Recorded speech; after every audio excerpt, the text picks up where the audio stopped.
Disguised as a spy, he deceived the Allied forces into opening the gates of their mine, transforming the downed Kirov engine into a tidal power plant, while mocking over the radio. Thanks to the Patriot missiles, Yuri.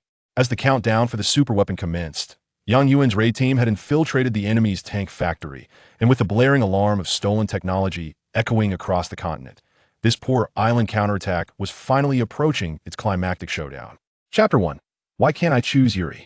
Yuan stared blankly at his base vehicle for at least half an hour. Originally a wanderer traversing various realms, he found himself indebted to the creator, requiring him to assist in saving a planet or defeating a malevolent cosmic empire from time to time. Approximately an hour ago, he had completed his last task and was finally free to reclaim his autonomy. Yet the creator assigned him yet another mission: to vanquish all separatist forces on a foreign continent using the Red Alert system. Reluctantly, Yuan accepted. He had played the game of domination too many times before, but this was the first occasion he would wield Red Alert technology for conquest, which brought a hint of novelty. Upon accepting the creator's directive, he arrived on a desolate island. Simultaneously, a merciless machine voice echoed in his ears. Commander Yuan, please select your initial faction. Allied forces, Soviet Union, Yuri's faction, Rising Sun Empire, or Divine Sun Empire. Yuan glanced around the barren island and sighed. Why are there so many factions? I remember Red Alert didn't have this many options.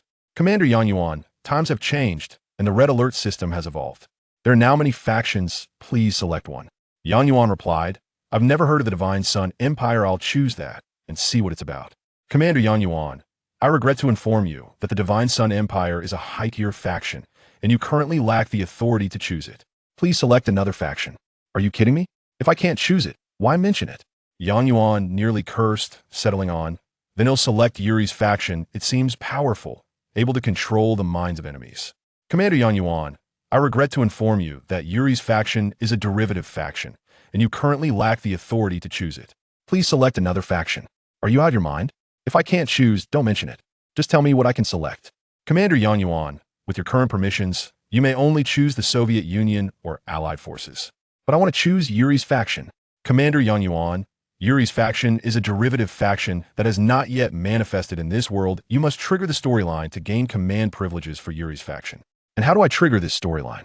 Yuan inquired. Commander Yuan, select the Soviet Union faction, and after reaching a certain development stage, you will face betrayal, which may lead to the emergence of Yuri's faction. Yuan chuckled helplessly. Oh, creator, are you joking? I have to be betrayed to choose. Fine. Today, I will select the Soviet Union faction and see who dares to betray me. Commander Yuan, you have selected a faction. Please step aside to the high ground behind you. Why should I step aside? Commander Yuan, please look above you. Yuan looked up to see a dark spot looming above. Gradually enlarging, it appeared to be something descending. Base vehicle. Seeing a colossal object plummeting towards him, Yuan hurriedly retreated in a panic. Creator, don't do this to me. With a thunderous crash, a massive Soviet base vehicle landed before Yuan, resulting in the earlier scene where he had stared at it for half an hour. The dust was so thick that he had to wait half an hour before he could clearly see the enormous base vehicle. One tire was as tall as a 3-story building. Yuan commanded the base vehicle to unfold, and the dust rose once more as it rapidly transformed into a steel base, resembling a transformer. At that moment, the unyielding system voice resounded again. Commander Yuan, the base vehicle's hatch has opened. You may enter your command room. A beam of light descended from the towering base vehicle, and as Yuan stepped into the circle, he was transported to a command chamber filled with screens displaying detailed information about various units and troops. This place is quite nice. I can now construct buildings and train troops, right? Yuan asked excitedly. Commander Yuan, the creation of buildings and troops requires resource points or money. Your current resource points are 0, and you cannot construct. 0? I recall that Red Alert bases start with resources. Commander Yuan, while that is typically the case, the creator deemed you an exceptional player and instructed me to increase the difficulty. Darn, that creator, how can I develop with not a single penny? Commander Yuan, the creator has anticipated this issue. Thus, I am instructed to provide you with a magnetic energy reactor to supply basic electricity, along with a mineral refinery and an armed mining vehicle, allowing you to earn money gradually through mining. This old man is rather stingy. No sooner had he uttered this than he heard a rumble outside. Looking at the screen, He realized that the power plant and mining facility were being constructed beside the base vehicle, with workers and vehicles emerging from the base, all robotic, their speed astonishing as they utilized materials directly transmitted from the base vehicle by the creator. Yuan felt a bit more at ease despite the creator's frugality. He kept his word and never defaulted. System, while the power plant and mine are being constructed, could you elaborate on the nature of this world and the tasks I must accomplish? Yuan inquired. Commander Yuan, the center of this world is a resource-rich continent, divided into 13 states, directly replicated by the creator from certain nation on a planet. This land hosts numerous powerful armed factions, and your position is on a small island in the Southern Sea, where resources are scarce. Your mission is to eliminate or compel them all to surrender. Yuan queried, banished to the Southern Sea and with scarce resources. What are the relationships among these factions, and where are they located? Commander Yuan, I can only inform you that these factions have formed an alliance, revering one of the strongest as their overlord. However, their relationships are tenuous, and some factions are already on the brink of conflict. Then it seems I have a chance to take them down one by one, Yuan remarked. What about their specific strengths and locations? Commander Yuan, you will need to investigate their specific positions and strengths yourself. If you can construct a spy satellite, you will be able to see the entirety of this world, which should assist you greatly. Yuan's heart stirred if he could access a full map. He could avoid chaotic battles and achieve efficient results. He hurriedly asked, how can I construct a spy satellite? Commander Yuan, the spy satellite is an allied structure, while you have chosen the Soviet faction and thus currently lack the authority to build it. Dang it. Chapter 2. Armed Mining Vehicle, Forever a God. Commander Yuan, a friendly reminder. The radar within Soviet structures can summon reconnaissance planes to scout certain areas. Although limited in range and duration, it should be of assistance. Well, Yuan was about to inquire how to construct a radar when the entire base erupted with a deafening alarm, and the command room was enveloped in a flickering red light. What is happening? Commander Yuan, your base is under siege. The situation is dire. Please dispatch troops for immediate assistance. You have the ability to command your forces through both speech and thought. Forces? Yuan cursed vehemently. I have only just arrived, and there are no barracks in sight. Where am I to find soldiers? Does this game lack a beginner's protection period? Commander Yuan, this is not merely a game, this is a genuine conflict. Should you falter, your life may be forfeit. As Yuan raged internally, he sought a solution. While the creator relished in teasing mortals, he would not lead him into a hopeless predicament. He focused intently on the enemy displayed on the screen, his mind racing. The screen revealed a white hovercraft approaching from the northeastern corner of the island, for which emerged 8 or 9 fully armed soldiers clad in white armor, brandishing rifles and adorned with katana at their waists, advancing menacingly towards his base. These are warriors of the Imperial faction, the system informed him, renowned for their prowess in close combat. The soldiers opened fire on Yuan's base, and within moments, the screen indicated a 5% damage to the base. At that moment, Yuan noticed that his mining facility had finally completed construction, and he suddenly recalled his sole combat asset, an armed mining vehicle, my only unit. Though the Soviet mining vehicle was slow, it was equipped with weaponry and remarkably durable. Advance! Armed mining vehicle, you are my only hope, Yuan thought, realizing he had no other options. As the mining vehicle emerged from the facility, it obediently raised its 20mm machine gun and charged forth into battle. Rat-a-tat-tat. The 20mm machine gun unleashed a formidable barrage, and though its accuracy was lacking, it swiftly sent 3 white warriors flying. The dismembered remains of those soldiers scattered, revealing them to be mere machines rather than living beings. The remaining 6 warriors quickly regrouped and opened fire on the mining vehicle, but its robust frame rendered the submachine guns ineffective. The vehicle's treads surged forward, crushing a warrior who failed to escape, emitting a chilling scream as it was ground to pieces.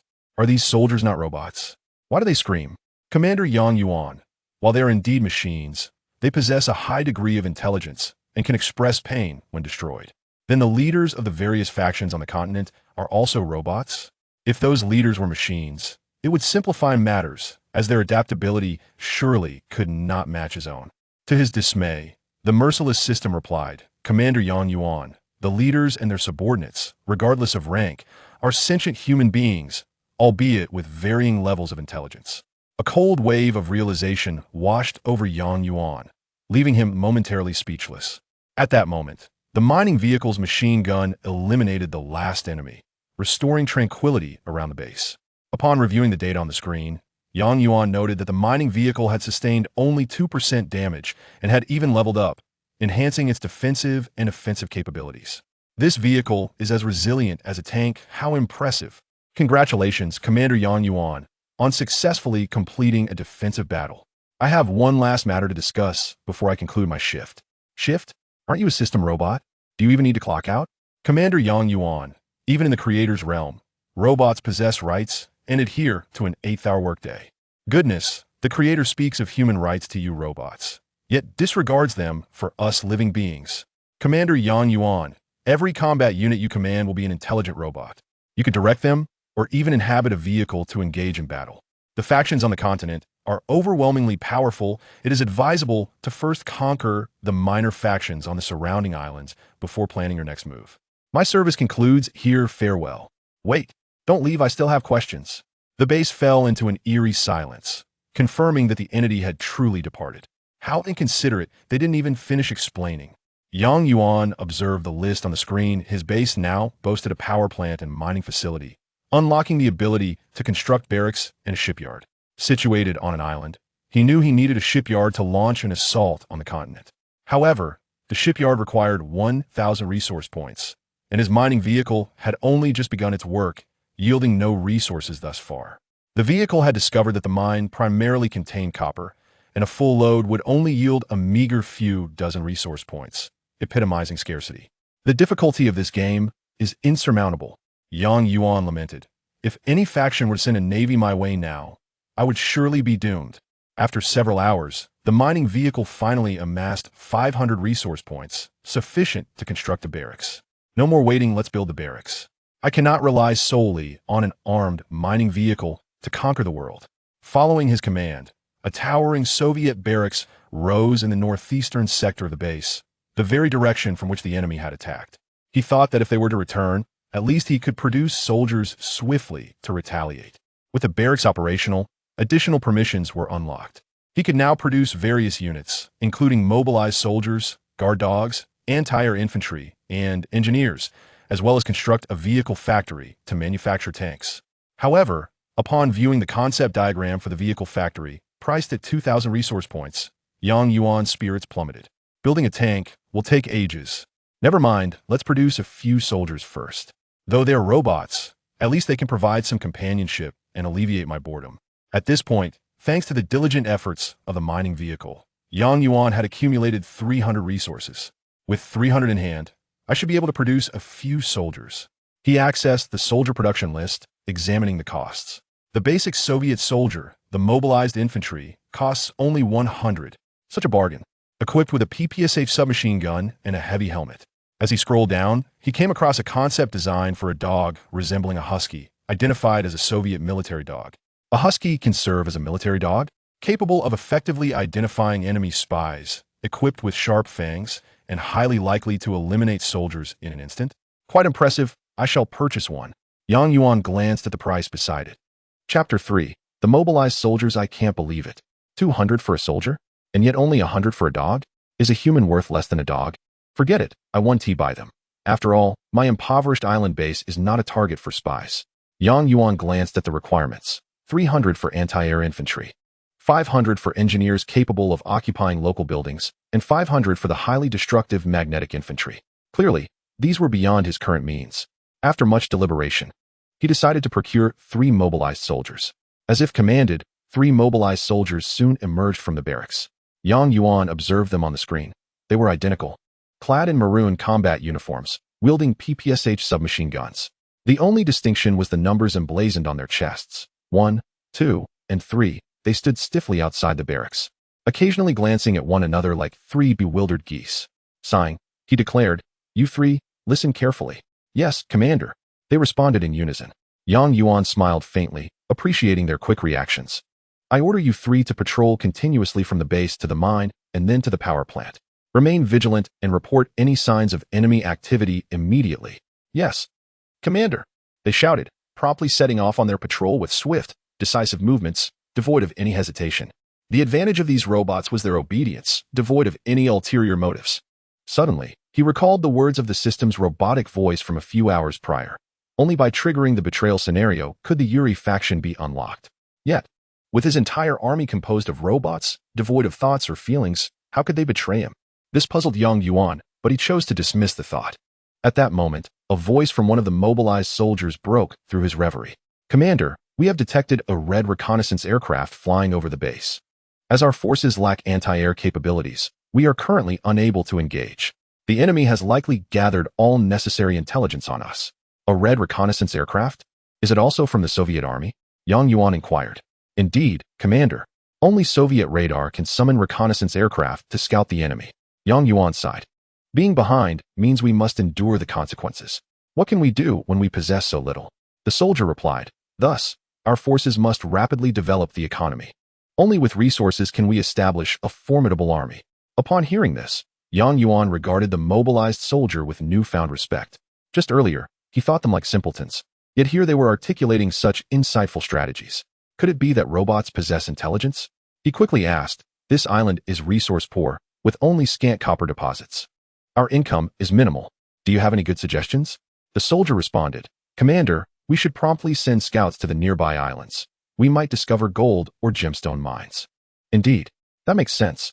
Yang Yuan suddenly recalled the hovercraft brought by the previous warriors. After those warriors were eliminated by an armed mining vehicle, the hovercraft had remained on the shore, indicating it was not controlled by intelligent robots. "Very well. I shall dispatch the hovercraft taken from the enemy to explore the 4 cardinal directions for quality mineral resources. If enemy activity is detected, return swiftly." "Yes, Commander. I have one more request." Surprised that the mobilized soldier had a request, Yang Yuan raised an eyebrow. "What is it?" "Please allow me to take a military dog. Its acute sense of smell should expedite the completion of our mission." "Good. That is a sound argument. You are quite clever, mobilized soldier. What is your name?" Yang Yuan, caught up in his excitement, momentarily forgot that robots typically lack names, only having numbers. As expected, the soldier replied, "Commander, I am mobilized soldier number 2, with no name." Yang Yuan felt a bit embarrassed and said, "All right, then I shall call you number 2. If you manage to locate quality resources, you shall be handsomely rewarded upon your return." Number 2 replied, "Mobilized soldier number 2 vows to fight for you, Commander, without the need for rewards, and will never betray." "Huh, you certainly know how to speak well." Yang Yuan's admiration for the soldier grew. The military dog required 200 resources, and it wasn't until nightfall that his armed mining vehicle managed to gather enough funds. The gates of the barracks swung open, revealing a combat-armored husky. It was not the cute and clumsy creature Yang Yuan had envisioned, but rather a formidable mechanical dog. "Husky, no. Military dog number 1, quickly follow mobilized soldier no. 2 aboard the hovercraft at the shore. All operations will be directed by mobilized soldier number 2. Woof woof." The dog barked twice and dashed toward number 2. The hovercraft, carrying Yang Yuan's hopes, roared to life, splashing water as it began to drift away. It was now deep into the night, and Yang Yuan suddenly realized he hadn't eaten a single meal, yet he felt no hunger. "Alas, has the Creator erased my sense of hunger?" he mused. "I've been busy all day, yet I lack the desire for a sumptuous midnight feast." Just as he thought this, his stomach growled audibly. "All right. It seems I misjudged the Creator," Yang Yuan muttered to himself. But on this desolate island, where could he possibly find food? "Commander Yang Yuan, your army consists of intelligent machines that do not require food, but you are a living being and do need sustenance. You can convert your resource points directly into food." The familiar voice of the system resonated in his ears. Yang Yuan exclaimed with excitement, "System, you have returned. I desire a roasted goose. How do I proceed?" "Commander Yang Yuan, please extend your hands." Confused, Yang Yuan complied, only to feel a sudden weight in his palms as a perfectly roasted goose materialized before him. "Ouch, it's hot," he yelped, dropping the goose onto the screen in front of him. "You didn't even provide a plate. This is burning me alive." With his hands nearly scorched, he complained, "Commander Yang Yuan, all living supplies you require can be exchanged for resource points at a low cost. This is the Creator's favor upon you. Other humans in this world must acquire their supplies through their own efforts. When exchanging, please specify the items you desire. You merely requested a roasted goose earlier, neglecting to mention a plate. Machines, after all, are devoid of spirit." Yang Yuan grumbled as he ordered a plethora of food and drink, and upon seeing it cost only 10 resource points, he was indeed pleased. He then indulged in his midnight snack, reminding mobilized soldiers number 1 and number 3 to remain on high alert. The night passed without incident, and soon dawn broke. Awoken by the rumble of reconnaissance aircraft overhead, Yuan found the noise quite bothersome, interrupting his rest. As a wanderer adrift in the cosmos, he was carefree and unrestrained, never allowing pressure to mar his happiness. "Commander, it is still that same red reconnaissance aircraft," reported mobilized soldier number 1. Stretching and yawning, Yuan replied, "Let it be. As long as they don't drop bombs, we'll deal with them later when we have a powerful air defense unit to swat this annoying fly down." "Yes, Commander." Just as he was about to inquire about the return of number 2, the soldier's voice came through first. "Commander, this is mobilized soldier number 2. I am currently on a small island 10 kilometers east of the base." Yuan gasped. "Number 2, you managed to communicate from such a distance?" "Commander, as long as we are in this world, we can contact you directly, no matter how far apart we are. On this small island, I stumbled upon an unfamiliar base. Its architecture belonging to the Sun Empire faction. The commanding officers appeared to be a man and a woman. I shall now transmit the visual data to you." The ability to send images is incredibly convenient. Moments later, the video from Unit 2 appeared on the screen. The footage, captured from Unit 2's first-person perspective, revealed him amidst the dense forest by the coast, and indeed, there stood a base before him. Its structure was peculiar, resembling a massive, featureless cube. This must be the base of the Sun Empire. Surrounding the base was a low building with a pair of square doors, from which a soldier emerged. Likely from the barracks. This soldier looked identical to the samurai who invaded yesterday, coupled with the fact that this base lay to the east, mirroring the direction of yesterday's intruders. Yuan could almost confirm that this was the same base that had assaulted him the day prior. In addition to the barracks, the base boasted a vast mine, and faintly, a factory was discernible behind the mine, indicating a place of considerable wealth. Behind all these structures were parked 5 or 6 armored vehicles, yet Yuan noticed, after scrutinizing for some time, that there appeared to be no factory for these vehicles. "What sort of base is this?" Yuan inquired. "Commander, observe the position where these vehicles are gathered. I suspect this base faces a threat from the north." Suggesting their vehicle factory may have already been destroyed, came the astute analysis from Unit 2. Yuan nodded in agreement, praising, "Your analysis is quite reasonable." Unit 2 continued, "Commander, I have also discovered an oil well at the southernmost point of this island, completely undefended. I recommend we hasten the construction of engineers and a small contingent of troops to approach from the south via this transport vehicle. We can not only seize the oil well, but also lie in ambush, waiting for this base to engage in conflict with its northern threat before we act." Yuan's excitement grew with each word, astonished by the strategic brilliance of Unit 2. "Good heavens! Unit 2, your intellect is astounding. Are you truly a robot? Your tactics are simply impeccable." The strategy proposed by Unit 2 was undoubtedly the only viable developmental path, as the resources on Yuan's island were severely limited, and remaining there to build an army would only lead to despair. After a night of relentless efforts with the armed mining vehicle, Yuan had amassed nearly 1,000 resource points. Engineers could occupy enemy structures and repair friendly ones, but they were costly, requiring 500 resource points each. Thus, Yuan instructed the barracks to produce 1 engineer, allocating the remainder of his resources to mobilize troops. Suddenly, he found himself with 4 additional mobilized soldiers. Before long, Unit 2 returned with a military dog, piloting the hovercraft they had salvaged. Upon closer inspection, Yuan realized that the hovercraft was not what he had assumed. It was actually a floating troop transport vessel, its outer armor appearing quite peculiar and advanced. "What sort of vessel is this? It looks remarkably sophisticated," Yuan exclaimed. "This should be the armored transport of the Sun Empire. Its armor can project the appearance of a battle vehicle for camouflage," Unit 2 explained. "Impressive. Can it disguise itself as an enemy vehicle?" Yuan asked. "As long as our forces have encountered the local vehicles, it can," Unit 2 replied. "Then show me how it works," Yuan eagerly commanded, wanting to witness this high technology firsthand. He promptly ordered all troops to board the armored transport. 7 mobilized soldiers, 1 engineer, and a dog followed Yuan into the vehicle, leaving the armed mining vehicle behind at the base. Although the Imperial transport was advanced, the interior was exceedingly cramped, making Yuan feel quite squeezed. Under Unit 2's control, the transport's exterior swiftly transformed to resemble an Imperial battle tank, comically resembling a large tricycle. "Do you think anyone would recognize a battle tank traversing water?" Yuan jested. "Commander, the vehicle we are currently disguised as is the Empire's tsunami tank, which is, coincidentally, an amphibious assault tank, so it should not raise suspicion," Unit 2 assured. "Then I shall rest easy. But why are the Empire's weapons so formidable? They far surpass our Soviet forces." Yang Yuan remarked, realizing that such a comment might come off as overly boastful. Yet, considering that all the soldiers were robots, he thought little of it. Unit 2 replied earnestly, the Empire belongs to the Red Alert 3 faction, whereas our forces are still classified under the Red Alert 2 Soviet faction, thus our technology lags behind. Yang Yuan pressed further. When will we be able to upgrade to the Red Alert 3 Soviet faction? I do not know. Commander, Unit 2 responded, leaving Yang Yuan somewhat disheartened and silent. The armored transport, disguised as a tsunami tank, moved at remarkable speed, covering the 10-kilometer distance in no time. Under Unit 2's guidance, they navigated along the coast, quietly landing at the southernmost point of the island. Upon disembarking, Yang Yuan was immediately struck by the sight of an operational white oil well, the heavy scent of petroleum wafting through the air. As Unit 2 had indicated, there were no defenders in sight, allowing Yang Yuan's forces to infiltrate unopposed.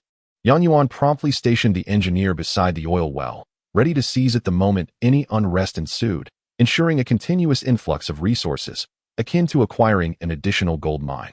A prospect that thrilled him immensely. As he pondered this, the sound of cannon fire erupted from the north. The group, accompanied by the dog, moved forward to scout the commotion, witnessing a lively battlefield. Approximately 20 gray tsunami tanks advanced from the northern coastline, unleashing a barrage that swiftly dispersed 5 or 6 white tsunami tanks, forming a defensive line. The remaining white defenders quickly regrouped to retaliate against the gray forces. In addition to a few white warriors, Yang Yuan noticed 2 or 3 oddly attired soldiers. These soldiers wore large hats reminiscent of straw raincoats and wielded cumbersome weapons that appeared to be handheld cannons. Yet, rather than projectiles, they fired lasers, inflicting severe damage on the enemy tanks, with a single volley obliterating a gray tsunami tank. What kind of soldiers are those? Their anti-tank prowess is incredible, Yang Yuan inquired. Commander, those are likely the Empire's anti-tank soldiers, colloquially known as tank killers. The laser cannons they wield can deal devastating damage to armored units, Unit 2 explained.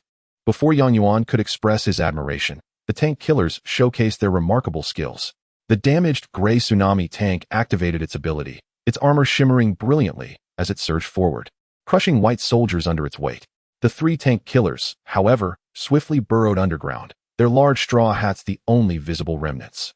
Once the enemy tank had passed, the tank killers resurfaced, resuming their assault. In this manner, several gray tsunami tanks were pierced by laser fire, rendering them immobile. Yang Yuan queried, why do the Empire's forces possess such an array of flashy skills? Commander, nearly all units in the Red Alert 3 faction have unique abilities, while only some units within the Red Alert 2 faction do, Unit 2 clarified. The skill displayed by the tsunami tank is known as mirror armor, which grants temporary immunity to damage and increases speed. The tank killer's ability is called Spider Hole, allowing them to burrow underground to evade tank assaults. So it is. I yearn to advance to the technology of Red Alert 3. At this moment, the battle ahead is nearing its conclusion. Although the white defenders have mastered their tactics, their military strength is limited. More than half of the 5 or 6 tsunami tanks have been lost. All warriors have perished. And the 3 hatchet tanks have fared slightly better, suffering only 1 loss. The gray invading army has carelessly fired its 20 tsunami tanks without any tactical arrangement, resulting in the loss of over a dozen. Nevertheless, they persist under fire, bombarding the white army's base, which is now engulfed in thick smoke and flames. In the final moments before the base's destruction, 2 humans were projected onto the ground by a beam of light. What a pity. This base could have been of use to me, but now it lies in ruins. Yang Yuan lamented. Seizing the chaos, he commanded his engineers to capture the oil well, providing himself with some solace. From the white army's barracks, 2 more hatchet soldiers emerged, joining forces with the previous 2 to destroy the remaining tsunami tanks of the gray army. While the scale of this battle cannot be deemed large, it has indeed been quite brutal. The battlefield is littered with the wreckage of armored vehicles and the dismembered limbs of mechanical soldiers.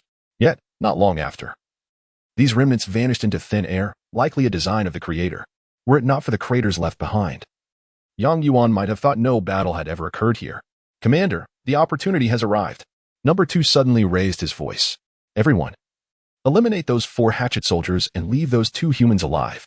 Yang Yuan commanded. Affirmative. The 7 mobilized soldiers responded in unison. Woof, barked the military dog.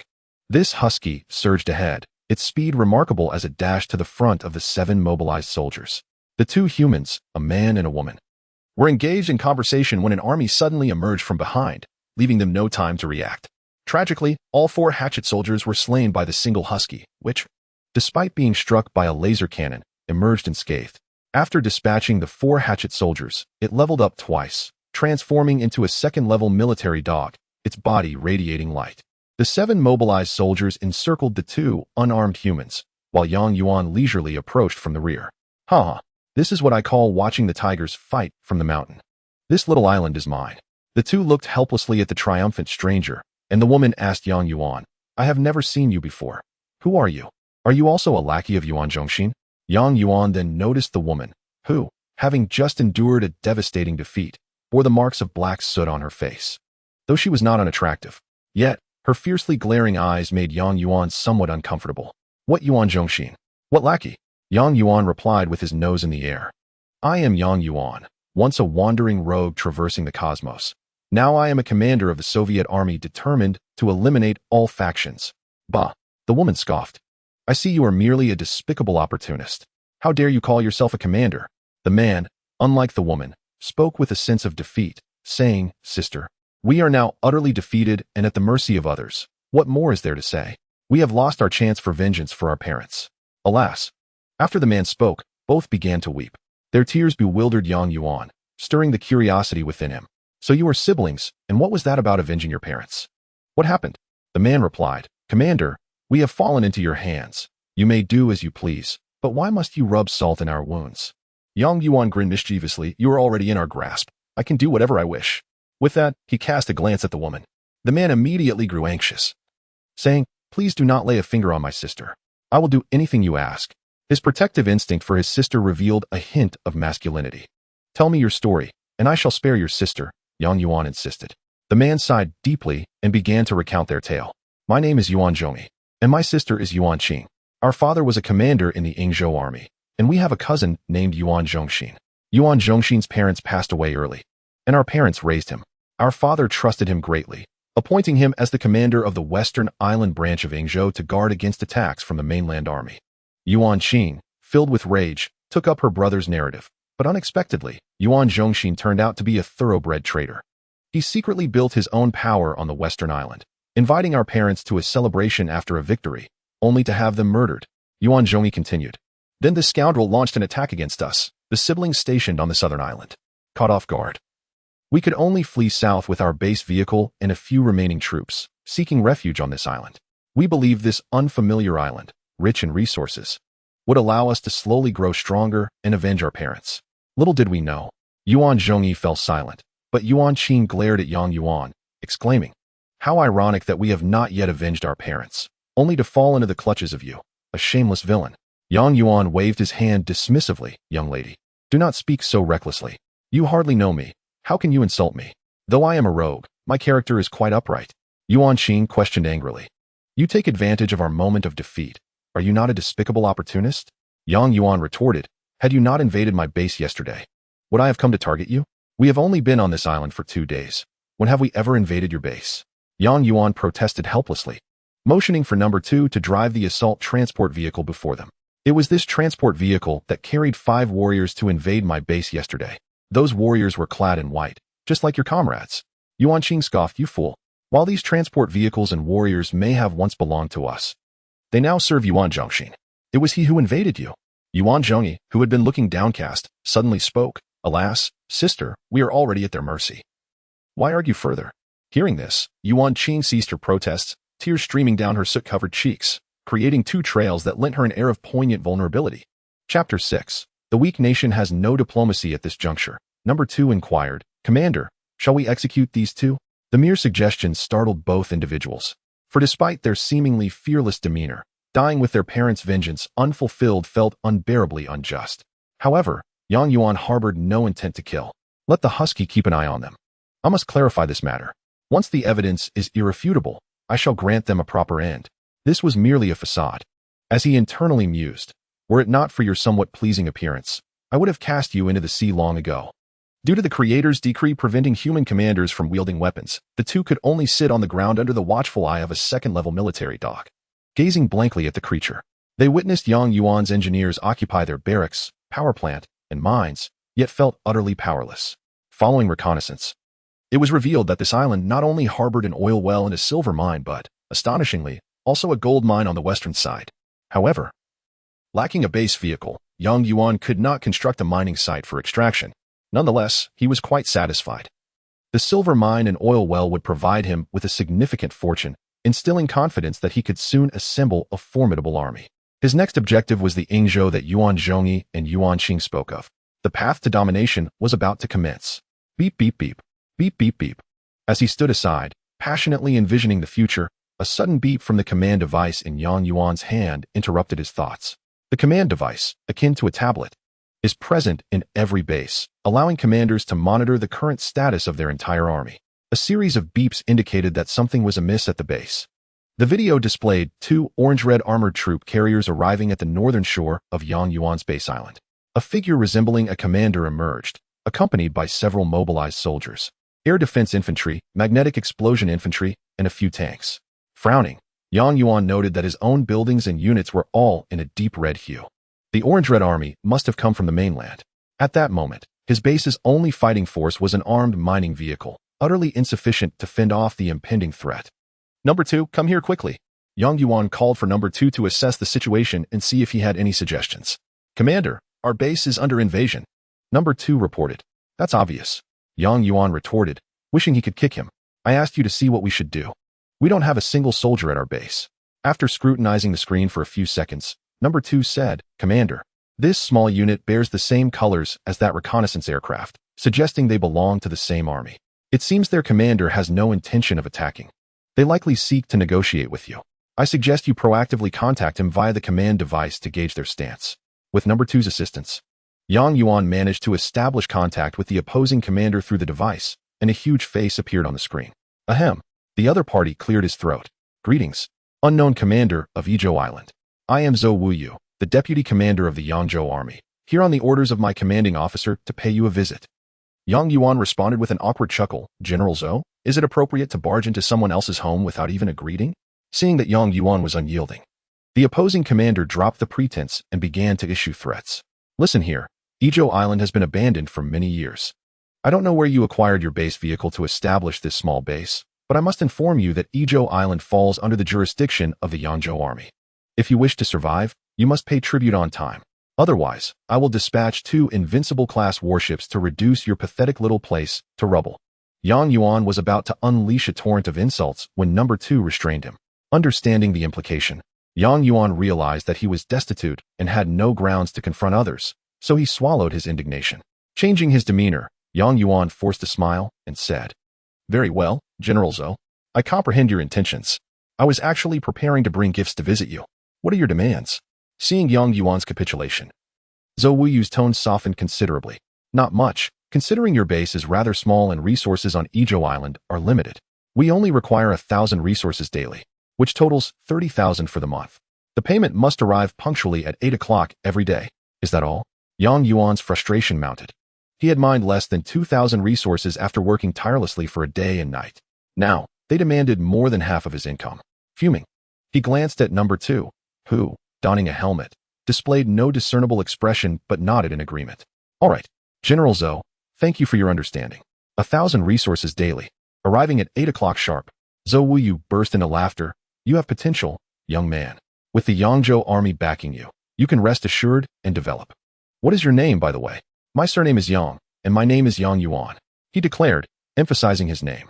Zhou Wuyu promptly sent a link, and Yang Yuan realized that clicking it would establish a contract, obligating him to forfeit 1,000 resources each night at 8. After an exasperating exchange, the infuriating Zhou Wuyu finally retreated. Yang Yuan was incensed enough to smash the command device in 2. He had always been a free spirit and had never endured such humiliation. That fat pig, that damn Yangzhou army. Once I have wealth and troops at my disposal, I will surely have his head dried to use as a night pot. Sighing, he lamented, Indeed, a weak nation has no diplomacy. If you are not stronger than others, you can only suffer their oppression. Beside him, Number 2, being a robot, maintained his composure and said, Commander, from what we just witnessed, we now know that the nearest mainland force is this deep red Yangzhou army, yet we possess no further information about them. I suggest we interrogate the 2 captives we just captured. They may provide us with some clues. Yang Yuan, still fuming, gradually calmed down and turned to glance at the 2 captives, who sat on a rock while military dog number 1 sat opposite them, glaring intently. You heard what I said earlier, right? Do you know where the Yangzhou army is located? Yuan Qing shot Yang Yuan a glare and replied, I don't know. Yang Yuan recognized her deception, but chose not to press her further. Instead, he turned to Yuan Zhongyi and asked, do you know? If you do, speak up, and perhaps I will release you. Yuan Zhongyi glanced at his sister and murmured, it doesn't hurt to tell you about the mainland. I will share everything I know. Yuan Qing, furious, interjected, brother, this person took advantage of us, killed our soldiers, and seized our territory. Why should we help him? Yuan Zhongyi sighed and replied, what choice do we have? Living is better than dying. Yang Yuan, attempting to downplay the situation, chimed in, indeed. You can see my current predicament. I am not much better off than you. If you help me, we could form an alliance, and perhaps we can strengthen our power and avenge your parents. Yuan Qing turned her head away, clearly pained by the mention of her parents' vengeance. Yuan Zhongyi, however, began to divulge everything he knew in detail. Chapter 7. Relocation Plan. Yuan Zhongyi explained, this world consists of a continent and countless islands. The island we currently occupy is situated in the southern waters of the continent, collectively referred to as Izhou Island. Our father's original base was located on several islands in the eastern part of the mainland, known as Yingzhou Island. Oh, so this island is called Izhou Island. No wonder that Zhou Wuyu referred to me as the commander of the Izhou army, Yang Yuan mused. Yuan Zhongyi continued, the continent is vast and rich, originally home to hundreds of factions. However, after decades of war and annexation, only 13 military forces remain, akin to 13 feudal lords. They have divided the continent into 13 states, with each faction occupying one state. The most powerful among them is the Sizhu army, known as the overlord and the leader of the other lords. It is under the might of the Sizhu army that the other 12 lords can maintain their current stability. Yang Yuan nodded, indeed. I have heard that these lords are not truly at peace. Is that true? Absolutely, Yuan Zhongyi confirmed. None of the lords on the continent are content. Each desires to expand their power further. Their apparent tranquility is merely superficial. Particularly the Yangzhou army, with its location on the southeastern coast, abundant resources, and formidable military strength. They regard the surrounding lords with disdain, making numerous enemies. If all goes as expected, the continental overlord, Sizhu, will likely join forces with Yuzhou, Shuzhou, Jingzhou, and Jiaozhou to launch an offensive against the Yangzhou army in the near future. The situation on the continent will surely descend into chaos once again. Number 2 interjected, Commander. That would be our opportunity to develop in the shadows. Indeed, Yang Yuan replied. However, our immediate priority is to establish our own base. Although this small island has relatively rich mineral resources, it is perilously close to the Yangzhou army, placing us in constant danger. The second individual remarked, Commander, given our current strength and the prospects for development, it seems our future may lie solely on the islands. After a prolonged silence, Yuan Qing suddenly interjected, however, most resource-rich islands are located in the East Sea, which is predominantly occupied by the Yingzhou army. Yang Yuan inquired, are you suggesting that in order to survive, I must first seize Yingzhou?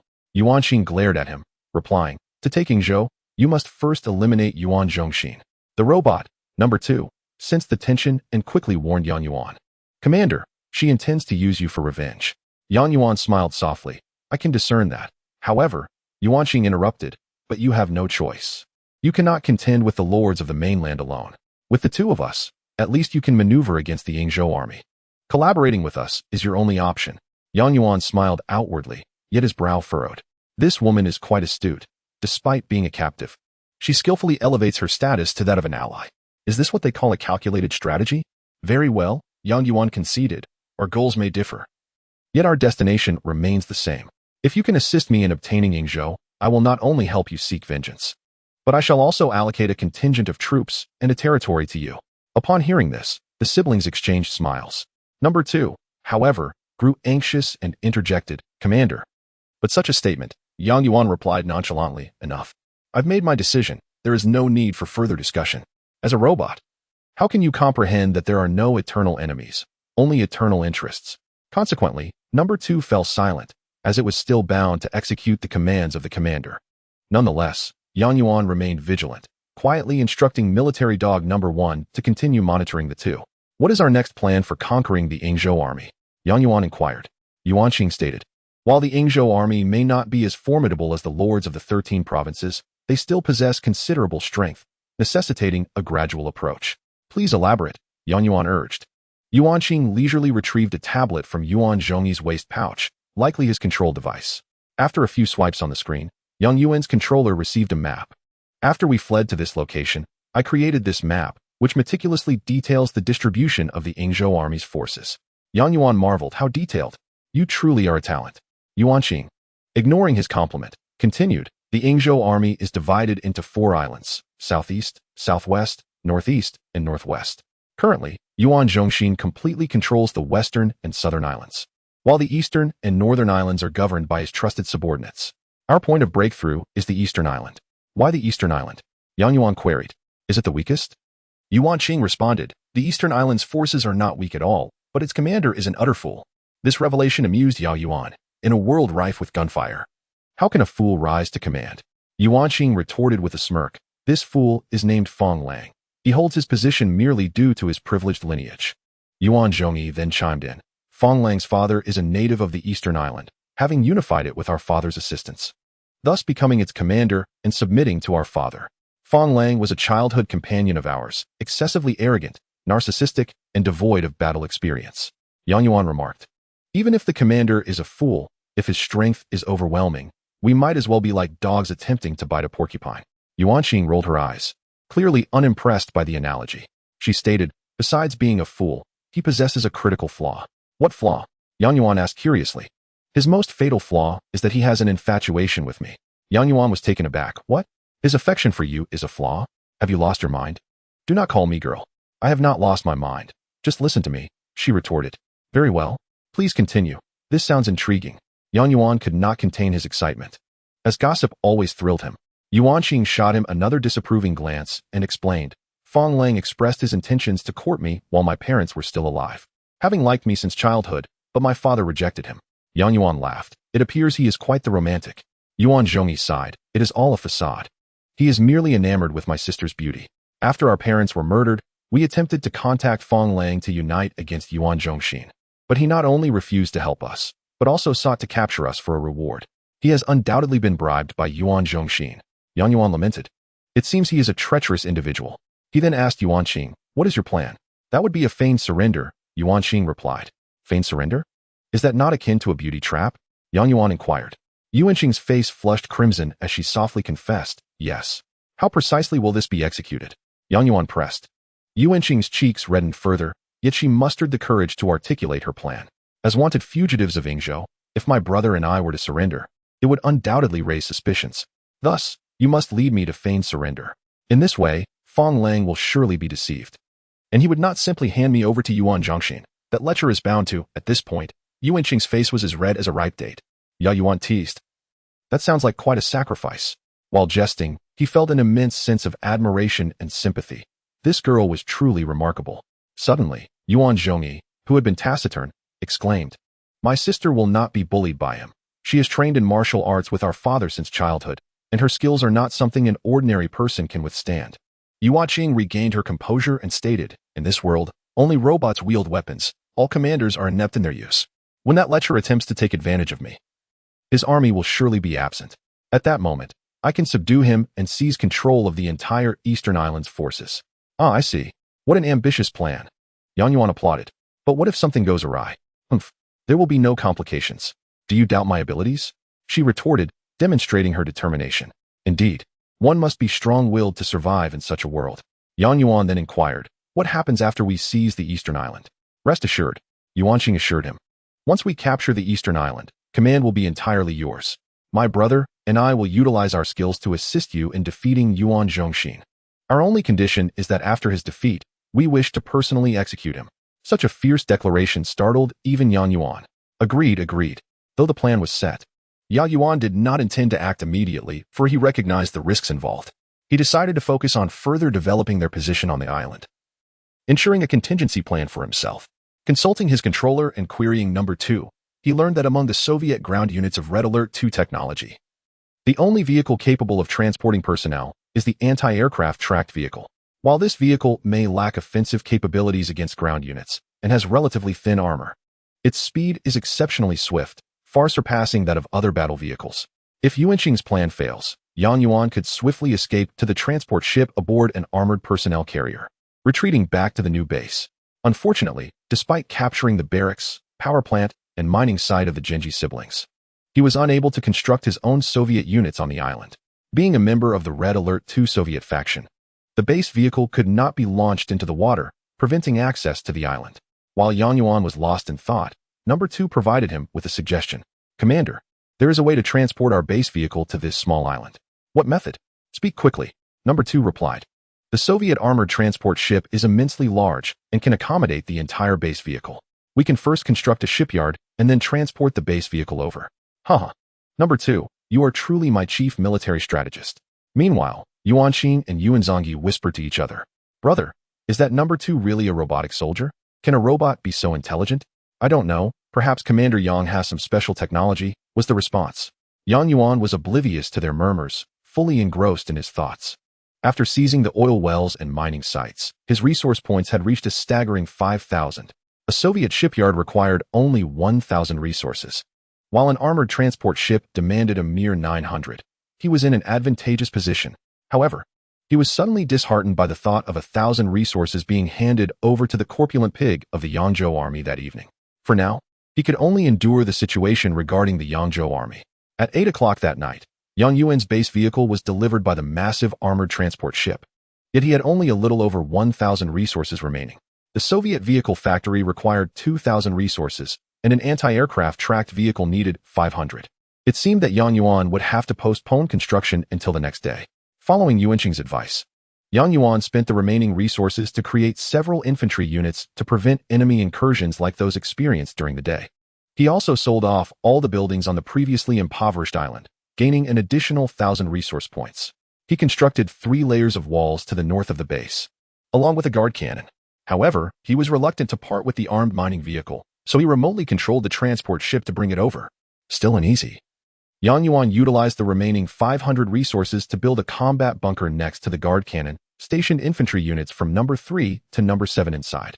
This way, as long as the enemy did not deploy air support, they would still have a fighting chance. Additionally, numbers 1 and 2 patrolled the island throughout the night, allowing Yang Yuan to finally relax. This series of defensive measures maximized the effective utilization of his resources, earning him the admiration of the Genji siblings. I never expected Commander Yang to be so capable. This arrangement has truly optimized his limited resources, Yuanzongi remarked. Haha, don't flatter me. I am still new to being a commander and unfamiliar with many aspects. It is thanks to my number 2 that I have managed to appear competent. Yang Yuan replied with a hearty laugh, his spirits lifted. While speaking, he commanded the base system to procure a sumptuous feast. Before long, a finely crafted dining table, 3 exquisite chairs, and a lavish dinner were delivered by the base. Come, it's time to eat. I'm in a good mood today, let's have seafood. The Genji siblings were taken aback. Could it be that Yang Yuan had constructed a kitchen within the base? They were well aware that their food was acquired through sending soldiers to hunt and fish. Yang Yuan wasted no time with pleasantries, sitting down and eagerly tearing into a 3-foot-long lobster. Ah, this lobster is fresh, but it's quite difficult to crack open. Don't just stand there watching. Come and eat. The siblings, having gone hungry all day, quickly joined him at the table, devouring their meals voraciously. Accompanied by the salty sea breeze, their sounds of feasting resonated harmoniously. The following morning, Yang Yuan felt a bit unwell due to the previous night's indulgence in seafood and had not rested well. Nevertheless, his spirits remained high upon seeing 3,000 resource points displayed on his controller.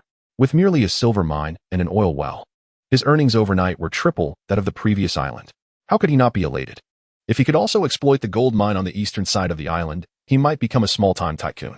Vehicle factory, let us go, Yang Yuan commanded, pointing to the designated location on the controller screen as 7 or 8 engineering vehicles rushed out of the base, hauling various peculiar materials to commence construction on the vehicle factory. Although their movements were swift, the factory was a colossal project and would take at least 3 hours to complete. Yang Yuan ordered some breakfast and sent his husky to call the Genji siblings to join him. Yang Yuan resided within the base, while the Genji siblings stayed in 2 makeshift tents. Upon awakening, Yuanqing heard the sound of barking outside.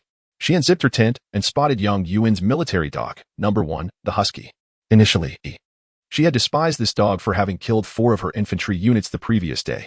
However, seeing it wagging its tail and barking obediently, along with Yang Yuan waving at her from a distance, her anger subsided. After all, she was a girl and had a soft spot for small animals.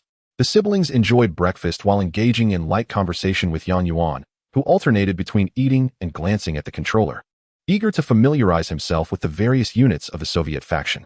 Yuan, where did all this food come from? Yuanqing inquired. Yuan, still focused on the screen, replied with a smile, how is it? Tastes good, doesn't it? I'm asking you a question, Yuanqing retorted. Finally, Yuan secured the controller at his waist and replied earnestly, this is what sets my base apart from others. It can produce not only military units but also supplies for daily living. Really? Yuanqing exclaimed with delight, nearly leaping towards him. Whoa. Are you trying to eat me or something? You startled me. Yuan scoffed, only then noticing the unusual glimmer in Yuanqing's eyes, clearly a look of longing. He glanced at Yuanzongi and realized that both siblings were clad in tattered clothing, covered in grime, and likely hadn't bathed in days. Alas, in the spirit of our alliance, I shall construct a bathroom for you. Go wash up. That would be wonderful. Yuanqing could not contain her laughter. Yuan, however, was taken aback. The girl's demeanor towards him had changed dramatically from the previous day. Was it merely because they were now allies? Could a simple bath have won her over? The siblings subsequently washed up and changed into clean clothes, instantly looking revitalized, even prompting Yuan to regard them with newfound respect. Yuanzongi donned a crimson outfit, had shaved, and styled his hair, his eyes shining brightly, making him appear a year or two younger. Yuanqing, too, was transformed, wearing a crimson leather jacket and sporting a ponytail. Her fair complexion and striking features revealed her beauty, explaining why someone like Fang Lang was captivated by her. The vehicle factory would take some time to complete, and Yuan still had over 1,000 resources at his disposal. How do you think I should best utilize these resources? He finally broached the topic. Number 2, standing behind him, was the first to respond. Commander, I have a suggestion. Speak.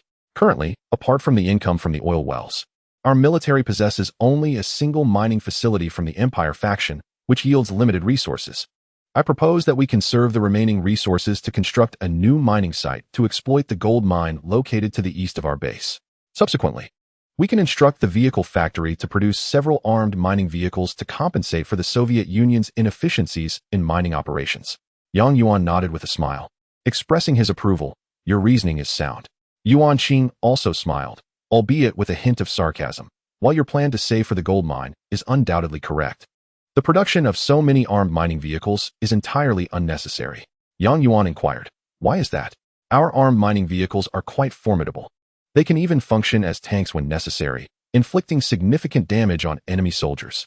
You currently possess the Empire's barracks. If your aim is to counter infantry, a few hundred resources to produce some warriors will suffice. If you seek to combat tanks, then create hat soldiers and main battle tanks. Should you wish to confront aircraft carriers and other high-tech weaponry, swiftly upgrade your technology. There is no need for armed mining vehicles at all. Yuan nodded again. Your points are even more convincing. It seems that, when it comes to critical moments, the human intellect is indispensable. No wonder only humans can serve as commanders. It explains how that fool Fang Lang could also attain such a position. Behind them, number 2 remained silent, as he was merely a robot following commands. Yuanqing continued, in my opinion, with the over 1,000 resources at your disposal, you should promptly construct a radar. The Soviet radar from Red Alert 2 can summon reconnaissance aircraft, allowing us to scout the nearby small islands for potential new resources before our vehicle factory is established. Brilliant. Yuan snapped his fingers. The construction of the radar was remarkably swift, taking merely half an hour. The moment the radar was completed, Yuan's command console buzzed to life, accompanied by the familiar voice of the system. Commander Yuan, congratulations on constructing the radar. You have unlocked the world map. Oh, system buddy, it has been a while. Yuan glanced at the so-called world map, which featured a vast landmass extending to the west and north, while the east and south were predominantly ocean.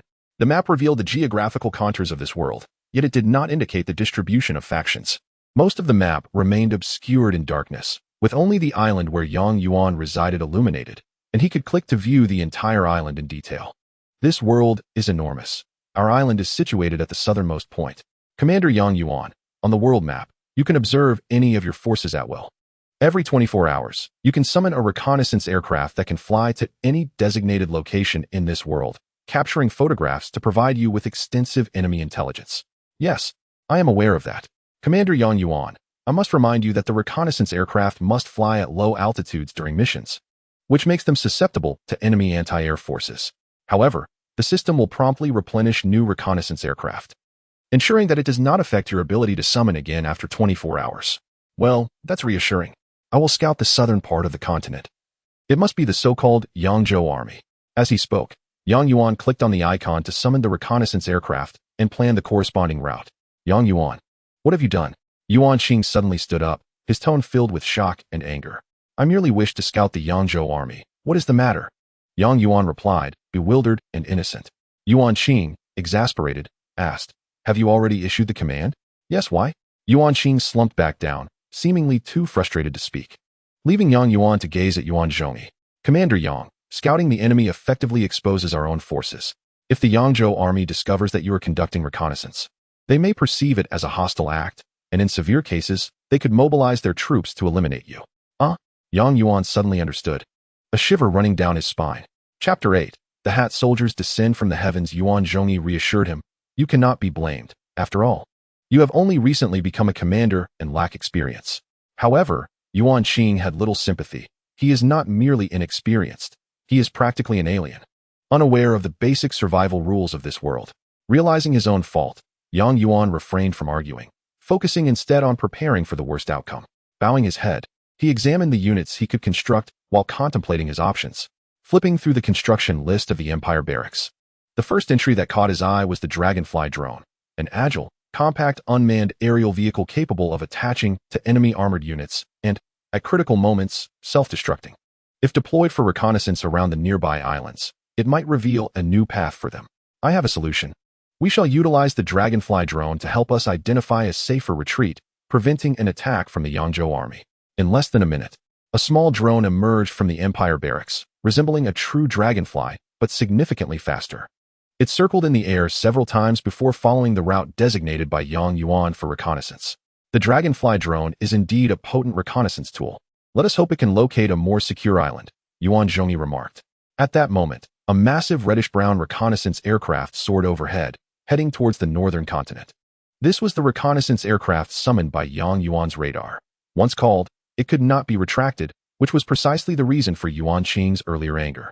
Traveling northward, Yang Yuan fixated on the real-time images displayed on the screen. The journey from Izhou Island to the edge of the continent would take approximately 20 minutes, with the expanse being devoid of any islands, merely a vast expanse of blue waves. 20 minutes later, the reconnaissance aircraft transmitted valuable images. Several orange-red Soviet shipyards came into view, along with a variety of warships arrayed nearby. Vessels Yang Yuan had previously seen on the controller's screen.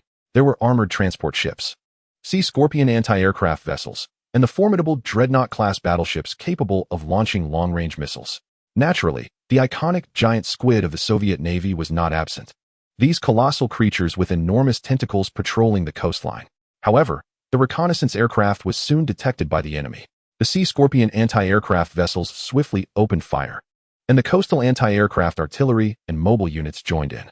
Yang Yuan's reconnaissance aircraft quickly erupted in thick black smoke, swaying precariously before plummeting to the sea, having failed to capture any substantial intelligence from the continent.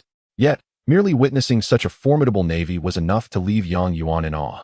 This naval force boasted nearly 20 warships of varying sizes, not counting the giant squids and potential submarines lurking beneath the waves.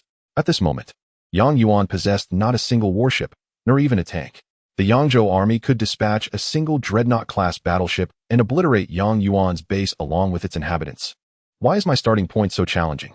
Can't I be granted a single path for survival? Just as he finished lamenting, a call appeared on the controller. And it was, of course, the deputy commander of the Yangzhou army, Zhou Wuyu. Yang Yuan could not refuse this call, and with a heavy heart, he answered, General Zhou, what instructions do you have for me? The instant he connected, he donned a sycophantic demeanor. How repulsive, Yuan Xing muttered beside him. Yang, you audacious fool. That reddish-brown reconnaissance aircraft was dispatched by you, wasn't it? How dare you come here to take photographs? Are you plotting rebellion? Zhou Wuyu bellowed like an enraged beast. Yang Yuan felt a wave of nausea wash over him, yet he had to maintain a smiling facade, knowing that every second counted. Oh dear, General Zhou, your words are rather exaggerated. You are well aware of my meager possessions. I do not even possess a tank. How could I possibly dare to rebel? Zhou, in disbelief, continued to berate him. You do not dare to rebel? Then why the hell did you come to scout me? It's merely that I have recently taken on the role of commander and am still unfamiliar with the operations. This morning, I just set up a radar. which supposedly can summon reconnaissance aircraft. I have never seen such things before, and in my excitement, I inadvertently encroached upon your territory, leading to this misunderstanding. Please, do not take offense. I truly did not intend to. Yang Yuan said with a broad grin, adhering to the adage that one should not strike a smiling face. Zhou's tone gradually softened. You better not get any ideas. Quickly hand over 3,000 resources. Otherwise, I will unleash my dreadnought to pay you a visit. Did you not see the scale of my navy just now? Yes. This matter is indeed my fault, and I deserve punishment. However, could you perhaps reduce the amount? After all, my resources are exceedingly scarce. In a few days, when I find other island resources, I shall grant you the right to exploit them all. How does that sound? Enough of your nonsense. I have no patience for this. You have 1 hour. Even if you have to sell your pots and pans, gather 3,000 resources for me. If I do not see the money within the hour, you will witness the missiles from my dreadnought. With that, Zhou severed the video connection. Yang Yuan's attempts at diplomatic appeasement, although failing to avert the crisis, at least bought him some time. Yang Yuan assessed, in an hour, the Yangzhou army will launch their attack on us, and it will take about half an hour to reach my former island. They are unaware that I have relocated my base here, and it will take them some time to search this area, filled with numerous islands. They will need at least an hour to find us. This means we have at least 2.5 hours to escape. In 2.5 hours, we have ample time to construct a shipyard and even build several armored transport ships to evacuate all our troops. There is still hope, Yuan Zhongyi stated. Yuan Zhongyi, though of good temperament, was quite different from his sister. Yuan Qing retorted, if we can find a suitable island, then we have hope. If not, waiting here is akin to waiting for death. We've found one. Just as Yuan Qing finished speaking, Yang Yuan's Dragonfly drone transmitted a report of good news. It had discovered an island located 50 kilometers southeast of their current position, featuring 2 oil wells and a silver mine. Though lacking gold, it was sufficient for survival. However, it seemed there was already a base established there. Yang Yuan continued, this base appears to belong to the Allies, comprising a base, a barracks, a vehicle factory, and a shipyard. They have 7 or 8 tanks, dozens of soldiers, and several warships. A force exists on such a remote island. Let me take a look. Could it be pirates? Yuan Qing moved closer to Yang Yuan, peering at the screen, murmuring to herself. The color of their troops is black. They truly are pirates. The technology resembles that of the Allied forces from Red Alert 2, with soldiers, tanks, and warships, albeit all of second-tier technology. They may be numerous, but they are not particularly strong. I can handle this. Are you certain? Yang Yuan asked, dubious of their ability to manage against such numbers. Yuan Qing, however, wore an expression of confidence. Our forces may be few, but if employed wisely, we can prevail. Yuan Zhongyi stepped forward in support of his sister, Commander Yang. Trust my sister, she has always been clever and adept at strategy. Following her lead in this battle is sure to yield success. Yang Yuan, though still skeptical, recognized his inexperience in combat. He decided to seize this opportunity to observe how battles are conducted in this world. After all, he would be following suggestions. Yet command remained in his hands. Very well, I shall trust you this once. Yang Yuan promptly canceled the construction of the vehicle factory, repurposed the shipyard, and sold off temporarily useless items such as the radar and patrol cannon, reserving funds for the construction of armored transport ships. Before long, a large Soviet shipyard was completed. He then ordered the construction of 2 armored transport ships. Simultaneously, Yang Yuan sold all the walls and the bunker where the mobilized troops were stationed, as they would soon be retreating. Keeping those items would be a waste. The 2 new armored transport ships, along with the previous one and an Imperial assault vehicle, would sufficiently accommodate Yang Yuan's mobile base, a dozen soldiers, and an armed mining vehicle. Ultimately, Yang Yuan sold the occupied Imperial power plant, Imperial barracks, and Imperial mining site, leaving him with 1,000 resources. At this point, Yang Yuan was left with only a Soviet shipyard, capable of producing units such as armored transport vehicles, Scorpion anti-aircraft warships, and Typhoon attack submarines. The Scorpion was of little use for now, as the enemy possessed no aerial units. So Yang Yuan opted to construct a Typhoon submarine to provide underwater protection for the evacuation team. Upon the submarine's completion, Yang Yuan sold the shipyard. In an instant, there were no buildings left on the island, as if no one had ever been there. As Yang Yuan and his team set off, they had only half an hour before Zhou would likely find them. The armored transport ships, laden with numerous units, had slowed considerably. It was not until they reached the vicinity of their target island that Yang Yuan breathed a sigh of relief. We have arrived near the small island. What do you suggest we do now? Yang Yuan inquired. In truth, He had his own strategies, but wished to hear her thoughts. He understood that a successful commander must be humble and open to counsel, drawing wisdom from various sources. Yuan Qing replied, "We should first circle around to the southern coastline, where the enemy's defenses are weakest. We will disguise the assault transport vehicle as an enemy tank and boldly enter their central area, where there are 3 enemy power plants and a barracks. At that moment, the cap-wearing soldiers will disembark and attack the barracks, preventing the enemy from promptly reinforcing their troops. And then, follow my instructions for now, and I will observe the enemy's reactions to adapt our response accordingly." Yuan Qing appeared utterly relaxed, as if victory were already assured. Yang Yuan had no time to hesitate and immediately issued commands as Yuan Qing suggested. An assault transport vehicle, disguised as an allied grizzly tank, swaggered past the enemy's machine gun bunker. Not only the machine gun nest, but also the nearby American soldiers remained oblivious. This assault transport vehicle can mimic anything. Those robots are utterly incapable of recognizing it, making it invincible, no? Yang Yuan asked. Indeed, it is impressive, but not invincible. A single dog could discern its disguise. However, the pirates on this island clearly did not expect anyone to attempt infiltration, so there are no dogs present, Yuan Qing explained. Navigating past 2 machine gun bunkers and a dozen soldiers, the assault transport vehicle reached the core of the enemy structures, where 3 allied power plants and a barracks awaited destruction, Yang Yuan's first targets. 4 cap-wearing soldiers disembarked from the transport vehicle, seizing their laser guns and unleashing a barrage upon the barracks, which erupted in flames and partially collapsed. Their laser guns proved effective not only against vehicles, but also exceptional for demolishing structures. Alarms blared immediately, and, as Yuan Qing anticipated, the enemy reacted sluggishly. By the time the barracks lay in ruins, 7 or 8 grizzly tanks and 20 soldiers finally rushed towards the cap-wearing soldiers. Now, let the transport ship, laden with mobilized troops and the armed mining vehicle, charge forward. The Soviet armored personnel carrier, though devoid of weaponry, boasted formidable armor.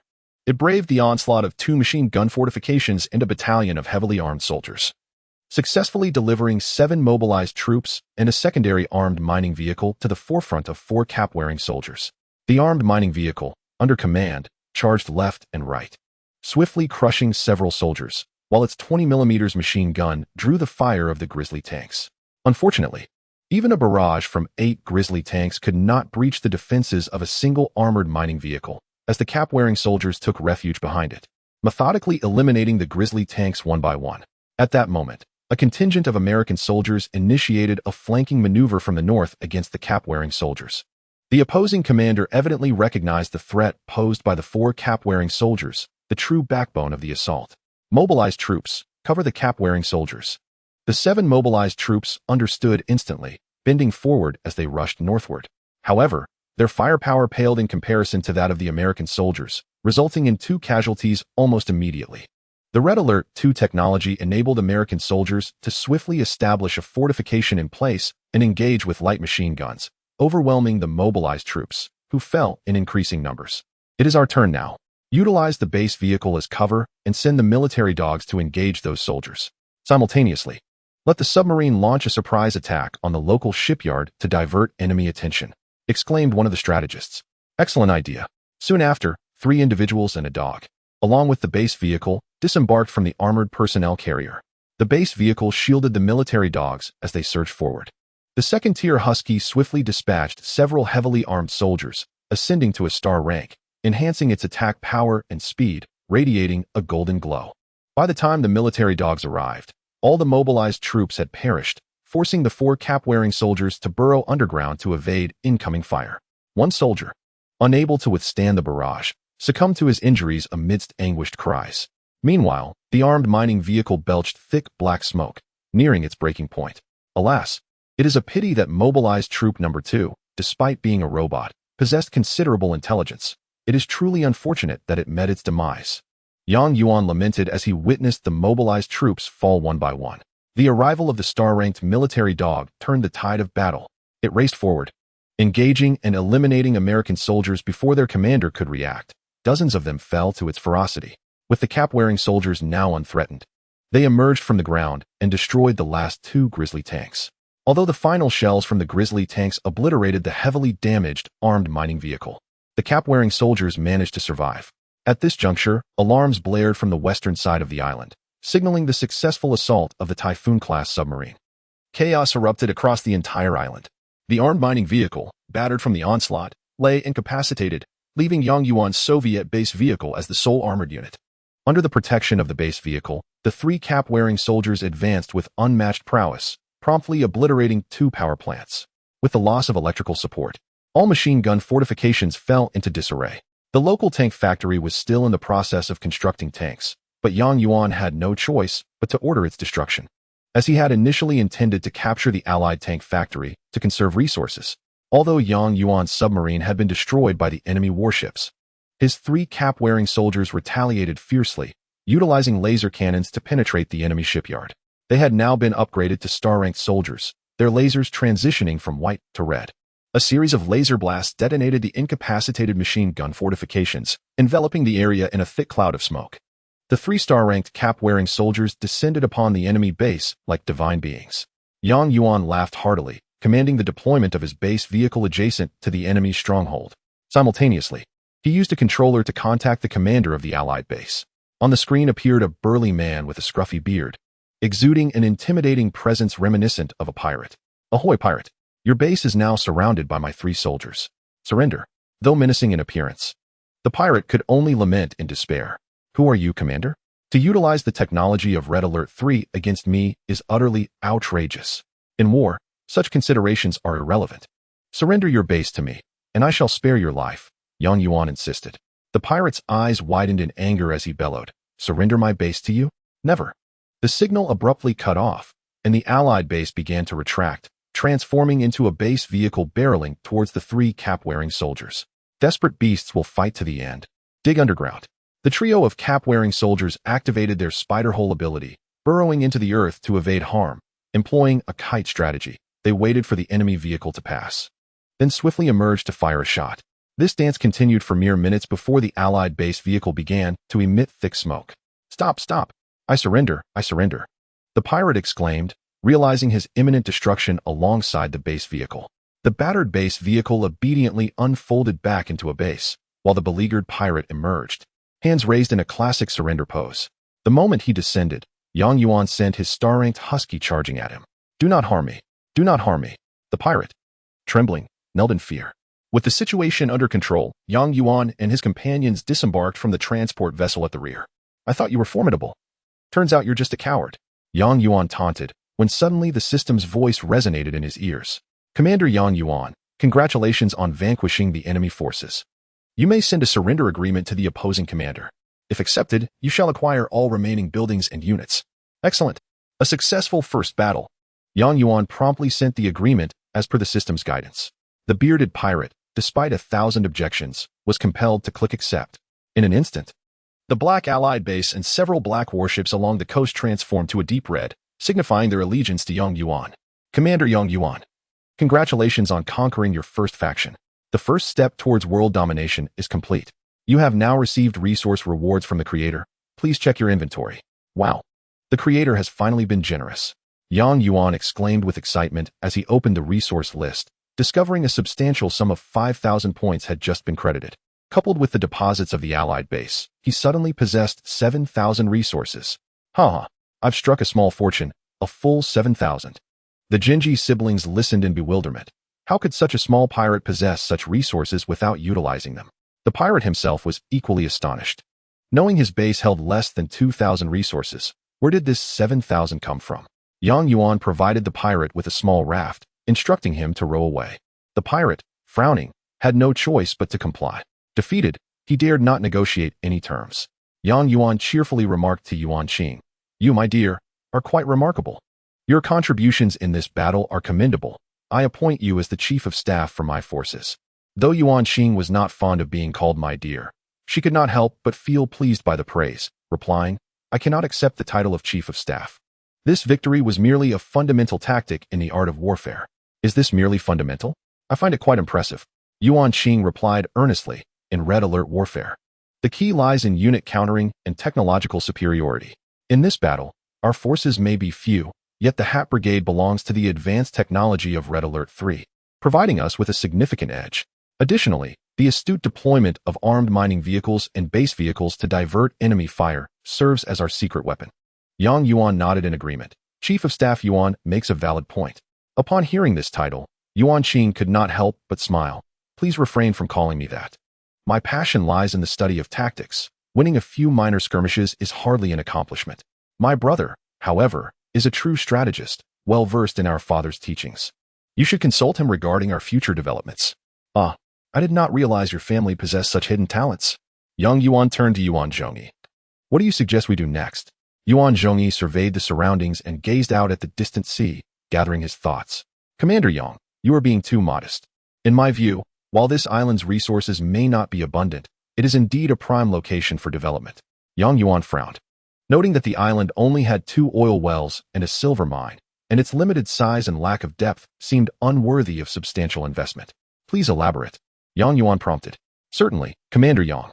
Firstly, the island's geographical position is quite remote, distanced from the mainland's various lords and the forces of Yingzhou, which makes it relatively safe and worthy of our development, Yuan Zhongyi explained. Indeed, the location is quite isolated, but resources are still limited. How do we address that? Yang Yuan inquired. Yuan Zhongyi smiled. Perhaps Commander Yang is not fully aware of the Allied forces' capabilities. The Allied base can construct a facility known as a resource refinery. Although it is costly, it can double the value of all mined resources, effectively turning 1 silver mine into 2. If we can discover additional ore veins on nearby islands, our resource output could also be doubled. Such advanced technology exists? Yang Yuan's mouth fell agape in astonishment. Chapter 9.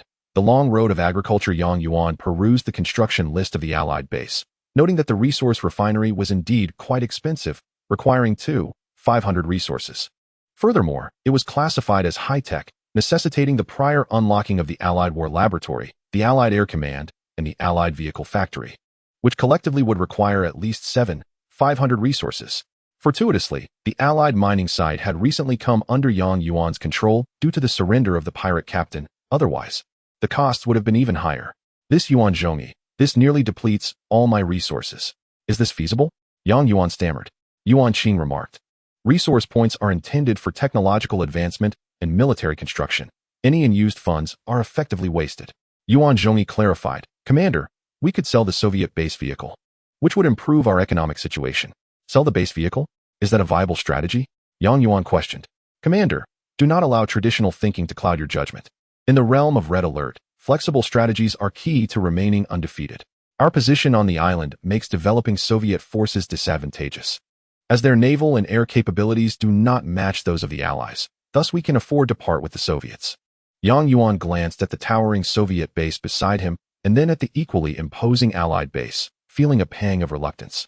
As this Soviet base had accompanied him to this world, we are all in this together, and I would never betray you, Yuan Qing asserted with conviction. Taking a deep breath, Yang Yuan resolved, I shall proceed as you advise.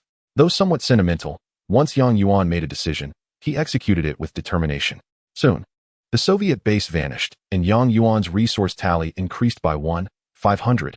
He had not realized the base could be sold for such a sum. The Allied power plant, Allied barracks, and Allied air command sprang up in rapid succession as the ample resources allowed for swift construction. It appeared that ample funds facilitated matters, a principle that also applied in this world of Red Alert. All units converge. In tandem, Yang Yuan ordered his troops to assemble. As this developmental phase was the most vulnerable time for base defenses, it was imperative that the forces gathered for vigilance. 3 anti-submarine destroyers congregated along the coast. Having recently surrendered to Yang Yuan, he commanded them to patrol the island in alternating patterns, as their anti-submarine helicopters could swiftly detect and engage enemy submarines. It was no wonder that the Soviet Typhoon submarine had been swiftly defeated in its previous encounter with them. On land, the armed mining vehicles had met with destruction, and the remaining 3 elite HAT brigade members and 1 elite Husky had gathered around Yang Yuan. He had already witnessed their formidable combat prowess. The elite units indeed possessed extraordinary strength. Yang Yuan positioned the HAT brigade to defend the northern side of the 3 structures while assigning the Husky to patrol the base continuously, remaining vigilant against enemy camouflage units. After all, the robotic Husky would not tire. 2 armored transport vessels and 1 assault transport vehicle were stationed beside the base, ready for a quick escape in case of emergencies. At that moment, a familiar and commanding voice echoed in Yang Yuan's ear. Commander, Mobilization Unit Number 2 reporting for duty. Yang Yuan gasped. Number 2, you survived? At that moment, Number 2 bore 2 stripes on his chest, indicating his elevation to a level 2 mobilization unit. It seemed he had not only escaped death but had also risen 2 ranks due to his previous achievements. Commander, my communicator was damaged but has been repaired. And I just received your command, prompting my immediate arrival. Wonderful. Your survival is a relief. From now on, you shall remain by my side as my personal guard. Yes, Commander. In Yuan's eyes, Number 2 was indeed a significant contributor. Even as a robot, he would not forget those who had aided him. However, to the Yuan siblings, this was an extraordinary occurrence. Brother, I have never seen such a resilient mobilization unit. He survived the assault of dozens of American soldiers. Perhaps it is simply luck. In war, there are always those who manage to survive against the odds. Are we not such individuals? With everything arranged meticulously in Number 2's miraculous return, Yuan finally let out a sigh of relief, just as he was about to have lunch when the communicator buzzed once more. Who could possibly be seeking him at this hour? Of course, it was Zhou Wuyu of the Yangzhou army. Not this fat pig again, should I answer? Yuan Qing advised. Since the relationship has soured, why bother answering? Yet Yuan Zhongyi suddenly had a brilliant idea, suggesting, Commander, why not employ a strategy of misdirection and tell him that you have defected to the Yingzhou army? The Yangzhou army and the Yingzhou army already have conflicting claims over the islands. This might yield unexpected results. Elated, Yuan decided to connect the video call. Once again, he was greeted by that familiar, large visage. You little brat, you sure run fast. The entire island has been cleared. Zhou Wuyu's expression betrayed no anger, yet his eyes burned with fury. Yuan merely regarded him coldly, prompting Zhou Wuyu to continue. So, you choose silence, do you? Let me tell you, no matter where you run, I will find you. When I do, I will tear you into pieces and feed you to the squids. Yuan chuckled coldly. Huh? You needn't search for me, fat pig. I defected to the Yingzhou army this morning. Henceforth, I need not concern myself with your whims. If you possess the capability, annihilate the Yingzhou army, and then come find me. Ha. With that sinister grin, Yuan concluded the call, promptly annulled the tribute agreement with Zhou Wuyu, and added him to his blacklist. The commander truly exhibits remarkable acting skills. That individual named Zhou Wuyu must be absolutely furious and might soon seek vengeance against the Yingzhou army, Yuan Zhongyi remarked. That would be the best outcome. Yuan replied. On another note, you appear to be such an honest and reliable person, yet you could conceive such a cunning strategy. I must admit, I underestimated you. I hereby appoint you as my chief military advisor. From now on, you shall be known as Advisor Yuan. The commander laughed, humbly declining the title. Yuan Zhongyi swiftly waved his hand. Yet, amidst the jesting, he regained his solemn demeanor. Commander, we cannot celebrate too early.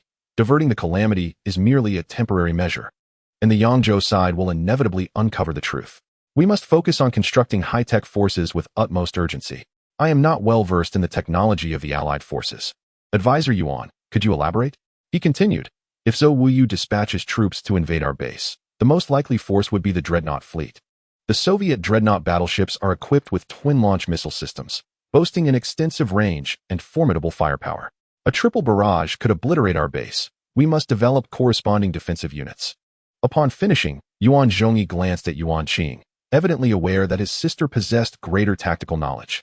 Yuan Qing understood immediately and stated, although the Dreadnought's missiles are powerful, they can be intercepted quite easily by air defense units, such as the Allied heavy infantry, Patriot missiles, multifunctional infantry fighting vehicles, and the naval Aegis defense warships.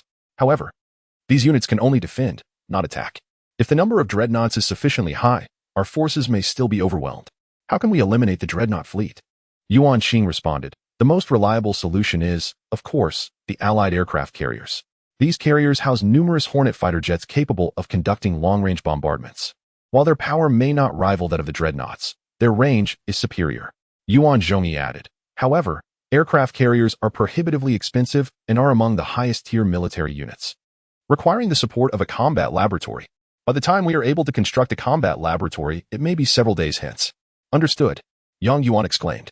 So during this interim, our only means to defend against the Dreadnoughts will rely on those Patriot missiles and similar units.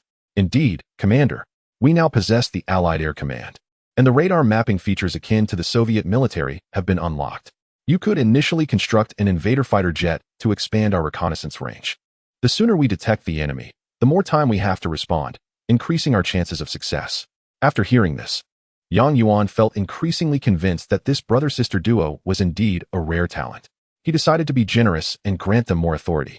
Advisor Yuan, Chief of Staff Yuan, I hereby entrust you with the defense construction of the base. You may develop the facilities according to your vision, but they must be approved by me beforehand. The Yuan siblings were overjoyed. They could hardly believe Yang Yuan would place such trust in them. Your Excellency, this approach. Number 2 cautioned, still alert to Yang Yuan's concerns.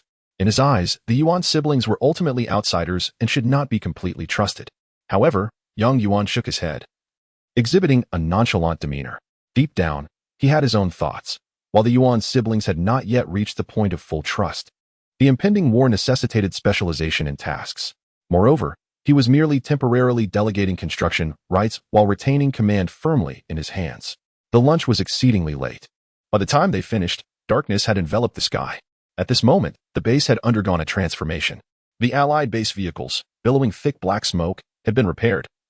Thanks to the engineers' instantaneous restoration skills, 2 oil wells had been secured by engineers dispatched by Yuan Zhongyi, and an invader fighter jet took off vertically from the air command to conduct reconnaissance. Haha, I never anticipated that before establishing a navy, I would already have an air force, Yang Yuan jested. The coastal jungles of the western and northern islands housed 2 heavy infantry units. Although costly at 400 resources each, they were already the most affordable units within the Allied air defense forces. Their presence could at least mitigate the enemy dreadnought's missile strikes. Yang Yuan had assumed that Yuan Zhongyi would proceed to construct a vehicle factory, as only with such a factory could they build the necessary combat laboratory for the highest-tier Allied upgrades. Furthermore, the vehicle factory would enable the production of multifunctional infantry fighting vehicles. Although their attack power was modest, they could engage both ground and air targets, move swiftly, and transport soldiers for enhanced capabilities. If heavy infantry were to enter multifunctional infantry vehicles, their air defense capabilities would be further augmented. Yet, to Yang Yuan's surprise, Yuan Zhongyi chose to construct an Allied shipyard instead. Advisor Yuan, given our current technology, we cannot build aircraft carriers. Why prioritize the shipyard? Yang Yuan could not help but inquire. Commander, while we may not be able to construct aircraft carriers at present, we can build other naval units. A robust navy is essential to expand our territory, whether for scouting enemy positions or discovering new resources.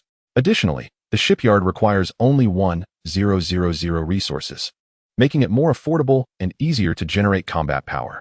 Indeed, in this world of Red Alert, those who remain stagnant in pursuit of stable dominance never meet favorable ends. We must constantly seek the unknown and forge new opportunities, Yuan Qing added, exhibiting a more aggressive tone than her brother. After the Allied shipyard was completed, night had fully descended, and ominous clouds loomed in the sky, signaling an impending storm. Yang Yuan observed the deteriorating weather but knew the base only permitted the commander's entry. Unable to let the two remain outside in the rain, he said, "You should seek shelter in the armored transport ship while I procure a dwelling for you in the base." Yuan Zhongyi, having witnessed Yang Yuan's unique ability to procure living necessities with resources, declined the offer. "Commander, I appreciate your generosity, but we can manage in the transport ship. Let us reserve resources for troop construction. We currently have nearly 1,000 resources, which is sufficient to build 2 combat dolphins." Yang Yuan felt an inexplicable sense of admiration. Yuan Zhongyi truly embodied his name, displaying profound loyalty and righteousness. He continued, "The storm at sea is imminent, and such adverse weather will severely impact combat. However, it will not significantly hinder our construction efforts. Therefore, we can confidently proceed with the vehicle factory tonight, estimating it will be operational by tomorrow morning." "Indeed," Yang Yuan replied. "I observe that Zhou Wuyu appears rather rotund and not the type to endure hardship. He certainly will not expend energy searching for us during a stormy night. We can indeed rest easy tonight." It seemed that while the commander still lacked combat leadership experience, he possessed a keen eye for recognizing talent. Undoubtedly, he would achieve great success in this world. Yang Yuan was about to indulge in self-congratulation when Yuan Qing interrupted. "Both of you should cease your pretentiousness. The storm is approaching." No sooner had she spoken than a tremendous rumble echoed across the horizon, and flashes of lightning illuminated the world as if it were daylight, akin to a mighty dragon surfacing from the depths, navigating through the tempest. The Yuan siblings hastily sought refuge in the armored transport ship, while Yang Yuan directed the base to open its hatch, pulling himself inside. The layout of the Allied base mirrored the original, and on this stormy night, filled with chaos, Yang Yuan, feeling rather listless, opened the map to scrutinize it closely. Having arrived in this world just 2 or 3 days prior, he was still unfamiliar with its rules. Thus, he resolved to seize this opportunity to catch up on his studies. The Allied Air Command and the Soviet radar systems share similar functionalities, both capable of summoning a world map. On this real-time map, various factions are distinguished by different colors. Currently, Yuan finds himself nestled in a small corner of the southeastern sea, rendering vast areas of the map black. The only visible spots are the maroon dots representing his own structures and units. At first glance, it appears that he possesses a considerable force. Contrary to his earlier assumptions of scarcity, one maroon dot is moving towards the base from the sea. Upon inspection, Yuan discovers it is the intruder aircraft, returning from its patrol mission, hindered by the storm, thus moving at a sluggish pace. Yuan sequentially clicks through the dots, surveying his heavy infantry, hat-wearing soldiers, and military dogs, all steadfast amidst the tempest, occasionally glancing around while maintaining high alertness. The robots are indeed unwavering in their execution of commands. When he examines the dot corresponding to Mobilization Unit Number 2, he reflects deeply.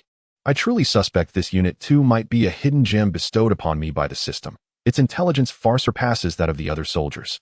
Increasingly resembling anything but a mere simpleton robot, Yuan muses.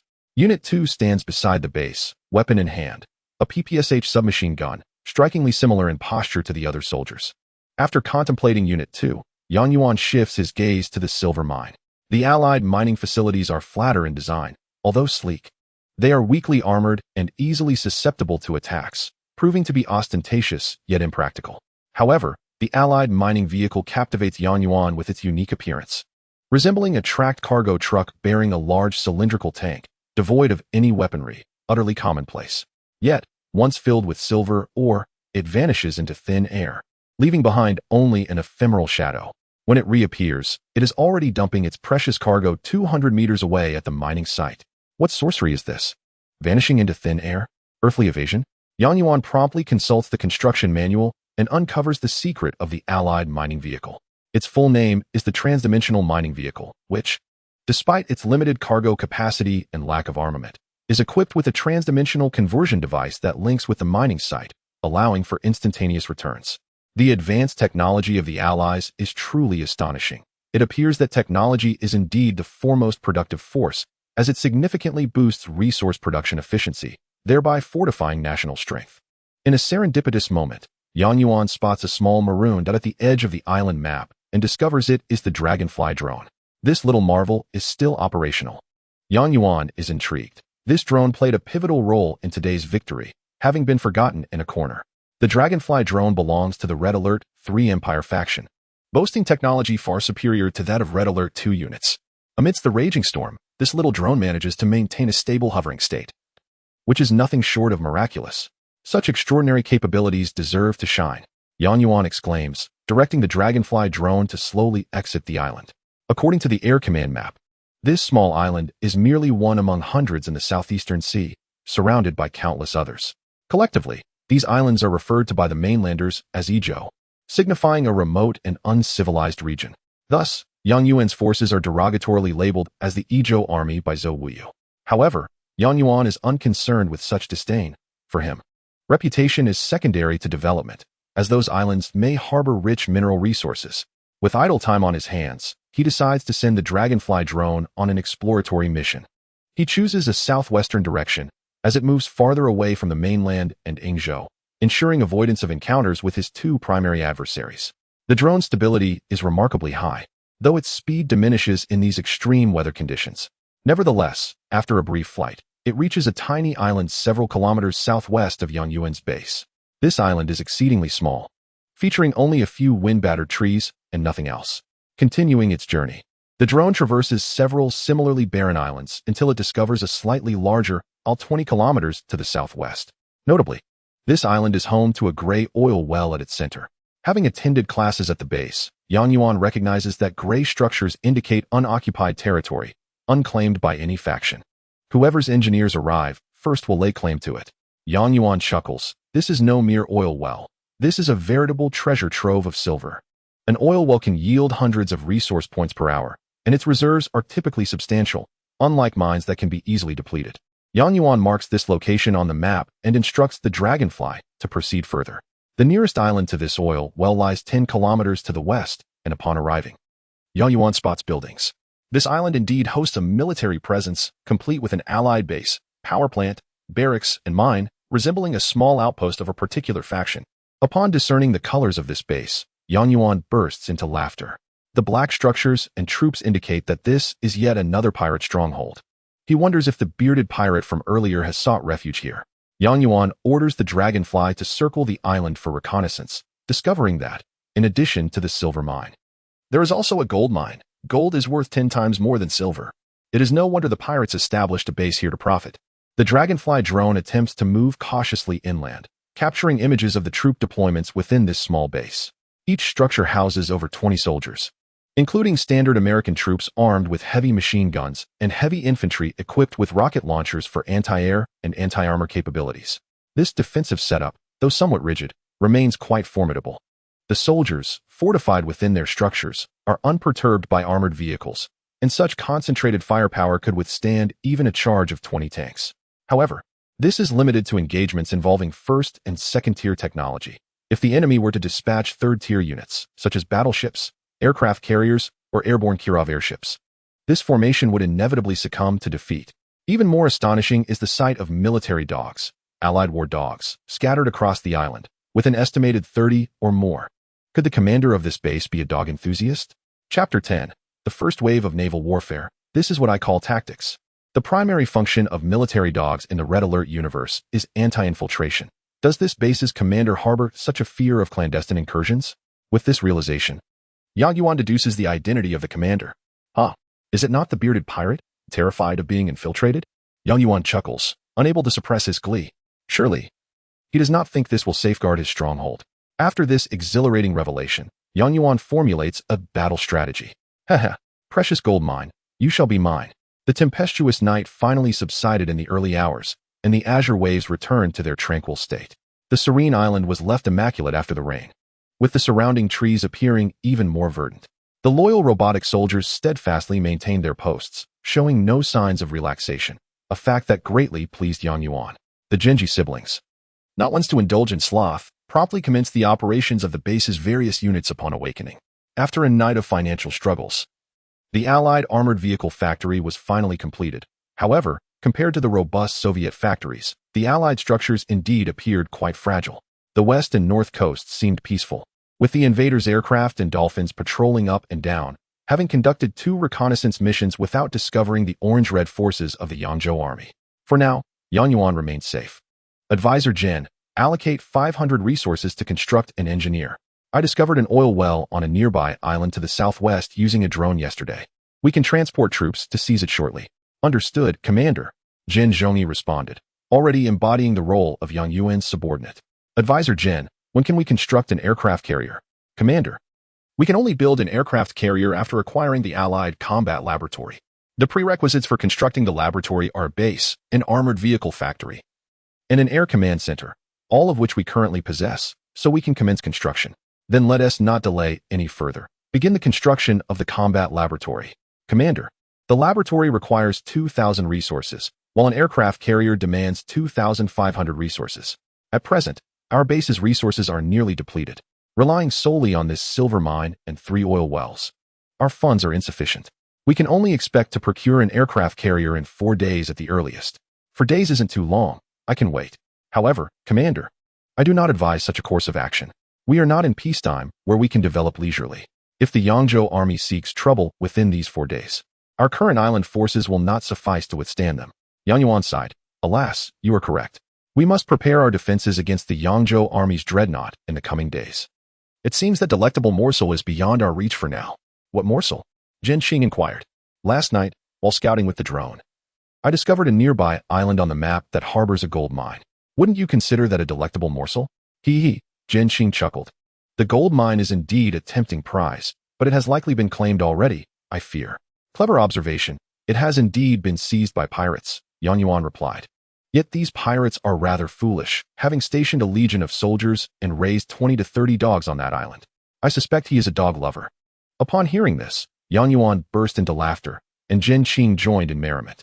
No wonder you were inquiring about aircraft carriers. Such an island could be taken effortlessly with just 1 carrier. Yang Yuan lamented, regrettably, we lack the capability to seize that morsel for now. We must wait for a considerable time. Jinqing suddenly lowered her voice. I once heard my father speak of a unit called a sniper, capable of silently eliminating enemy soldiers from extreme distances, rendering their position undetectable. If we had a sniper, perhaps we could claim that delectable morsel. After hearing this, Yuan quickly perused the allied construction list, but found no option for a sniper. I cannot find this sniper. Can we not produce one? Yuan asked. Jin Zhongyi explained, indeed, the sniper unit exists in the Red Alert world, but it belongs to a derivative faction of the Allies. And not every commander in the Allied factions is granted the privilege to construct it. Yuan suddenly recalled the first day in this world when the system prompted him to choose a faction, noting that the Yuri faction was among the derivatives. The introduction of another derivative unit left him perplexed, as he was still unfamiliar with the rules of this world. Unfamiliarity with something necessitates learning. This is my guiding principle, Yuan asserted. I have heard of a derivative faction called the Yuri faction. Today, you mentioned derivative units. What does this mean? The fundamental factions of the Red Alert world are two, the Allied faction and the Soviet faction. Upon meeting certain conditions, they can upgrade to the Red Alert 3 Allied faction and Red Alert 3 Soviet faction, which purportedly enhances their combat capabilities significantly. Purportedly? Yuan inquired. Indeed. As no lord on the continent has yet upgraded to Red Alert 3 technology, I can only speak from hearsay. Yuan continued. What of your Ingzhou Empire faction? Is it not of Red Alert 3 technology?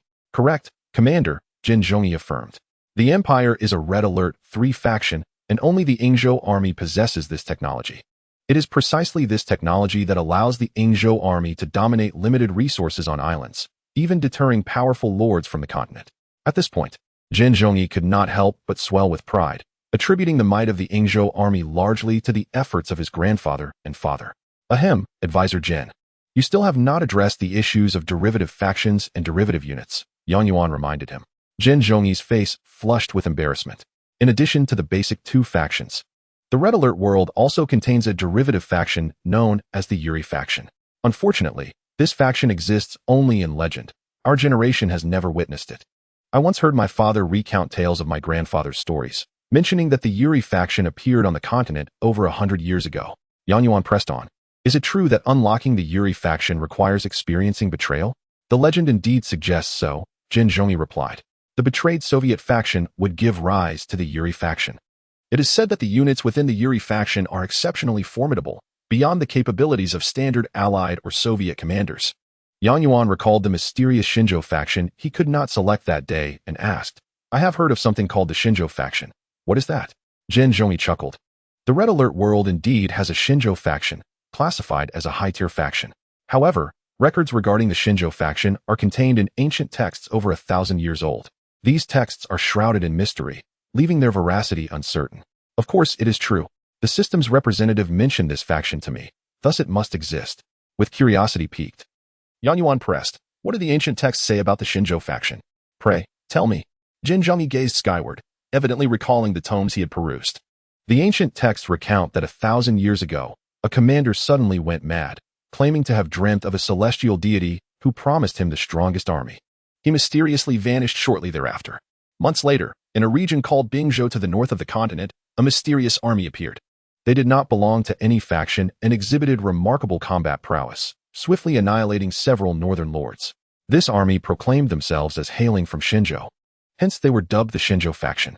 The Shinjo faction swept across the land, unifying it as all other forces bowed in submission. When people finally laid eyes on the commander of the Shinjo faction, they were astonished to discover that he was indeed the Mad Commander. How intriguing. What happened next? Before long, this powerful Shinjo faction vanished, and the Red Alert world reverted to an era of fragmentation and division. Thus, the authenticity of this legend remains enigmatic. Upon hearing this, Yuan could not suppress a derisive snicker, for he could surmise that this was the handiwork of the Creator, an entity who delights in crafting various worlds merely to observe their unfolding dramas. Yuan gazed up at the sky and mused aloud. Perhaps that old man is watching me right now. What? The Genji siblings could not comprehend his words. Never mind. Can you tell me what is meant by derived units? Yuan inquired. Sister, you are more adept at explaining unit types. Please elucidate for the commander, Yuan Zhongyi suggested.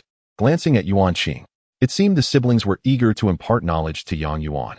Yuan Qing began. Derived units are those that can only be constructed if the unlocking conditions are inadvertently met by various factions. In the realm of Red Alert, 4 derived units have been identified: the Allied sniper, the supercannon, the Soviet terrorist, and the self-destructing truck. These derived units are indeed absent from the construction list. How does one unlock them? Yang Yuan asked. Currently, we are aware of only one method to unlock a derived unit, Yuan Qing replied. That is the Soviet terrorist.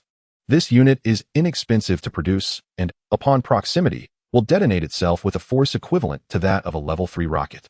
Its unlocking condition is rather horrific. It requires the slaughter of 100 civilians. Goodness, that is utterly depraved. Yang Yuan could scarcely fathom such a gruesome requirement. Throughout history, wars have inflicted the greatest harm upon civilians. Although Yang Yuan was not a paragon of virtue, he held disdain for the strong preying upon the weak. He pondered the nature of those who had unlocked the terrorist unit. They must be demons devoid of humanity, Yuan Zhangyi expressed with indignation. As they spoke, a sudden alarm pierced the air, originating from the dolphins stationed at distant sea reconnaissance. Although these dolphins were mechanical constructs, they did not communicate verbally and instead transmitted text and alarm sounds. Yang Yuan glanced at the command console, which displayed, Alert, Orange Alert. A naval fleet from the Yangzhou Army has been detected 30 miles east of the base, heading towards our location. The fleet comprises 1 dreadnought, 1 Scorpion anti-aircraft vessel, and 2 Typhoon attack submarines. Commander, please prepare for a swift response. Yang Yuan read the message aloud, seeking the opinions of the Genji siblings. The base had yet to construct a combat laboratory, and thus lacked an aircraft carrier to counter the dreadnought. This Zhou Wuyu truly underestimates us. Sending only such a small fleet, Yuan Qing exclaimed, eliciting incredulity from Yang Yuan. Chief of Staff, my dear, with a dreadnought on the opposing side, what can we possibly do? Before Yuan Qing could respond, Yuan Zhongyi interjected, Commander, even if we cannot win this battle, we shall never concede defeat. Do the 2 military strategists possess any clever schemes? Their confidence is remarkable, Yang Yuan remarked. If you trust us, let us handle this battle. You can assign us command of the Navy while you lead the army. We will coordinate our efforts, Yuan Qing proposed. Excellent. Yesterday was our first lesson on offense. Today, you shall instruct me on defense. I shall set out tomorrow. Commander, this may not be prudent. One should not easily relinquish command to others. Number 2, positioned behind Yang Yuan, expressed his unease. Once command is delegated to another, it equates to sending that contingent of troops away, leaving oneself vulnerable should they betray. Nevertheless, Yang Yuan was confident that the siblings would not engage in treachery at such a critical juncture, for their survival depended upon him. The so-called navy under Yang Yuan's command consisted of merely 2 or 3 anti-submarine destroyers and a few dolphins. Even if the siblings took command, they would not pose a significant threat. Though Yang Yuan was still inexperienced in military command, he possessed a measure of confidence in his situational judgment and insight into human nature. He waved his hand, signaling number 2 to remain calm. Thus, the 3 of them each took up their command consoles, preparing for a splendid defensive counterattack. Of course, the Genji siblings' consoles were replicas that Yang Yuan had retrieved from the base. Only the commanders of the sub-bases could utilize such replicas. Yang Yuan first dispatched an intruder aircraft to scout the west, confirming the presence of a small fleet approximately 30 miles offshore, 1 massive dreadnought, and 1 relatively slender Scorpion anti-aircraft vessel. The 2 Typhoon submarines remained submerged, their positions concealed. The enemy is heading west. They must have determined our location and are now approaching us, Yuan Zhongyi stated. Indeed, yesterday's storm interfered with our reconnaissance, allowing the Yangzhou army to ascertain our position during that time, Yuan Qing concurred. Our current naval forces consist of 3 anti-submarine destroyers and 6 dolphins. Brother, you will command the destroyers against the submarines, while I will direct the dolphins to eliminate the enemy's Scorpion vessel and dreadnought. What shall I do? Yang Yuan suddenly realized he seemed to lack a significant role. Commander, our base has accumulated nearly 2,000 resources after this morning's efforts. You must swiftly construct all possible anti-air units. If we fail, the island's defenses will be our last bastion, Yuan Zhongyi asserted. Advisor Yuan truly thinks ahead. I shall take charge of the island's defenses. Yang Yuan observed the resource list. The engineers dispatched earlier had secured the oil wells on the isolated island, amassing 2,000 resources from 3 oil wells and a silver mine. The strongest anti-air unit of the Allied faction was the Aegis cruiser, but its cost was prohibitively high at 1,200 resources. The most formidable land-based anti-air unit was the multifunctional infantry fighting vehicle, capable of launching missiles against aerial targets or intercepting incoming missiles, as well as cooperating with various soldiers. The infantry fighting vehicle cost 600 resources, allowing Yang Yuan to produce only 3. However, with several heavy infantry already at his disposal, the defensive capabilities of the 3 vehicles would be significantly enhanced with proper deployment. They should suffice to intercept incoming missiles. While Yang Yuan meticulously calculated resources on the island, the Genji siblings had already set their navy in motion. Fortunately, they had constructed additional dolphins earlier that morning.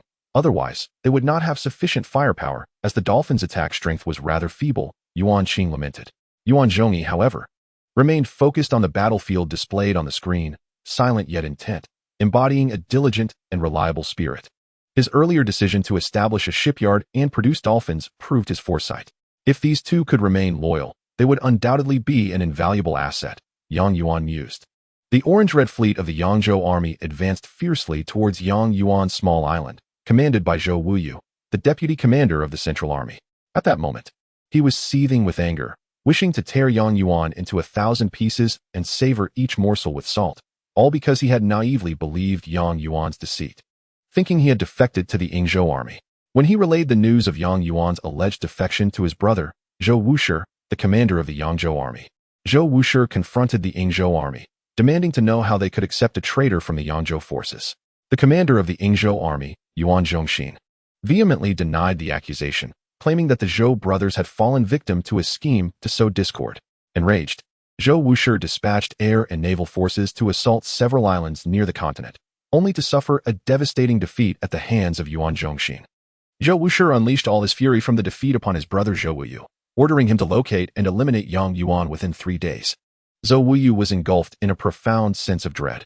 Although he was the younger brother of Zhou Wushi, he was acutely aware of his brother's temperament and methods. Should he fail to accomplish the task at hand, his fate would be sealed.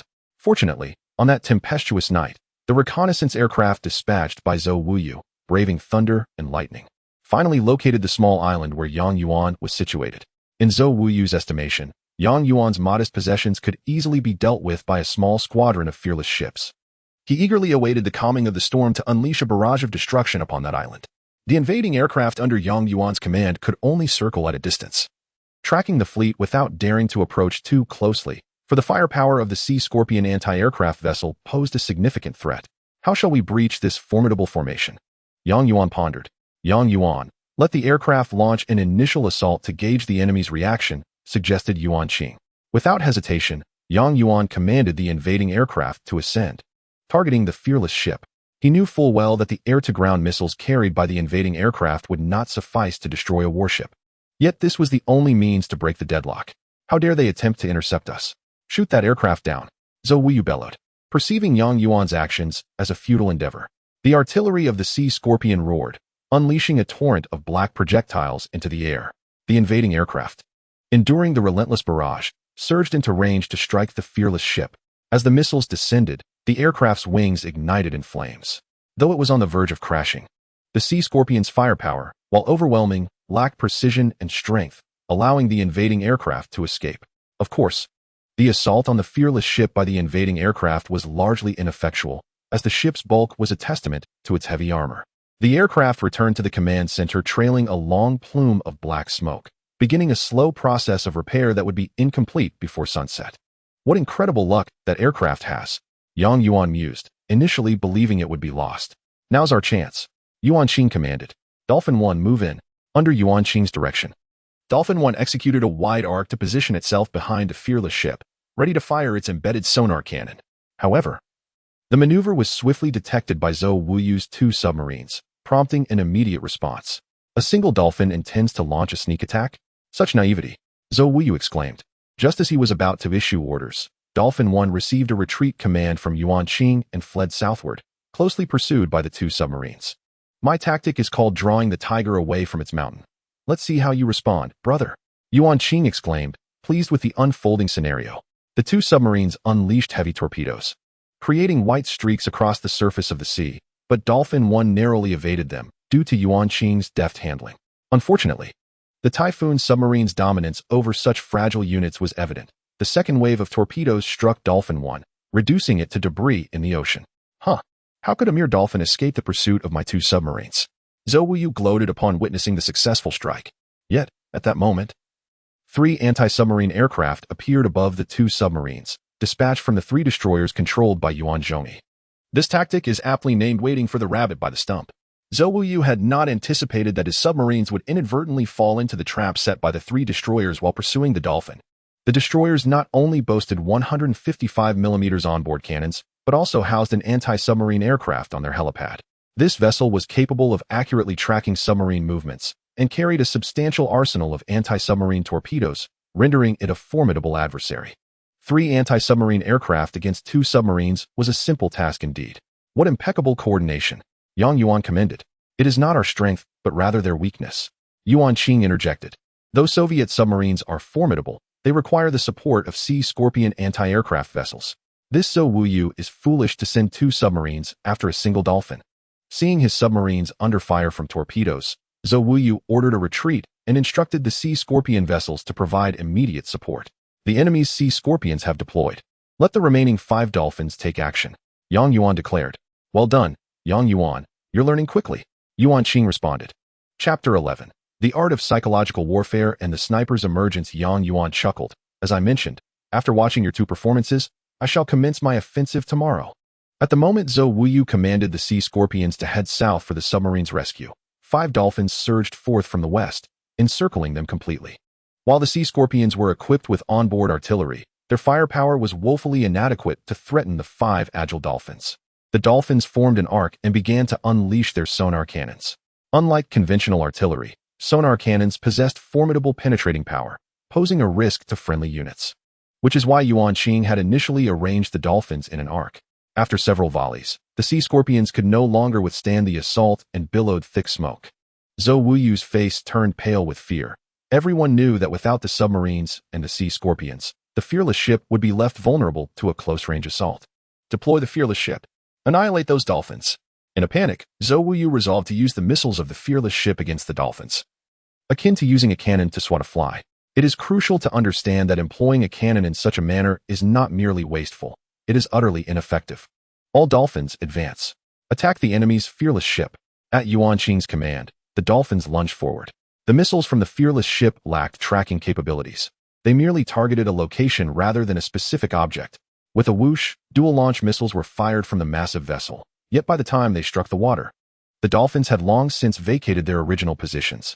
The fearless ship inadvertently sank its own Sea Scorpion amidst the billowing smoke. Ha! I never expected this. The Sea Scorpion fell to friendly fire. Ha! Yang Yuan could no longer contain his laughter. At that moment, 2 Typhoon attack submarines, having received no support, were also destroyed by the anti-submarine aircraft from the 3 destroyers, sinking to the ocean floor. One of Yang Yuan's destroyers was promoted 2 ranks. Realizing the dire situation, Zhou Wuyu had no choice but to issue a retreat command to the last surviving fearless ship.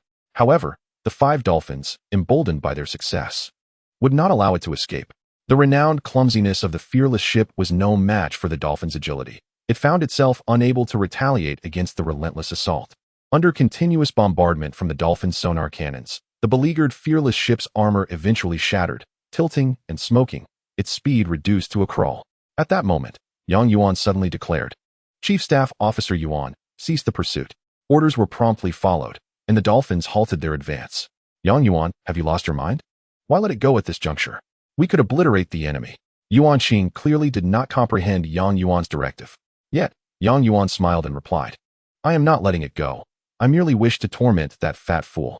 The Yuan siblings were perplexed by Yang Yuan's words and could only observe his actions. Following his command, the 5 Dolphins submerged and trailed the critically damaged fearless ship without engaging, simply following in silence. Minutes later, several warships appeared ahead, dispatched to provide assistance to the beleaguered vessel. Zhou Wuyu exhaled deeply, relieved that despite today's defeat, he had managed to preserve the most valuable battleship, the Dreadnought. As long as it could return to the shipyard, it would be repaired and once again return to the battlefield. Just as he was silently rejoicing, he noticed a chestnut-colored warplane flying towards the rear of the Dreadnought. It was the intruder aircraft from Yang Yuan, the only air force they possessed, which had narrowly escaped destruction moments ago. It had replenished its ammunition and undergone minor repairs at the air command. No. Zhou Wuyu could only shout helplessly at this moment. Boom.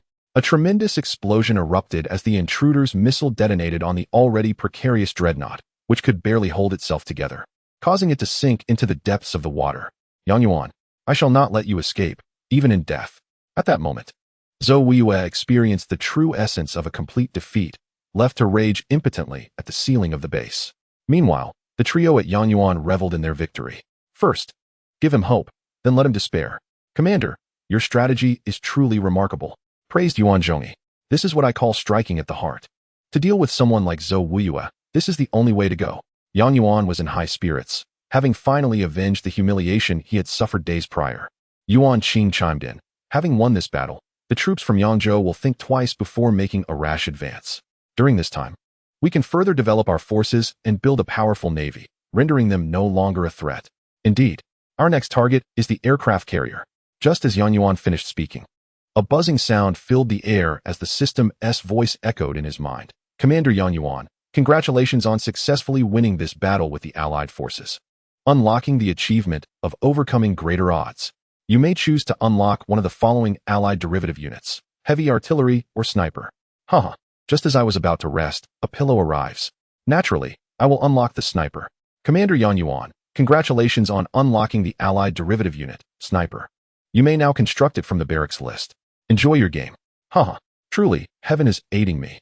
Yuan's sudden outburst left the Yuan siblings puzzled. Commander, who are you talking to? You seem quite cheerful. Yuan Zhongyi inquired. What? Can't you hear the system's voice? Yuan finally realized that the system was exclusive to him, and no one else could hear it. What system voice? We only heard you talking to yourself, Yuan Qing remarked. Yuan opened the barracks construction list and presented the controller screen to them. Look, what is this? Sniper. The siblings exclaimed in astonishment, unaware of when the sniper had been unlocked. Yuan excitedly explained, just now. It turns out the condition to unlock the sniper was to achieve victory with the Allied faction against greater odds. We can choose between heavy artillery and sniper. Wonderful. In that case, we can seize the gold mine without needing an aircraft carrier. Yuan Qing added. Yes, Chief of Staff, Advisor Yuan. I will delegate the construction of the base to you. You are in charge of that while I secure the gold mine. Can you handle it alone? Yuan Qing teased. Oh, you underestimate me. I will soon show you what I am capable of. With that, Yuan directed the barracks to construct a sniper.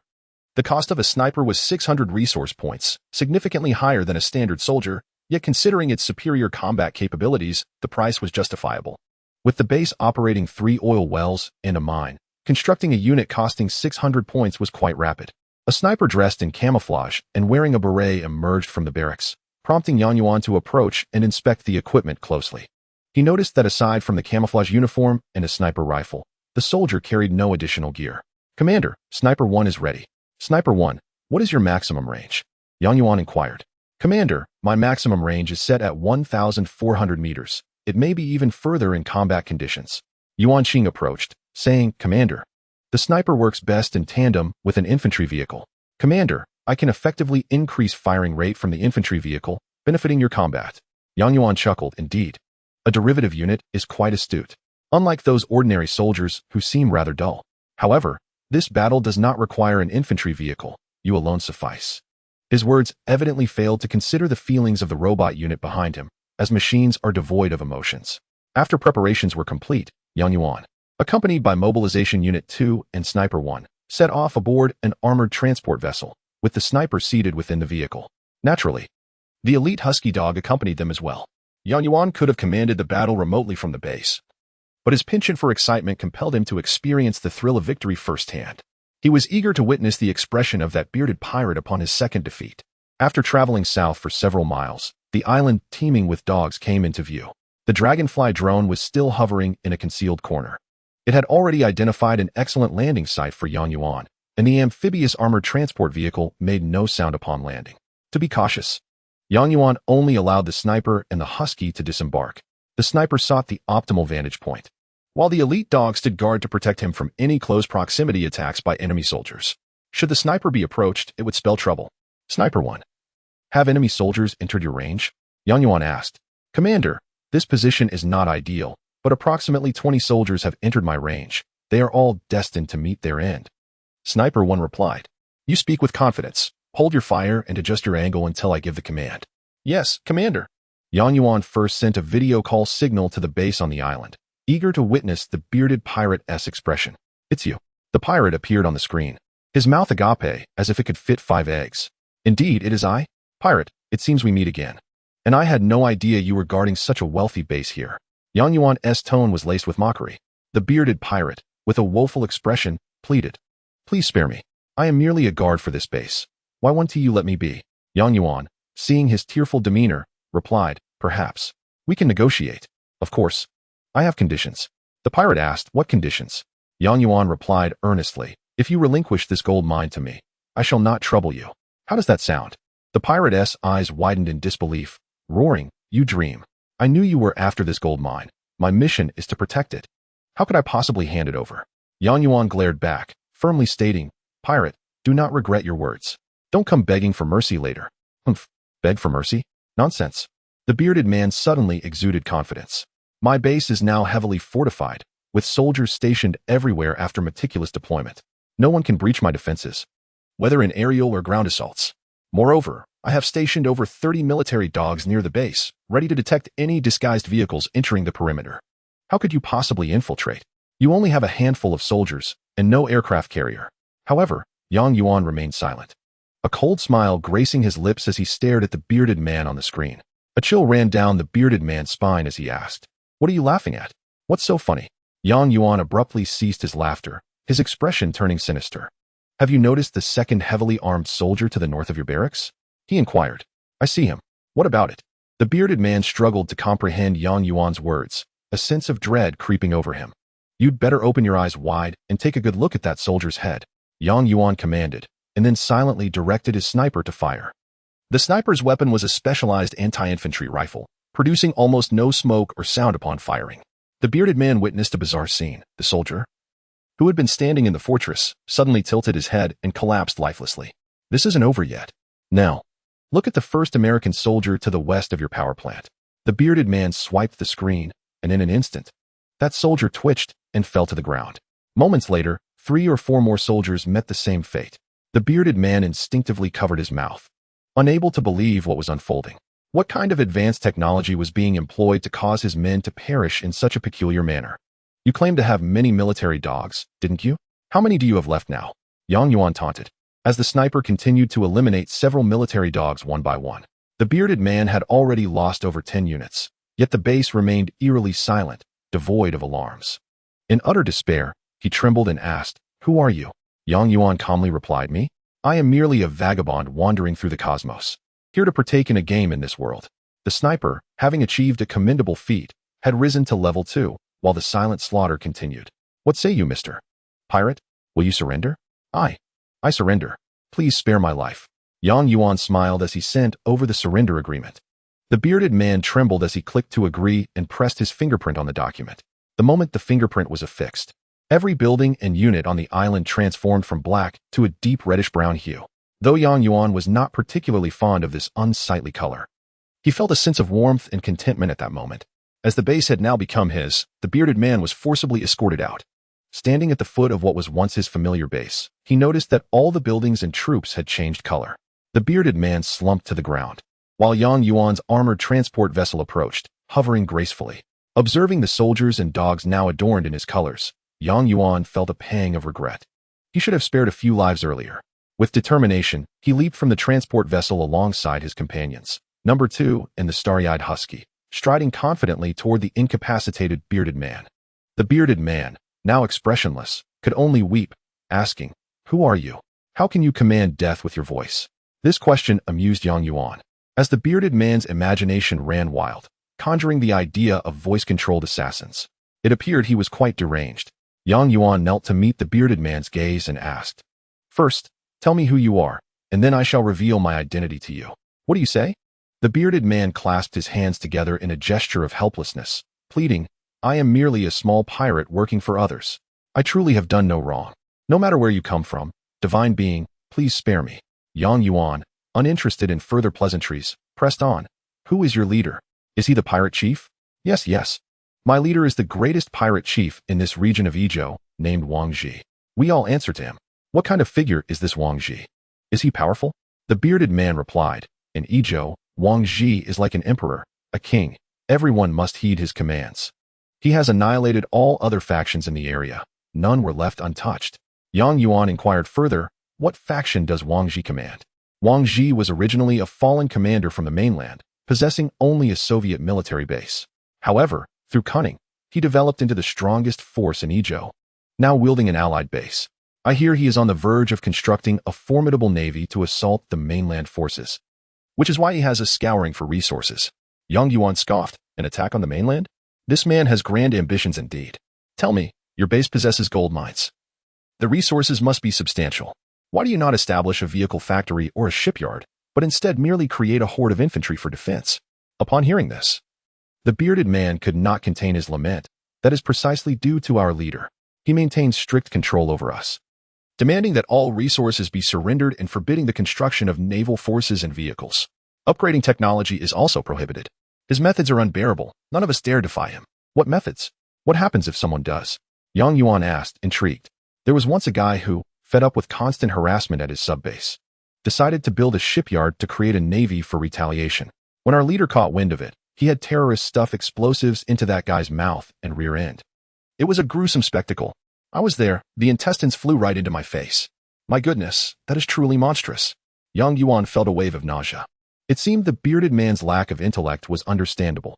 Following such a leader could drive anyone to madness, leaving little room for strategic thinking. Commander, the bearded man continued to plead, please take me away.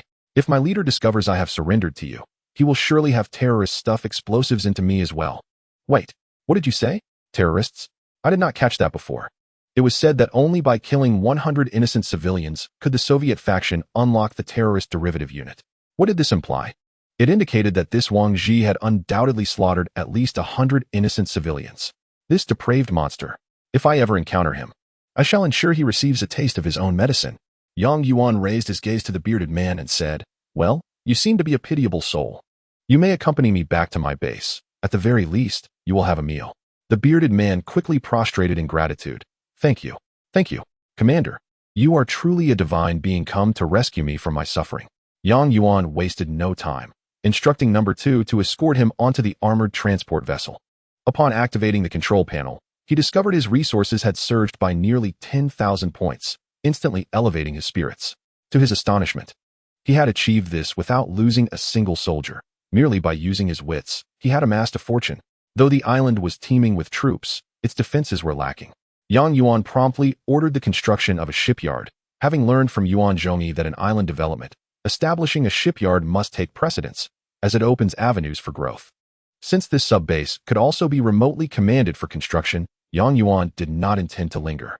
He feared that if the pirate chief Wang Ji discovered his occupation of the base, he would send his forces to retaliate. The moment Yang Yuan stepped aboard the transport ship for his return journey, the congratulatory voices of Yuan Zhongyi and Yuan Qing reached his ears. The siblings held a command device, thus they were already aware of Yang Yuan's actions. Congratulations, Commander. Not only have you acquired a gold mine, but also a new base. The art of war states that besieging a city is the lesser skill, while winning hearts is the greater. Today, I have witnessed this firsthand. Yang Yuan laughed heartily, never concealing his pride. I thought Advisor Yuan was a straightforward person. I never imagined you could flatter so adeptly. I speak the truth. Your psychological warfare was indeed masterfully executed, Yuan Zhongyi replied, true to his character as an earnest man who never indulged in jest. Quite impressive, Yang Yuan. You must not be underestimated. Yuan Qing chimed in, her voice tinged with a hint of shyness. Having grown up, she had seldom offered genuine praise to any man. With the compliment from a lady, Yang Yuan felt a tinge of bashfulness. Ahem, it's merely standard procedure, no need for flattery. Yuan Qing cheerfully responded, this is wonderful. We have acquired a base and ample funds, which essentially gives us an escape route. Even if the troops from Yangzhou come to attack, we shall not fear. Upon reaching the base, Yuan Zhongyi and Yuan Qing greeted them, and Yang Yuan noticed a change in Yuan Qing's gaze towards him. A capable man can earn a woman's respect and admiration. Yuan Qing then spotted the burly man disembarking last from the transport vessel and inquired, why did you bring this fellow back to the base? He doesn't seem like a good person. The burly man could only hunch over and awkwardly smile. Miss, I truly have nowhere else to turn. Please let me accompany you. Yang Yuan explained. His boss is a deranged individual who enjoys stuffing explosives into others. We cannot allow him to return and meet a gruesome fate. Yuan Qing frowned. What good can come from a pirate? If the leader is vile, how can the underlings be innocent? His boss has slaughtered 100 civilians to unlock a terrorist, and I suspect he played a role in that. The burly man quickly waved his hands. Oh dear, my lady, please do not accuse me. I cannot bear such a sin. Chapter 12. The first man to be raided by a nuclear bomb. Seeing that the situation was settled, Yuan Qing felt it unwise to protest. Although she disdained the burly pirate, at least under the supervision of the three, he could not create any trouble. At Yuan Qing's request, Yang Yuan assigned the Star Husky to keep an eye on the burly man. It seems that no matter the world, women are indeed challenging. Yang Yuan muttered under his breath. Yuan Qing shot him a glare, prompting Yang Yuan to quickly change the subject. Advisor Yuan, now that our base is well funded and we have the gold mine secured, we should be able to construct an aircraft carrier swiftly, right? Indeed, Commander. We can rapidly establish a combat laboratory, and soon we will be able to construct not only the aircraft carrier, but any advanced technological units of the Allied forces. Yuan Zhongyi responded. However, I suggest we build the combat laboratory near the subbase you just captured. It would be safer that way, as both bases belong to you. Allowing for shared technology and resources. Very well, let it be as you say. Yang Yuan anticipated the prospect of commanding a formidable navy. Once he constructed an aircraft carrier fleet and additional vessels for escorting, leading such a powerful navy would be most impressive.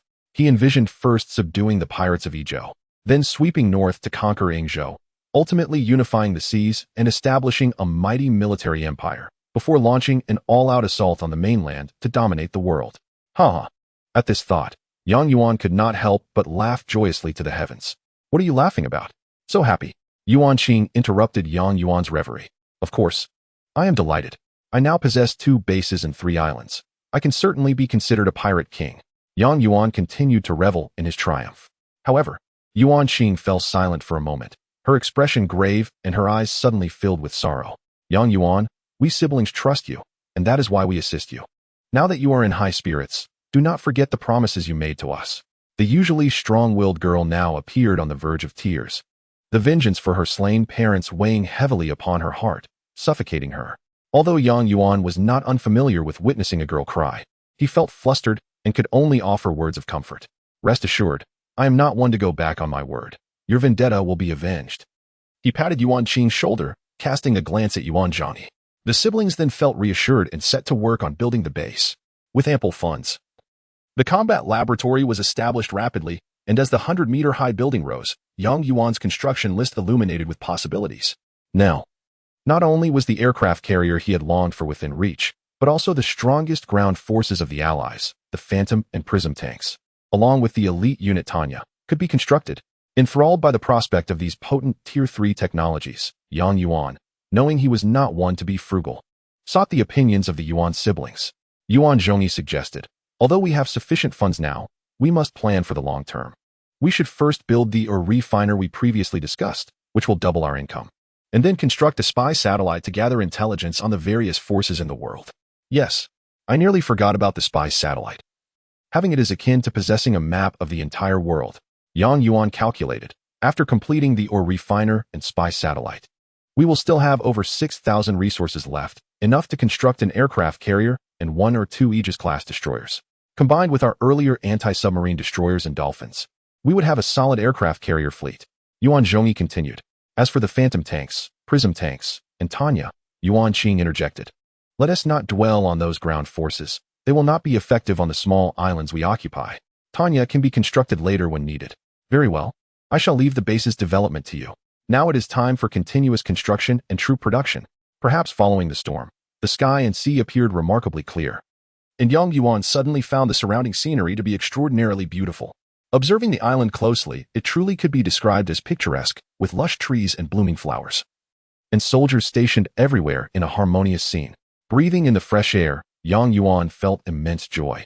Before sunset, the spy satellite was completed, and Yang Yuan's command device chimed as the satellite connected. The world map on the screen instantly brightened. So, this is what the world looks like. The previously dull map now revealed vibrant points of light, dazzling in their brilliance.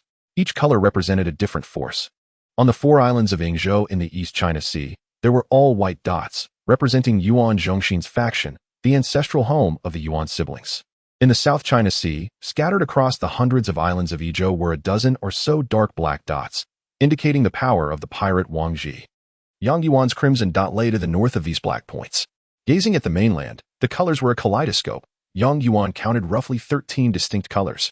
The southern forces were fewer, comprising only 4, the orange-red Yangzhou Army, the bright-red Jingzhou Army, the light-purple Izhou Army, and the brown-red Jiaozhou Army in the far south. The northern forces were more numerous, featuring the earthy yellow Liangzhou Army, the off-white Bingzhou Army, the light green Yuzhou Army, the sky-blue Jizhou Army, the green Qingzhou Army, and the dark blue Yanzhou Army. In the center of the continent, 3 factions vie for power: the deep blue Suzushi Army, the brown Yuzhou Army, and the light blue Shuzhou Army. Among these, the deep blue Suzushi Army reigns supreme. The world, under the watchful gaze of spy satellites, appears relatively clear, allowing Yuan to discern the locations of enemy structures and troops with the naked eye. However, he notices that several core areas of the continent are shrouded in a veil of black mist, remaining obscured despite magnification. Advisor Yuan, this spy satellite must be a counterfeit. Why are there still areas that cannot be seen clearly? Yuan Zhongyi chuckled. These areas belong to the Allied forces. They can construct a device known as a rift generator, which disrupts the signals of spy satellites, rendering a radius of several kilometers nearby immune to surveillance. Such a device is indeed valuable. It can conceal military strength and confuse adversaries, possessing considerable tactical significance. Yuan Zhongyi remarked, yet, I believe its utility on the main roads is limited. The lords of the continent harbor deep suspicions towards each other. If one were to obscure their military capabilities, it would only provoke vigilance and hostility from the other lords. Just as Yuan was about to agree, an orange icon suddenly appeared on the screen. He recognized it immediately, the nuclear missile silo of the Su army. The orange-red hue corresponds to the color of the Yangzhou army's faction. What does this signify? The Yangzhou army has developed nuclear weapons. Come quickly. The Yangzhou army has constructed a nuclear missile silo. This is a superweapon. The Yuan siblings hurried over to examine the screen. Yuan maximized the map, revealing a nuclear missile silo deep within the heartland of the Yangzhou army, surrounded by layers of air defense cannons and sentry guns, making its defenses nearly impenetrable. It was utterly unbelievable. The Yangzhou army dared to produce nuclear weapons. Yuan Zhongyi's voice was filled with astonishment, as this development seemed to exceed his expectations. Before Yuan could inquire further, Yuan Zhongyi explained, each faction possesses 2 superweapons, one defensive and one offensive, to maintain stability on the continent. The dominant Suzushi army has prohibited the construction of offensive superweapons across all states, having signed an agreement that exposes the location of any superweapon to the world, satellites, and radar. No wonder I received a signal as soon as the Yangzhou army's nuclear weapon was constructed. The Yangzhou army's blatant defiance of the Suzushi army's pact suggests they intend to sever ties with the other lords and engage in open conflict, Yuan speculated. Yuan Zhongyi analyzed. The supreme commander of the Yangzhou army, Zhou Wushi, is notorious for his tyrannical nature and holds deep-seated conflicts with all his neighbors. To the west, he is at odds with the Jingzhou and Jiaozhou armies. To the north, with the Yuzhou and Shuzhou armies. Even the distant Yingzhou army is embroiled in various degrees of enmity with him. It seems Zhou Wushi possesses formidable strength. Otherwise, how could he dare to so recklessly associate with a host of adversaries? Yuan remarked. Not necessarily, Yuan Zhongyi countered. The Yangzhou region is rife with mountains and waterways, heavily fortified and easily defensible. Zhou Wushi relies on this geographical advantage, which emboldens his diplomatic audacity. However, it does not justify offending all factions. He is essentially challenging the world single-handedly. Yuan Zhongyi sighed deeply, shaking his head. Thus, there must be something amiss. It appears a significant upheaval is imminent in the Yangzhou region, potentially altering the continent's dynamics. Yuan smirked mischievously. His purpose in this world was to vie for supremacy. As the saying goes, circumstances create heroes. If the continent remained unyielding and static, how could he ever claim the title of hero? Look, just as Yuan was lost in thought, Yuan Qing suddenly pointed to a location on the screen. It was situated at the military port along the southern coast of the Yangzhou army, where a multitude of orange-red dots was moving southward. Yuan Zhongyi questioned, puzzled. This is indeed strange. The Yangzhou army has constructed a nuclear weapon. They will undoubtedly face assaults from the west and north. Why are their forces heading south across the sea? Yuan's heart raced as he suddenly grasped a revelation. This naval force is coming for us. The Yuan siblings gasped in astonishment and quickly zoomed in on the satellite image. The navy was colossal, comprising at least 5 dreadnoughts, 10 air defense boats, 3 giant squids, 2 armored transports, and an unquantifiable number of undetectable Typhoon attack submarines. Most alarmingly, 3 Kirov airships hovered above this vast fleet. The Su army's land, sea, and air trump cards were the Apocalypse tank, dreadnought, and Kirov airship, and this navy had deployed 2 of those ace assets at once. How could they defend against such a formidable fleet if it were headed towards them? Yuan Qing shook her head, stating, in the face of absolute strength, any tactic is rendered futile. One can either await death or flee. Young Yuan's gaze remained fixed on the fleet on the screen, a whirlwind of emotion swirling within him, praying fervently that this naval force was not directed at him. As he stared, he was suddenly struck by a peculiar sight. The fleet had changed color. What is happening? Yang Yuan rubbed his eyes, convinced he was not imagining it. The Yuan siblings also scrutinized the screen.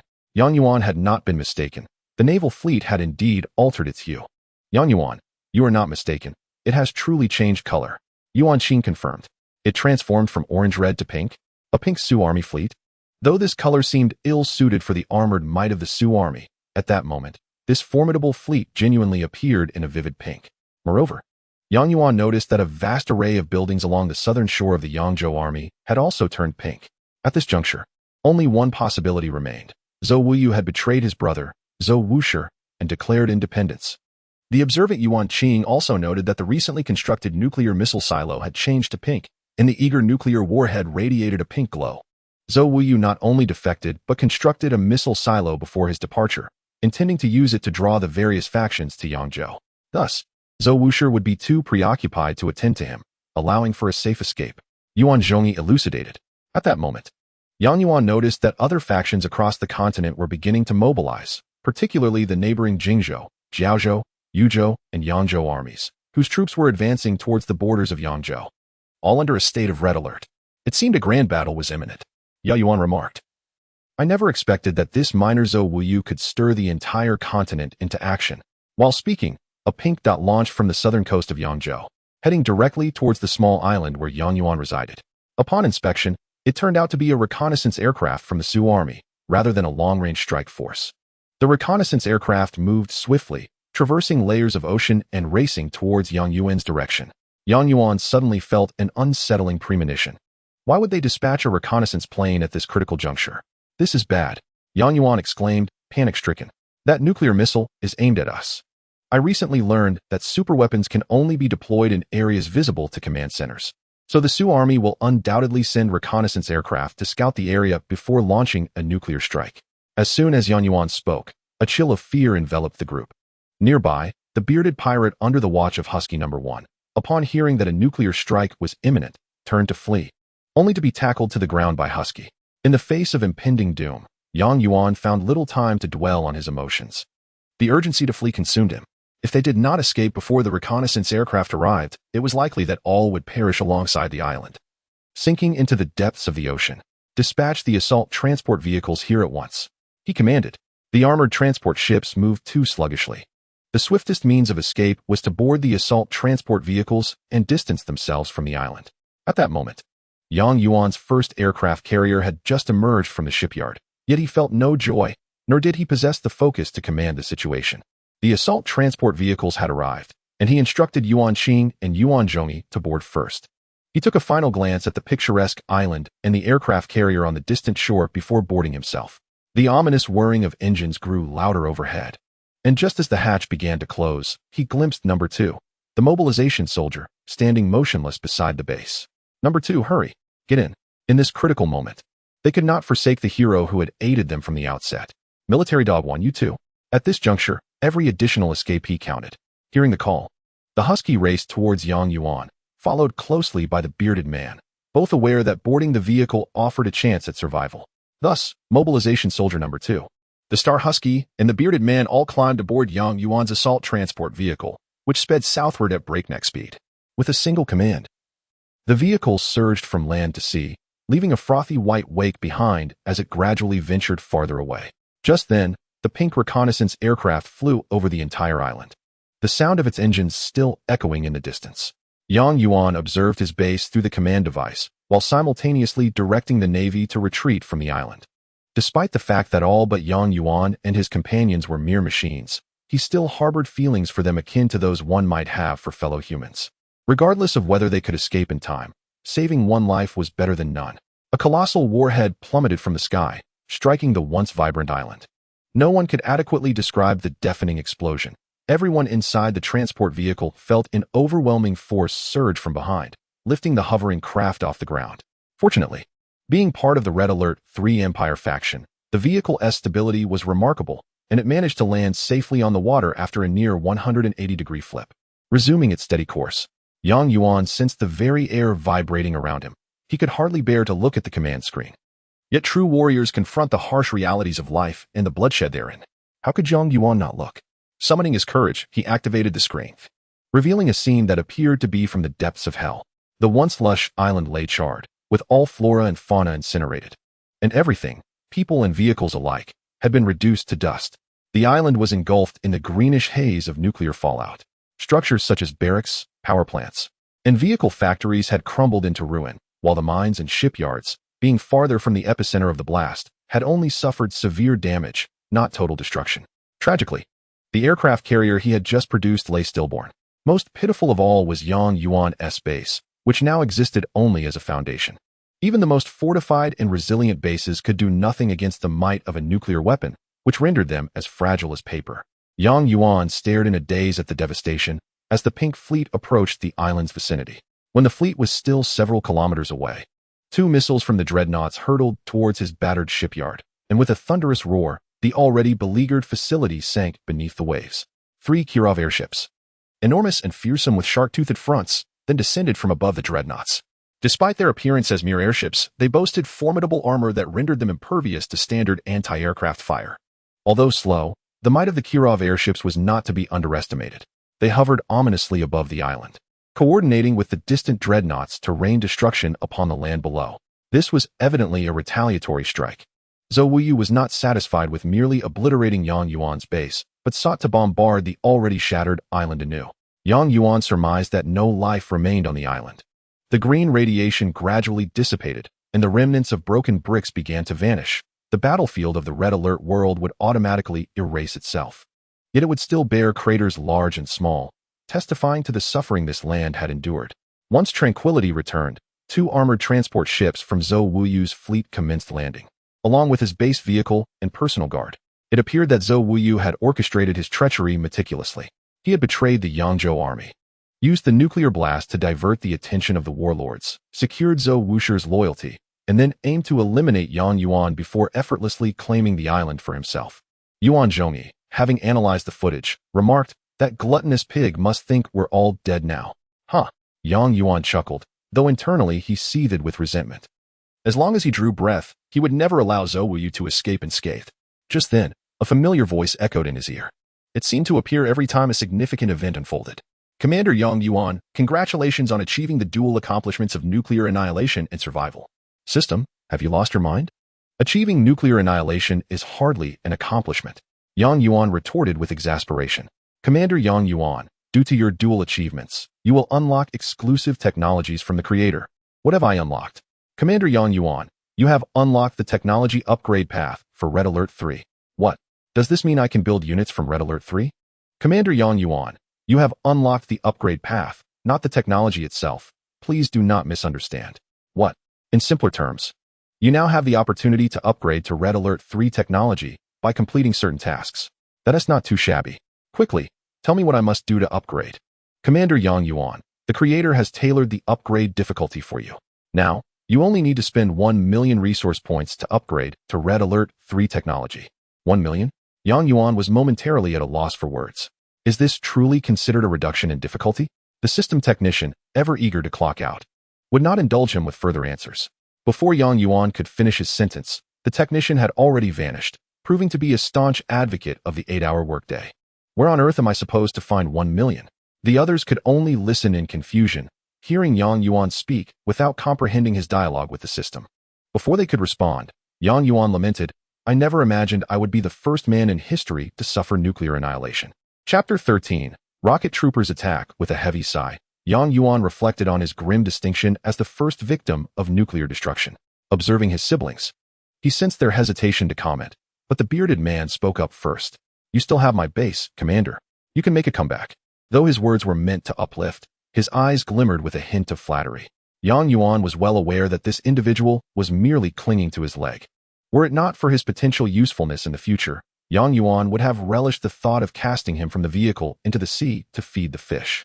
Disregarding him, Yang Yuan directly addressed Yuan Zhongyi, stating, "Advisor Yuan, We must now adopt a low-profile approach, avoiding any conflicts with other factions, focusing solely on economic development.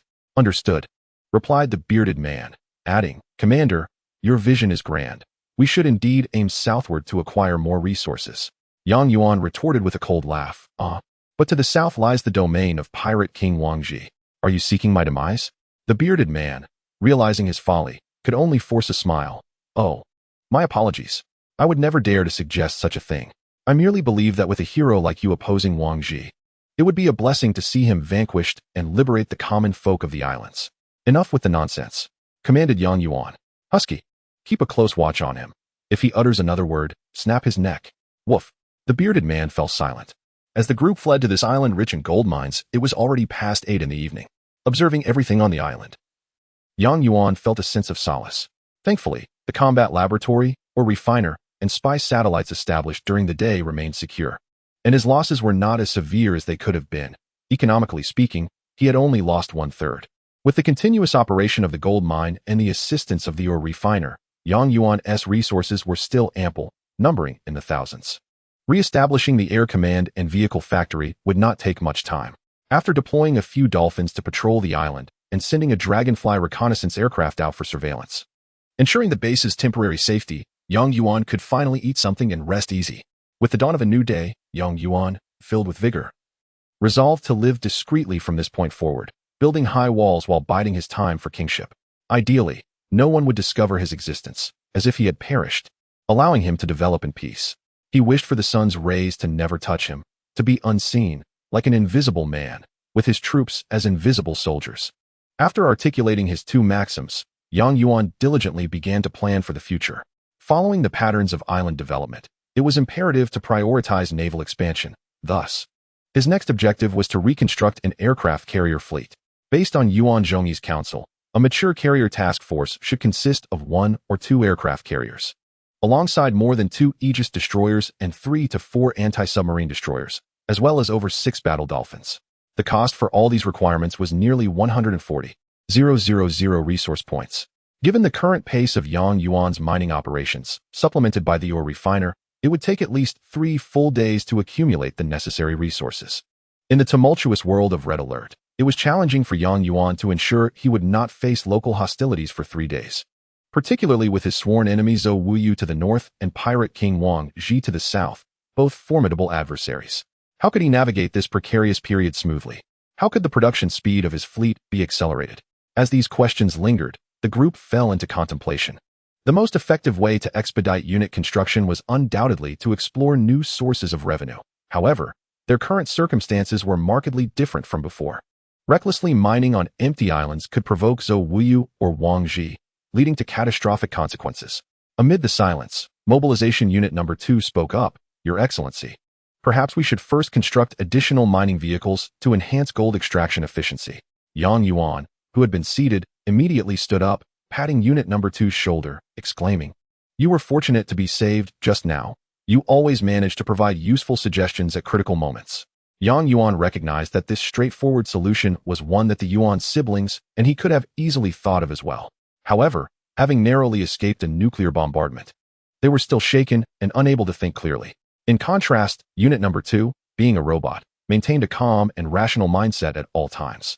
Yet, the Yuan siblings felt a twinge of shame as they observed the robot devise a solution first, especially since Yang Yuan had treated them well in recent days, and they had now fallen momentarily silent when it was their turn to contribute. The Allied time-travel mining vehicles cost 400 resource points each, and Yang Yuan had constructed 2. Now, with 3 mining vehicles operating simultaneously, coupled with the ore refiner's assistance, the growth rate of Yang Yuan's resources surged rapidly. Before lunchtime, the resource points approached 4,000. Yang Yuan did not let them remain idle. He immediately converted the resources into combat power. Thus, after a mere half day and night, Yang Yuan once again possessed an aircraft carrier, awaiting the production of other escort vessels to form a standard carrier task force. However, this troubled world would not grant Yang Yuan much respite. An alarm suddenly echoed throughout the base. Guests were approaching from the south. Observing the command screen, he noted a multitude of gleaming black dots, all belonging to the pirate army. Upon magnifying the view, it became evident that these dots represented airborne units. equipped with jetpacks and high-quality carbines, swiftly advancing toward Yuan's base. These units were the Allies' Level 2 technological troops, the rocket troopers. Due to their high production costs and inherent fragility, the Yuan siblings had advised Yuan against their creation. Yet, the rocket troopers possessed their advantages. They boasted exceptional mobility, rapid speed, and extensive strike ranges, effectively targeting infantry, vehicles, and structures alike. While they might fear anti-air weapons, rendering them ineffective as frontline forces, they served excellently for reconnaissance and harassment. These rocket troopers were dispatched by Wang Ji for the purpose of disruption. Yuan needed only to prepare defenses and remain unperturbed. Having endured numerous tribulations in recent days, Yuan remained unusually composed at this moment. He refrained from seeking solutions from the Yuan siblings, as he knew that in moments of calm, he could devise the best strategies. All heavy infantry, moved to the southern coast, he commanded. The vehicle factory immediately commenced the uninterrupted production of multifunctional infantry vehicles to prepare for battle at the southern coast, while a Patriot missile launch site was constructed on the southern side of the mine. While orchestrating the defensive preparations for the entire army, Yuan did not overlook the construction of the carrier task force. However, he felt unable to multitask effectively and thus instructed Yuan Zhongyi to focus on naval development, allowing him and Yuan Qing to command this battle. The pirate army's rocket troopers numbered merely around 15, lacking the capacity for significant combat power. They were intended solely for harassment. Perhaps Wang Ji merely sought to intimidate Yuan, aiming to destroy a mining vehicle and then depart. Little did he anticipate that Yuan would remain vigilant. Not only did Yuan intend to defend his gold mine, but he also aimed to annihilate all the rocket troopers. He sought to deliver a counter-threat to Wang Ji. Yuan Qing assisted Yuan by accurately counting the enemy's numbers. The enemy has a total of 15 flying troops, altering course 2 kilometers off our island's western flank. Their most likely target is our gold mine. I anticipated as much. Redirect all anti-air forces to the west. Our defensive capabilities near the gold mine are weak, he stated. Yuan Qing inquired, should we relocate the mining vehicles? Yuan contemplated briefly before responding, no need. The mining vehicles will serve as bait to draw them in. Order the 3 mining vehicles to continue their operations as normal. At this juncture, the contest lay in speed. If our anti-air firepower was deployed too slowly, both the mining vehicles and the mine itself could be compromised. If Yuan's anti-air defenses could be positioned before the rocket troopers reached the gold mine, the mining vehicles would be safeguarded. In such circumstances, the most one could do is to expel the opponent, but annihilating the swarm of aerial soldiers remains unattainable. The mobility of the heavy infantry is sluggish, rendering timely support nearly impossible. 3 multifunctional infantry vehicles have been constructed, and Yuan hastily commanded them to each load a heavy soldier for urgent assistance. However, upon reaching the vicinity of the gold mine, he ordered them to halt. The aerial soldiers had commenced their assault on the mining vehicles. Although the firepower of a single aerial soldier is feeble, it is impossible to destroy a mining vehicle swiftly. Yet, when 15 aerial soldiers fire in unison, even the less armored hyperspatial mining vehicles begin to falter. Surrounding the mining vehicles is merely a Patriot missile launcher, which, despite its quad pack and thermal guidance for tracking attacks, has a painfully slow reloading speed and low destructive capability. After several minutes, it had only managed to down 2 aerial soldiers. Meanwhile, that group of aerial soldiers had already destroyed 1 mining vehicle and set another ablaze. Yuan Qing, perplexed by Yuan's inaction, anxiously inquired, Yuan, if the infantry vehicles do not provide support soon, both the mining vehicles and the mine will be lost. What are you waiting for? Yuan swiped the screen of the controller without responding to Yuan Qing, instead asking Yuan Zhongyi, who was constructing the navy beside him, a question.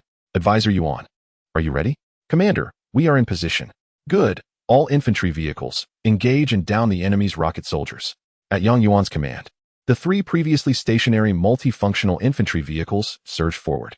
The infantry vehicles, now occupied by heavy soldiers, can launch powerful anti-tank missiles, effective against ordinary tanks, let alone the mere mortal aerial soldiers. Whoosh, whoosh, whoosh, the sound of 3 missiles echoed, and 3 aerial soldiers were instantly obliterated. With an insurmountable counterforce now in play, the remaining 10 aerial soldiers turned and fled, rapidly retreating southwest. The infantry vehicles, showcasing their high maneuverability, pursued them without hesitation, unleashing another volley, resulting in 3 more aerial soldiers being annihilated, while 2 others were knocked down by the blast wave, plunging directly into the sea. In less than 5 minutes, the pirate army's aerial soldiers had dwindled to just 5. These 5 aerial soldiers managed to escape the range of the infantry vehicles' attacks and fled into the open sea. Heading southward, Yuan, seeing the enemy's retreat, was about to exhale a sigh of relief when Yuan suddenly shouted, "Onward!" Confounded, Yuan wondered how the infantry vehicles, not being amphibious, could engage in the sea.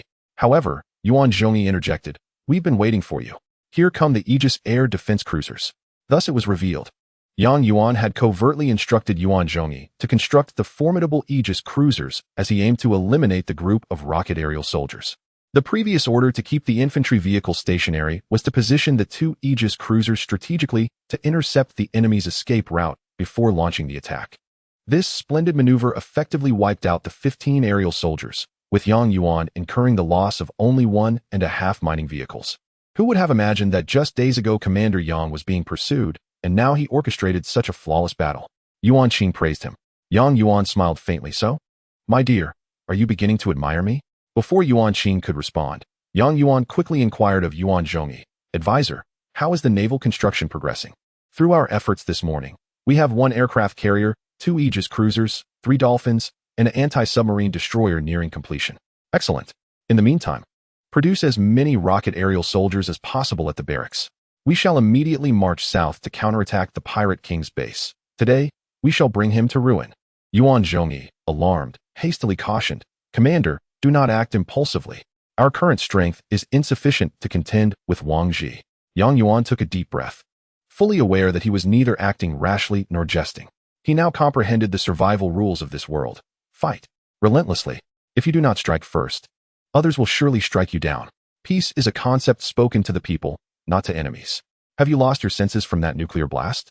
Yuan asserted. "If we do not take the initiative, Wang Ji's pirate army will undoubtedly launch another offensive against us. Rather than being passive targets, we must take the fight to them. But no buts. I am the commander of this base, and all must heed my orders," Yuan declared resolutely. Yuan stood in astonishment. She had previously thought Yuan merely a small figure struggling for survival in chaotic times, one who merely jested and lamented in the face of problems. Yet now, he exhibited a completely different demeanor, strong and decisive. If only her father had acted with such resolve, perhaps their family's tragedy could have been avoided. Indeed, Yuan responded decisively. Yuan was taken aback by his sister's fervor alongside Yuan, but at this point, he could say nothing further. The bearded man observed this scene and hurriedly approached Yuan, saying, "Commander, your wisdom and decisiveness are commendable. I wish to serve as your guide. I am familiar with Wang Ji's common tactics." Yuan kept the bearded man precisely for this purpose, and though he harbored a deep dislike for him, he could only reluctantly say, "Very well, stay by my side. If you prove yourself, you shall be richly rewarded." "Ah, thank you, Commander. Victory is assured." Yuan then turned to the Yuan siblings, declaring, "Yuan, I appoint you as the base's chief commander, responsible for defense and unit supply. You must provide me with appropriate supplies based on battlefield conditions." "Understood." "Yuan, I appoint you as the vanguard, commanding the rocket aerial soldiers and dolphins to probe and harass the enemy. I will oversee the other fleets, and we must coordinate effectively." "Understood, Commander." This marked the first time Yuan referred to Yuan as commander. After the assignments were completed, the three began operating their respective command devices, deploying their units. They appeared as if engaged in a video game, yet the stakes were life and death. A fleet, modest in size, departed from the western coast of the small island, consisting of 1 aircraft carrier, 2 Aegis cruisers, 1 anti-submarine destroyer, accompanied by 3 dolphins, and 2 newly constructed rocket aerial soldiers under Yuan's command. With the presence of 2 Aegis cruisers, coupled with the aerial soldiers' defensive capabilities, Yuan's fleet was not weak in air defense. However, the anti-submarine aspect was lacking. With only 1 anti-submarine destroyer and 3 dolphins, they would struggle against more than 2 enemy submarines. Thus, in charge of the base, Yuan was fervently constructing more destroyers and dolphins. According to the maps provided by spy satellites, the hundreds of small islands in Ijo are mostly uninhabited and devoid of resources, with only about 20 islands of real value, most of which contain oil wells. In truth, only 7 or 8 islands possess mineral resources. One of these islands is already occupied by the Pink Army led by Zhou Wuyu, another by Yuan, while one consists solely of a barren copper mine, Yuan's initial island. This leaves 5 islands of developmental value, all under Wang Ji's control. Despite Wang Ji being a genius, He can only command one island. Thus, the management of the other four must be entrusted to his confidants. In order to prevent his subordinates from growing too powerful in secret, Wang Ji exercised strict control over them, seldom allowing them to interact with one another. Consequently, their bonds were not particularly strong, which provided Yang Yuan with the opportunity to strike them down one by one. The information supplied by the bearded man proved to be highly valuable. The island closest to Yang Yuan was a small landmass located 50 kilometers to the south. The bearded man remarked, "Commander, the leader of this first island is a friend of mine. I can reach out to him. Perhaps I might persuade him to surrender." Yang Yuan responded, "Well, if you can convince him to capitulate without a fight, that would indeed be a remarkable achievement." The fleet proceeded southward, maintaining a leisurely pace to allow for supplies from the rear to catch up. Upon nearing the target, approximately 20 miles away, Yuan Zhongyi had already sent 2 anti-submarine destroyers, 2 dolphins, and 3 rocket infantry to replenish the fleet. The outer ring of this small island was dotted with numerous smaller islets, each merely a few kilometers in diameter. Yet each harbored a glistening black oil well, providing an endless supply of resources to the pirate forces. "We have discovered 2 enemy oil wells to the south and southeast. Should we dispatch engineers to occupy them now, or should we simply destroy them?" Yuan Qing inquired. Without a moment's hesitation, Yang Yuan declared, "Use the aircraft carrier to obliterate them directly. We must strive to sever the enemy's resource supply without hesitation." With that command issued, the aircraft carrier began executing the attack order. 3 Hornet fighter jets, laden with munitions, launched simultaneously, forming a linear formation in the sky. Although the Hornet jets were lightly armored and easily shot down, they could be endlessly regenerated as long as the carrier remained intact. After a single barrage, an oil well brimming with fuel erupted in a spectacular explosion. Following a series of thunderous detonations, all 3 oil wells near the first small island were reduced to ashes. At that moment, 4 intruder jets soared from the island, hurtling directly toward the aircraft carrier. It was evident that the enemy had realized their oil wells were under attack. Observing the approaching jets, Yang Yuan commanded the 2 Aegis cruisers to advance, while instructing the aircraft carrier and destroyers to retreat. Yuan Qing also directed his 5 rocket infantry to intercept the intruders. "Didn't you mention that Wang Ji forbids his subordinates from advancing technology or constructing heavy units? Are you deceiving me? How can they possibly have aircraft?" Yang Yuan questioned the bearded man. "Commander, how could I dare to deceive you? Wang Ji indeed prohibits his subordinates from developing technology, and constructing armored vehicles or a navy is even more out of the question. However, the commander of this island is not one of his subordinates, but rather a trusted confidant. Wang Ji is more lenient with his trusted allies." At this point, Yang Yuan refrained from further inquiries, for the 4 intruder jets were already upon them. The jets, clearly targeting the aircraft carrier, executed a straightforward attack with no evasive maneuvers. Under the interception of the 2 Aegis cruisers and 5 rocket infantry, 3 of the jets were destroyed mid-air. Although the last jet narrowly evaded the barrage and dropped a bomb toward the carrier, the explosion merely tickled the carrier's armored shell. While the aircraft carrier lacked anti-air defenses, its heavy armor ensured that a few bombs were insufficient to inflict any serious damage. The bearded man lamented, "Isn't this akin to courting death? Commander, why not use the command device to search for a signal and see if we can establish contact with the island? I can negotiate with him." Yang Yuan, keen on achieving victory without resorting to battle, agreed to try. He immediately located a signal and connected the call. The screen revealed a middle-aged man with a square face. His expression stern. "Who are you? How dare you provoke us? Do you not know who stands behind me?" The man shouted at Yang Yuan. Yang Yuan understood well that some individuals appear fearsome merely to conceal their own vulnerabilities. With a slight smile, he replied nonchalantly, "There is no need to inquire about my identity. I am but a rogue traversing the cosmos, coincidentally visiting the Red Alert world. First, take a look at this." He turned the screen toward the bearded man's face, causing the man to gasp in astonishment. "Boss, you're not dead?" "Indeed. Second, I am very much alive. This commander is far more merciful than Wang Ji and has spared me after defeating me twice." Upon hearing this, the man's expression shifted from astonishment to fury. "Boss, have you surrendered?" The bearded man sighed awkwardly. "I merely seek a suitable place to thrive. In this world, one must prioritize survival. Who would die for another?" This statement not only disgusted Yang Yuan and his companions, but also drew contempt from the square-faced man. "How can you say such a thing? Boss Wang ordered you to guard the silver mine, and you failed. Then he tasked you with the gold mine, and you lost that too.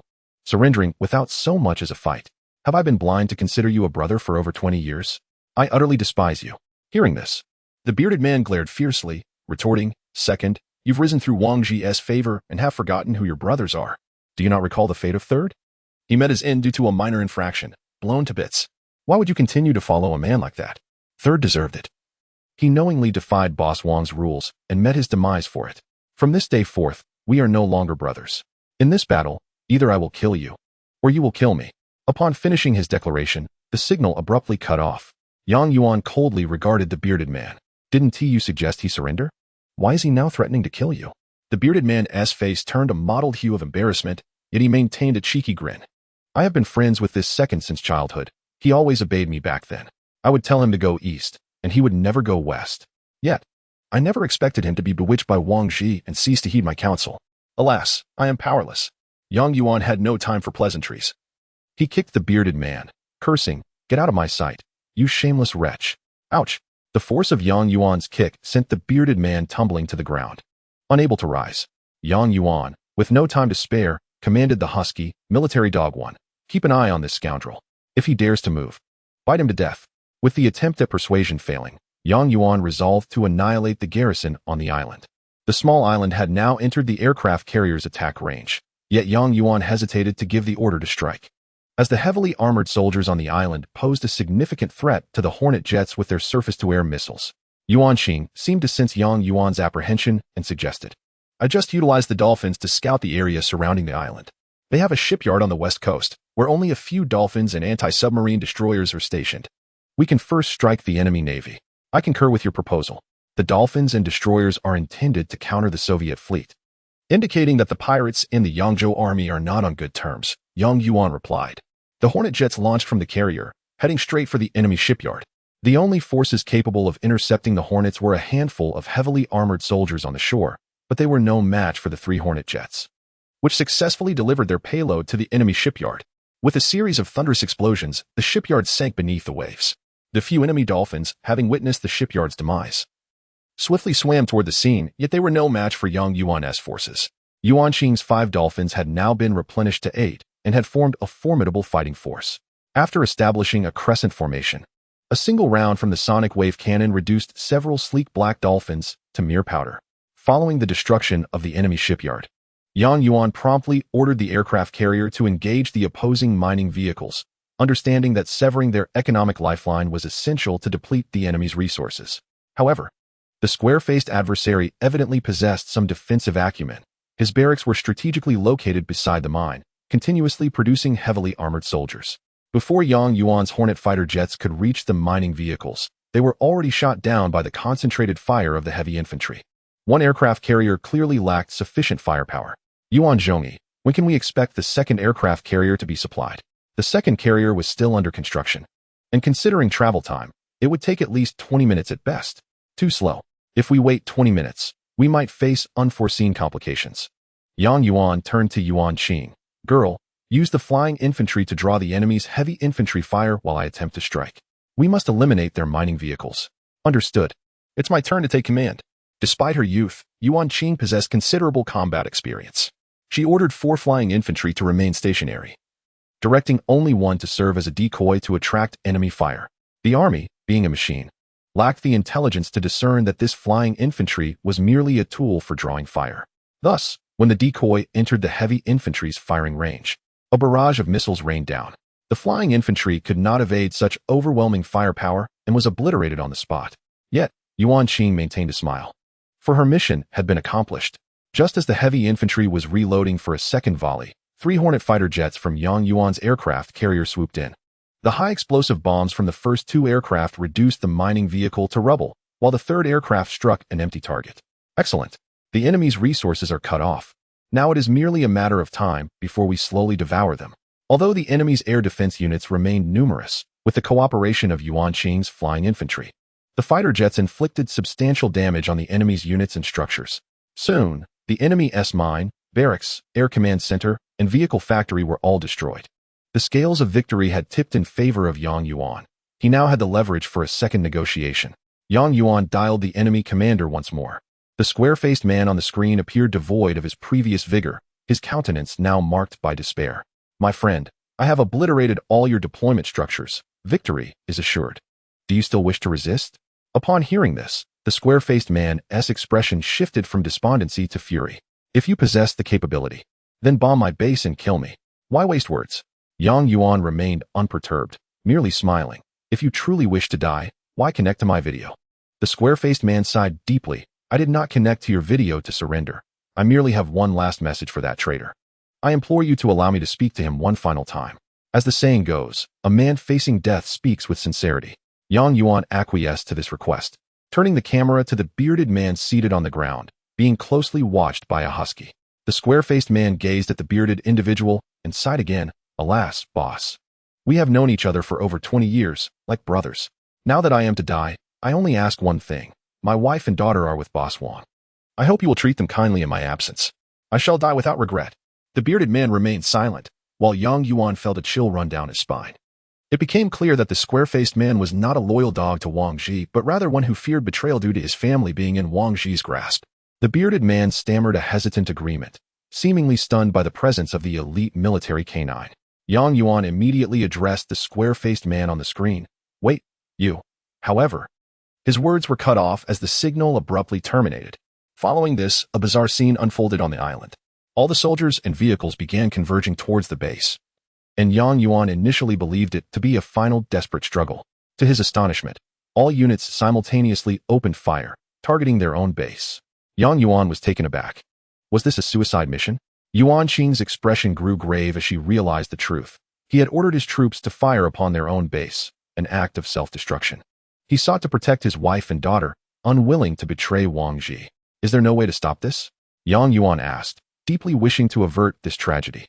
Yuan Qing, choked with emotion, could not articulate a response. There was nothing they could do. With a tremendous explosion, the base was obliterated. A colossal fireball shot into the sky. The base was gone, and with it, the commander. A true man vanished with that explosion. Many soldiers and vehicles, having gathered too closely, were also reduced to ashes. What was once a heavily fortified base now lay in ruins. Yang Yuan had won the first battle, yet he found no joy in his victory. Rest assured, brother, I will eliminate Wang Ji and rescue your wife and daughter. Yang Yuan turned to the bearded man on the ground, disdainfully remarking, You are a coward. Your brother was a true man. The bearded man offered a wry smile, unable to utter a single word. What is our next target? Yang Yuan inquired. There are 2 islands close to us, one to the west and one to the south. The military strength on both islands is comparable. We can choose either, Yuan Qing replied. No, we must attack the western island. The pirate forces are concentrated in the south. Attacking there would bring us closer to the enemy's main strength, which would be detrimental to our forces. Yuan Qing glanced at Yang Yuan with a sideways smile. Impressed by his rapid learning ability, his strategic planning and tactical command had evolved from rudimentary to proficient. Could he truly be an alien? Steadying himself, Yang Yuan regrouped the forces and directed them westward. During this time, Yuan Zhongyi's second aircraft carrier finally arrived, accompanied by 5 rocket-flying infantry, significantly boosting Yang Yuan and Yuan Qing's combat strength. Following closely was a transport ship. Brother, why did you send a transport ship? What's inside? Yuan Qing asked. I have included some engineers and snipers. You will encounter larger islands ahead, and these will prove useful, Yuan Zhongyi explained. The fleet, now comprising 2 aircraft carriers, continued westward. 30 kilometers away lay the second island among Wang Ji's 5 islands. Bearded man, do you know the commander of the second island to the west? Yang Yuan inquired. The bearded man responded quickly. Of course, I would recognize him even if he turned to ashes. Oh, your tone suggests a grudge? The bearded man's anger flared as he cursed vehemently. This guy was recently appointed by Wang Ji as the commander of a sub-base. He is ruthless and cruel, known among the pirates as Ghost Head Number 5. Ghost Head Number 5? What is the story behind that nickname? It is said that he was born with a skin condition resembling leprosy, earning him mockery from his 5 brothers. He harbored resentment and eventually set a trap to kill them. Thus, the pirates dubbed him Ghost Head Number 5. Wang Ji favors such individuals. Such a person deserves to descend into hell, Yuan Qing stated coldly. Yang Yuan chuckled. Today, I am here to send him to hell. By the way, bearded man, what is his combat style? The bearded man scratched his head for a long moment before finally replying. I'm not very familiar with him, but I know he commands Soviet military units, and he is far more ruthless than the last one. Commander, the Soviet air defense units are significantly restraining our aircraft carriers and airborne forces. This battle requires utmost caution, Yuan Qing cautioned.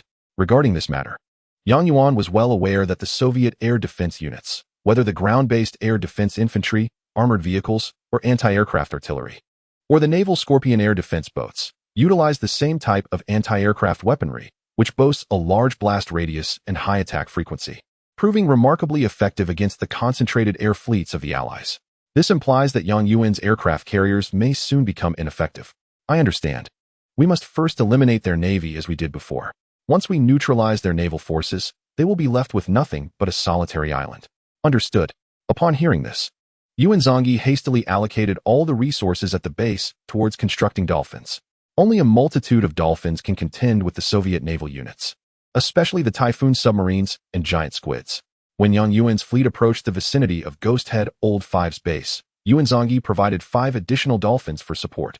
Before Yuanqing could revel in the moment, Yang Yuan's command device emitted urgent beeps. A video signal had been received. Upon connecting, Yang Yuan was met with a terrifying visage obscured by a ghostly mask. "Who are you? Ghost Head Old 5? Yang Yuan inquired. "Ha ha ha, it seems you recognize me. I observed your recent victory over Old 2. Thank you for removing an obstacle from my path," Ghost Head Old 5 replied, his voice chilling, akin to the growl of a wolf. "Thank me? Was he not one of your own? I never regarded him as one of my own. I have long desired to eliminate him. Now that you have done so, I shall take care of you next, and everything will be perfect." Yang Yuan felt a jolt of fear. It appeared that what the bearded man had said was indeed correct. Ghost Head Old 5 was truly ruthless, willing to eliminate even a brother, let alone a mere teammate. Yet, Yang Yuan also felt a flicker of relief. Discord among the enemy ranks could only benefit him. Just as he was about to respond, Yuanqing shouted, "Be careful, the enemy is approaching." Yang Yuan swiftly cut off the video and turned to the spy satellite map. Indeed, as Yuanqing had warned, a dozen dark points of light were swiftly approaching his fleet, and 2 battleship missiles were already aimed at his aircraft carrier. A sinister chuckle echoed from the video, causing Yang Yuan to frown. Ghost Head Old 5 was cunning, launching a surprise attack while engaging in conversation. Thankfully, Yuanqing had detected the threat in time. Otherwise, Yang Yuan would have surely lost an aircraft carrier. With newfound resolve, Yang Yuan whispered, "Very well, Ghost Head Old 5. If you wish to play, I shall oblige. Do not sever the signal. We shall fight and converse simultaneously." Engage in a simultaneous conversation and battle? How intriguing. Ghost Head Old 5 replied, "I shall play along. You possess 2 battleships, and I have 2 aircraft carriers. It's quite fair." While Yang Yuan maintained a facade of casual banter, he discreetly signaled to Yuanqing. Understanding the cue, Yuanqing promptly dispatched 13 dolphins and several anti-submarine destroyers to engage. Simultaneously, Yang Yuan instructed the Aegis cruisers to maintain strict defense, intercepting the battleship missiles while slightly retreating the aircraft carriers to retaliate. Given the aircraft carriers had a slightly longer range than the battleships, retreating would require the battleships to advance, thereby slowing their attack tempo. Such subtle details, often overlooked, could determine life or death on the battlefield. The battleships were equipped with twin-launch missiles, and a volley from both would amount to 4 missiles. However, despite their formidable appearance, these missiles could not detonate on the aircraft carriers, thanks to the exceptional performance of Yang Yuan's 2 Aegis cruisers. The Aegis cruiser, the most expensive anti-aircraft weapon in Red Alert 2, required an investment of 1,200 resources. Yet, as the saying goes, you get what you pay for. The Aegis cruiser's defensive capabilities far surpassed those of the Soviet Scorpion air defense boats, which cost only 600. It possessed the unique abilities of vertical launch and dynamic targeting, allowing it to engage aerial targets from any orientation. However, lacking ground attack capabilities confined its utility, resulting in Yuan Zongyi equipping Yang Yuan with only 2. Yet 2 were sufficient. The battleship's missiles failed to inflict any damage on the aircraft carriers, merely producing fireworks above them. Conversely, the 6 carrier-based aircraft aboard the 2 carriers managed to breach the Scorpion's defensive barrage, causing damage to the battleships. In this initial round, Yang Yuan emerged victorious. "Your battleships display quite the impressive fireworks," Yang Yuan taunted. The sea-dominating battleships, reduced to mere pyrotechnics, could hardly contain their anger. However, Ghost Head Old 5 was unperturbed. Instead, he chuckled. "This was merely an appetizer. Soon, I shall serve you a grand feast." "A grand feast? What do you mean?" Yang Yuan surmised that this grand feast would entail a concerted effort to inflict significant damage upon his aircraft carriers, necessitating the deployment of numerous submarines to neutralize his Aegis cruisers. Yuanqing's 3 anti-submarine destroyers had already taken their positions in anticipation, while the dolphins lined up, ready to confront the impending submarine threat. Yet, to both Yang Yuan and Yuanqing's astonishment, the alarms did not sound from the front, but rather from the flank. Upon locating the source of the alarm on the screen, Yang Yuan's eyes widened in disbelief. On one of his Aegis cruisers, several enormous, grotesque tentacles had inexplicably emerged. Yang Yuan recognized this as the Soviet naval biological unit, the giant squid. Capable of submerging like a submarine, the giant squid approached enemy vessels stealthily, ensnaring them with its massive tentacles. Any ship ensnared would be subjected to violent shaking, rendering it incapable of normal attacks or even movement. Yang Yuan could only be thankful that his aircraft carrier had not succumbed to the squid's grasp. Had the carrier been ensnared just as the carrier-based aircraft were returning, they would have plummeted due to the inability to land timely. Yuanqing immediately commanded all anti-submarine destroyers and dolphins to return for support, as the dolphin sonar could compel the giant squid to release its grip, while the destroyers were its natural predators. Regrettably, it was too late. With the loss of one Aegis cruiser's defensive capabilities, the enemy's battleship missiles struck the aircraft carrier with precision. By the time the anti-submarine destroyers and dolphins rushed in to eliminate the giant squid, one of Yang Yuan's aircraft carriers had already been destroyed. In this second round, Yang Yuan faced defeat. It appears your aircraft carriers lack the requisite quality, as they fell to my battleship fireworks so easily. Ghosthead Old 5 mocked. Yang Yuan chose to ignore him, remaining undaunted. For Yuan Zongyi informed him that a newly constructed aircraft carrier was en route to provide support. This round of combat led Yang Yuan to recognize the drawbacks of dividing command between two individuals. Insufficient coordination could result in defensive vulnerabilities easily exploited by the enemy. Yet it was not over. Yuanqing, gritting his teeth, stationed all three anti-submarine destroyers beside the aircraft carrier and Aegis cruisers, then ordered all dolphins to engage in an assault. Ghosthead Old 5 deployed 4 Typhoon attack submarines. In a confrontation between 4 submarines and 13 dolphins, regardless of skill, as long as the dolphins positioned themselves adequately, the submarines stood no chance. Simultaneously, Yuanqing dispatched 4 rocket infantry to flank and ambush the enemy shipyard. Though the impact was minimal, it indeed left Ghosthead Old 5 momentarily flustered. Seizing the opportunity, Yang Yuan commanded the aircraft carrier fleet to advance, preparing to circumvent the enemy's dreadnoughts and launch a direct assault on their shipyard. Damn it!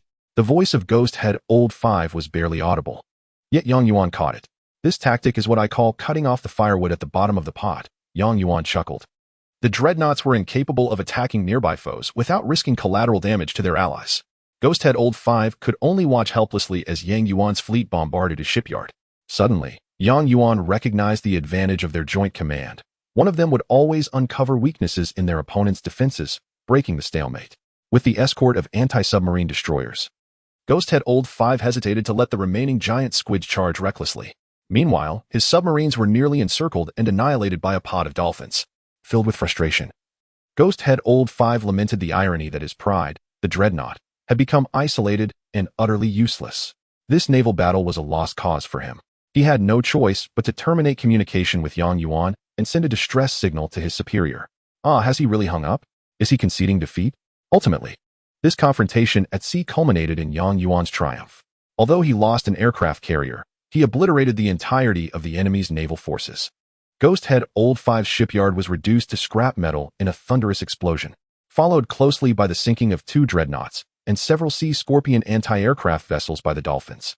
2 dolphins had even ascended to star status, glowing brilliantly in the ocean. Indeed, the advisor had been astute. Had it not been for the dolphins, this battle might not have been won so effortlessly. Yuanqing smirked, saying, "Though my brother is formidable, my contribution is undeniably greater. If I hadn't discovered the vulnerabilities in the enemy's shipyard defenses, how could that fool have lost so swiftly?" Yang Yuan laughed. All right, my dear girl. You are indeed impressive, surpassing both of us men in skill." Yuan Zhongyi smiled at his sister without uttering a word. Ever since their parents were murdered and they fled the chaos of Yingzhou, this girl had never appeared so joyful, nor had she ever been so affectionate in front of anyone other than their father and brother. Yuan Zhongyi secretly shook his head. Alas, a daughter must eventually leave her family. Chapter 15. The Rescue of Hostage Spies and the Art of Power Outage after vanquishing Ghosthead Old 5's navy. Yang Yuan relentlessly bombarded his base from afar. The only strength Ghosthead Old 5 possessed was a meager naval force, while the island's air defense capabilities were woefully inadequate. Furthermore, Yang Yuan was thorough in his approach, swiftly destroying all of his oil wells and mining vehicles, cutting off all resources. Ghost Head Old 5 was left to lament and hastily sought aid from Wang Ji. He knew Wang Ji's temperament well. Had he not been driven to a corner, he would never have provoked the Pirate King. Wang Lauda, it's Old 5. I urgently need your help. I'm under bombardment from a maroon fleet, and my base is about to blow up. Please come to my rescue. To his astonishment, the ruthless Ghost Head Old 5 was reduced to this pitiful state when addressing Wang Ji. However, no matter how much he pleaded, all he received from Wang Ji was a scathing reprimand. When you failed to act against Old 2, now you come to me for help. You have 2 gold mines and 3 oil wells on your island. If you can't hold them, I'll cut off your head and use it as a toilet.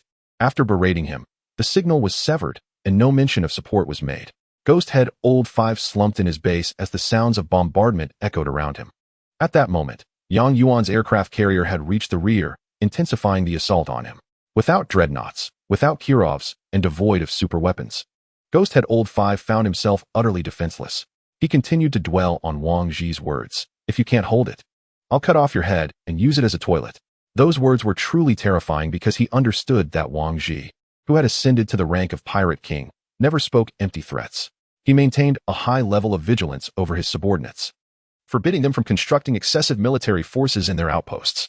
He had once stated that if anyone dared to secretly build prohibited units, he would detonate a bomb inside that person, and he had indeed executed an outpost commander named Old 3 solely for having established a shipyard and constructed several dolphins.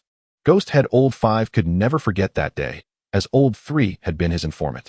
The Pirate King Wang Ji, who spoke of stuffing bombs up others' rears, would undoubtedly follow through, and to threaten to use one's own head as a toilet was a promise he would also fulfill, with death looming on both sides. Surrender seemed the only option for Ghost Head Old 5. Just as he contemplated this, Yang Yuan initiated a communication signal. Upon opening the connection, he was met with Yang Yuan's cold, piercing gaze. Who are you? I've been in Yingzhou for over a decade and have never encountered someone like you. Yang Yuan replied icily. Why does everyone feel compelled to ask me that? I am merely a homeless drifter. I reached out to inform you that your mines, barracks, and vehicle factories have all been destroyed, and your base has been reduced to a crimson wreck. Shouldn't you contemplate surrendering? Ghost Head Old 5 finally discarded his menacing facade, revealing a more sinister countenance, and trembled as he uttered, I surrender, just like the bearded man before him. As Ghost Head Old 5 signed the surrender agreement, everything on the island turned a maroon hue. He was forcibly escorted out of the base, which would never again belong to him. Yet regardless, he had managed to preserve his life, at least for the time being. Yang Yuan had initially intended to eliminate him, but his usefulness as Wang Ji's confidant, possessing knowledge that surpassed that of the bearded man, rendered him valuable. Yang Yuan continued, Ghost Head Old 5. You must know of Wang Ji's methods, which is why you chose to surrender. If you wish to save your life, you must answer my questions honestly. Do you understand? The defeated general dared not speak of bravery. Ghost Head Old 5 could only nod, saying, Ask away, I will share everything I know. First question, where is the family of that square-faced Old 2? Ghost Head Old 5 replied, 20 kilometers east of this island. There lies a small isle where several hundred individuals are held captive. All the families of Wang Ji's subordinates are there, serving as hostages while cultivating crops and fishing to supply Wang Ji with resources. They are under strict surveillance, and none dare to betray him. Indeed, it was precisely for this reason that Old 2 had chosen to take his own life to protect his family. As for individuals like the bearded man and Ghost Head Old 5, either being single or lacking in conscience, they could easily surrender without concern. Second question. Yang Yuan pressed on. Besides you and Old 2, how many bases does Wang Ji have left, and what is their strength? According to the reconnaissance satellite maps, Yang Yuan could clearly see the bases of the square-faced Old 2 and Ghost Head Old 5, yet the other 3 islands were cloaked in shadow. It was apparent these small islands were laden with devices designed to disrupt satellites, compelling Yang Yuan to force Ghost Head Old 5 to surrender to extract valuable intelligence. Ghost Head Old 5 responded, aside from my and Old 2's bases, Wang Ji possesses 2 additional bases, one located 50 kilometers south of the hostage island and the other 40 kilometers east. The southern island stands as the largest, serving as the direct base of Wang Ji, endowed with the most abundant resources of Yizhou and his most formidable military force. The commander of the eastern island is Wang Ji's younger brother, Wang Zhu, who also possesses commendable resources. Wang Ji harbors animosity towards everyone, except for this brother, whom he dotes upon, granting him whatever he desires. As Yang Yuan surveyed the map, He listened intently to the intelligence provided by Ghost Head Lao Wu, contemplating the optimal route for their assault. The words of Yuan Zhongyi reached his ears, prompting him to voice his thoughts. No wonder, Commander. When you launched an attack on these two islands earlier, Wang Ji did not come to their aid. I surmise he regards no one as a confidant except his brother. If we strike at his brother Wang Zhu's base first, he will undoubtedly rush to his rescue. Following Yuan Zhongyi's reasoning, Yang Yuan clarified his own thoughts. Conversely, if they attacked Wang Ji directly, he would likely resolve matters himself rather than involve his brother. Ghost Head Lao Wu interjected. Indeed, Wang Ji is that kind of person. He holds no one in high esteem except for his sibling. There is a significant age difference between them, leading us to privately speculate that Wang Zhu might actually be his son. Oh, it sounds like there are many stories behind this, Yang Yuan thought. Yet he curbed his curiosity and shifted the focus, stating, however, I am not here to listen to tales. I am here to claim his life. Ghost Head Lao Wu continued. Wang Ji has never adhered to any strategic principles in warfare. He relies solely on sheer numbers to secure victories. For he occupies the most prosperous island in Ezhou, allowing him to triumph through quantity alone. This notion sparked an idea in Yang Yuan's mind. Those who win through sheer numbers often fall victim to cunning, and he and the Yuan siblings excelled in clever tactics. With renewed confidence, Yang Yuan began drafting an offensive strategy in his mind. After conferring with the Yuan siblings, he resolved to first deploy the fleet at hand to rescue the hostages on the island, before executing their strategic plan. The last words spoken by the square-faced man before his suicide echoed in his mind. Although it was the bearded man's request to look after his wife and daughter, Yang Yuan felt a moral obligation to assist him. While he was not a saint, he wished to do what he deemed right. Moreover, the bearded man was hardly reliable.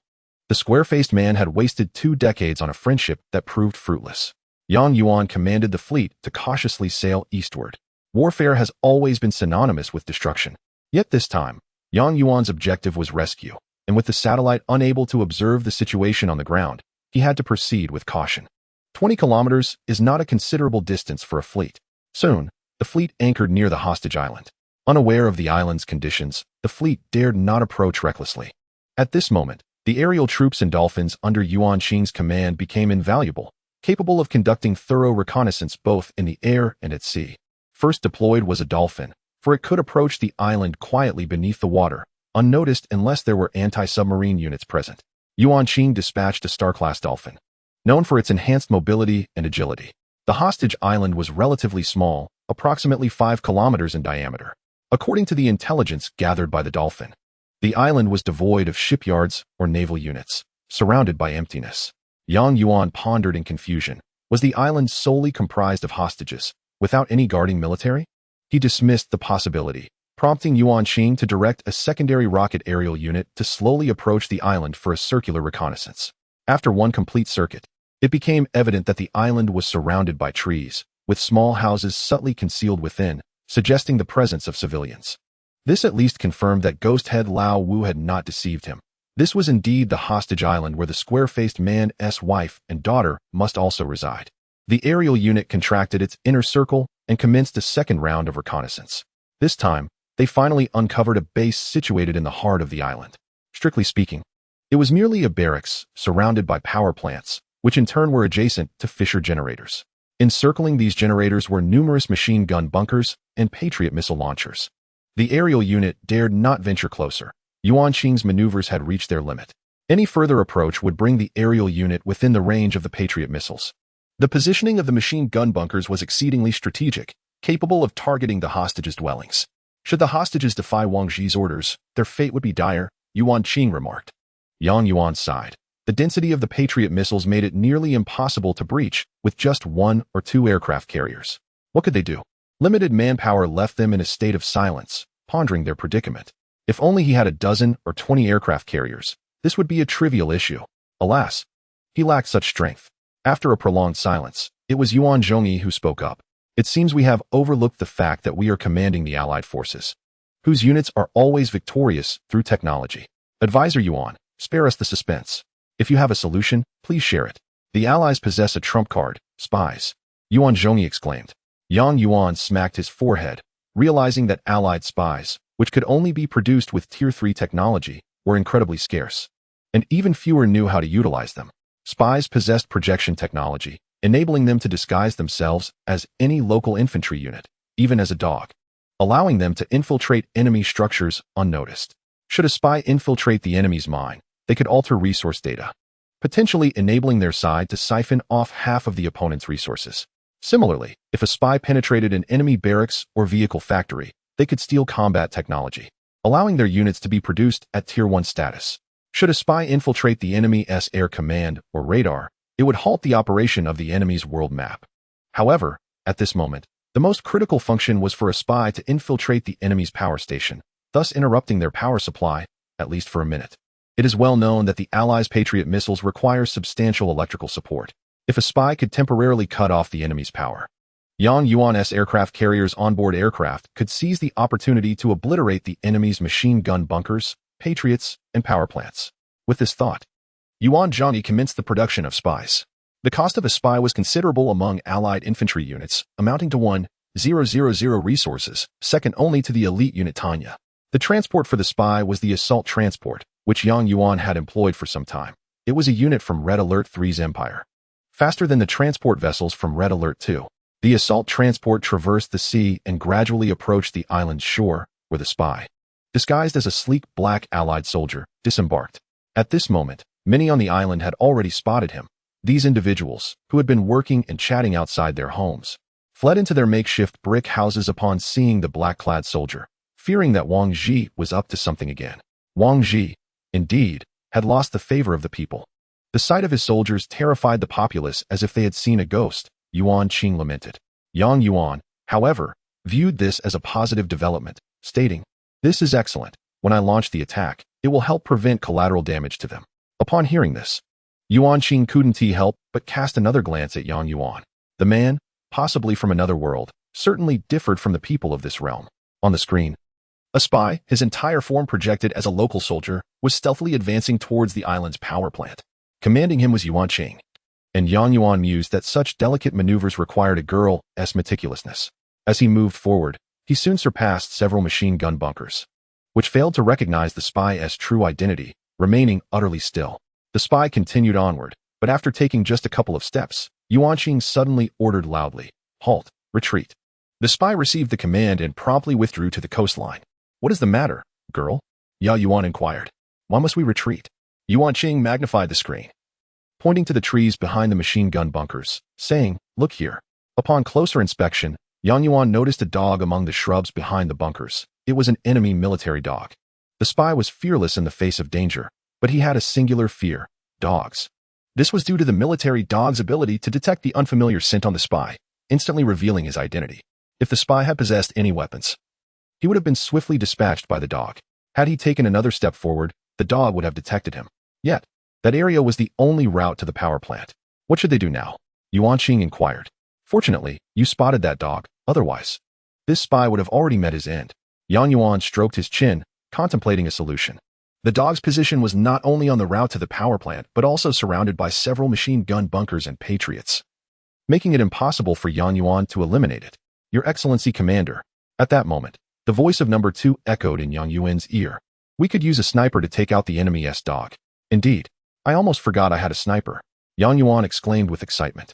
"Number 2, you always provide crucial insights." Faced with number 2's high intellect, the Yuan siblings could only silently admire. The sniper was on the transport vessel dispatched by Yuan Zhongyi, making it convenient for him to land on the hostage island.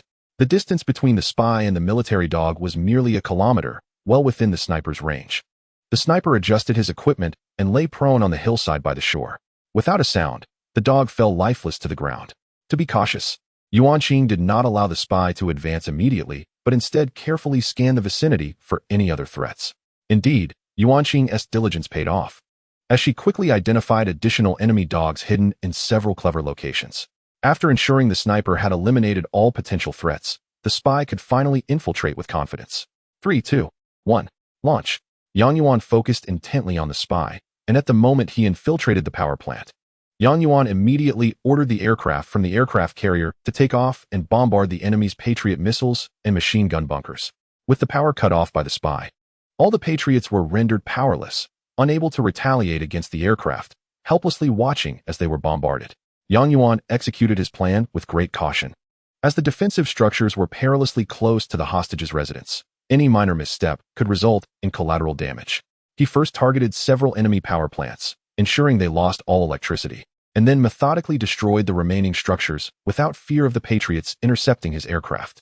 The bearded man, seated on the ground, had overheard their conversation regarding the sniper and finally realized that it was thanks to the sniper that his soldiers had died under such mysterious circumstances.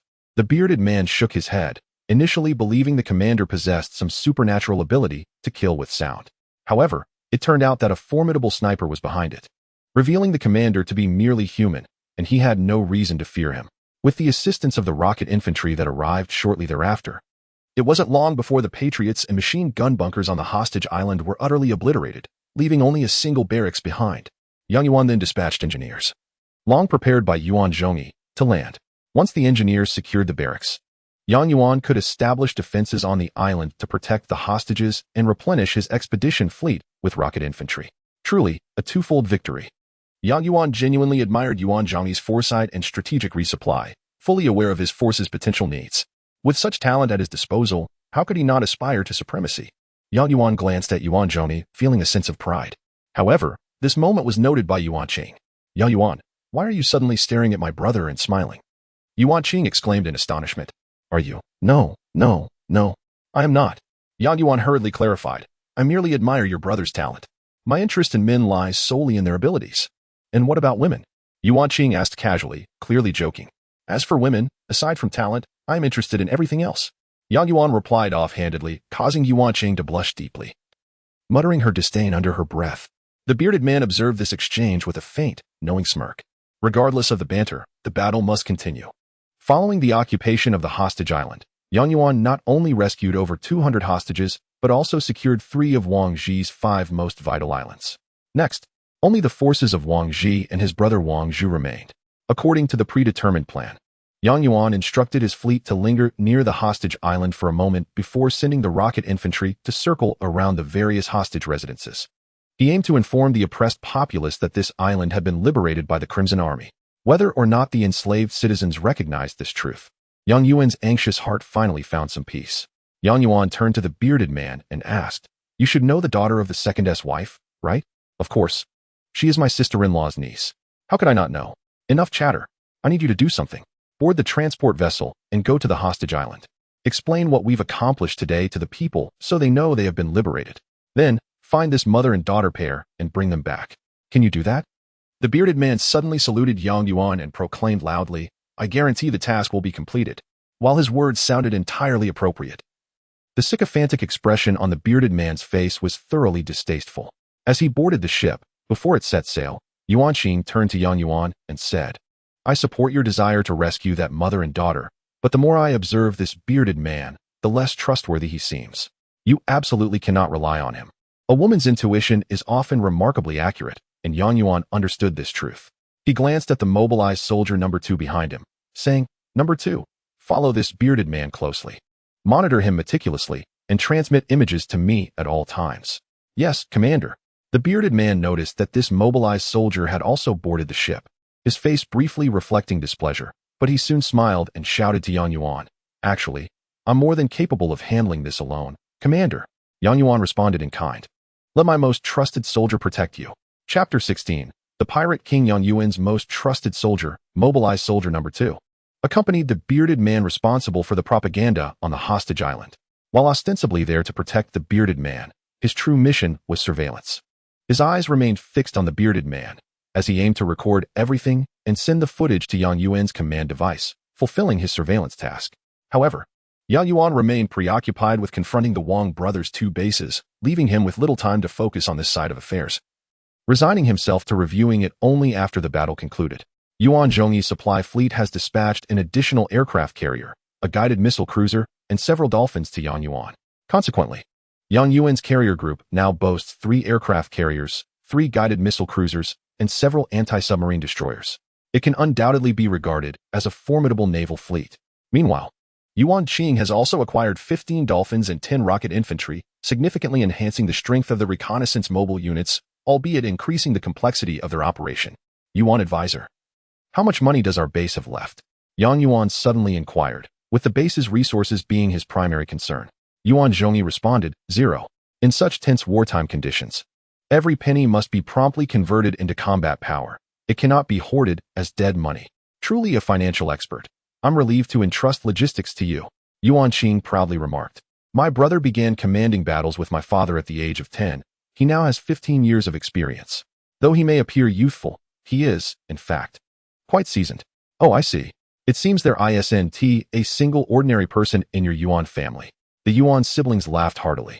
Yang Yuan excelled at easing the tension during intense battle commands. A commander who maintains a relaxed and composed demeanor is undoubtedly beneficial to the fight. A massive fleet set sail southward, their target being the Wangji base, located 50 kilometers away. Are we really going to attack Wangji? What if Wang Zhu from the northeast encircles us from behind? Would we not find ourselves in a dilemma of fighting on two fronts? Yuan Qing's question was indeed valuable and warranted Yang Yuan's contemplation. However, Yang Yuan had different plans in mind. He calmly replied, that would be ideal. If Wang Zhu dares to encircle my fleet, I shall show him what it means to be the mantis stalking the cicada, with the oriole behind. Yuan Zhongyi had already perceived Yang Yuan's intentions and reassured his sister with a smile. Rest assured, the commander must have made preparations. Only Yuan Qing remained perplexed, still harboring doubts. Yet she chose not to inquire further, as she had faith in her brother. As the fleet continued southward, Yang Yuan soon noticed on the satellite map that a larger fleet was stealthily emerging from the vast shadow of the Wangji base. Before he could discern further details, the command device emitted the sound of a video communication. Yang Yuan activated it, revealing a bald-headed middle-aged man, an unfamiliar face, but undoubtedly the infamous Pirate King Wangji. Pirate King Wangji? He does not possess the fearsome visage I had imagined. Rather, he appears rather mild-mannered. It's rare for a young man like you to recognize me. You have successfully eliminated both number 2 and Ghost Head number 5, which speaks to your considerable prowess. Wangji said with a smile. If you wish, you may come work for me. I can grant you the islands of number 2 and number 5. Oh, Wang, you are quite generous. Are you attempting to recruit me? Wangji continued to smile. Indeed, I have a penchant for capable individuals. Your skills surpass theirs, and thus you deserve all that they possessed. Yang Yuan narrowed his eyes, suddenly murmuring, what if my abilities surpass yours?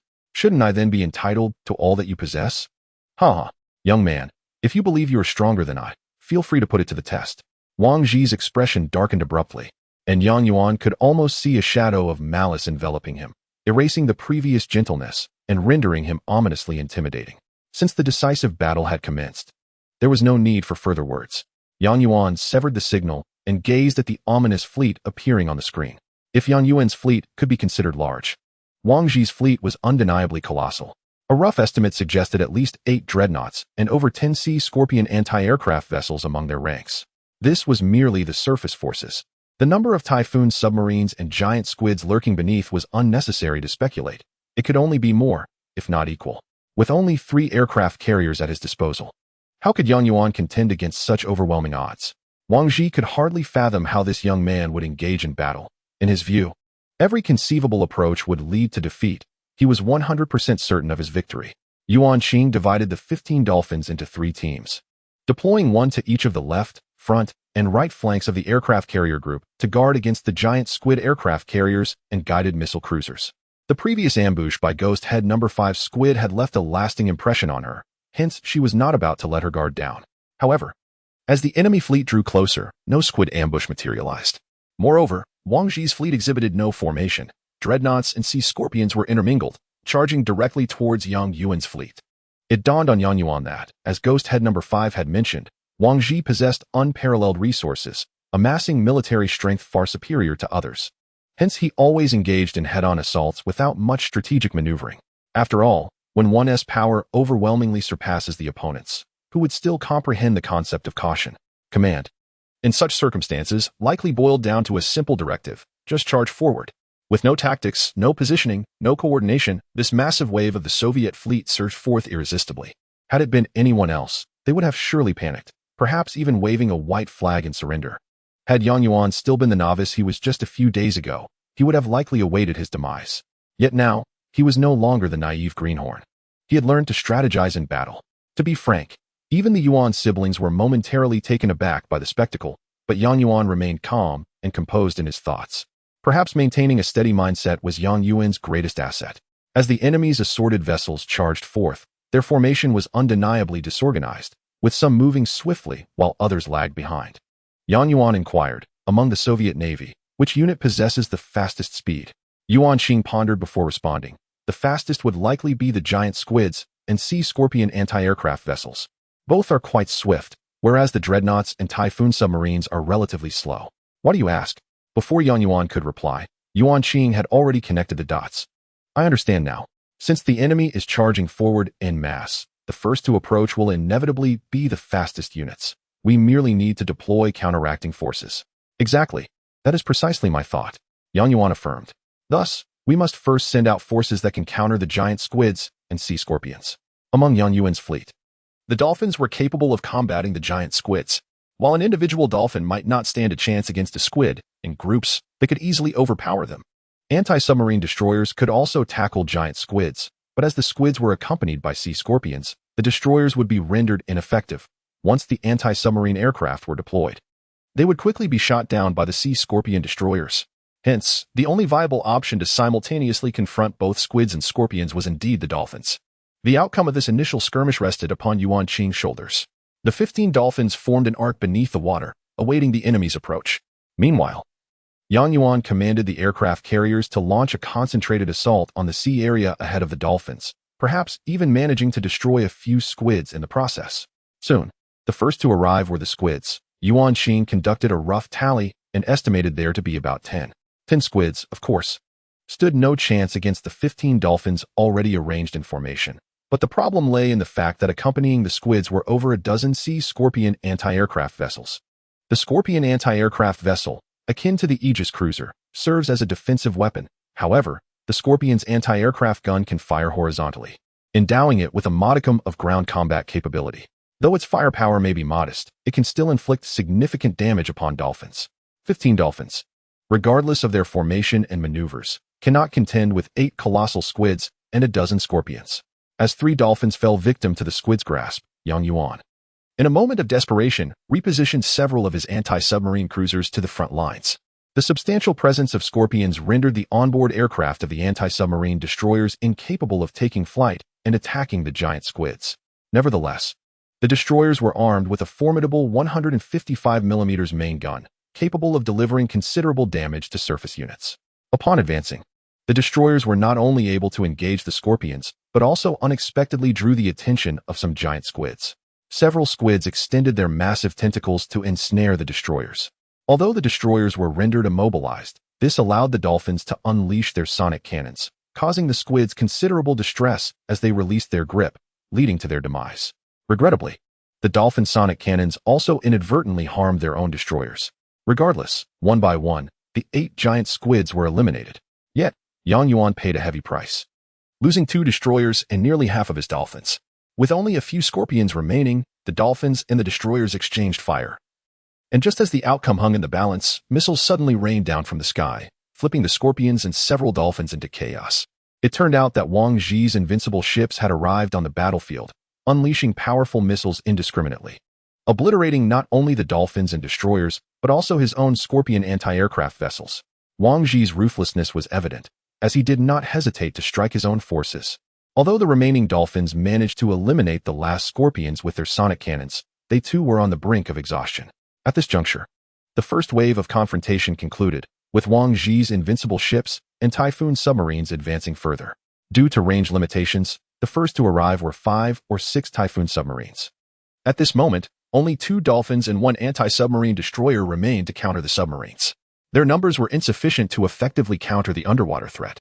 In the face of a stalemate, Yuan ordered the carrier-based aircraft from his 3 aircraft carriers to conduct targeted bombardments in front of the dolphins, providing cover for both the dolphins and the anti-submarine destroyer.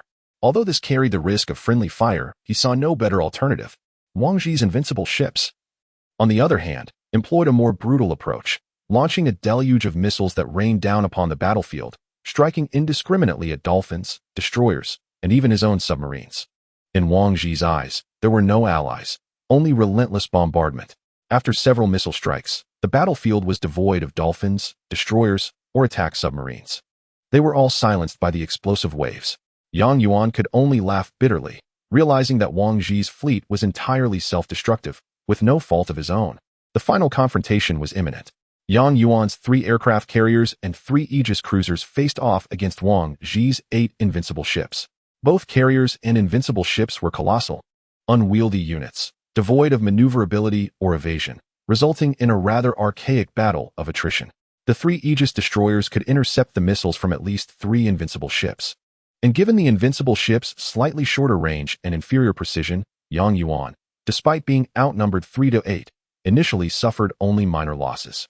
However, the firepower of the 8 invincible ships far surpassed that of the 3 aircraft carriers, and over time, the carriers began to falter. While Wang Ji favored a swarm tactic, he was no fool. He quickly recognized the formidable nature of Yang Yuan's Aegis defense. Consequently, Wang Ji ordered all invincible ships to concentrate their fire on the Aegis cruisers. If he could sink the Aegis ships first, the carriers would be left isolated and vulnerable, regardless of their prowess. The Aegis ships could not withstand such a barrage of missiles, and soon 2 of them were struck, billowing thick clouds of smoke from their hulls. Yet, Yang Yuan remained unfazed, gritting his teeth in determination. Calmly, he sent a video signal to Wang Ji, stating, "Boss Wang, your strength is indeed remarkable. I have witnessed it firsthand." Wang Ji responded with a smile, "You know it now. Do you still believe you can defeat me? Or perhaps reconsider what I mentioned earlier?" Yang Yuan took a deep breath, leaned back, and gazed skyward with a contemplative expression. This puzzled Wang Ji, who inquired, lost for words. Still pondering, Yang Yuan replied with a smile, "My 3 aircraft carriers can certainly not match your 8 invincible ships. But what if your 8 invincible ships cannot withstand my 10 rocket infantry?" "What?" Suddenly, an alarm blared in Wang Ji's ears as a swarm of rocket infantry appeared from the west of his 8 invincible ships. The invincible ships lacked anti-air capabilities, and the Scorpions, which could have defended against aerial threats, had already been obliterated by their own missiles. Wang Ji had grossly underestimated them, failing to notice that their rocket infantry had stealthily circled around. It was indeed a spectacle to behold, as 8 formidable invincible ships were now being pursued by a mere dozen diminutive rocket infantry. While the attack power of the rocket infantry was not overwhelming, it was sufficient to gradually wear down the invincible ships.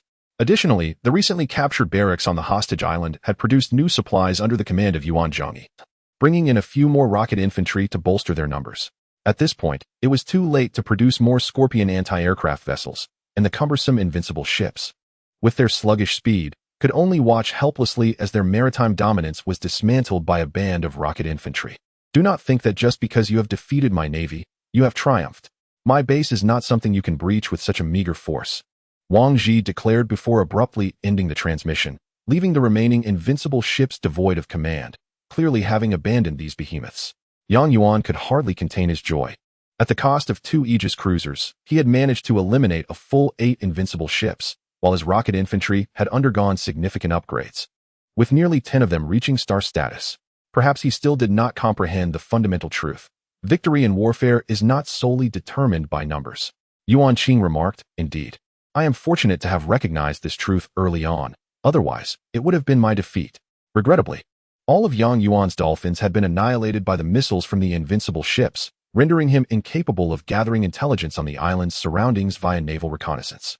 Fearing potential patrols by submarines or giant squids, Yang Yuan's 3 smoke-emitting carriers dared not advance and instead retreated to linger near the hostage island. Yuan Qing, however, could continue utilizing the rocket infantry to scout the air routes, preparing for subsequent operations.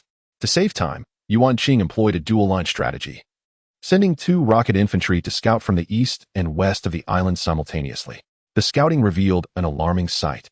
The island's perimeter was fortified with a myriad of defensive structures, Soviet sentry guns, anti-aircraft artillery, magnetic storm coils, Allied machine gun bunkers, Patriots, and laser towers. Everything conceivable was present. Moreover, it was evident that Wang Ji was a perfectionist.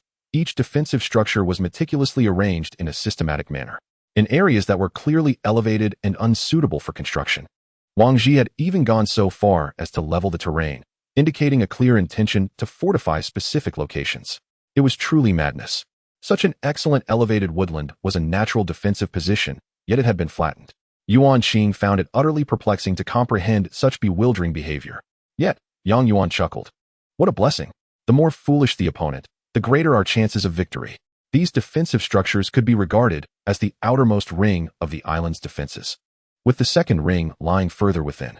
Indeed, as Yang Yuan had surmised, the numerous defensive edifices, particularly the multitude of magnetic storm coils and beam towers, demanded an exorbitant amount of electricity. If the island possessed only ordinary power plants, even constructing 10 would not suffice to support such a plethora of defensive structures. Thus, deep within the island, it was inevitable that the Soviet Union had erected its notorious nuclear reactors, commonly referred to as nuclear power plants. A single Soviet nuclear power plant was more formidable than 100 ordinary ones. What surprised Yang Yuan further was that Wang Zhi had constructed 2 of these plants, and they were situated side by side. On the eastern side of the second ring, 2 massive nuclear power plants towered, each encased in double walls. Did Wang Zhi believe his defenses to be impregnable, daring to place 2 nuclear power plants so close together? Did he not understand the wisdom of not putting all one's eggs in one basket? Yuan Qing continued to critique. Yang Yuan merely laughed, suggesting, perhaps he merely wished to conserve land. If he were to serve as an urban planner, he would undoubtedly excel. The airborne troops continued their reconnaissance of the eastern side of the second ring, where barracks and vehicle manufacturing facilities were concentrated, with shipyards lining the coastal edge. The symmetrical arrangement of the east and west sides imbued the entire island with an aesthetic beauty. To the north of the ear rings, directly facing Yang Yuan, stood an artificial structure. All artificial buildings refer to those constructed by humanity in the Red Alert world, primarily residential structures rather than those built for military bases. This artificial edifice resembled a grand palace, which, when viewed from the aerial perspective of the airborne troops, appeared resplendent. Adorned with red bricks and green tiles, truly a sight to behold. In front of the palace stood a colossal statue, towering at least 20 meters high.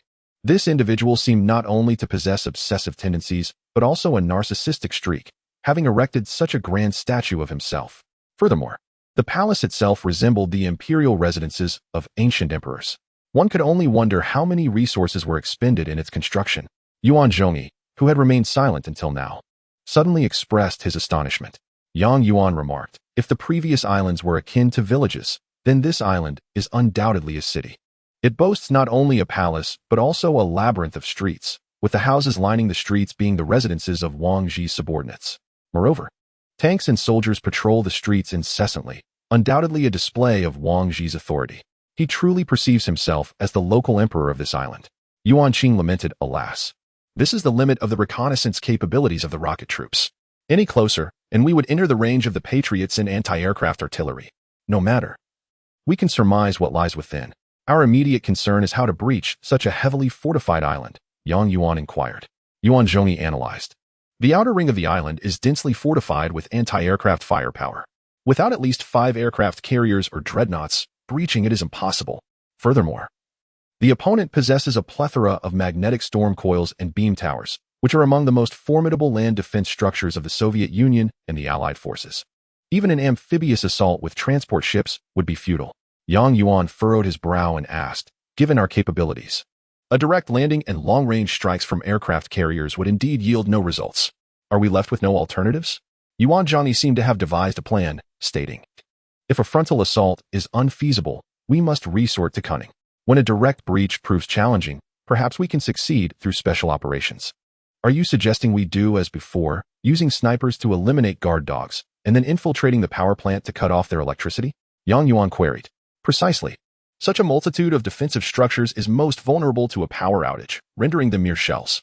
However, Yuan Qing quickly realized the impracticality of this plan and countered. The defensive structures on this island are too close to the outer ring. A sniper would be unable to land, as he would likely be electrocuted by the magnetic storm coils or beam towers the moment he attempted to disembark. Yuan Zhongyi concurred, indeed, we cannot directly land. We must employ a special type of unit that can instantaneously penetrate the heart of this base. Yuan Qing suddenly understood. Brother, you mean the transdimensional troops? Exactly. Yuan Zhongyi affirmed. Transdimensional troops, abbreviated as transdimensional soldiers, are a type of unit even rarer than spies. They are costly to produce and challenging to operate, rendering them seldom utilized by commanders. They have even been derisively labeled as a useless unit. Yuan Qing added, yet they possess an irreplaceable unique ability, the power of instantaneous movement. Indeed, Yuan Zhongyi replied, the Allies have 2 types of instantaneous teleportation devices. One is the transdimensional transporter, capable of remotely transporting a small number of vehicles.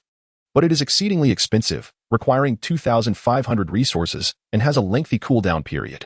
Therefore, we can only rely on the transdimensional soldiers, which require only 1,500 resources for immediate production. Excellent. Approved.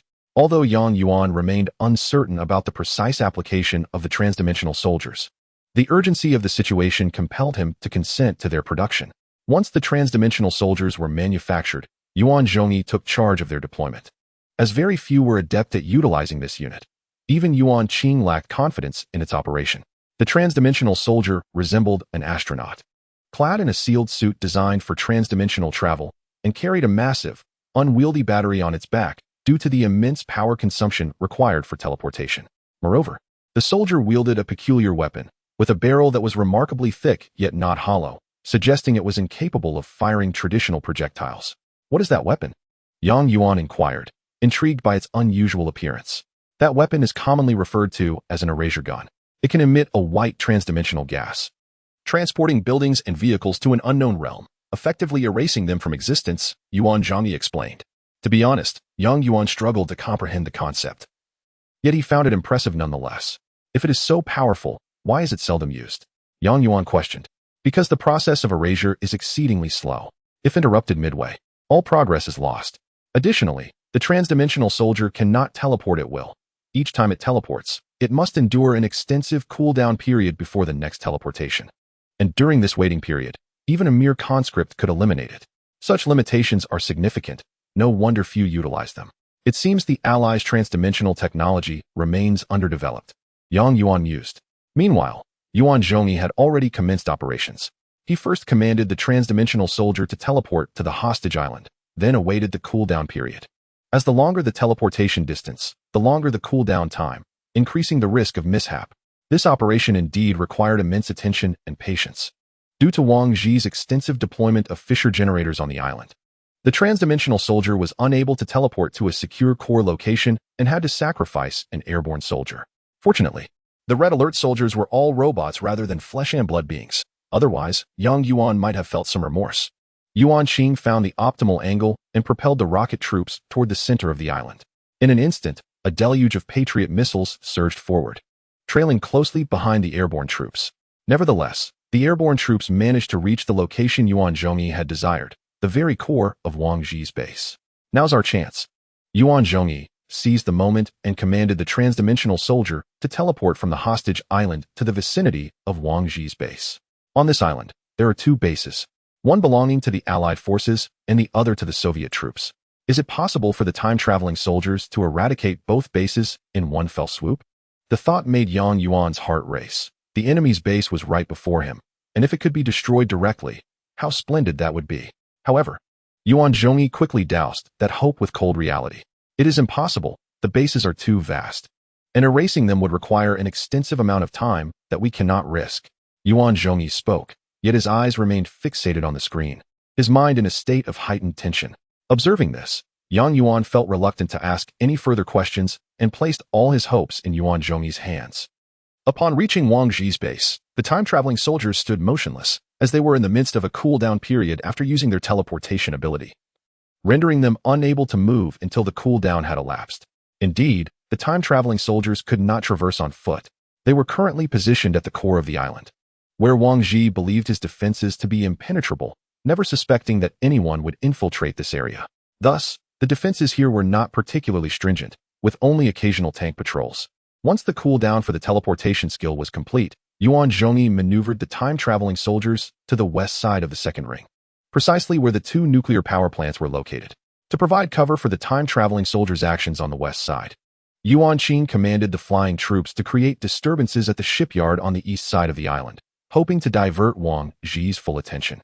The tall walls surrounding the nuclear power plants could thwart any infantry incursion, but they were utterly ineffective against the time-traveling soldiers, who could effortlessly teleport inside the walls.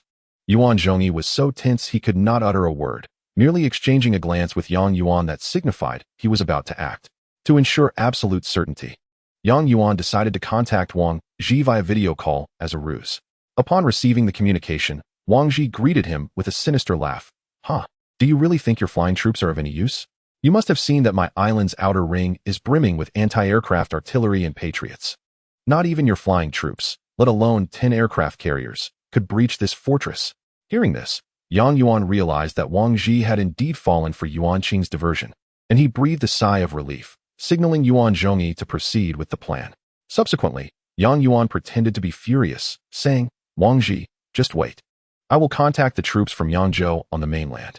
They have long taken issue with you, and once they send over the Kirov airship, your fate will be sealed."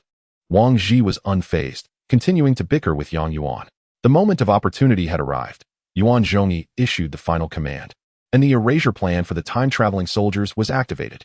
A mist radiating white light emanated from the erasure gun, gradually spreading along the walls of the nuclear power plant.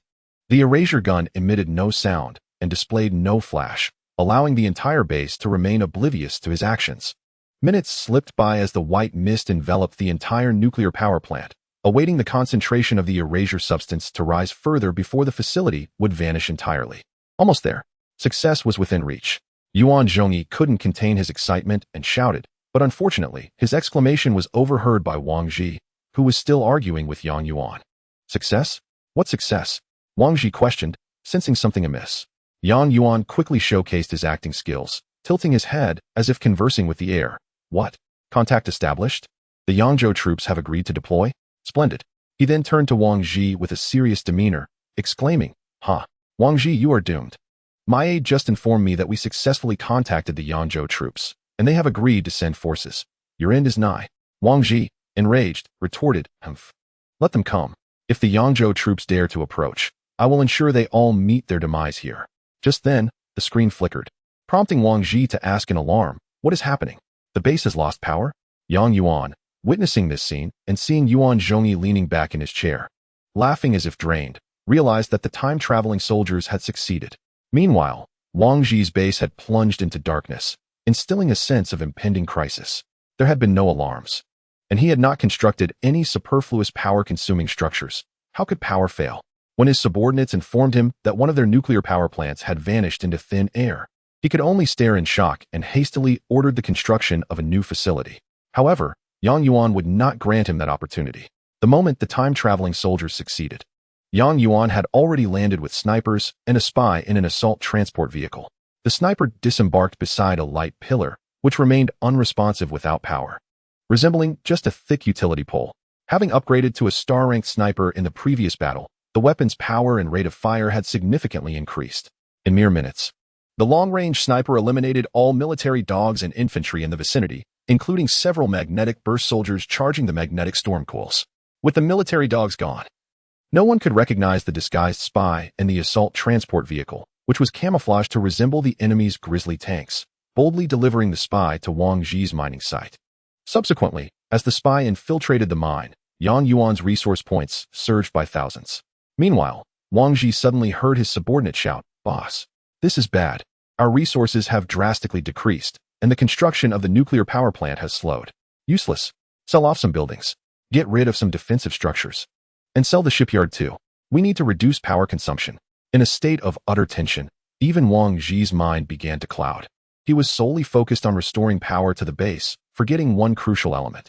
He neglected to ascertain how his power plant had disappeared and had yet to realize that the second power plant was also being erased by the time-traveling soldiers. As he sold off numerous defensive structures, the power demand at Wang Ji's base decreased, and electricity was instantly restored. However, the magnetic storm coil beside the sniper suddenly lit up, generating an electric arc that threatened to obliterate him. Just as the arc surged, it vanished, granting the star-ranked sniper another lease on life. What is happening? Why has the power gone out again? He wondered. Boss, our second nuclear power plant has also vanished without a trace. It was done by a strange maroon soldier we have never encountered before. Send tanks. Eliminate him. Boss, the tanks have moved out. That guy suddenly vanished. We don't know where he went. Is he a ghost? By daylight, am I seeing ghosts? That is a time-traveling soldier. Wang Ji collapsed to the ground, astonished that someone would employ time-traveling soldiers. The sounds of explosions echoed in Wang Ji's ears as Yang Yuan's 3 aircraft carriers returned, having killed the Patriots and anti-aircraft artillery, with almost nothing to impede the bombardment of 9 carrier-based aircraft. At this moment, the tanks patrolling around Wang Ji's statue could only resign themselves to the missiles and bombs raining down upon them, with no means of defense. Boss, your statue has been destroyed. It's over. It's all over. Boss, should we escape to Second Master? Second Master was Wang Ji's brother, Wang Zhu. At this point, Wang Ji found himself cornered, and it seemed his only option was to board an armored transport ship and flee back to Wangzhou. Wang Ji stared blankly at the command console before suddenly rising to his feet, exclaiming, "I have a plan." As usual, Yang Yuan commanded the aircraft carrier and rocket troops to systematically dismantle the opponent's defensive structures, mineral fields, and production buildings, ultimately leaving only the enemy's base to compel their surrender. However, this time, as Yang Yuan prepared to access the opponent's video feed, he unexpectedly intercepted a signal from Wang Ji.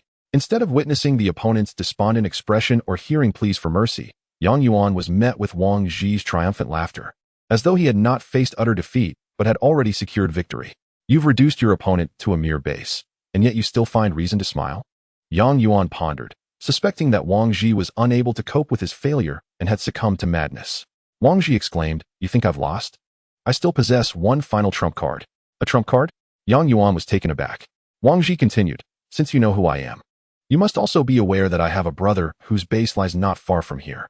Yes, once I eliminate you, I will swiftly eradicate him as well." "Eliminate him? Huh."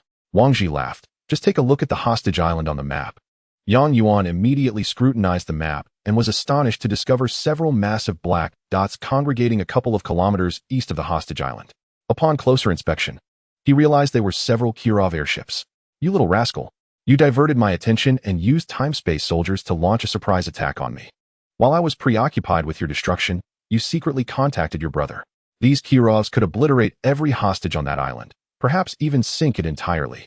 I noticed how cautiously you captured that island. You must be intending to rescue those inside, am I right?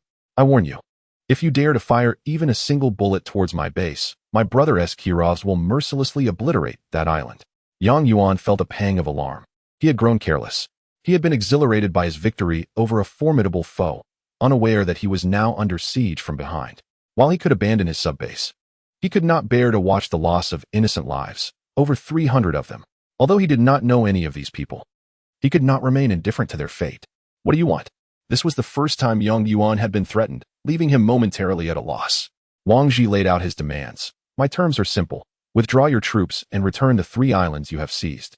Let this battle be as though it never occurred, and we shall coexist peacefully henceforth. What do you say? Isn't it a fair deal?"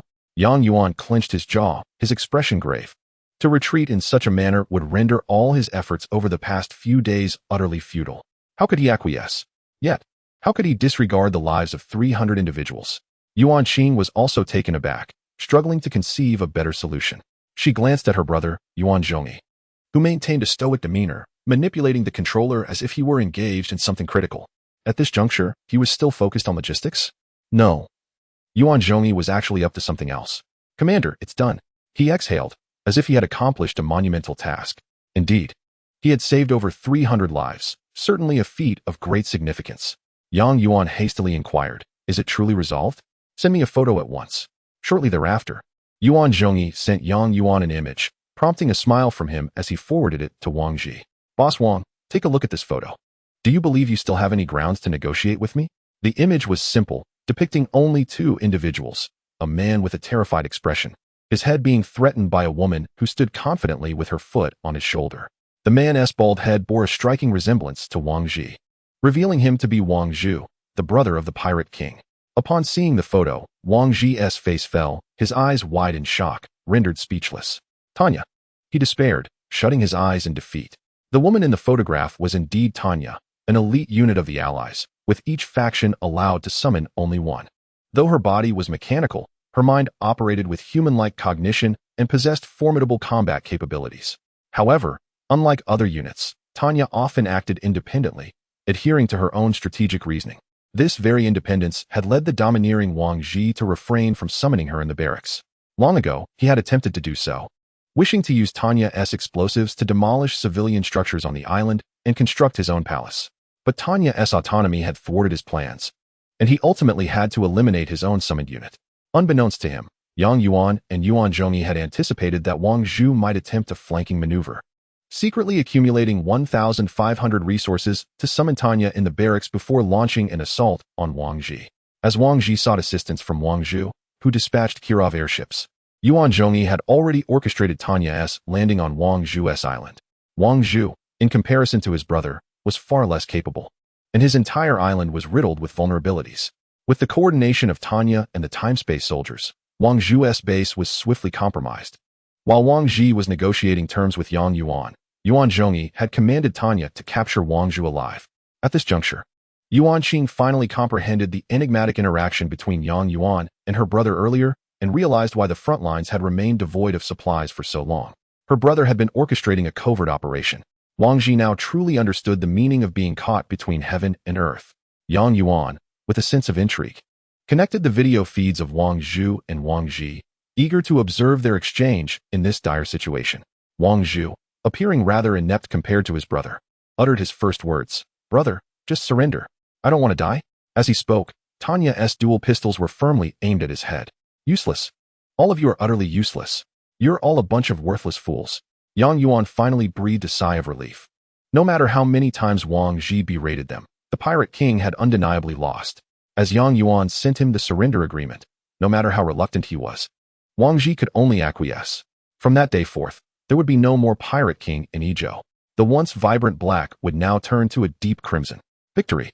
Leaning back, Yang Yuan finally felt a sense of relief washing over him. He subsequently entrusted the management of the islands and the detention of the Wang brothers to Yuan Zhongyi and Yuan Qing, while he himself received a message from Mobilization Unit No. 2. The burly man, tasked with retrieving the country-faced wife and daughter, had successfully located the unfortunate mother and daughter duo and was preparing to return. Unit No. 2 had also recorded a video of everything witnessed on the island, which he sent to Yang Yuan. Upon checking the video duration, Yang Yuan was astounded. It was a full 3 hours long. This Unit No. 2 was indeed thorough. He had monitored the burly man without missing a second, but now Yang Yuan wondered how he would possibly watch such a lengthy footage. Just as he was about to open the video for a quick glance, the sound of a transport ship docking reached his ears, announcing the return of the group. Yang Yuan promptly shut off the video, preparing to inquire personally with Unit No. 2 and the burly man. The first to emerge was the burly man, his face beaming with joy, seemingly elated by the successful completion of his mission.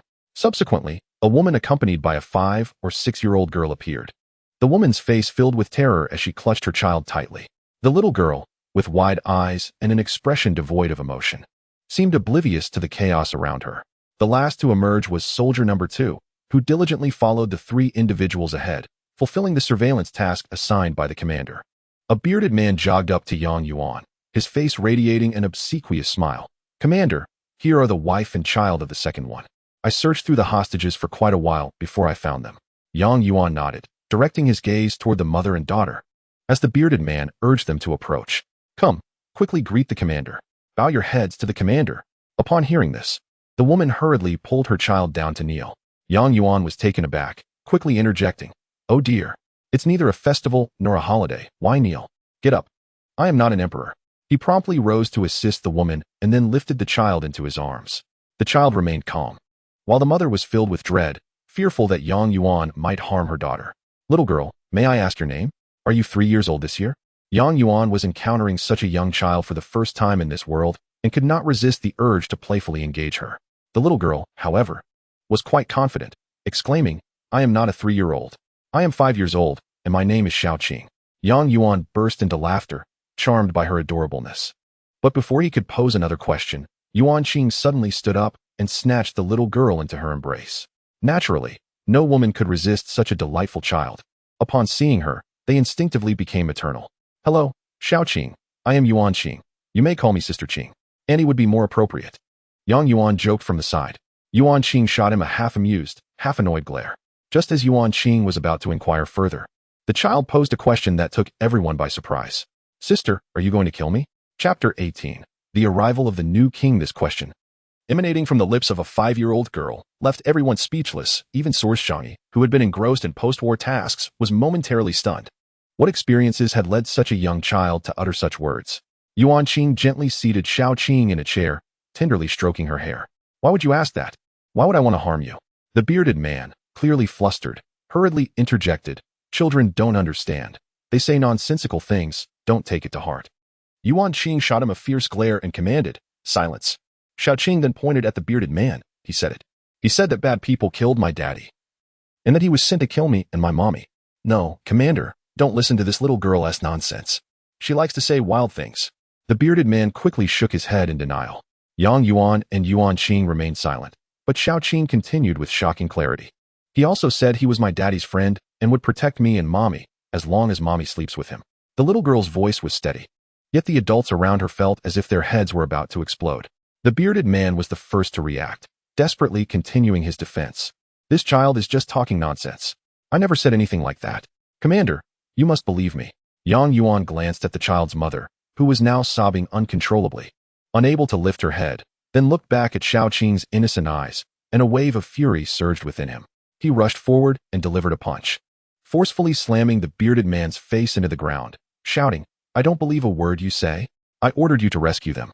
And you dared to seize this opportunity to lay claim to another man's wife. You scoundrel." Yuan Qing joined in, delivering several powerful kicks to the bearded man, saying to Yang Yuan, "Just kill him. I've known he was no good."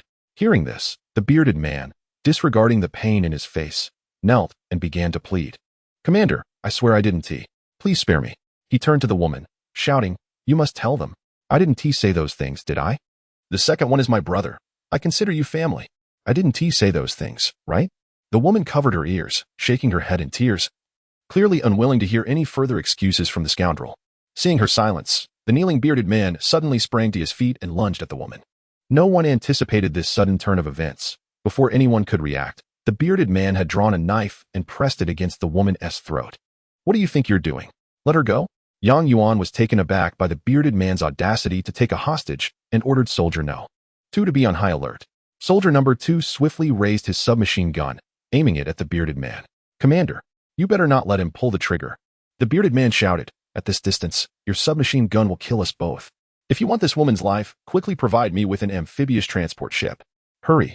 As the bearded man shouted in agitation, a gash appeared on the woman's neck, crimson blood seeping from her fair skin.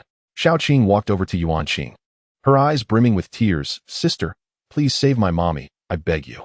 The little girl's emotional state seemed beyond her years, despite the tears streaming down her face. She remained eerily calm, not crying out or screaming in fright. Seeing Xiao Qing's demeanor, Yuan Qing felt a surge of pain in her heart and cast a pleading look at Yang Yuan.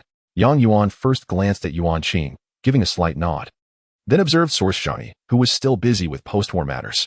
"Don't play games. Grant me the command authority for a transport ship. Otherwise, this woman will lose her life." "All right, I'll provide you with a transport ship. Just don't get agitated," Yang Yuan responded, hastily taking Yuan Qing's command device and pressing buttons before carefully tossing it onto the ground in front of the bearded man. In the world of Red Alert, authorizing one S units to another S command requires recognition through the command device. At that moment, Yang Yuan had already prepared the authorization command. As soon as the bearded man picked up the command device, he would be able to escape on a transport ship. The bearded man's expression visibly relaxed. He thought simply that by picking up the command device, he could take the woman and flee. He was under the impression that Yang Yuan's base lacked the units capable of destroying the transport ship in a short time. However, while he was only considering the most immediate layer of thought, Yang Yuan had already anticipated several layers deeper. The bearded man pressed the knife tightly against the woman's throat with his right hand while using his left to steady her head as he slowly leaned down, his eyes fixed intently on Yang Yuan. Yet, when one bends to pick something up, one must glance down, even if just for a fleeting moment. In that split second, as the bearded man reached out with his left hand to grab the command device, a faint gunshot echoed. The bearded man had no time to scream. His body went limp as a bullet hole appeared at the back right side of his head, blood and brain matter oozing from the wound. A sniper, at that moment, was cleaning his weapon at a distance outside the barracks. Source Zhongyi, while appearing to be busy with post-war tasks, had been attentively listening to the surroundings. As soon as Yang Yuan had glanced at him, he had already prepared a sniper in the barracks, waiting for the opportune moment to strike. The sniper needed only a single shot to bring down the bearded man. As the man collapsed, Yuan Qing instinctively covered Xiao Qing's eyes, fearing that the sight of death might frighten the child. Surprisingly, Xiao Qing showed no sign of fear. She promptly brushed Yuan Qing's hand away and ran towards her mother, unperturbed by the gruesome scene before her. Were children in the world of war so remarkably brave? Yang Yuan, with a bittersweet smile, finally relaxed, deeming this a fortunate outcome.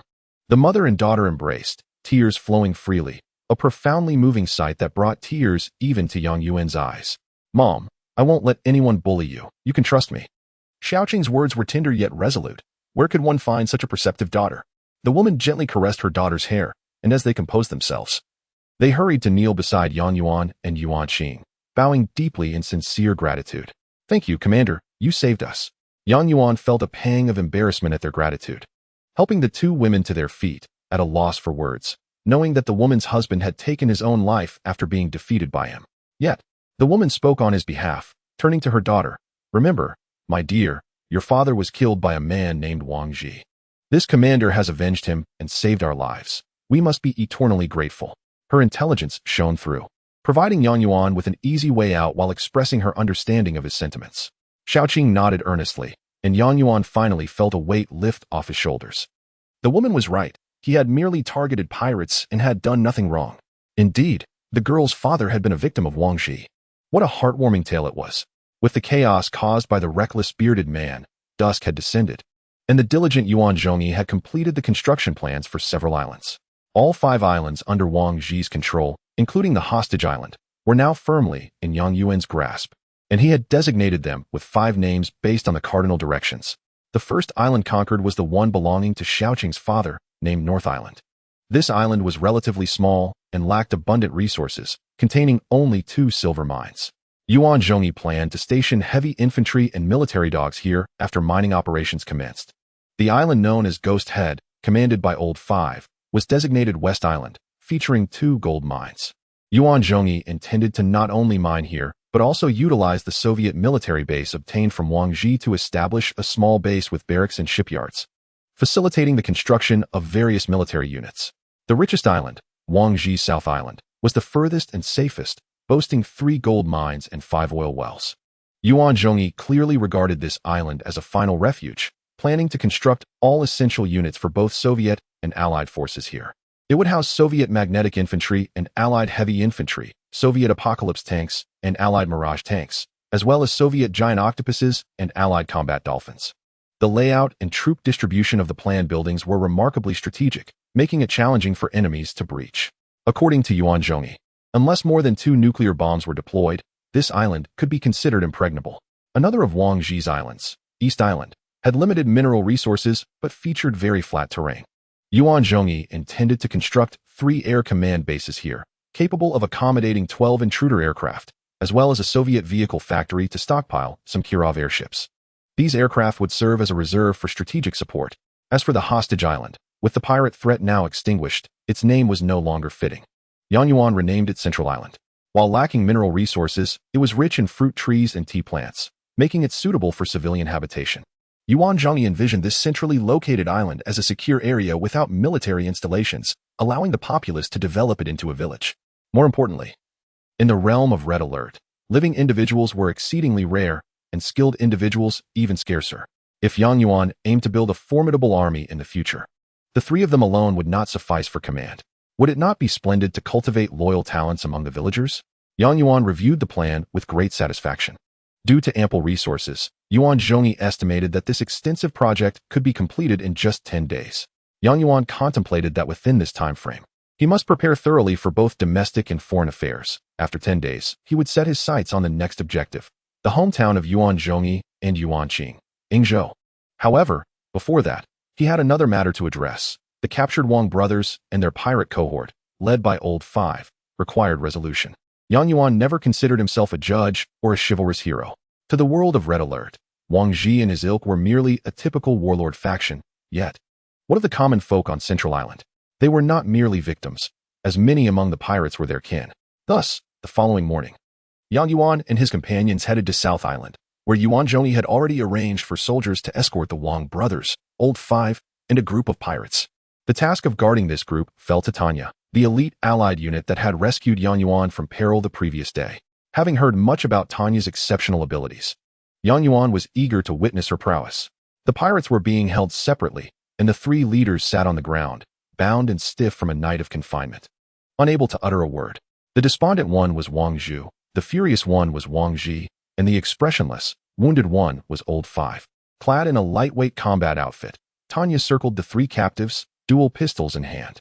As Yuan and his party approached, she came forward, glancing at Yuan, then at the Yuan siblings, and finally at Xiaoqing and her mother. "So, you are my commander?" she asked, an audacious question that only Tanya could pose. For every Red Alert soldier knew their commander upon enlistment. "You are Tanya?" Yang Yuan remarked, noting how her scant attire left her waist and navel exposed. Aren't you cold dressed like that? Tanya smiled, her striking green eyes captivating. Commander, I have never feared anything, including the cold you mentioned. I saw your profile on the command device. It stated you are the first female special operations soldier of the Allies, skilled in using dual custom Desert Eagles. Possessing exceptional marksmanship, a beautiful face, and an exquisite physique. I do not know who penned such praises, but it must have been a man. Yang Yuan laughed heartily. And a lecherous one at that. Otherwise, he would only concern himself with your accuracy, not your looks or figure. Tanya twirled her twin pistols and playfully inquired, I wonder. Commander, do you care about these matters? Yang Yuan smiled outwardly, yet inwardly he was taken aback. Was this truly an elite unit? This woman was clearly beyond the control of an ordinary commander. I only concern myself with such matters when necessary, he replied evasively. Then commanded Tanya to escort the pirates to the transport ship. Their destination was the central island, where Yang Yuan intended for the local populace to determine the ultimate fate of these pirates. Over 300 individuals, comprising men and women of all ages, encircled Yang Yuan and his companions in 3 concentric rings. Without a word from Yang Yuan's group, the crowd had already gathered, drawn by the sight of the bound pirates. Yang Yuan even dragged the corpse of the bearded man over, convinced that even in death, he could not escape judgment. Many recognized faces among the pirates, some shouted curses, while others wept. Isn't that ghost head old 5? He has met his end at last. Heaven has opened its eyes. Look over there. Those are the Wong brothers. The palace we repaired was for their residence. When old 3 fell from the scaffolding, they refused to help and tossed him into the sea. Truly heartless. That corpse must be the bearded man. Good riddance. I heard he was always coveting his brother's wife. How shameless. They lamented the fate of old 2, whose widow was now left to fend for their children alone. The crowd buzzed with chatter about these once feared pirates. Number 2 brought over a large stone, and Yang Yuan stood upon it, producing a pre-prepared loudspeaker. Greetings to all the villagers. I am Yang Yuan, your newly appointed commander, and I present my respects. Presenting respects? This lad is commendable. We've never had a commander pay us such honor. Yang Yuan bowed slightly, believing he was merely expressing basic courtesy. Yet this prompted a fervent round of applause. Both delighted and embarrassed, Yang Yuan wondered why applause erupted before he had even spoken. Yuan Zhongyi, clapping alongside, remarked, perhaps these people have endured tyranny from the pirates for far too long. Seeing the commander bring them to justice fills their hearts with joy. Tanya added, wow. I've never seen such a popular commander. Once the applause subsided, Yang Yuan continued his address. I have several matters to discuss today. The first, as you have witnessed, is that the pirates led by Wang Ji have been thoroughly eradicated. You need not worry any longer. Upon hearing this, the crowd erupted in exuberance. Each person shouted in unison, clapping with all their might, tears of joy mingling with their laughter. It was unclear who first shouted, long live the commander. But soon over 300 men, women, and children knelt before Yang Yuan, collectively chanting in fervor. Yang Yuan was momentarily taken aback. Was this what it meant to be hailed? Was this the treatment afforded to emperors of ancient times? No, no, do not shorten my life, he exclaimed, his voice rising.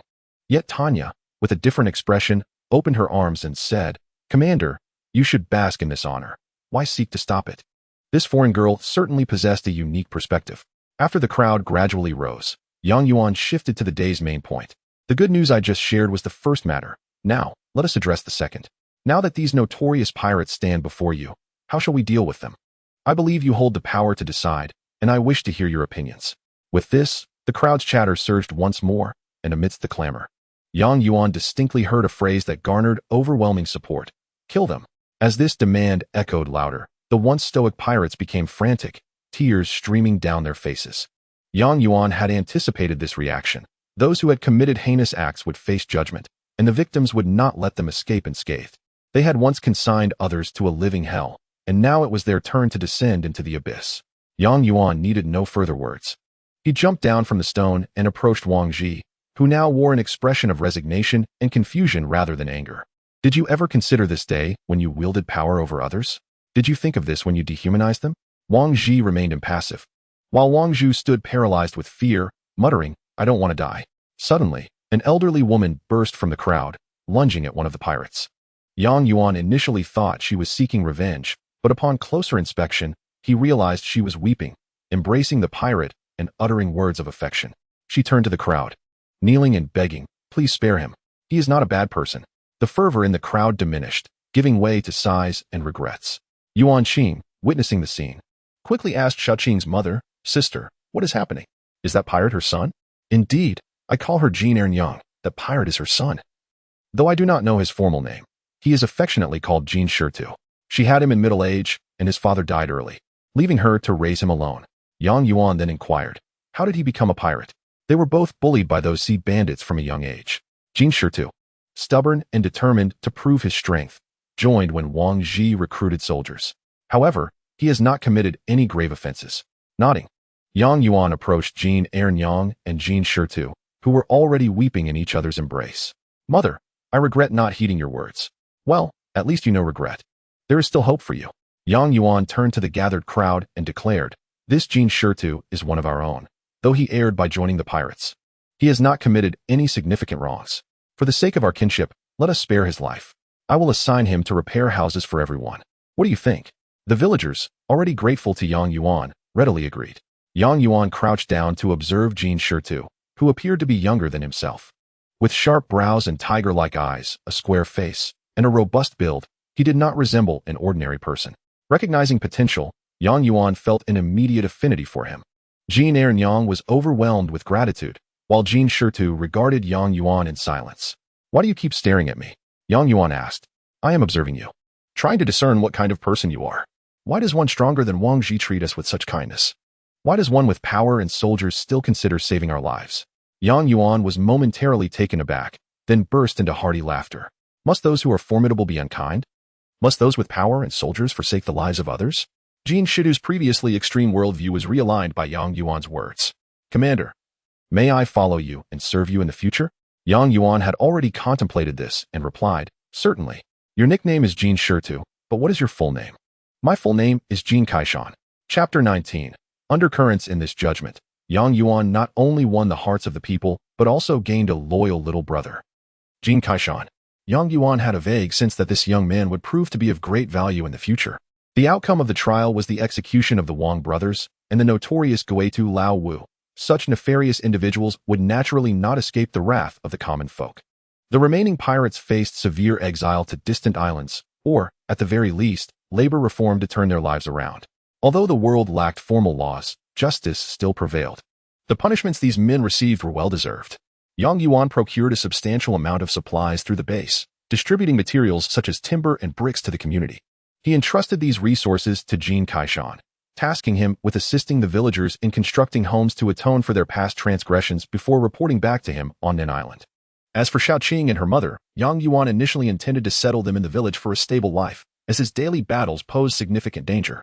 However, Xiaoqing persistently pleaded to accompany him with her mother, although Yang Yuan wished to decline. Yuan Qing was quite fond of the child and insisted that Yang Yuan agree to keep them. When Yang Yuan sought Yuan Zhongyi's opinion, he intended for both of them to refuse. To his surprise, Yuan Zhongyi, a devoted brother, concurred with Yuan Qing's wish. Thus, the trio transformed into a quintet. On the fourth day since the eradication of the pirate forces, Yang Yuan, the lord of several islands, whimsically decided to stroll along the beach to inspect the progress of his base's construction. However, after only a few steps, he encountered Xiaoqing and her mother playing by the shore. Yang Yuan contemplated changing direction, but Xiaoqing had already spotted him. "Uncle Yang, come here, come here." This little girl had clearly grown familiar with Yang Yuan, calling him with affectionate familiarity. With a wry smile, he approached, finding it difficult to dismiss the child's excitement. "Hello, Xiaoqing. Enjoying yourself here?" Yang Yuan greeted them. "Sister-in-law, you are here too? Have you settled in well these past few days?" "Commander Yang, we are quite comfortable. But we are so grateful for your kindness." "Oh, sister-in-law, there is no need for such formality. After all, who could resist the charm of Sister Qing?" he said, pinching Xiaoqing's cheek. "Commander, please don't call me sister-in-law all the time. I may not be older than you. Just call me by my name, Ringyun." At this moment, Yang Yuan realized that this woman, already a mother, was in fact quite young. Her appearance was youthful, and her figure retained the allure of a girl. Compared to Yuan Qing, she possessed a hint of mature charm, while in contrast to the foreign girl, Tanya, she appeared more reserved and composed. Considering Xiaoqing's age, he wondered if she had married Xiaoqing's father while still underage and subsequently given birth to her. Yang Yuan did not dwell on this for long and exchanged a few pleasantries before leaving, as he had numerous tasks awaiting his attention. After Yang Yuan departed, Rin Yun continued to watch his retreating figure. "Mom, Do you like Uncle Yang? Xiao Qing's question caught Ren Yun off guard. Xiao Qing, don't speak nonsense. But Mom, I can tell. You used to look at Dad and Uncle Hu with disdain, but now your gaze towards Uncle Yang has changed. It shows affection. Upon hearing her daughter's words, Ren Yun's face flushed with warmth, and her speech faltered. Why, you're just a child. What do you know? Xiao Qing smiled and replied. You adults always think I'm just a child who doesn't understand, but actually, I've learned a lot. Mom, Uncle Yang looks at you with fondness. While Dad looked at you with disdain, she continued. Does Mom dislike Dad?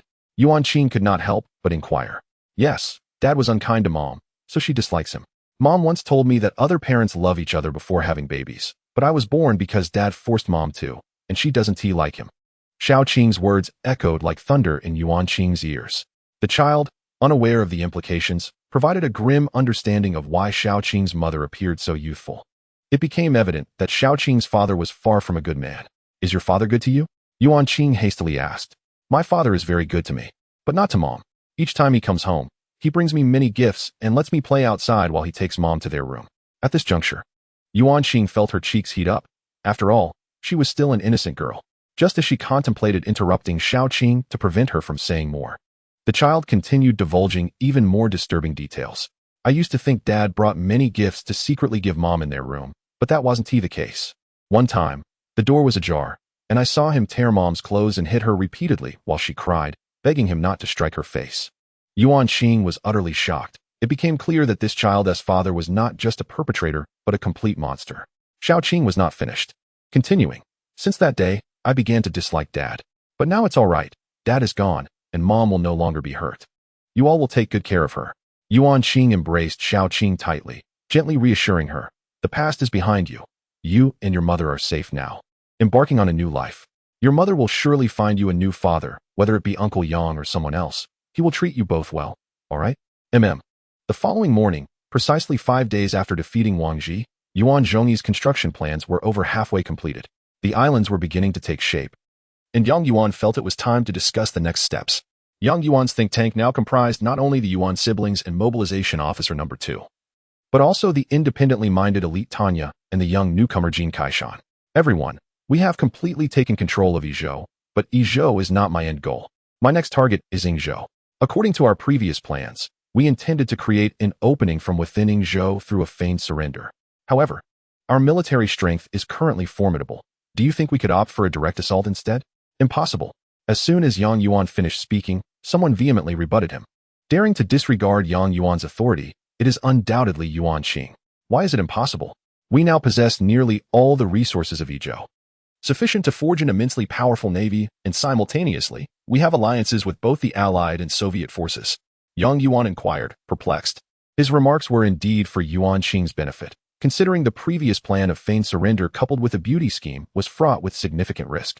Yang Yuan preferred to avoid such methods if possible. Yuan Qing responded, utilizing Yizhou's resources can indeed yield great strength, but in comparison to Yingzhou, we still fall short. Why? Simply because Yingzhou boasts the technology of Red Alert 3, the potency of which far surpasses that of the Red Alert 2 technology we currently possess. As you have witnessed, even a handful of hat soldiers can obliterate a Red Alert 2 base. The more Yuan Qing spoke, the more agitated he became, which in turn irked Yang Yuan. For Yuan Qing's words implied that the troops Yang Yuan currently commanded were utterly useless. One might declare a man insufficiently strong, but to assert he is entirely without merit is unacceptable. As tensions escalated between the two, Yuan Zhongyi hastily intervened to mediate. Yuan Qing, calm yourself. Commander, please allow me to speak. My sister may not have articulated her thoughts clearly, but the essence of her words holds truth. Let me share a story with you. Speak. Yuan Zhongyi urged. The Yingzhou army inherently possesses the technology of Red Alert 3's rising empire, a reality established over centuries. The strength of Red Alert 3 is indeed formidable. In my youth, the Yingzhou army was merely a fragmented entity, frequently besieged by the mainland forces who coveted Yingzhou's imperial technology. At that time, my grandfather was merely a commander of a small base in Yingzhou, commanding a modest naval fleet. The mainland forces, a coalition of several states, possessed more than 10 aircraft carriers and dreadnoughts relentlessly bombing my grandfather's shipyard. Yet, my grandfather dispatched only 5 sea wings and successfully intercepted all the carrier-based aircraft and missiles from the dreadnoughts. Subsequently, he sent 3 Katana cruisers to assault the local navy. These cruisers capable of launching a fan-shaped torpedo that annihilated the enemy's primary warships in one fell swoop. Once the enemy's main force was vanquished, the remaining troops fled. And my grandfather deployed a general battleship, renowned for its extensive range and formidable firepower, which single-handedly obliterated the invading forces, leaving not a single survivor. Yang Yuan listened, astonished, and queried, "Is Imperial technology truly that formidable?" Yuan Zhongyi replied, "It is not the Imperial technology that is powerful, but rather the technology of Red Alert 3. It is for this reason that Yingzhou, with its mere 4 islands, has been able to contend with the entire mainland for so many years. Were it not for the internal discord among Yingzhou's 4 islands, they might have already invaded the mainland." Known for his grounded and reliable demeanor, Yuan Zhongyi's words disheartened Yang Yuan. He glanced at Yuan Qing, lamenting, "Is there truly no other way but to resort to your method?" Yuan Qing felt a twinge of unease, exclaiming, "Why not? My approach is undoubtedly effective. Should we employ the beauty scheme? What if it fails? Would that not jeopardize both life and limb?" Suddenly, Yang Yuan's gaze lifted, recalling a significant matter. After being struck by a nuclear bomb, the system had informed him that he had achieved a certain accomplishment, unlocking the upgrade path for Red Alert 3 technology, which allowed one to procure Red Alert 3 technology for the mere price of 1 million resource points. With this realization, Yang Yuan quickly inquired of Yuan Zhongyi, "When can we amass 1 million resource points for our base's development?" This left Yuan Zhongyi utterly astounded. "Commander, we are still quite distant from 1 million resources, but we have several gold mines, and we also possess or refining equipment. Surely we can accumulate 1 million? Yuan Zhongyi sighed. "Commander, I was just about to discuss this matter with you. Those gold mines have been monopolized by Wang Ji for years, and most have been severely depleted. Furthermore, we have destroyed a significant portion of the mining facilities on Yingzhou's isolated islands during recent battles. Our resources are not as plentiful as one might presume. How long will it take to reach 1 million? If we cease all production and focus solely on resource collection, it may take approximately 6 months. 6 months? In the world of Red Alert, 6 months could see us wiped out 30 times over." Yuan Qing interjected, "Yang Yuan, why are you so eager for 1 million resources? Whether you believe it or not, I have a channel through which I can purchase Red Alert 3 technology for just 1 million resources." The Yuan siblings were astonished. Can Red Alert 3 technology truly be acquired for money? However, after their initial surprise, they chose to believe, for this commander had already accomplished many improbable feats. They would even believe him if he claimed to be an extraterrestrial. At this juncture, Yang Yuan's command device suddenly activated. He glanced at it, and, with a wry smile, addressed the group. "Alas, not a moment's peace. More tasks arise. It is that Zhou Wuyu again." The alert had originated from Yang Yuan's original base, indicating that the Northern Pink faction had mobilized, with a substantial naval and air force breaching Yang Yuan's defensive perimeter. Yang Yuan relayed the situation to everyone, and they convened to discuss strategies. "Zhou Wuyu's occupation of my small island, which contains only 1 or 2 silver mines, cannot possibly satiate his ambitions for expansion," Yang Yuan remarked. "Commander, with your numerous islands and units, there is no need for fear. Allow me to deal with them," spoke Tanya confidently. Yang Yuan chuckled. "I am certainly not afraid. Rather, I wish to conserve resources, for each battle consumes vast quantities, and I simply want to accumulate 1 million as soon as possible." Yuan Zhongyi analyzed. "Our defenses across the southeastern and northwestern islands remain inadequately fortified. It appears we shall have to relinquish our original base's island. After Zhou Wuyu seizes this island, he will undoubtedly conclude that we lack any resistance and will then greedily exploit the gold mines. At that point, we could deploy Tanya to harass them, buying us considerable time." Upon hearing she would be deployed, Tanya beamed. This deputy commander spoke with great insight. "Let me take the stage. I will obliterate them with my 4 explosives." This allied female demon indeed possesses a fervent passion for battle. Yuan Zhongyi quickly shook his head. No. I am not the deputy commander. I am merely a military advisor." Yang Yuan nodded. "This plan is feasible, but once our units are fully constructed, Zhou Wuyu's strength will undoubtedly swell. Even if we achieve victory, the losses could still be substantial. Could we not employ special operations as we did against Wang Ji, aiming for victory with minimal losses?" Yuan Zhongyi scrutinized the map and shook his head. "This time, it is likely to be quite difficult. The islands captured by Zhou Wuyu are small, making them easy to defend but challenging to attack. If we deploy the super-temporal soldiers, they will be quickly detected by the enemy." Yang Yuan fell silent, gazing intently at the map. "If special operations are not feasible, We may have no choice but to expend considerable resources to amass troops and engage in a large-scale confrontation with the enemy. Alas, must we always battle this way? When will we ever gather enough resources to reach 1 million and procure the Red Alert 3 technology? Yang Yuan absent-mindedly flipped through the map, inadvertently landing on the homeland of the mainland Yanzhou army, where the pink rebellious units had been entirely eradicated and the nuclear launch silos had vanished. Glancing to the north of the Yanzhou army, Yang Yuan was astonished to discover that more than half of the territory had been lost, now bearing the colors of other lords. What does this signify? It indicates that Zhou Wuyu has indeed brought considerable misfortune upon his brother. He not only betrayed Zhou Wushi, causing him to lose a significant portion of his navy, but also summoned a host of enemies with the nuclear bomb, leading to the loss of vast territories and resources for Zhou Wushi. In this moment, having lost both resources and face before the feudal lords, Zhou Wushi must harbor an extreme hatred for Zhou Wuyu. If he were to make contact now, would he consider allying with Yang Yuan? Upon this thought, Yang Yuan voiced his intentions. Yuan Qing first expressed skepticism. After all, they are brothers. Would the elder help in attacking his own sibling? However, Yuan Zhongyi leaned more towards Yang Yuan's perspective. He remarked, I believe the commander's suggestion warrants consideration. The enemy of my enemy is my friend. We currently share a common foe with Zhou Wushi, and perhaps collaboration is possible. If our two factions unite, vanquishing Zhou Wuyu should become significantly easier. Excellent. Time is of the essence. I shall reach out to Zhou Wushi immediately to gauge his stance. Wait, Commander. Zhou Wushi is no ordinary individual. He will undoubtedly impose conditions upon you. You should prepare how to handle his demands before contacting him, Yuan Zhongyi cautioned. Yang Yuan rose, chuckling. I shall act according to the circumstances. Opportunities in battle are fleeting, and we cannot afford delays. Rest assured, I have a plan. Seeing Yang Yuan's confidence, Yuan Zhongyi refrained from further objections, merely adding, Commander, take Tanya with you. She is an adept swimmer and could save you should any unforeseen situation arise. Yang Yuan stood up, glanced at Tanya, and said, Let us go, Commander. Due to the limited communication range of the device, Yang Yuan could not contact Zhou Wushi from the South Island. He needed to board an amphibious vessel to reach the vicinity of Jiaozhou to detect Zhou Wushi's signal. This journey spanned nearly 150 kilometers and was fraught with peril, which is why Yuan Zhongyi insisted Tanya accompany Yang Yuan.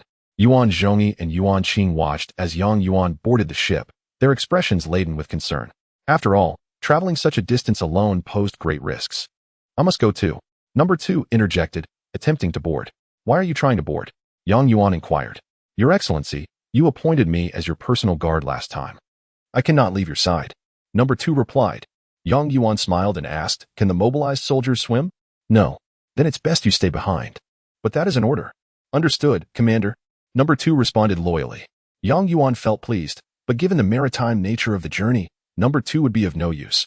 Meanwhile, Ren Yun and Xiao Qing, who had not attended the meeting, approached upon witnessing the scene. Uncle Yang, where are you going? I am off to attend to something important. You two remain at the base, and I shall return in a few hours. Yang Yuan affectionately ruffled Xiao Qing's hair. Ren Yun's eyes softened as she inquired, As the commander, cannot you delegate tasks to your subordinates? Why must you go personally? Some matters must be handled by me alone. Rest assured, I will return swiftly.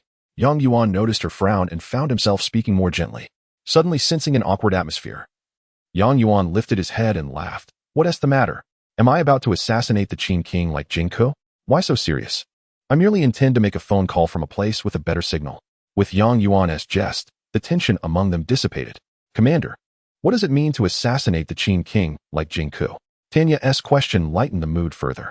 Come, I'll tell you later, Yang Yuan replied, turning back to the Yuan siblings and adding, Once I reach the vicinity of Jiaozhou, our signal may be compromised. I leave this period in your capable hands. The Yuan siblings nodded, and Yang Yuan then closed the transport vessel's hatch. With a command, the armored troop carrier set forth towards the northwest. Yang Yuan possessed a Red Alert 3 technological assault transport vehicle, which could disguise itself as an enemy craft, yet its armor was thin, making it vulnerable to detection and destruction. Thus, he ultimately opted for the Soviet armored troop carrier, which, though slower and lacking camouflage, was robust and durable. As the troop carrier embarked, Tanya refrained from further inquiry about the assassination of the Qin king, but instead remarked, Commander, you truly possess a magnetic charm. Why do you say that? Yang Yuan asked, puzzled. Tanya chuckled. Those two women seemed quite reluctant as you departed. Did you not notice? The child's mother was on the verge of tears. Yang Yuan had indeed noticed, which made him feel awkward. It was clear what a woman crying for him implied. And what else? He inquired. Tanya continued, regarding the advisor Yuan. Although she did not overtly express concern, I could see the unease in her eyes. Are you so certain? Yang Yuan's heart raced, a sense of anticipation building within him. Absolutely. It is a woman's intuition, and it cannot be mistaken. Tanya asserted. Both of them are considered great beauties by your Eastern standards. How fortunate you are, Commander. Yang Yuan smiled faintly, playfully asking, and what about you? Are you not worried for me? I am not concerned.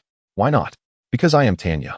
I can obliterate anyone daring to approach our vessel and annihilate any enemy who threatens us. Chapter 20. Tanya and Boris are allies. Not rivals. As Yang Yuan traversed the waves, he continuously refreshed the signal on his command device, yet could only detect Zhou Wuyu's signal, indicating his proximity to Zhou Wuyu. Yang Yuan attempted to connect with Zhou Wuyu's signal, but the device displayed that the other party had been blacklisted, making contact impossible. In the realm of Red Alert, commanders communicate through these devices. If one party blacklists another, they sever all ties, becoming sworn enemies. Yang Yuan had long ago blacklisted Zhou Wuyu, yet he had not anticipated that Zhou Wuyu had reciprocated. Zhou Wuyu had come to regard Yang Yuan as his primary nemesis, as Yang Yuan was the catalyst for his forced defection. Previously, Yang Yuan had deceived Zhou Wuyu, claiming to have defected to Yingzhou, which led to Zhou Wuyu reporting this to Zhou Wushi in a fit of anger. The troops of Yangzhou and Yingzhou had clashed multiple times over the East China Sea's oil wells and mineral resources.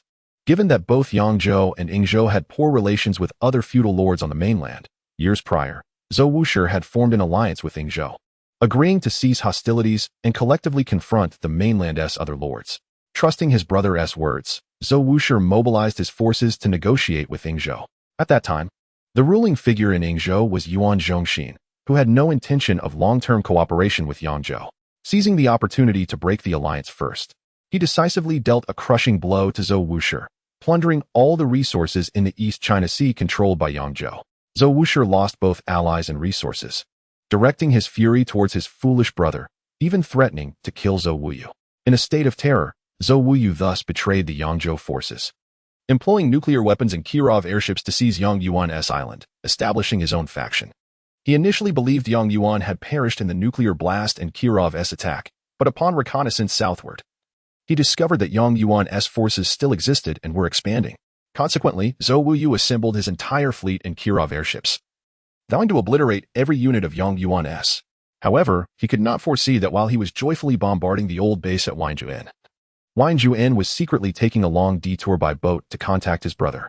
Upon finally reaching the vicinity of the Yngzhu continent, the map on his command device indicated that he was now less than 30 kilometers from the southern coast of Yngzhu. His device also detected an orange-red signal source, which undoubtedly belonged to the commander of the Yngzhu army, ZUWSH. Taking a deep breath, Yuan sent a link to the signal source, knowing that once the connection was established, he would behold ZUWSH's true visage. However, after sending the request, he received no response, nor was the link rejected. What could be the reason? Was he occupied in the restroom? No. The command device was paramount to a commander's very existence. Even sleeping required it to be close at hand, let alone such trivialities. Perhaps he was otherwise engaged? It was plausible. A commander of such high stature would naturally attract the company of women. Yuan sent 3 consecutive links, yet still received no reaction. Just as he was about to abandon hope and send a 4th request, the connection was unexpectedly established. The screen revealed a slender figure, which took Yuan by surprise, as he had anticipated ZUWY's visage, which could hardly be contained within a screen due to his girth. However, upon closer inspection, this individual bore a resemblance to ZUWY, particularly in the brow and nose, confirming that it was indeed ZUWSH. Yuan initiated the conversation with a standard diplomatic greeting. Might I inquire if you are Commander ZU of the Yngzhu army? ZUWSH's voice was notably deep, his gaze fixed on Yuan, his expression one of cold indifference and skepticism. Who are you? What business do you have with me? I am Yuan, the new commander of the Yzhu army, having traversed a great distance to discuss an important matter with Commander ZU. Upon hearing this, ZUWSH's already furrowed brow deepened further. Yzhu? Is that not the territory of Yngzh? Have you disposed of him? Indeed, brother Yngzh has already been cast into the sea to feed the sharks. The entirety of Yzhu now belongs to me. Should you doubt my word, you may dispatch reconnaissance aircraft to photograph YZHU, which has undergone a complete transformation. As he spoke, Wang Juin raised his voice, aiming to assert his capabilities, believing that such a display would encourage further negotiation. Indeed, ZUWSH's demeanor shifted dramatically, a smile breaking across his face as he addressed Wang Juin. I had never heard of your esteemed name, Commander Yang. But now that you have eliminated WNGZH, who has long occupied YZHU, it is evident that you possess exceptional strength. Pray tell, what brings you to seek my counsel today? It is a universal truth that only those with power are accorded respect in any realm. Observing ZUWSH's newfound cordiality, Wang Juin felt a surge of joy, yet he remained composed, determined not to present himself as one in need. He jested. I presumed your delay in connecting was due to your pressing military affairs. I apologize for intruding at such an inopportune moment. ZUWSH quickly replied. Not at all. I have indeed been entangled in trivial matters these past few days, which has delayed your concerns. Please, do not hold it against me. Feel free to speak your mind. Excellent.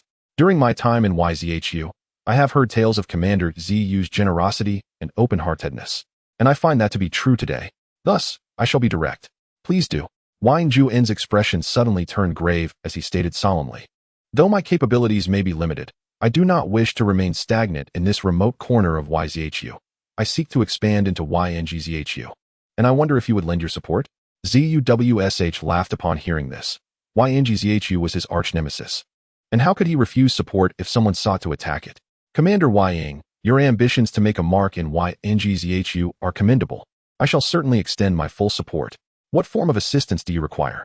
Upon hearing these words, Wang Juin sensed that his plan was taking shape, and he sighed dramatically, showcasing his acting prowess.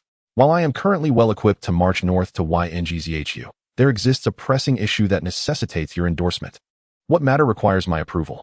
ZUWSH asked, perplexed. Wang Juin replied, in recent times, a pink Soviet army has suddenly emerged in the northern part of YZHU, obstructing my path to YNGZHU. This army has engaged me in several skirmishes, and I have been informed that its commander is your younger brother. If it were any other, I would have already dispatched troops to annihilate them. However, given your esteemed reputation built over many years in YNGZHU, I must afford him some respect as your brother. If you could persuade him to cease obstructing my advance, allowing me to journey north to YNGZHU with peace of mind, I would be immensely grateful. Feigning ignorance of the rift between the brothers, Wang Juin observed as ZUWSH's expression darkened. Alas, to speak candidly, Commander Yang, he is indeed my brother, ZUWY, but he is also a traitor to the YNGZHU army. Were it not for the multitude of affairs on the continent these days, I would have already dealt with him. Wang Juin smirked inwardly, recognizing that ZUWSH's hesitation to eliminate the traitor stemmed not only from the continent's turmoil but also from the fact that ZUWY had taken a significant portion of his navy, leaving him incapable of quelling the rebellion. Though he thought this, he refrained from voicing it, quickly offering ZUWSH a way out. I see, Commander ZU. You are indeed beset by misfortune. Should you require my assistance, I would be more than willing to lend a helping hand. ZUWSH, infuriated, slammed his hand on the table and declared, very well. If you are willing, we shall join forces to eliminate him. That is precisely what I sought to hear. Wang Juin achieved his objective. Subsequently, Wang Juin and ZUWSH reached an agreement, signing a pact to jointly dispatch troops to vanquish ZUWY, executing the battle plan as discussed. The pact stipulated that once the battle concluded, both parties would maintain an alliance. When the YZHU army launched an offensive against YNGZHU, the YNGZHU army would provide corresponding support and assistance. Likewise, when the YNGZHU army engaged in warfare with other nations, the YZHU side would also extend aid. For Wang Juin, this pact was undoubtedly advantageous. Thus, he not only secured temporary sponsorship, but also developed a long-term ally, one who would undoubtedly serve as a bridge for him to engage in continental affairs. When Wang Juin departed, he did so aboard a solitary armored troop transport. But upon his return, he was accompanied by 3 colossal octopuses, 3 Sea Scorpion anti-aircraft vessels, and 3 Typhoon attack submarines. In stark contrast, ZUWSH now lacked even a single dreadnought. At that moment, ZUWY's forces had just obliterated Wang Juin's old base, and his newly constructed base was being established on this new island. ZUWY had acquired the gold mine on this island and was reveling in his triumph. Suddenly, alarms blared at his old base, as several submarines launched an attack on his shipyard sinking it. On the screen, ZUWY observed the color of the submarines assaulting his shipyard, an unmistakable orange-red. He realized that his brother would not spare any traitor, not even a blood relative. What was destined to occur would inevitably come to pass. With his new base yet to be fully constructed and many facilities and resources from his old base still indispensable, ZUWY had no choice but to swiftly dispatch part of his fleet to support his old base. Meanwhile, Yuan had already returned to his southern island stronghold. As the crowd welcomed him ashore like a hero, there was no need for inquiry. Merely observing Yuan's smile and expression sufficed for everyone to comprehend that the objective of this expedition had been achieved. The next step was to proceed according to plan. The first phase of the strategy involved disturbing Zhou Wuyu's new base, ensuring that he could not attend to both fronts simultaneously. Naturally, executing this plan fell to Tanya. She did not return with Yuan, but instead diverted midway to swim towards Zhou Wuyu's new stronghold. Yuan Zhongyi was correct. Tanya possessed exceptional swimming abilities, enabling her to traverse vast distances without the need for breath, infiltrating the enemy's rear to instigate disruption and destruction. According to Yuan Zhongyi, with proper command, Tanya alone could dismantle an enormous base. However, the primary aim of assigning Tanya to hinder the enemy's progress was to buy time for Yuan's forthcoming decisive strike. Shaking the water from her hair, Tanya landed at Zhou Wuyu's new base, which, as fate would have it, was also the site of Yuan's former stronghold. At this moment, the new base had just been seized by Zhou Wuyu, featuring merely a power plant, a barracks, and a mine. As Zhou Wuyu had specifically targeted this location for its gold mine, the garrison was sparse, consisting solely of a few military dogs and mobilized troops newly stationed in the barracks, along with several Kirov airships hovering above. Indeed, in the realm of Red Alert, the people fancifully referred to the Kirov airship as Big Cucumbers, for its appearance bore a striking resemblance to the vegetable. The husky military dogs and a handful of mobilized soldiers were nothing more than live targets for Tanya, who felt no fear regardless of their numbers.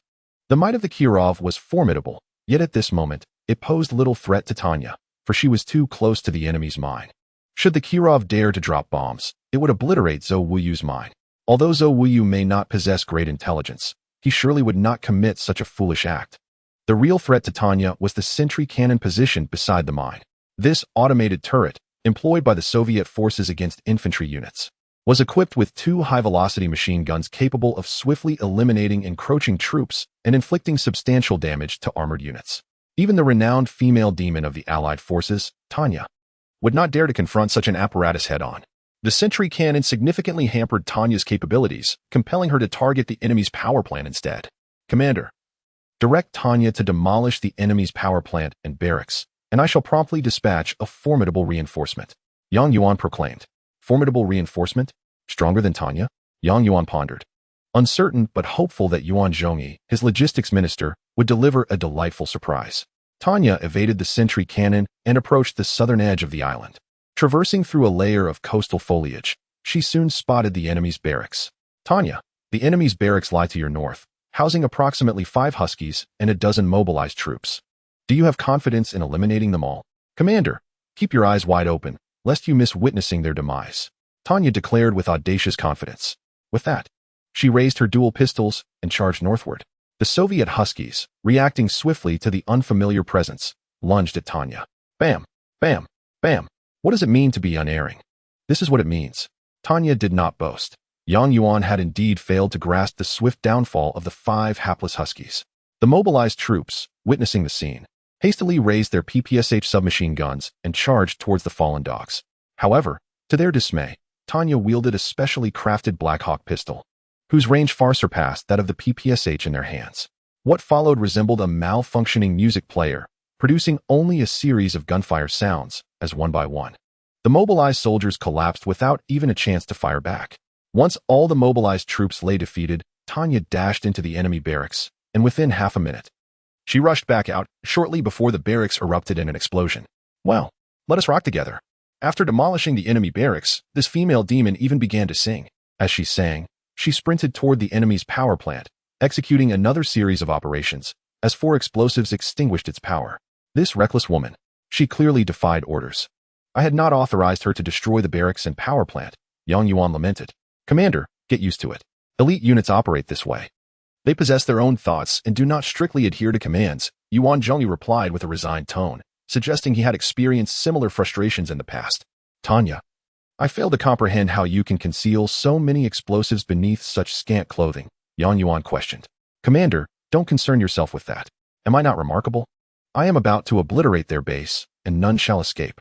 Yuan shook his head in wry amusement. Do as you wish.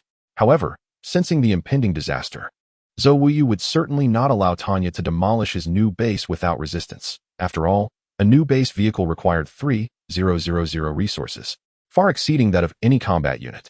In an instant, the base contracted into a vehicle and sped westward, causing Tanya to be toppled by the powerful gust generated during its retreat. By the time she regained her footing, the base vehicle had already vanished into the distance. Soon after, several Kirovs began to move in Tanya's direction. Observing the base vehicle's escape, Tanya, filled with ire, fired a series of empty shots at it. Damn it! After cursing, she had no choice but to retreat westward. Any delay could result in the Kirovs unleashing their bombs. Yuan, witnessing Tanya's plight, felt no sense of regret. Rather, he was inexplicably amused. Commander, reinforcements are about to arrive, Yuan announced. On the screen, a mahogany amphibious transport vessel was approaching Tanya's location. Once the vessel landed, a peculiar man emerged. He was robust, adorned with a thick beard, and clad in heavy body armor. Wielding an automatic rifle in one hand while a combat device resembling a communication tool was affixed to his chest. Commander, Boris reporting for duty. Yuan turned to inquire. Yuan advisor, who is Boris? He does not appear to be an ordinary unit. Yuan replied with a smile. Commander, Boris is an elite unit of the Soviet forces. With our alliance between the Soviet and Allied factions, we can simultaneously deploy both Tanya and Boris. Is he more powerful than Tanya? Each has their strengths. Tanya excels in close-quarters combat, swiftly dispatching infantry and demolishing structures, while Boris is adept at long-range eliminations and can call in airstrikes on enemy edifices. Oh, so we can have Boris destroy that sentry cannon, allowing Tanya to target the enemy's mine? Precisely. Tanya and Boris working in tandem are indeed formidable. However, not every warlord possesses the luxury of having both. At this juncture, Yuan eagerly anticipated witnessing Boris's performance. Boris, I command you to destroy the enemy's sentry cannon immediately, Yuan directed. Yet, Boris's response took him by surprise. Apologies, Commander, but I must first attend to a personal matter before completing your assignment. What? Yuan had not expected this stout, bushy-browed man to disregard his orders, especially on the very first command. Is this the nature of elite units? Such is their individuality? Fascinating. The reason Boris refused Yuan's order was that he spotted Tanya running towards him. It is worth noting that Boris and Tanya are designed to be arch-rivals, and now, unexpectedly, these foes have become teammates, which is quite ironic. Who would have thought that the strongest special operations soldier of the Allies would one day be chased around by Kirov? Upon their meeting, Boris immediately launched into a round of mockery. The moment Tanya saw Boris, she was equally defiant, drawing her twin pistols and aiming them at him. You insufferable Soviet brute. If you dare utter that again, I will put 2 holes in your head. Boris, however, remained unfazed, retorting, Come on, Tanya, drill 2 holes in my head. Let the commander see what you intend to do. You coward, Tanya exclaimed, and to everyone's surprise, she actually pulled the trigger. Fortunately, Boris had anticipated this and rolled away, the 2 shots only leaving craters in the ground. You lunatic. Boris shot back, raising his weapon in response, though he too missed Tanya. Yuan, seeing the escalating tension, quickly intervened. Stop. Are you too serious? Hearing Yuan's voice, they reluctantly held their guns at each other, neither willing to pull the trigger. Tanya addressed Yuan first. Commander, you know I loathe this guy. Why did you have to send him here? Boris chimed in. Commander, had you informed me that this madwoman was here, I would have willingly drowned myself rather than come. Yuan, caught between them, could only look to Yuan for help. Yuan, taken aback by the lack of cooperation, could only smile wryly. Now you understand why few utilize elite units in this world. When they refuse to obey orders, they are less useful than a military dog. Yuan had no choice but to plead. Come on, you two, it's war. Can you please complete your mission first? Once today's task is done, I will arrange a fair duel for you to settle this. Let that Russian put down his weapon first, and I will listen to you, Commander, Tanya declared. Keep that American lunatic away from me, and I will execute the mission, Commander, Boris insisted obstinately. With a heavy sigh, Yuan turned to Boris. Boris, we are all men here. Can we just put our guns down? There's no way our brave Red Army will bow to the evil forces of Western capitalism unless he puts down his gun. As Boris and Tanya remained unyielding, Yang Yuan realized he had to abandon this approach. Time was of the essence, and he needed to devise another plan. At that moment, mobilization soldier number 2 approached. Commander, let me give it a try. Yang Yuan, recognizing the potential, agreed. After all, the mobilization soldiers were the backbone of the Soviet army, and perhaps Boris would connect with them. Chapter 21. I want to fight, not fall in love. Yang Yuan nodded, granting number 2 the authority to persuade Boris. No. 2 took the command device and said something to Boris. Boris quickly responded. Number 2 spoke again, and finally, Boris lowered his weapon, standing at attention and shouting. Then, both shouted together. After speaking, Boris immediately holstered his weapon and headed towards the opponent's mining site to carry out Yang Yuan's orders. Disregarding that Tanya's gun was still aimed at him, Tanya stood there, stunned, her hands gripping her weapon, pointing at the air. Not only was Tanya bewildered, but Yang Yuan was too. He asked number 2, what did you say to him? Why is he so obedient? Number 2 replied, Commander, we Soviet Red Army soldiers share a common belief. Everything is for our motherland. Yang Yuan burst into laughter and applauded, I see. It seems that soldiers with faith are the strongest. With his weapon at the ready, Boris charged towards the mining site, extracting a device from his chest pocket, aiming it at the enemy's sentry cannon, muttering incantations. What is he doing? Yang Yuan inquired. Boris was wielding a laser-guided targeting device capable of summoning MiG fighter jets to bomb the identified structures.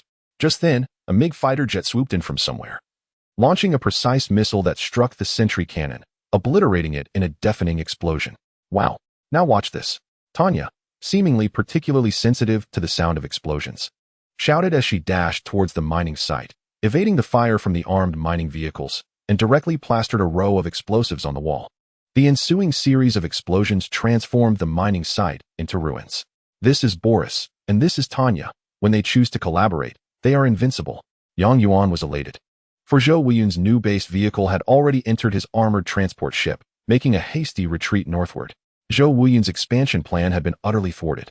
However, forcing Zhou Wuyun to retreat was not Yang Yuan's ultimate goal. His objective was to eliminate him entirely. Only by removing this lingering threat could Yang Yuan confidently advance upon Yingzhou. With Zhou Wuyun's retreat, Zhou Wushi had entirely captured his attention. Yang Yuan asked Advisor Yuan, how is our secret weapon coming along? Commander, the time-space teleportation device is ready. The Iron Curtain device is in place. And the last Apocalypse tank has rolled off the production line, ready for battle. Excellent.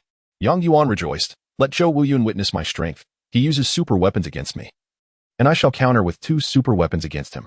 The combination of the time-space teleportation device and the Iron Curtain device constituted Yang Yuan's ultimate strategy.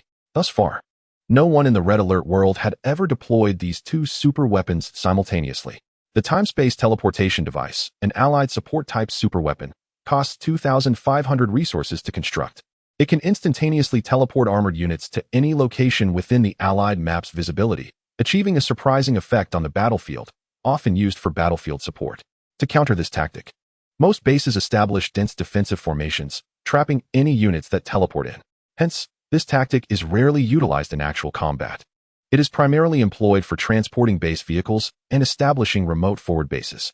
The Iron Curtain device, on the other hand, is a Soviet defensive superweapon that grants a protective shield to friendly armored units or structures within its range, rendering them immune to any damage for several minutes. Unfortunately, the Iron Curtain's activation time is too brief, often dissipating before it can strike the enemy's core. If the Iron Curtain is activated just as friendly units reach the enemy core, it can inadvertently shield enemy units or structures, resulting in an awkward situation. However, what if the time-space teleportation device and the Iron Curtain could be used together? That would yield the desired effect for any commander. Now, with both Soviet and Allied factions at his disposal, Yang Yuan could employ this tactic. He intended to envelop his freshly produced Apocalypse tank in the Iron Curtain and then teleport it to the core of Zhou Wuyun's base, delivering a decisive blow. Alright, with the teleportation device, the Iron Curtain, and the Apocalypse, I wonder where Zhou Wuyun can escape to. Advisor Yuan, you will manage the Iron Curtain device, while I will personally oversee the time-space teleportation. Understood. Due to the limited time of the Iron Curtain's effectiveness, it is imperative to transmit units at the utmost speed after deploying the Iron Curtain to maximize its value. Yang Yuan intently scrutinized the map, having identified the optimal teleportation site with the assistance of spy satellites. Zhou Wuyu, evidently seasoned in warfare, had constructed his base defenses with remarkable precision. situating each defensive structure in areas that provided the broadest protective coverage. However, at this moment, regardless of having fortified his base with magnetic storm coils and watchtowers, it would be futile, for divine troops were about to descend from the heavens. Commander, the Iron Curtain is complete. Please initiate the teleportation. Understood. My apocalypse, commence. As Yuan's finger glided across the controls, a radiant blue beam descended from the sky above Zhou Wuyu's base, illuminating the assembly point of his armored vehicles, which included several Rhino tanks and anti-aircraft vehicles. Indeed, Yuan had chosen the very site where Zhou Wuyu's forces congregated for the teleportation. The transdimensional teleportation device bestows an immense impact force upon the units being transported, capable of inflicting catastrophic damage upon the designated location. Thus, the 6 Apocalypse tanks, enveloped in the Iron Curtain, crushed Zhou Wuyu's Rhino tanks and anti-aircraft vehicles upon landing. Amidst the thunderous roars and blaring alarms, Zhou Wuyu's base descended into chaos. The Apocalypse tank, a pinnacle of Soviet military engineering, is dubbed the king of land warfare. Armed with 2 120mm cannons and Mammoth-class anti-air missiles, it can deliver substantial ground damage while possessing some air defense capabilities. With its super-heavy armor, it is robust and resilient. However, its cumbersome weight results in a sluggish pace, making it less frequently utilized in the hands of adept commanders. Yet, when paired with the instantaneous teleportation device, the outcome is drastically different, especially with the invincible Iron Curtain in play. With the 6 Apocalypse tanks, glowing with a red hue from the Iron Curtain, having obliterated the enemy vehicles, they swiftly redirected their firepower towards the nuclear power plant. Zhou Wuyu's nuclear facility was indeed heavily guarded, featuring 4 watchtowers and 3 magnetic storm coils, each sustained by 3 magnetic infantry units for continuous charging. A magnetic storm coil, charged by these infantry, can double its power, capable of delivering arcs of electricity that can instantly shatter an ordinary main battle tank. However, the Apocalypse tanks, shrouded in the Iron Curtain, are far from ordinary. The arcs merely flickered harmlessly upon their armor. Yuan disregarded the attacks from the coils and watchtowers, commanding the 6 Apocalypse tanks to unleash their full might upon the nuclear power plant. In merely 2 minutes, the vast facility erupted in a cataclysmic explosion. A colossal mushroom cloud ascended, shattering the surrounding magnetic storm coils and watchtowers into fragments. The unfortunate magnetic infantry were instantly vaporized. Meanwhile, the Apocalypse tanks emerged unscathed from the explosion's range. The Iron Curtain's effectiveness had come to an end, but Zhou Wuyu's base had nothing left to impede these 6 harbingers of doom. Zhou Wuyu's base vehicles had already retreated, hastily fleeing towards the armored transport ship. His barracks were in a frenzy, producing a multitude of mobilized infantry in an attempt to delay the Apocalypse's advance. Yet, the damage inflicted by these mobilized troops was negligible, as Yuan commanded the Apocalypse to trample forward relentlessly. At this moment, Zhou Wuyu was besieged on 2 fronts. His brother's fleet harassed him from the north, while Yuan's Apocalypse threatened from within, overwhelming him. The mobilized infantry, armed with their pop guns, futilely fired at the Apocalypse tanks without any semblance of evasion. When the Apocalypse rolled through, they were crushed into mere pancakes. One Apocalypse tank reached the vicinity of the barracks first, firing its cannons with devastating effect, obliterating the barracks in 2 resounding blasts. Simultaneously, the remaining Apocalypse tanks dismantled Zhou Wuyu's vehicle factory and power plant. The outcome was sealed. Yuan exhaled deeply, his hands leaving the screen. Zhou Wuyu's base was doomed, and now, he himself would face his own fate. Commander, all buildings on Zhou Wuyu's 2 islands have been destroyed, and his navy is still entangled with the navy of Zhou Wushi. Thus, he is certainly aboard one of the 2 fleeing transport ships, Yuan Zhongyi reported. Deploy the nearest dolphins and giant squids for interception. Understood. The nearest dolphins and squids were patrolling north of the southern island. Given their speed, they should be able to catch up to Zhou Wuyu's transport ships, which carried the heavy base vehicles and could not be particularly swift. As the dolphins and squids approached one of the transport ships, the squid's tentacles reached out, only to be met with the sudden appearance of several orange-red Typhoon submarines on the opposite side of the ship. These submarines unleashed a barrage upon the transport ship, prompting Yuan to swiftly order the dolphins and squids to retreat to avoid friendly fire from the Typhoon submarines. Meanwhile, the other transport ship faced a similar ambush from the Typhoon submarines. It seemed that Zhou Wushi had laid a trap, awaiting Zhou Wuyu's escape. A clever stratagem indeed, Yuan remarked. Indeed, he is ruthless.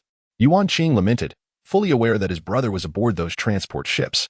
To deny any chance of surrender and instead deliver a lethal blow, how cruel. Though he is an ally now, I must remain vigilant. As the 2 transport ships were sequentially sunk by the Typhoon submarines, they became Zhou Wuyu's final tomb. Upon sinking, all remaining units of Zhou Wuyu erupted in an explosion. This was a rule of the Red Alert world. If all command personnel of a faction perish, the remaining units vanish with the death of the last commander. The battlefield fell silent.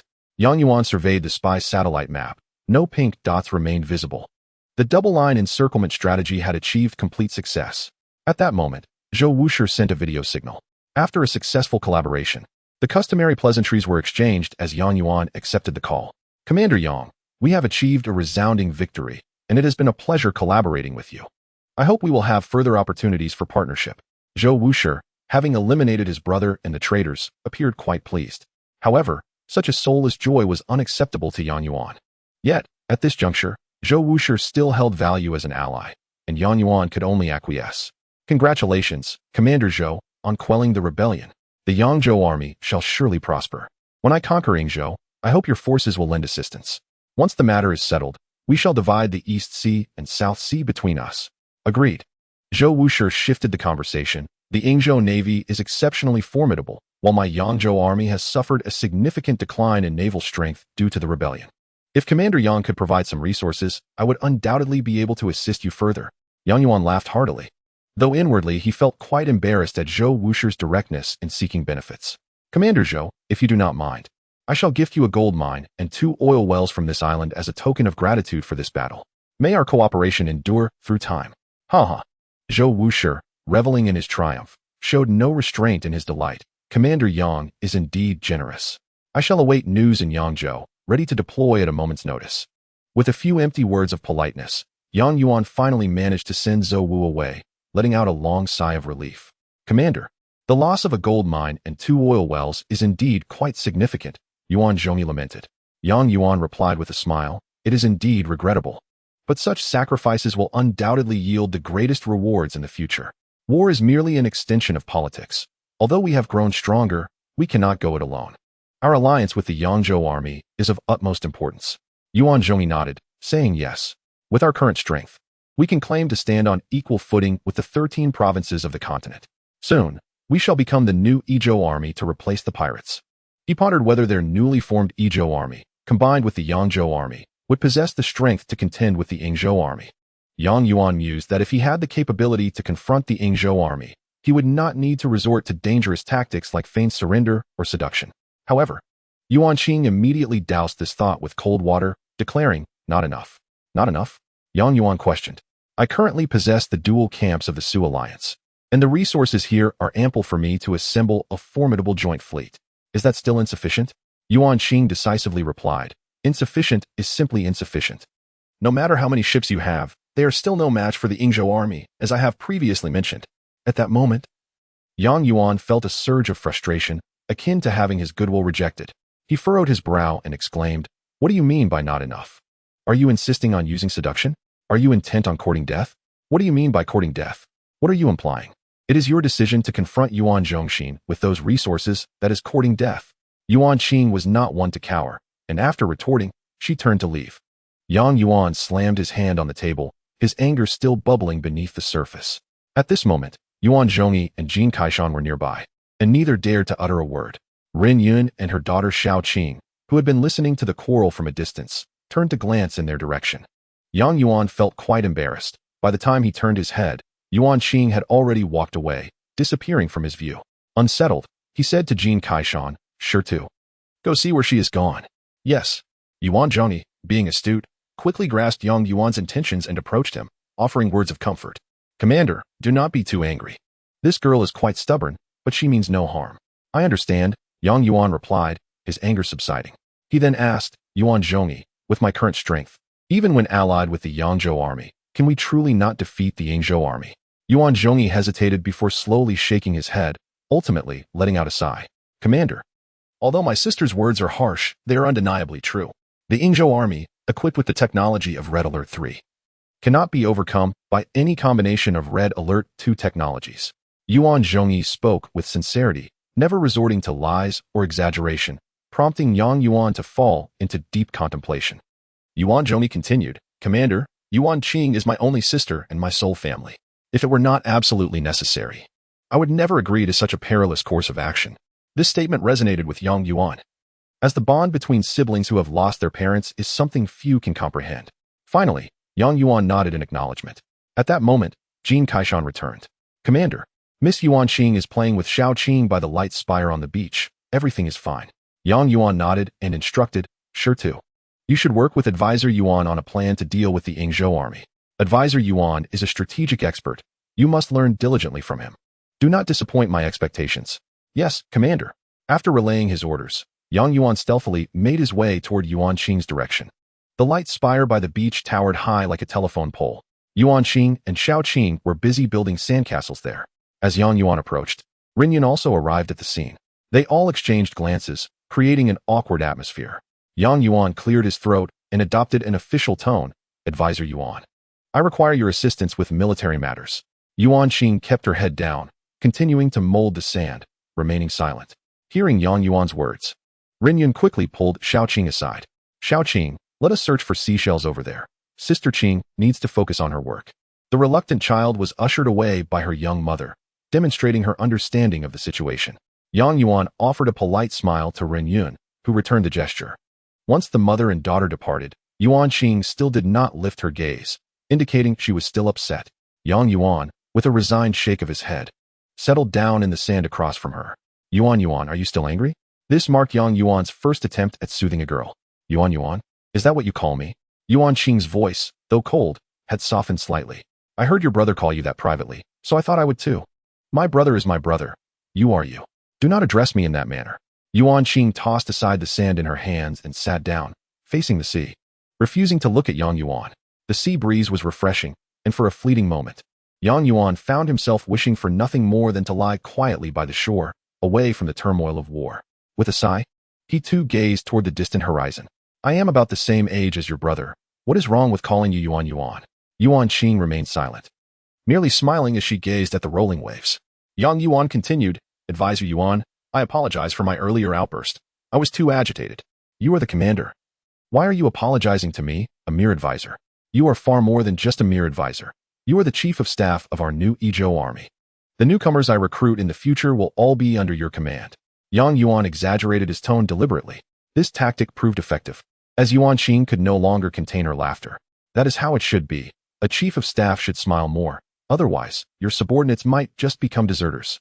Yuan Qing finally turned to face Yang Yuan, and in that moment, their eyes met, and she did not look away. Her eyes were dark and bright, filled with emotion, leaving Yang Yuan momentarily speechless. Yang Yuan, do you know? The way you spoke just now is strikingly similar to how my brother used to cheer me up as a child, Yuan Qing remarked. Is that so? It seems that your brother and I share a similar heroic perspective. Then do you also view me as a sister, just like your brother does? Yang Yuan was taken aback, his mind racing as he struggled to formulate an answer to this unexpected question. What were his true feelings for this girl? He felt confused, overwhelmed, and afraid to contemplate it. Is that so? Yang Yuan finally stammered out, a hint of apprehension in his voice. Yuan Qing suddenly turned her face away, and Yang Yuan noticed her eyes glistening with unshed tears. How wonderful! I have lost my parents but gained a brother. Yuan Qing appeared genuinely joyful. You, Yang Yuan, commander. I believe Xiao Qing's mother would be a great match for you, Yuan Qing suddenly declared. What? Do not dismiss her. Look at her. She is beautiful and gentle. Though she has a child, her figure is still excellent. She harbors feelings for you, and Xiao Qing likes you too. Shouldn't you consider this? Yang Yuan was both amused and perplexed. What are you talking about? Have you lost your mind? Yuan Qing furrowed her brow. I am speaking the truth. I am not joking. You will be engaged in battles for a long time. How can you manage without a virtuous woman by your side? After saying this, Yuan Qing gestured toward the mother and daughter who were searching for seashells in the distance. Yang Yuan gazed into Yuan Qing's crimson eyes. He was no fool. He understood precisely what the girl was contemplating, yet he found himself at a loss for words. With a sigh, he lamented internally, Alas, I am here for battle, not for matters of the heart. Affairs of affection are simply too troublesome. I must focus on the fight. Chapter 22. The Art of Seduction. A few days later, a chestnut-hued armored transport vessel departed from the southern island of Yizhou, navigating through the vast and tumultuous waves of the sea. Several dolphins and a Typhoon-class submarine lurked beneath the surface, secretly safeguarding the ship. Yuan Qing and Yang Yuan were seated within the vessel. Ultimately, Yang Yuan resolved to accompany Yuan Qing. Despite the protests of others, he was steadfast in his decision, regardless of whether he viewed her as a sister or otherwise. He could not allow her to embark on such perilous adventures alone. Before setting off, Yuan Qing rolled in a muddy pit, now adorned with a layer of brownish dirt on her clothes, face, and hair. Feeling that her appearance lacked authenticity, she even tore several rips in her garments, revealing a generous expanse of her fair skin. Yuan Qing, your sacrifice is too great. If you tear any more, you'll be fully exposed. That would be too generous for that lecher. Since I am surrendering, it must be convincing. Have you ever seen a prisoner who appeared immaculate? After speaking, Yuan Qing let her hair fall loosely around her shoulders. You look like a madwoman, Yang Yuan chuckled. Isn't that Tenya's role? When did I become a madwoman? Yang Yuan retrieved a coarse hemp rope and began to wrap it around Yuan Qing. Bind me tightly. We must deceive that fool Fong Lang. Yang Yuan tightened the rope, ensuring that Yuan Qing held a small knife, about the size of a finger, before securing her hands firmly. Is this sufficient? Yang Yuan inquired. Yuan Qing struggled slightly and replied, yes, this rope is just right. It should effectively fool Fong Lang. Yang Yuan sighed, expressing, of the 36 stratagems, the one I most detest employing is the art of seduction. It is simply too. But Yuan Qing interjected, it's not your beauty at stake. So why do you fret? Why not? You are the chief of staff for our Ezhou army. If you fall, my loss would be immense. All right, Commander. Do check if we've arrived. We mustn't inadvertently pass by and allow Fong Lang's fleet to sink us. That would be a disastrous fate. Yang Yuan produced a navigation device and examined the map. They were indeed nearing their designated location. With Yuan Zhongyi's assistance, the transport route had long been established, ensuring they would not stray off course. Yang Yuan attempted to scan for nearby signals, unexpectedly detecting two. Which one is Fong Lang's signal? He asked, presenting the screen to Yuan Qing. The one below belongs to Fong Lang. Be careful not to select incorrectly. And the one above? Is it Yuan Zhongxin's? Yang Yuan queried. Yuan Qing shook her head. No, the owner of the lower signal is Ji Mei, Yuan Zhongxin's wife. His wife is also a commander? Indeed. In the 4 islands of Yingzhou, Yuan Zhongxin controls 2, his original western island and the southern island he seized from my family. He has now appointed his wife as the commander of the southern island. Ah, I see. It's quite the couple's affair. Our current position is between the southern and eastern islands, hence her signal appears. Do not press the wrong button. Ji Mei can be quite formidable. Understood. Yang Yuan carefully retrieved a dark cloth and gently stuffed it into Yuan Qing's mouth before activating Fong Lang's signal, sending a video link. After a lengthy pause, the screen revealed a man with prominent brow ridges and a large nose. Although not handsome, he was not as grotesque as Yang Yuan had envisioned. Who are you? What do you want? The man's voice was sharp, as if spoken through his nose. Commander, may I inquire if you are the Fong Lang of the eastern island of Yingzhou? Yang Yuan performed his customary display of deference. Yes, what is it? Commander Fong Lang. It is an honor to finally meet you. I am a humble commander from Ezhou, and I have come to discuss a matter of great importance. What is it? Spit it out. Fong Lang seemed impatient. Recently, while fishing on a small island, I encountered 2 unconscious individuals, one male and one female. I brought them back, only to discover from my companions that they are wanted criminals from Yingzhou, and harboring them could lead to execution. If I turn them in, I might even receive a reward. Yang Yuan's pre-prepared script struck a chord with Fong Lang, whose face drew closer to the screen with intrigue. And then, what happened to the man and woman? Seizing the moment, Yang Yuan continued, I intended to save them to claim the reward, but unfortunately, the man met his demise that very night and was buried by me. The woman, however, survived. Upon regaining consciousness and overhearing our conversation, she attempted to flee. But I managed to capture her. What of the woman? After capturing her, I dared not conceal her any longer. I am here to deliver her to you. Yang Yuan's words unfolded slowly, tantalizing Fong Lang, who eagerly urged, show her to me. If she is indeed a wanted criminal, I will reward you handsomely. Very well. Yang Yuan signaled to Yuan Qing and slowly turned the camera. Upon seeing Yuan Qing, Fong Lang erupted in excitement. Haha, little Qing, it truly is you. I have searched for you tirelessly. Yang Yuan felt a wave of revulsion. This man was akin to a devil among flowers, a demon amidst color. Yuan Qing, too, put on a performance, biting down on the cloth in her mouth, tears welling in her eyes as she shook her head, as if pleading for mercy. Such a portrayal was enough to elicit sympathy from the benevolent and thrill the wicked. To survive in such a world, one must possess at least some skill, regardless of gender or age. As Fong Lang reveled in his excitement, Yang Yuan abruptly shifted the camera, smiling as he asked, Commander, is this the one? If so, I will bring her to you. Fong Lang's expression soured, feigning seriousness as he declared, yes, I confirm that she is a fugitive from Yingzhou. Hurry and bring her to Eastern Island. I wish to interrogate her personally. The weight of the words personally resonated deeply. Very well. I shall deliver her to you at once. However, considering my long journey, perhaps you might. Young Yuan, like a greedy merchant, sought to gain favor before the transaction was completed. The more he feigned avarice, the less suspicion would arise.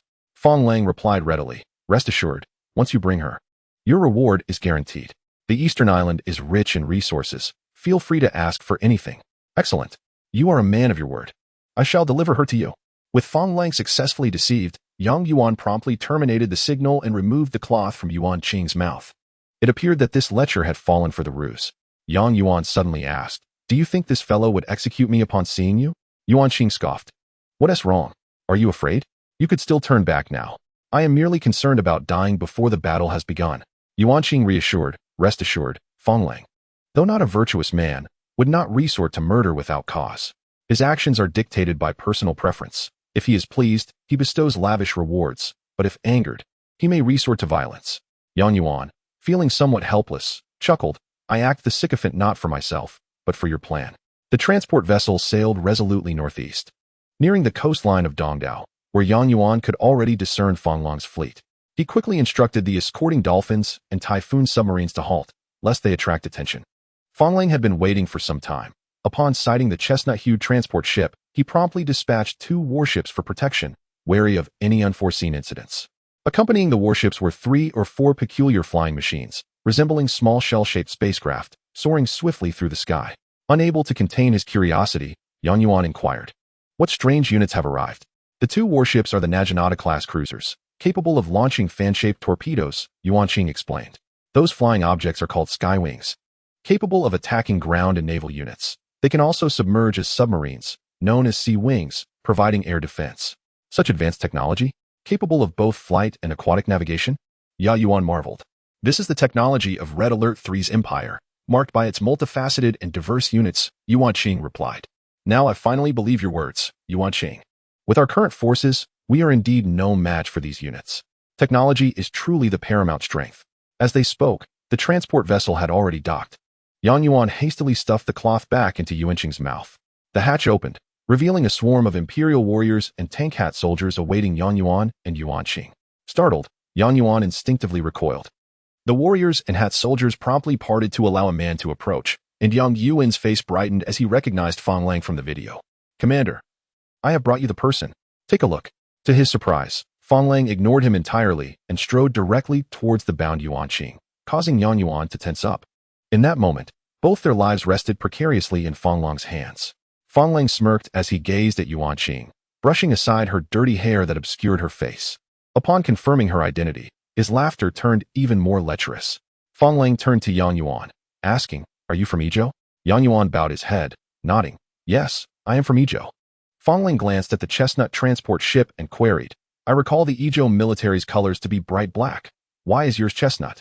Caught off guard, Yang Yuan hadn't expected Fong Lang to pose such a question. Logically, one would assume Fong Lang's attention would be fixed on Yuan Qing, leaving no room for trivial inquiries. Fortunately, Yang Yuan's quick wit saved him as he replied, you see, a new commander named Yang Yuan has recently taken charge of Ezhou, swiftly eliminating our former leader, Wang Ji. We have all been incorporated under this new leader, simply trying to make a living. Fong Lang nodded, realizing Ezhou had changed hands, hence the color alteration.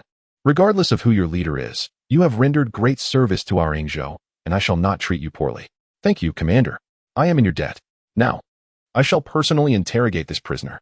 You, on the other hand, may go over there to eat something and rest. I will come find you once I am finished. Of course, you are most busy. Do not mind me. With a gesture, Fong Lang summoned several warriors who escorted Yuan Qing like a prisoner to a house, presumably a resting area furnished with food and drink. Having led Yuan Qing into the tiger's den, Yang Yuan found it impossible to eat, fervently praying for success. In front of others, Fong Lang maintained a facade of decorum. Once Yang Yuan departed, his true nature began to surface. Were it not for Yuan Qing's disheveled state, he might have already begun to make advances. Fong Lang ordered the warriors to remove the cloth from Yuan Qing's mouth, allowing her to breathe freely. Little Qing, after searching high and low, I have finally found you.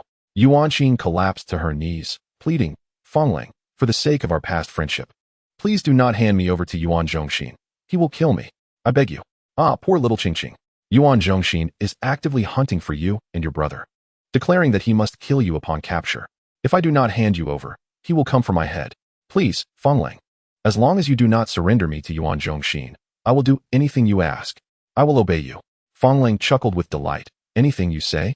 Absolutely. Truly. I will do anything. I do not wish to die. I implore you. Who would have thought that the proud little princess of the Yuan family would find herself in such a predicament? Fanglang exclaimed, relishing in his triumph. As he reveled in his power, he found himself increasingly eager, yet her unkempt state deterred him from acting immediately. Take her to wash up. Once she is clean and dressed, bring her to my quarters, he commanded his subordinates. At this juncture, everything proceeded according to Yuan Qing's plan, unfolding seamlessly. Two warriors assisted the filthy Yuan Qing to her feet, guiding her toward the same building Yang Yuan had previously entered, suggesting that the bathing facilities were nearby. Upon witnessing Yuan Qing being escorted within, Yang Yuan instinctively looked up, unable to speak freely, but conveying his concern through his gaze. Yuan Qing, in turn, assured him with her eyes that all was proceeding smoothly, and there was no cause for alarm. To mask his anxiety, Yang Yuan grabbed a snack, consuming it heartily while shaking his legs, attempting to appear nonchalant. Yuan Qing's ropes were untied, and new clothing and shoes were presented to her.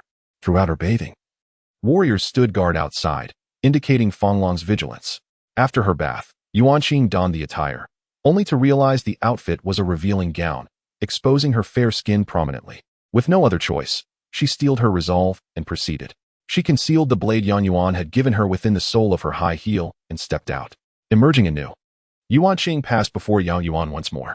He was drinking water when he caught sight of her, nearly choking on it in disbelief. That lecherous Fanglang. How could he prefer such attire? I can only hope you use that heel to deliver a decisive blow to this wretched man. Two warriors escorted Yuan Qing to a villa. Fanglang's residence. It was an opulent Western-style mansion, adjacent to Fanglang's base, boasting a larger footprint than the base itself. Crossing a swimming pool, Yuan Qing arrived at Fanglang's door. Feeling the sweat accumulating beneath her stylish high heels, sensing an ominous turn of events. As the door swung open, Fanglang's gaze fixated on Yuan Qing, his eyes gleaming with desire. He grasped her hand, drawing her into the room, then swiftly closed the door behind them. At that moment, Yuan Qing could have easily drawn the blade from her heel to end Fanglang's life or taken him hostage. However, given that the commander could mentally direct his troops, a hostage situation would be futile. Her intent was not assassination, but rather the control of Fanglang's army. To achieve this, she first needed to acquire Fanglang's command device. Typically, commanders would stow their control devices in a waist pouch, secured at their belt for easy access to command the troops. However, at this moment, Fanglang had stripped down to mere undergarments, leaving no waist pouch in sight. Yuan Qing surveyed the surroundings, failing to spot any pouch, but rather a grandiose bed, an immense structure that could comfortably accommodate 5 or 6 adults without feeling cramped. This Fanglang was truly beyond redemption, Yuan Qing thought bitterly. Under any circumstances, a commander would not place their command device too far from reach, for it was their lifeline.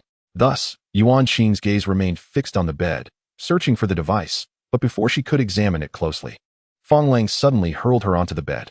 Indeed, the lecherous brute possessed considerable strength. Almost immediately, he lunged at her like a famished tiger. Sensing the imminent danger, Yuan Qing rolled aside to evade him. Xiao Qingqing, what are you doing? Didn't you say anything goes? Fanglang exclaimed. Fanglang, I am already within your stronghold. Already one of yours. Please do not rush. I am merely famished, having gone days without a proper meal, Yuan Qing replied, her voice tinged with feigned pity, while her eyes continued to seek out the command device.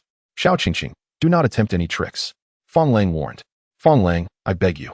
I have never had a full meal at that man's place. I am truly starving. Please have someone bring me food. I will eat here, and afterwards. You may do as you wish. Haha. Indeed, without sustenance, how could one muster the energy for other activities? Fanglang remarked, clearly pleased with her statement.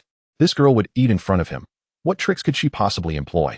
Once she had eaten, he could indulge himself to his heart's content. Fanglang retrieved his controller from the side of the bed and called for refreshments from the kitchen before returning it to its place. Unbeknownst to him, Yuan Qing had intended to observe this action. It turned out he had affixed the controller's casing to the bed's edge, cleverly concealed beneath a flyer, rendering it undetectable to others. As Yuan Qing contemplated the optimal moment to strike, the refreshments were delivered. Fanglang personally placed them on the bedside table, instructing Yuan Qing. Eat up, quickly. In a flash, Yuan Qing dashed to the bedside table, stuffing her mouth with the snacks. outwardly portraying intense hunger while stealthily positioning herself nearest to the command device without arousing suspicion. In mere moments, she polished off an entire platter of refreshments. As Fong Lang watched her consume the last morsel, he could hardly contain his excitement, hastily shedding his shirt in preparation for further advances. At that moment, Yuan Qing noticed the myriad scars adorning Fong Lang's torso. "What happened to you?" she asked, feigning concern as he reached for her clothing. "Isn't it the work of that treacherous woman, Jime?" He grunted, exerting all his strength to press down on her, his blood pressure rising uncontrollably. Yuan Qing resisted with all her might, smiling as she declared, "No," while her hand stealthily reached for her stiletto. Fong Lang, oblivious to her true intentions, chuckled, "Hee hee. Pushing me away while removing your shoes, how I relish your contradictory nature." With that, he lunged forward to kiss her neck. Yet, he was caught off guard as Yuan Qing did not merely remove her shoe. She swiftly produced a blade concealed within. Just as Fong Lang's lips were about to touch her neck, Yuan Qing's right hand brandished the blade, swiftly slashing at his face. "Ah!" A scream akin to a slaughtered pig echoed from Fong Lang's chamber. Though the guards outside heard the commotion, they exhibited no reaction, seemingly accustomed to such scenes. Inside the room, Fong Lang writhed on the bed, clutching his mouth, while Yuan Qing seized the control device. She had already input her fingerprint. Now, all that remained was Fong Lang's authorization, and the Eastern Island would be hers. Fong Lang, bleeding from his lip, comprehended the gravity of the situation as Yuan Qing advanced toward him with the command device. He quickly regained his composure, mentally summoning the guards outside to intervene.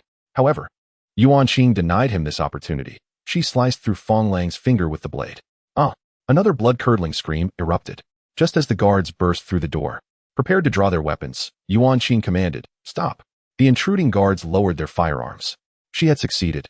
Now, the entire army of Eastern Island was under her command. "All warriors, apprehend everyone in the base and secure them.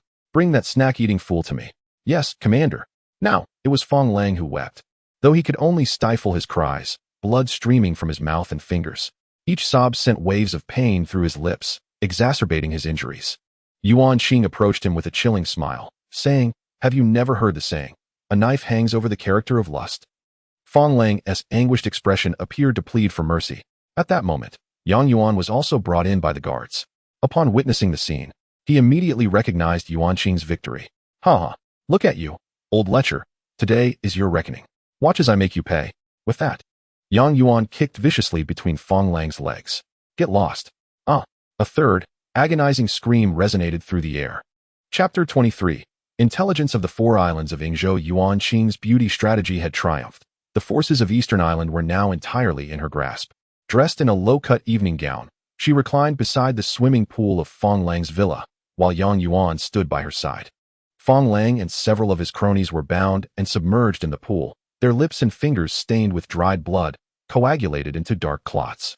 Surrounding the pool was a perimeter of warriors, while the laborers responsible for cooking and cleaning, captured by Fong Lang, had been released by Yuan Qing. Yang Yuan glanced around, suddenly realizing he resembled Yuan Qing's subordinate, while she appeared to reign as the queen of this domain. "Your Majesty, standing must be exhausting. May I sit for a moment?" Yuan Qing, however, seemed indifferent to jest, coldly replying, "Fetch your own chair." Yang Yuan, feeling rebuffed, fell silent. Yuan Qing then stood and proclaimed loudly, "Do you all recognize who I am?" Fong Lang and his associates could only lower their heads in silence. They certainly recognized this woman. She was the daughter of their former leader, akin to a princess of Yingzhou. "You know well how my father treated you. Yet when Yuan Zhongxin attacked my family, not only did you stand idly by, but you also aided him in his treachery. What did that scoundrel Yuan Zhongxin offer you to betray your own principles? Today, I demand your blood to honor my deceased parents. All warriors, take aim." The warriors stationed beside the pool immediately raised their energy carbines, targeting the heads of the captive group. At the sight of such a display, cries of despair and pleas for mercy erupted. "Miss Yuan, it is all Fong Lang's doing. He accepted Yuan Zhongxin's bribe. He is the one who betrayed us. Please spare my life. I beg you." The others echoed in desperation, pleading, "Yes. It's all Fong Lang's fault. Please show us mercy." Yet Yuan Qing remained unmoved. Finding their cowardice repulsive as they sought to shift the blame onto Fong Lang in their moment of peril, Yang Yuan stood nearby, coldly amused, but amid his mockery, he noticed one among the supplicants who bore a sardonic smile. Even in the face of death, this individual exhibited neither sorrow nor anger, but rather a derisive grin. Yang Yuan pointed and inquired, "You there, what do you find so amusing?" The crowd turned to see an elderly man, his hair graying and beard unkempt. The old man chuckled. "Ha! I laugh at this herd of treacherous fools. With death looming, they still have the audacity to plead for mercy. I only wish these warriors would act swiftly, so we may meet Commander Yuan sooner." Yang Yuan laughed, remarking to Yuan Qing, "This old fellow has some spirit." Yuan Qing glanced at the elder, then at the others, and finally up to the sky. "Aim and fire." The sound of gunfire erupted, followed by a splash, marking the first step of Yuan Qing's vengeance. As the water settled, silence enveloped the surroundings. The old man slowly opened his eyes. Realizing Fong Lang and the others were floating in the pool, the water now stained crimson. "Is this hell?" "No, this is not yet hell. Your time for that has not come." Looking up, he saw it was Yuan Qing who spoke. He then understood that he had not perished. The warriors had not aimed their weapons at him. "Miss Yuan, you want to kill me?" the elder asked in astonishment. "Retrieve him and untie him." Yuan Qing commanded the warriors. As the elder was rescued, confusion deepened. "Miss Yuan, you..." Yang Yuan interjected. "Old man, I spared you because I respect your spirit." The elder glanced between Yang Yuan and Yuan Qing, still puzzled. Yuan Qing sighed. Her eyes filled with sorrow, and said, "Uncle Jian, I believe all of Dongdao betrayed my father, but I cannot believe you did. You were an old acquaintance of my father." Upon hearing this, the elder could no longer contain his tears. "Miss Yuan, I have wronged your parents. When Fong Lang betrayed your father, I was away on a mission. By the time I returned, it was too late. I had long suspected something was amiss with Fong Lang and Yuan Zhongxin. Yet I failed to inform your father in time. It is all my fault." His lamentations resonated with Yuan Qing, who, recalling her deepest sorrows, began to weep as well. The two, one elder and one young, faced each other in tears, leaving young Yuan feeling melancholy. He gently patted Yuan Qing's back, hoping to offer some comfort. After their tears had subsided, Yang Yuan discerned the elder's identity and the history of Yenzhou. The elder, named Jian, was from an outer island, once a subordinate of Fong Lang's father in his youth. Later, when Yuan Qing's father unified the 4 islands of Yenzhou and quelled a rebellion under Fong Lang's father, Jian became acquainted with Yuan Qing's father. Recognizing Jian's leadership potential, Yuan Qing's father recommended his promotion to commander of a subbase. Jian was immensely grateful to Commander Yuan for his patronage. Following Fong Lang's father's death, command of Dongdao fell to Fong Lang, who, infatuated with Yuan Qing's beauty, sought her hand in marriage and was rejected. Thus, harboring resentment, he soon accepted the olive branch offered by Yuan Zhongxin. When Yuan Zhongxin orchestrated the bloody coup that resulted in the deaths of Yuan Qing's parents, Fong Lang also dispatched troops to attack the island where the Yuan siblings resided, leading to their being besieged on 2 fronts and eventually fleeing to Izhou, where they met Yang Yuan. The 5 imperial warriors Yang Yuan encountered upon arriving at the base were dispatched by Fong Lang to capture the Yuan siblings. Aware of Jian's close ties to the Yuan family, Fong Lang deliberately reassigned him when Yuan Zhongxin struck. By the time Jian learned of these events, it was too late. Fortunately, the Yuan siblings survived, and he secretly ensured their protection. Jian's contributions were pivotal in helping the Yuan siblings evade the dual assault from Yuan Zhongxin and Fong Lang, which is why Yuan Qing had not intended to execute him. After hearing all this, Yang Yuan reflected deeply, realizing that regardless of the world, treachery and genuine virtue coexist. Following this revelation, Yuan Qing introduced Jian to Yang Yuan, sharing their circumstances in Izhou, to which Jian expressed his heartfelt gratitude and admiration. "Uncle Jian, with Fong Lang deceased, only Yuan Zhongxin remains. I will eradicate his traitorous forces and personally eliminate Yuan Zhongxin," declared Yuan Qing. Jian nodded resolutely, stating, "This ingrate Yuan Zhongxin deserves to be punished severely. If Miss Yuan has any use for my old bones, I will fight to the death." "Oh, uncle," Yang Yuan chuckled. "Haven't you heard the saying? Age does not equate to capability. Let the young handle the charge. You should stay back and provide me with the most detailed intelligence." Though Yang Yuan spoke jestingly, the underlying truth remained. He did not know the elder well enough to entrust him with command. Yet he urgently required comprehensive intelligence on the entire island of Yenzhou. While reconnaissance satellites could discern the general troop deployments across the 4 islands, they could not penetrate human hearts. Yang Yuan lacked familiarity with the specific situations of the island commanders. Yuan Qing, clearly unaware of Yang Yuan's deeper thoughts, grasped only the superficial meaning and inquired, "Uncle Jian, I have not returned to Yenzhou for years. What is the current situation there?" Seizing the opportunity, Yang Yuan brought over a chair for the elder to sit and began to coax him into recounting the details, also fetching towels and blankets from the villa for Jian to dry off and keep warm. The political landscape of the Four Islands had not changed significantly over the past 2 years. Dongdao belonged to Fanglang, Shidao to Yuan Zhongxin, and Beidao remained under the control of the warlord Jin San. The most significant change was in the South Island, which was formerly directly governed by Commander Yuan. Jian Er recalled Yuan Qing's father, and tears welled in his eyes. Yang Yuan quickly urged, "Uncle, please continue. What happened to the South Island?" "Now, it is under Yuan Zhongxin's control. He has handed command of the South Island to his wife, Ji Mei. Ironically, this Ji Mei has managed to manipulate the 3 male commanders of Yenzhou." "Oh, a woman controlling 3 men? There must be a story there." Yang Yuan's curiosity piqued once more. Jian Er sighed, offering a rueful smile. "Indeed, there are many tales, and they are not particularly honorable. Do tell."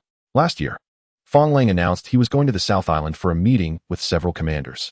He left in high spirits, only to return 10 days later looking utterly dejected and unwell. From that point on, he began visiting the South Island regularly, ranging from 10 days to as little as 3 or 4 days each time, each return marked by increasing dissatisfaction and, one could say, exacerbating torment. I later learned that his visits were not for meetings but were arranged by Ji Mei, and as for the purpose, I need not elaborate. Fanglang returned each time covered in injuries. It seems that Ji Mei is not a normal person. Yuan Qing suddenly recalled the scars on Fanglang's body, and everything began to make sense. He indeed had an affair with Ji Mei, and it was likely that he had suffered abuse at her hands. Yang Yuan stroked his chin and inquired, "Does Ji Mei dare to humiliate Yuan Zhongxin in such a manner, without fear of being discovered?" Kenji replied, "This matter is practically common knowledge among the people of Yingzhou. Yuan Zhongxin cannot possibly be unaware. As for why he allows Ji Mei to adorn him with such a green hat, it must be for some ulterior motive." At this point, Kenji seemed to recall something, and hastily remarked, "I once overheard Fanglang mention that Commander Jinzhan of Beidao frequently meets Ji Mei in Nandao. He is likely one of her lovers as well." Yang Yuan gasped in astonishment. "Good heavens! This woman is formidable. 3 commanders, 1 as a husband and 2 as lovers. She truly has her fingers in many pies. It seems the entire Yingzhou revolves around her." However, Yuan Qing furrowed his brow in disagreement. That cannot be true. Although Jinzhan, like Fanglang, is a hereditary commander of Beidao, he is proud and somewhat capable. He has always maintained a distance from the other 3 islands. How could he willingly become Ji Mei's lover? Moreover, as far as I know, Ji Mei is not a paragon of beauty. Indeed, she must be a femme fatale, Yang Yuan muttered. Kenji sighed. Ji Mei may not be a virtuous person, but her capabilities are undeniable. Under her management, Nandao has become the strongest among the 4 islands. I suspect she has used her formidable military power to coerce Jinzhan and Fanglang. Thus, despite their reluctance, they have no choice but to comply. Given Jinzhan's character, he certainly wouldn't acquiesce easily. He must be secretly devising a plan. He could be our breakthrough, Yuan Qing analyzed. Miss, you are correct. Jinzhan is indeed working behind the scenes. Kenji said. To my knowledge, he has been secretly developing a fleet in the deep sea region north of Beidao. Although it is not yet substantial, it reflects his intentions. Yang Yuan nodded. If that is the case, Jinzhan is a potential ally for us. If we can collaborate with him, our chances of defeating Yuan Zhongxin and his wife will significantly increase. At this juncture, a grand plan began to take shape in Yang Yuan's mind. That day, Yang Yuan and Yuan Qing split into 2 groups. Yang Yuan was tasked with informing Yuan Zhongyi, and the others left in Yingzhou, while Yuan Qing was responsible for organizing the military affairs of Dongdao and preparing for battle. Time was of the essence, for the news of Fanglang's demise had yet to spread. Yuan Qing had nominally inherited Fanglang's command, and the forces of Dongdao still bore the white insignia rather than Yang Yuan's desired crimson. This presented an opportunity for a surprise against Yuan Zhongxin and his wife. Upon returning to Nandao, it was already deep into the night, and everyone was asleep except for Yuan Zhongyi, who awaited news. As soon as Yang Yuan knocked, the door swung open. Upon seeing Yuan Zhongyi, Yang Yuan could not contain his laughter. And Yuan Zhongyi, witnessing his mirth, instinctively understood. Commander, was it successful? Indeed. Your sister is remarkable. She forcefully severed Fanglang's hand and seized command. I even kicked him, rendering him a eunuch. Yuan Zhongyi, thrilled by the news, struck his fists together in excitement. Yang Yuan had never seen him so animated. Excellent. Well deserved. What is the current situation in Yingzhou? Dongdao is now entirely under Yuan Qing's control. That elder named Kenji has provided us with ample intelligence. I have devised a grand strategy that we need to discuss. Simultaneously, you must hasten to Dongdao, as military affairs there require your attention. Yuan Zhongyi nodded. I am indeed eager to return to Yingzhou, but what about Yizhou? Will you remain here? Yang Yuan shook his head. I have vowed to assist in avenging you. I cannot hide in Izhou while you face danger. Yang Yuan patted Yuan Zhongyi's shoulder, having long regarded him as a friend after enduring such life-and-death battles together. How is Jin Kaishan faring? Yang Yuan asked. I have been observing him secretly these past few days. He is reliable, quick to learn, and, most importantly, he harbors no malice. He should be loyal to you, given that you saved his life. That is reassuring. I plan to temporarily entrust Izhou to his care, Yang Yuan replied. That should pose no issue, as Izhou has stabilized and no significant incidents have arisen. It would be prudent to leave number 2 to assist him, ensuring greater security. Yet, Yang Yuan suddenly fell silent. His feelings towards the mobilized soldier, number 2, were particularly special, and he always wished to keep number 2 close. Number 2 should stay by my side. You have seen how often he provides us with unexpected assistance. We may require him in our upcoming battles. Very well. That is acceptable. Time is of the essence. I will go retrieve Jin Kaishan and provide him with instructions, ensuring he takes good care of Xiaoqing and her mother. After saying this, Yang Yuan exited Yuan Zhongyi's room and reached the door, only to find several people waiting outside. It was Jin Kaishan, Ren Yun, and Xiaoqing. The atmosphere became quite awkward. Yang Yuan smiled and asked, Did I wake you all? Xiaoqing immediately rushed over to Yang Yuan, exclaiming, Uncle Yang, where have you been? You haven't returned all day, and now it's the middle of the night. Mommy was so worried she cried. Ren Yun quickly pulled Xiaoqing back, saying, Don't say such nonsense. Mommy just has something in her eye. She discreetly cast a glance at Yang Yuan. Yang Yuan noticed Ren Yun's eyes were indeed red. He sighed inwardly, feeling quite helpless. Only the 3 of them knew of his and Yuanqing's daring plan to venture into Yingzhou. He had not informed Jin Kaishan or Ren Yun and Xiaoqing. Xiaoqing turned to Yang Yuan again, saying, Uncle Yang, I just heard you are going to Yingzhou and leaving Jin Gige and us here. That won't do. Wherever you go, Mommy and I will follow. The child, hands on her hips, declared this with an adorable yet fiery demeanor. Ren Yun did not restrain her this time, clearly sharing the same sentiment, as the words the child expressed were likely her own thoughts. Yang Yuan glanced at Yuan Zhongyi and then at Jin Kaishan, feeling increasingly exasperated. Jin Kaishan, evidently having formed a bond with the child over the past few days, chimed in, Commander, it would be safer for Xiaoqing and her mother to accompany you. Yang Yuan shot him an exasperated glance and made a shooing gesture. Jin Kaishan quickly fell silent. With a resigned sigh, Yang Yuan bent down to Xiaoqing and said, You really leave me no choice. I will make it clear that Yingzhou is not safe. Should any unforeseen circumstances arise, I will ensure you and your mother are returned at the earliest opportunity. You must promise not to be unreasonable. Xiaoqing, mimicking the soldiers she had seen, stood at attention and saluted Yang Yuan. Yes, Commander. This elicited laughter from everyone present. Yang Yuan looked up at Ren Yun and instructed, You 2 should prepare your clothes and belongings and wait for us on the transport ship. Ren Yun nodded, hurrying off with the child. Yang Yuan could tell she was quite pleased. Once the mother and daughter were sent off, Yang Yuan's expression turned serious. Jin Kaishan, yes, I hereby appoint you as the commander of the South Island base in Izhou and grant you authority over the other Izhou bases. Are you prepared? Yang Yuan asked sternly. Report. Commander, I am not prepared. Jin Kaishan's voice trailed off. He continued, Commander, I was originally a pirate and have only joined your army for about 10 days. I am still unprepared. How can I? Yang Yuan interrupted him, saying, A hero does not inquire about his origins. I can see you are a person of integrity. I intend to keep you in Izhou for steady development, as you will be of great use in the future. Do you understand? I understand perfectly. At this point, Jin Kaishan could no longer remain humble. Given Yang Yuan's high regard for him, he naturally felt compelled to exert himself to the fullest. Before I depart, I have 3 matters to entrust to you. If you accomplish these 3 tasks, you will govern Izhou effectively, far better than Wang Ji. Yes, Commander. Please instruct me. First, we have eliminated Wang Ji, but there remains a faction of his exiled followers deep in the South Sea. You must keep a close watch on them, as they may harbor ill intentions and cause disturbances. Understood. Second, the Yangzhou army is our ally, but this relationship is extremely unstable. You must dispatch troops daily to patrol the islands of the South Sea, closely observing the movements of the Yangzhou army and other continental forces. Should any changes arise, report to me immediately. Understood. Third, I will soon instigate a great upheaval in Izhou, and I will need your full support from Izhou. You must diligently account for the resources there and vigorously develop the navy. When the time comes, I will give the order, and you must mobilize your troops at once. Understood. Yang Yuan patted Jin Kaishan on the shoulder, resembling a commander admonishing a soldier. You are quite fortunate. You have become the commander of a sub-base upon your arrival.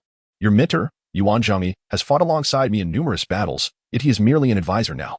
Thank you, Commander, for your trust. I will certainly heed your advice and work diligently in Izhou. Yuan Zhengyi had spent considerable time with Jin Kaishan recently, teaching him many things. And he had indeed become his mentor. He also urged Jin Kaishan, saying, "Sure to, the commander has high hopes for you. You must work hard," remember his words, "and review the military strategies I have given you. Rest assured, Commander and Advisor Yuan, I will do my utmost. When you need me, I shall present a formidable naval fleet." After exchanging countless reminders and admonitions, they concluded their conversation and boarded the transport ship with Ren Yun and Xiao Qing. Yang Yuan also took Tanya and Boris with him, partly out of concern that they might cause trouble, which Jin Kaishan could not manage, and partly because he sensed they would be of significant use. Lastly, Yang Yuan left his military dog, the Husky No. 1, with Jin Kaishan. To be honest, he was not entirely at ease with Jin Kaishan, so he regarded the Husky as a reliable watchdog. On the transport ship, Xiao Qing had already fallen asleep in Ren Yun's arms. As Ren Yun yawned, she occasionally stole glances at Yang Yuan, who was quietly discussing future strategies with Yuan Zhengyi. Mobilization Soldier No. 2 sat silently behind Yang Yuan, with Boris on his left and Tanya on his right, both exchanging fierce glares as they subtly competed with each other. Thus, Yang Yuan embarked on the journey to conquer Izhou, accompanied by this complex entourage of friends and allies. Chapter 24. The first film Emperor of the Red Alert world. As dawn broke, Yang Yuan and his companions finally reached the east island of Izhou. However, this time, Yang Yuan could no longer see Fong Lang's luxurious villa. In the span of a single night, this opulent residence, built upon the exploitation of the island's residents, had been reduced to rubble by Yuan Qing using the Empire's advanced defensive weaponry. The corpses of Fong Lang and his followers were cast into the sea to feed the fish. After ensuring Ren Yun and Xiao Qing were settled, Yang Yuan and his party took a brief rest before commencing an urgent strategic meeting. They needed to devise the most prudent battle plan before Yuan Zhongxin and Ji Mei discovered the changes on the East Island. Yuan Qing briefly reintroduced the situation across the 4 islands of Izhou, and Yang Yuan was the first to present his plan. To achieve victory through weakness, we must unite all possible forces. Now that Izhou is in our hands, and the East Island is under our control, we have allied with the Yangzhou army. The remaining obstacles are Yuan Zhongxin's West Island, Ji Mei's South Island, and Jin San's North Island. Yuan Zhongxin and Ji Mei are our enemies and targets for conquest. Jin San, however, may be an ally, as there might be enmity between him and Ji Mei. Yuan Qing remarked, according to what Uncle Jianair said yesterday. Jin San is certainly under pressure from Ji Mei. I know him well. He is very concerned about his reputation. If we approach him with this reasoning for an alliance, he is unlikely to agree. Yang Yuan smiled and said, "Have you forgotten that I am the foremost diplomat of the Red Alert world? While I may not be well versed in the Empire's units, I possess considerable experience in diplomacy. Leave the negotiations with Jin San to me." "Very well," Yuan Qing replied. "Yang Yuan will be responsible for forging an alliance with the North Island, while I will oversee the military development of the East Island." At this moment, Yuan Zhongyi was holding the command device for the East Island, received from Yuan Qing, and shaking his head repeatedly. "Brother, what is it? Why do you keep shaking your head?" Yuan Qing inquired. Yuan Zhongyi responded, "I have just reviewed the entire military situation on the East Island, and I must say that the defensive forces are abundant, but offensive capabilities are lacking." "What do you mean?" Yang Yuan asked. "The defensive forces are plentiful because this island boasts formidable defenses. Key structures such as the base, instant barracks, instant power plant, mech factory, mines, and nanotechnology computer mainframes are all surrounded by high walls, along with numerous defenders and wave energy turrets, creating an extremely tight defense." Upon hearing Yuan Zhongyi's explanation, Yang Yuan became bewildered and waved his hands, saying, Wait, Advisor Yuan, what are you talking about? Apart from the base and mines, I have not understood a single thing."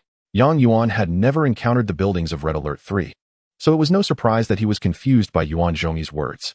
Yuan Zhongyi patiently explained, "Apologies, Commander. I should have used more accessible terminology. The instant barracks are equivalent to the Empire's barracks. The mech factory is a combination of a tank factory and an aircraft manufacturing facility. The instant power plant, of course, refers to the power plant, and the so-called nanotechnology computer mainframe, abbreviated as the mainframe, is akin to the combat laboratory of Red Alert 2, which can unlock the Empire's highest technology." Yang Yuan nodded. "I roughly understand now. The defenders and wave energy turrets must be 2 types of defensive structures, correct?" "Indeed. In summary, The technology of the Empire in Red Alert 3 is far more complex than that of Red Alert 2, and you will witness it all in practical combat. Yuan Zhongyi continued. Moreover, he added, Fong Lang constructed a nanite swarm nest on this island, referred to as the nanite hive. This is a defensive superweapon similar to the Iron Curtain, capable of generating a massive protective shield that can block most units and weapons from entering, thus providing protection. Even most offensive superweapons can be defended against. It seems Fong Lang intended to establish himself as a local overlord here. But what about the offensive capabilities? Yang Yuan inquired. Compared to the defenses, Fong Lang has created far fewer offensive units, Yuan Zhongyi revealed. The island only has a small number of warriors and hat-wearing soldiers, while the Tengu mechs are pitifully few. The Navy comprises only 7 or 8 mini-submarines, 5 or 6 Naginata cruisers, and 5 or 6 Tianhai wings. While the Empire's strongest naval battleships, the general-class battleships, number only 2. Yuan Qing felt somewhat disheartened, remarking that such military strength could hardly contend with Yuan Zhongxin and his forces. Yang Yuan said, then let us expedite construction. With the abundance of resources in Izhou, let us allocate everything here, and I believe we can quickly build a formidable imperial navy. Yuan Zhongyi smiled bitterly, saying, if only it were that simple, Commander. You may not be aware that in Red Alert 3, construction resources can only be derived from gem mines. Gold, silver, and copper mines are of no use. Therefore, the resources of Izhou are utterly worthless. Moreover, over the years, Fong Lang has exhausted the gem mines on Dong Island. Currently, the units we possess on Dong Island are all one-time use. If they are destroyed, we will be unable to produce any more. Yuan Qing interjected, in fact, the gem mines in the entirety of Ingzhou are scant. Although the Ingzhou military is formidable, it can never truly expand. This is precisely why, despite their technological superiority, they have never dared to set foot on the mainland. Upon mentioning the mainland, Yang Yuan quickly inquired, what about the mainland?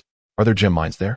The mainland is abundant in gems, diamonds, rubies, sapphires, and various high-quality jade can all be effectively converted into resources for the Empire, Yuan Qing replied. With a heavy sigh, Yang Yuan lamented, I had thought that acquiring the imperial technology of Ingzhou would render us invincible, allowing us to swiftly conquer the mainland and decisively vanquish the forces of the 13 states. Yet, it seems that despite possessing technology, we are devoid of resources, making my aspirations for dominance over the mainland seem distant. There is no choice but to proceed gradually. After eliminating Yuan Zhongxin and his wife, I shall then carefully plot our strategies for the mainland. It appears that securing an alliance with Jin San from the northern island has become paramount for Yang Yuan. As Jin San is not a neutral entity, if he cannot be swayed to their side, he will undoubtedly assist Yuan Zhongxin and his wife in their assault against them. The final resolution of the meeting was to focus on bringing Jin San firmly into their camp before engaging in conflict with Jimei. As dawn broke and the sun ascended to its zenith, Yang Yuan devised a plan and resolved to embark on a solitary journey to the northern island. Though perilous, he felt a surge of confidence. Seated in a white imperial assault transport vehicle, Yang Yuan journeyed alone toward the northern island. This type of vehicle, referred to as a thunderbolt by the people of Ingzhou, not only boasts remarkable speed, but can also disguise itself as civilian vehicles or vessels, enabling a rapid and unexpected strike against the enemy. The northern island lies a mere 30 kilometers from Dong Island, and Yang Yuan quickly approached the coastal vicinity of the northern island. His Thunderbolt vehicle was currently camouflaged as an ordinary tsunami tank, quietly floating on the sea. Given that all units from the 4 islands of Ingzhou are white, even if Jin San were to discover this peculiar tsunami tank, he would likely not give it a second thought. Activating his command device, Yang Yuan swiftly located Jin San's signal. Jin San promptly connected to the signal Yang Yuan had sent. On the screen appeared a handsome middle-aged man, his curly hair framing piercing eyes, who regarded Yang Yuan with suspicion, promptly asking the familiar question, "Who are you?" "I am Yang Yuan, once a carefree wanderer. At this moment, I command Dong Island and have come to discuss significant matters with Commander Jin San of the Northern Island." Yang Yuan's gaze was resolute, tinged with a hint of indignation. This proclamation left Jin San momentarily bewildered, precisely as Yang Yuan had anticipated. "You command Dong Island? But isn't that Fong Lang's territory?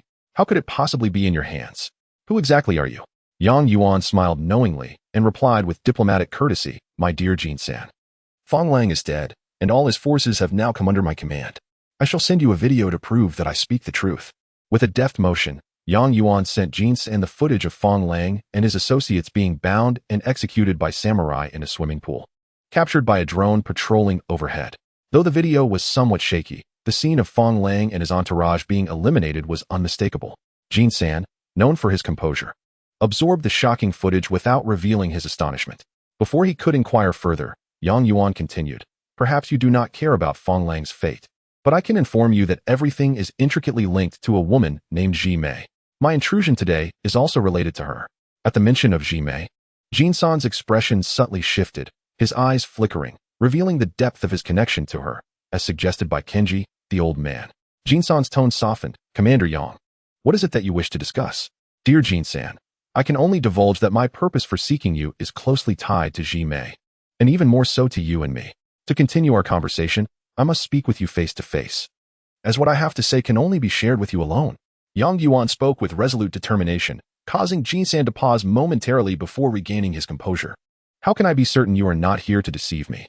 Yang Yuan smiled gently. "Indeed, you are a clever man, Jin San. To demonstrate my sincerity, I arrived alone in my Thunderbolt vehicle, which is currently disguised as a tsunami tank, floating in your southeastern waters. You may dispatch a few ships to verify my presence. Once assured that there are no tricks, I shall be permitted to land on your northern island." His words were seamless and filled with genuine intent. However, to Yang Yuan's surprise, Jin San replied, "Commander Yang, I believe you can come ashore, as I have already dispatched several mini-submarines to investigate your surroundings, and indeed, there is nothing amiss." Yang Yuan could not help but laugh heartily. "I have chosen wisely to come today. You are indeed far more astute than that fellow Fong Lang." While he praised Jin San, Yang Yuan felt a wave of trepidation. This Jin San was distinctly formidable, far surpassing the likes of Zhou Wuyu, Wang Ji, and Fong Lang he had encountered before. With the escort of several mini-submarines, Yang Yuan's vehicle gradually approached the coast of the northern island. As he emerged from the Thunderbolt vehicle, he was met with the curious gazes of a group of imperial samurai. From among the warriors stepped a strikingly handsome young man, who inquired, "Are you Commander Yang?" Yang Yuan turned to look at the youth, taken aback by his beauty. He appeared to be around 18 or 19 years old, with bright white teeth and red lips, exuding an otherworldly charm. "Yes, I am Yang Yuan. May I ask where Commander Jin San is?" With a slight nod of politeness, he acknowledged the young man. "Commander Jin San is waiting for you in the front. Please, follow me," the young man replied, gesturing to lead the way as Yang Yuan followed closely behind. Along the route, the buildings and troops resembled those of Dawn Island, though there were fewer defensive structures and soldiers on the northern island. Occasionally, warplanes zipped overhead, likely the Tengu mechas responsible for patrolling the airspace. Ahead stood a modest two-story square building, guarded by several samurai, which must have been Jin San's residence. In stark contrast to Fong Lang's opulent villa, Jin San's abode seemed remarkably austere. Yet, it is precisely such individuals, who shun indulgence, that embody true skill and ambition in times of turmoil. They are not merely heroes who save the world, but also formidable leaders who dominate their territories. The door was ajar, revealing a simplistic interior adorned with a tea table, 2 sofas, a desk, and a large bookshelf against the wall, filled with an array of books. Titles such as Grand Strategy, Detailed Analysis of Factions, Analysis of Imperial Units, 36 Stratagems of Red Alert, and Millennia of Warfare on the mainland were among the eclectic collection. Either it pertains to military strategy or historical accounts. None of the texts are trivial. Jin San reclined on one of the sofas, nodding toward the handsome young man. The young man turned to Yang Yuan and uttered an apology, then proceeded to search Yang Yuan's person. His inspection was meticulous, probing not only the pockets and belt where weapons might be concealed, but also the collar and cuffs of Yang Yuan's clothing, as if fearing he had come equipped with listening devices. He even scrutinized Yang Yuan's ears for an extended period, as though he believed they could harbor a hidden weapon. Eventually, the young man's hands ventured toward Yang Yuan's legs, at which point Yang Yuan sensed something awry. Goodness, was this individual searching him or taking liberties? Where was he touching? The young man's fair, delicate hands ultimately reached Yang Yuan's groin, leaving him startled. Surely, this fellow could not harbor such inclinations? At last, the young man withdrew, and Yang Yuan, now stiff from the examination, felt an immense relief. This was no mere search. It could well be deemed inappropriate. With a wave of his hand, Jin San invited Yang Yuan inside, smiling as he closed the door behind them. "Commander Yang, please take a seat and enjoy some tea." Yang Yuan then noticed a cup of hot tea on the table, revealing Jin San's genuine hospitality. After a polite acknowledgement, he sat down with a thud. Throughout this exchange, Jin San's gaze remained fixed upon him, silent. "Commander Yang," Jin San finally spoke, "let us speak plainly. I wish to know who you truly are. How you came to know Ji Mei, and why you replaced Fong Lang. I have never heard of anyone like you in Yingzhou. Yang Yuan offered a faint smile, reveling in the fact that Jin San had posed these inquiries. Your Excellency Jin San, I shall not beat around the bush. I was originally just an ordinary fisherman from a remote island, and as the hereditary commander of the North Island, you would naturally not have heard my name before. Oh, but how did you come to know Ji Mei? She is the wife of Yuan Zhongxin, the tyrant of Yingzhou. Yang Yuan sighed, continuing. It was merely a chance encounter. I was summoned to the South Island to assist in construction, and Ji Mei happened to pass by, thus commencing my nightmarish saga. As he recounted this, sorrow welled within him, tinged with a touch of anger that seemed to harbor unexpressed rage. Yang Yuan indeed embodied the role of the world's foremost actor in a tragic play. Observing Yang Yuan's countenance, Jin San found himself momentarily taken aback, as if he too were ensnared in a nightmare. After Yang Yuan finished speaking, he lifted the hem of his garment, revealing a deep scar. This entire performance had completely captivated Jin San. If Yuan Xing had employed seduction against Fong Lang, then Yang Yuan's strategy could be likened to a painful ploy. Your Excellency Jin San, I trust you are no stranger to such scars. Jin San clenched his fists, gritting his teeth as he replied, not merely familiar, but intimately acquainted. It appears you too have been a victim under that wretched woman. Yang Yuan sighed. Initially, I believed her merely insatiable. A woman of her standing would not be uncommon in seeking multiple lovers. Yet, I had no inkling that she was not only lustful, but also a sadist. Jin San, moved by Yang Yuan's emotional display, rolled up his sleeves to reveal his own welts. She is not merely insatiable. She is a woman who relishes in the torment of men. After each encounter, she remains unsatisfied, insisting on further punishment. Jin San found himself at a loss for words. As he was of noble lineage, with his family having wielded power and command for generations in the North Island, and could hardly endure such humiliation. Yang Yuan continued. She commands an army, while I am but a humble fisherman. After enduring her torment repeatedly, I dared not resist. I could only endure the indignity to gain her trust and devise a means to counter her. Thus, after each ordeal, I feigned compliance, forcing myself to smile even as she left me bloodied. Soon, she began to confide in me, sharing many of her secrets. Jin San scoffed, you are indeed cunning. I could never tolerate her. Yang Yuan went on from her. I learned that you and Fong Lang are also her victims. Surely, you two have been compelled to swallow your pride under her military might. Jin San pounded the table with his fist, causing tea to splash. My North Island is the weakest of the four. She threatens me with her formidable weaponry, and I am left powerless. But one day, I shall secretly form an army to eradicate this female tyrant. Excellent. Yang Yuan clapped his hands, for this was precisely the reaction he sought. Your Excellency Jin San, this is precisely what I needed to hear. With your North Island and my East Island combined, we shall be able to confront her South Island. Jin San inquired. Commander Yang, how did you come to acquire the East Island? I noticed in the video that the former commander's daughter was present. What is your connection to her? Your Excellency Jin San, allow me to elaborate. Ji Mei's treachery extends far beyond what you have experienced. Once I gained her trust, she tasked me with a mission to infiltrate the East Island and eliminate Fong Lang. When I asked her why, she claimed Fong Lang was no longer of use to her, merely an obstacle to her desires.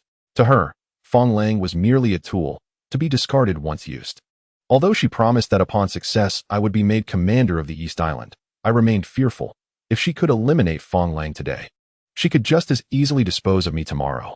Coincidentally, I encountered a young lady from the Yuan family overseas who had grievances against her, and together we plotted to remove Fong Lang and subsequently utilize the East Island to deal with this woman. So, you have come to seek my alliance against her? Jin San asked. Yang Yuan nodded vigorously. Indeed, Your Excellency Jin San, I seek to enlist you, while you seek to reclaim your honor. We have ample reason to collaborate. Only by uniting can we hope to defeat Ji Mei. Yang Yuan glanced at the bookshelf. Your Excellency Jin San, I trust you are well versed in military strategy and history. You must understand the principle of mutual dependence. If we fail to unite, the outcome will surely be our annihilation at the hands of Ji Mei. Not a single soul or soldier will remain. Jin San remained tense, fists clenched, teeth gritted. He hesitated not due to a lack of desire to accept Yang Yuan's proposal, but from fear of the risks involved. His family had cultivated power in the North Island for decades to achieve their current stature. How could he face his ancestors should he falter now? Nevertheless, if we were to unite, we could only contend with Ji Mei. If Yuan Zhongxin from the East Island intervenes, our two islands would stand no chance. Yang Yuan laughed heartily. Your Excellency Jin San, Although I am but a commoner, I understand the folly of throwing eggs against a stone. I have already allied with the Izhou and the mainland Yangzhou. They will hold Yuan Zhongxin at bay while we strike Ji Mei with full force. Once Ji Mei is vanquished, we can then turn our attention to eliminating Yuan Zhongxin, securing both revenge in the West and South Islands. This is a twofold gain. Your Excellency Jin San, the success or failure of this endeavor rests upon your decision. Jin San's heart raced. He had always been cautious in his dealings. Never before making such a monumental decision. In the earlier days when Yuan Qing's father unified Yingzhou, he was merely in his 20s.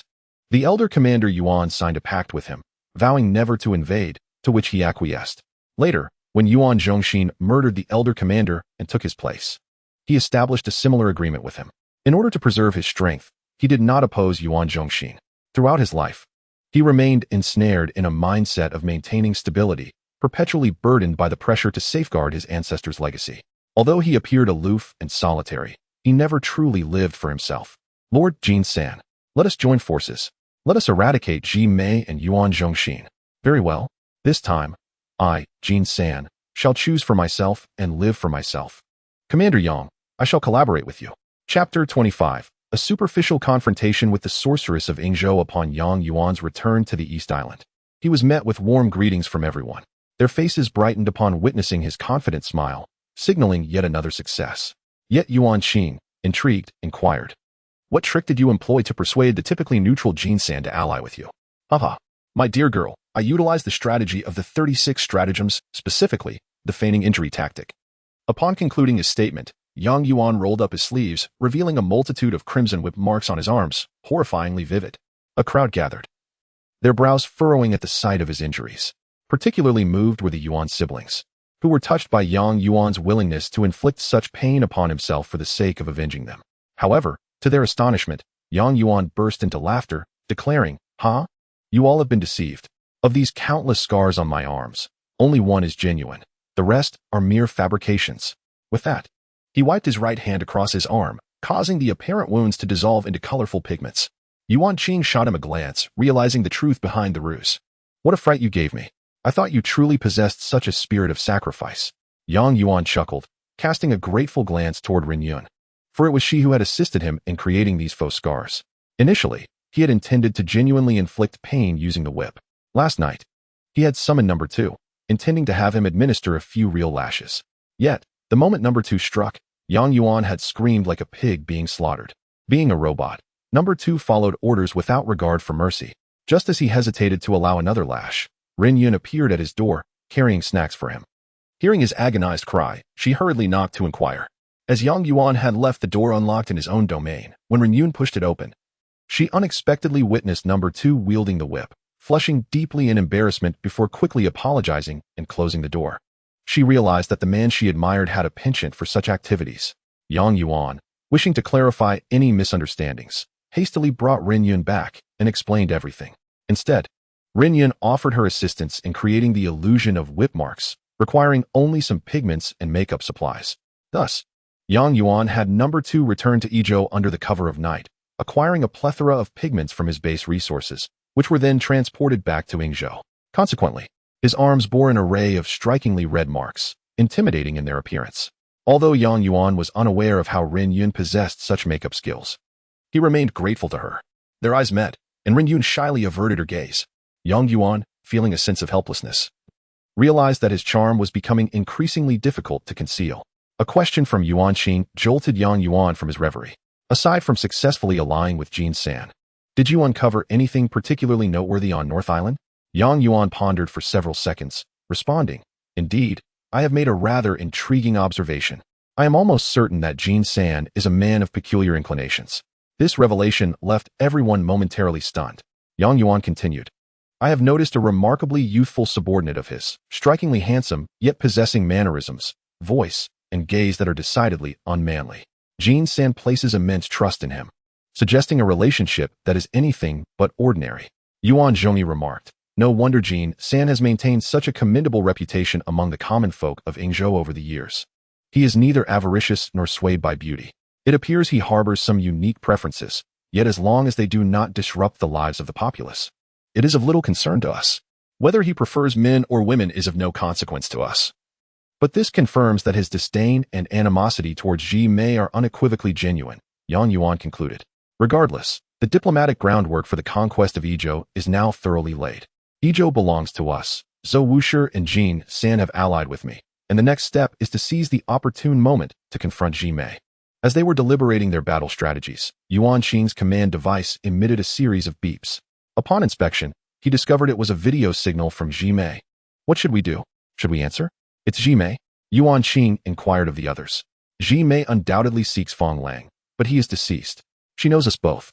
Answering would indisputably reveal our usurpation of Fong Lang's position. We cannot accept, Yuan Zhongyi asserted. But what if we do not answer? Yuan Xing pressed. We may choose not to respond, but we must prepare in advance, for failing to answer will surely arouse her suspicions, Yuan Zhongyi replied. Yang Yuan took the command device from Yuan Xing's hands. You two swiftly prepare for battle using the auxiliary command device. Allow me to engage Ji Mei. Perhaps I can negotiate and buy you some time. The Yuan siblings nodded in agreement and proceeded to follow Yang Yuan's instructions. He then dispatched number 2 to inform Jin Kaishan of Ezhou and Zhou Wushi of Yangzhou to mobilize their forces to attack the western island of Yingzhou, currently held by Yuan Zhongxin. With all arrangements in place, Yang Yuan found a spot against the wall and activated the link. A flurry of static danced across the screen before revealing a woman, one clad solely in lingerie. Wow, is this how Ji Mei and Fong Lang typically interact? Yang Yuan's eyes widened, fixated on the woman. Her skin was sun-kissed, radiating a vibrant glow. Her eyebrows were bolder than most women. Her eyes elongated with a slight upward tilt at the corners, and a beauty mark graced her lips. Her neck was not particularly elongated, yet her bosom was remarkably ample. Yang Yuan gazed at her with a smile, and she returned the gesture, their eyes locking for a full half-minute without a word exchanged. After the silence, Ji Mei gently caressed her chest, her voice a delicate whisper. Am I pleasing to the eye? Yang Yuan nonchalantly replied, It's acceptable. Ji Mei seemed displeased with his response. Pressing further, acceptable? What does that even mean?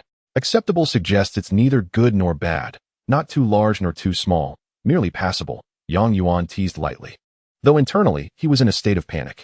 This woman, seeing that the screen was not Fong Lang, displayed no surprise or inquiry, yet still posed such a question. She is not to be underestimated. Upon hearing Yang Yuan's reply, Ji Mei's face broke into a dreamy smile. It seems you have encountered many women. You possess quite the skill in dealing with them. Yang Yuan chuckled. I have more than one approach when it comes to women. In truth, I have many. You see, when a woman is dissatisfied, one approach is often insufficient. Ji Mei's cheeks flushed with a rosy hue as she laughed. You are quite the intriguing man. Far more entertaining than Fong Lang. Speaking of which, Miss Ji Mei, you must realize that this command device belongs to Fong Lang, yet you are conversing with me. Are you not the least bit curious? Yang Yuan inquired. Ji Mei raised an eyebrow, pondering what could evoke such curiosity. The fate of that scoundrel Fong Lang was of no consequence. What truly mattered was the emergence of a man far more intriguing. I recognized that men as ineffectual as Fong Lang were destined to meet their demise sooner or later. Oh, do you not wish to uncover my identity? Or learn the reasons behind my intention to eliminate him? Ji Mei could not suppress her laughter, her bosom heaving with mirth. In this world, survival of the fittest was the most natural order. The strong would endure while the weak perished. Since this immutable law prevailed, why should I concern myself with such trivial reasons? Having traversed the Red Alert world for so long, Ji Mei was perhaps the first to show indifference toward who Fong Yuan was. Yuan couldn't help but feel a twinge of apprehension. This woman appeared to be a true adversary. Then, Miss Ji Mei, what is it that you wish to know? Ji Mei smiled as she languidly leaned closer to the screen, declaring, in my lifetime, I have never engaged in such frivolous banter with any man. You are the first. What I desire to know now is how to entice you to my side. How to make you comprehend what you should. What a refreshingly forthright woman. The self-proclaimed most charming rogue in the universe, Yuan found himself struggling to maintain composure. Was he to resort to using his own allure after Qin Yuan's successful charm? Yet, upon reflecting on Fong Lang and Jin San's unfortunate fates, Yuan resisted the temptation. Miss Ji Mei, forgive my rudeness. I currently possess Dongdao, and am quite affluent. Thus I am not engaged in this line of work at the moment, Yuan jested. As he exchanged pleasantries with Ji Mei, he feigned a casual glance outside, intending to convey a discreet signal to Yuan Zhongyi and Yuan Qing, inquiring about their preparations. Yuan Qing, in a foul mood, dismissed him entirely, having overheard the entire exchange between Yuan and Ji Mei. No normal girl would willingly endure such suggestive dialogue. Yuan could only glance helplessly at Yuan Zhongyi, who nodded in understanding, acknowledging that some preparations were indeed in place. As a fellow man, he understood Yuan's motives were for the greater good. Seeing that they were ready, Yuan felt a wave of relief. At that moment, number 2 approached and nodded at Yuan. Having already sent messages to Jin Kaishan and Zhou Wushi, receiving responses in return, it was evident that Izhou and Yangzhou had mobilized their forces, and Yuan needed to stall Jimei, minimizing her preparation time. However, Yuan deliberately dropped a hint. Jimei quickly inquired, "But what?" However, it is not entirely impossible, after all.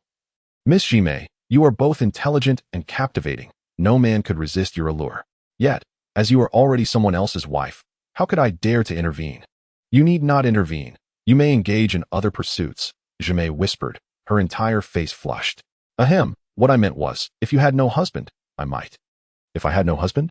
Are you suggesting I eliminate Yuan Zhongxin? Haha. Yuan hastily shook his head. I did not imply that, Miss Jimei. Just then, Jimei abruptly turned her gaze to the side, evidently receiving new information. It was clear that Yuan Zhongxin was under joint attack from Izhou and Yangzhou, currently sending her a distress signal. Nevertheless, Jimei's attention swiftly returned to Yuan. You are quite the rogue, full of schemes. I know you are merely stalling for time, but I possess a method to ensure you willingly come to me after I deal with the nuisances at home. With that, Jimei blew a kiss through the screen and severed the connection. Yuan exhaled deeply, leaning heavily against the wall.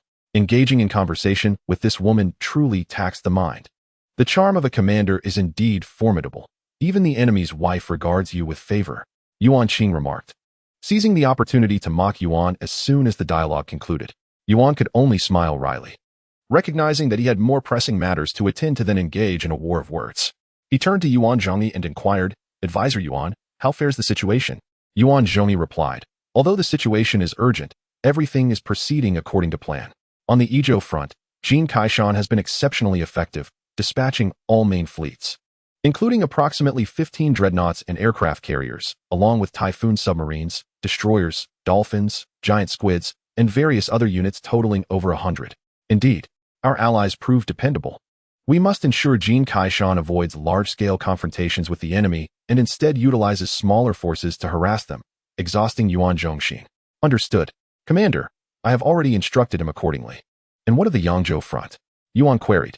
Number 2 responded. Commander, Yangzhou Zhou Wushi has deployed only a limited fleet, with no more than 3 dreadnoughts, fewer than 2 Kirov airships, and no more than 20 units of Typhoon submarines. This Zhou Wushi is indeed cunning. I provided him with a gold mine and 2 oil wells, yet he only dares to commit such a meager force. Yuan exclaimed in frustration. Number 2 continued.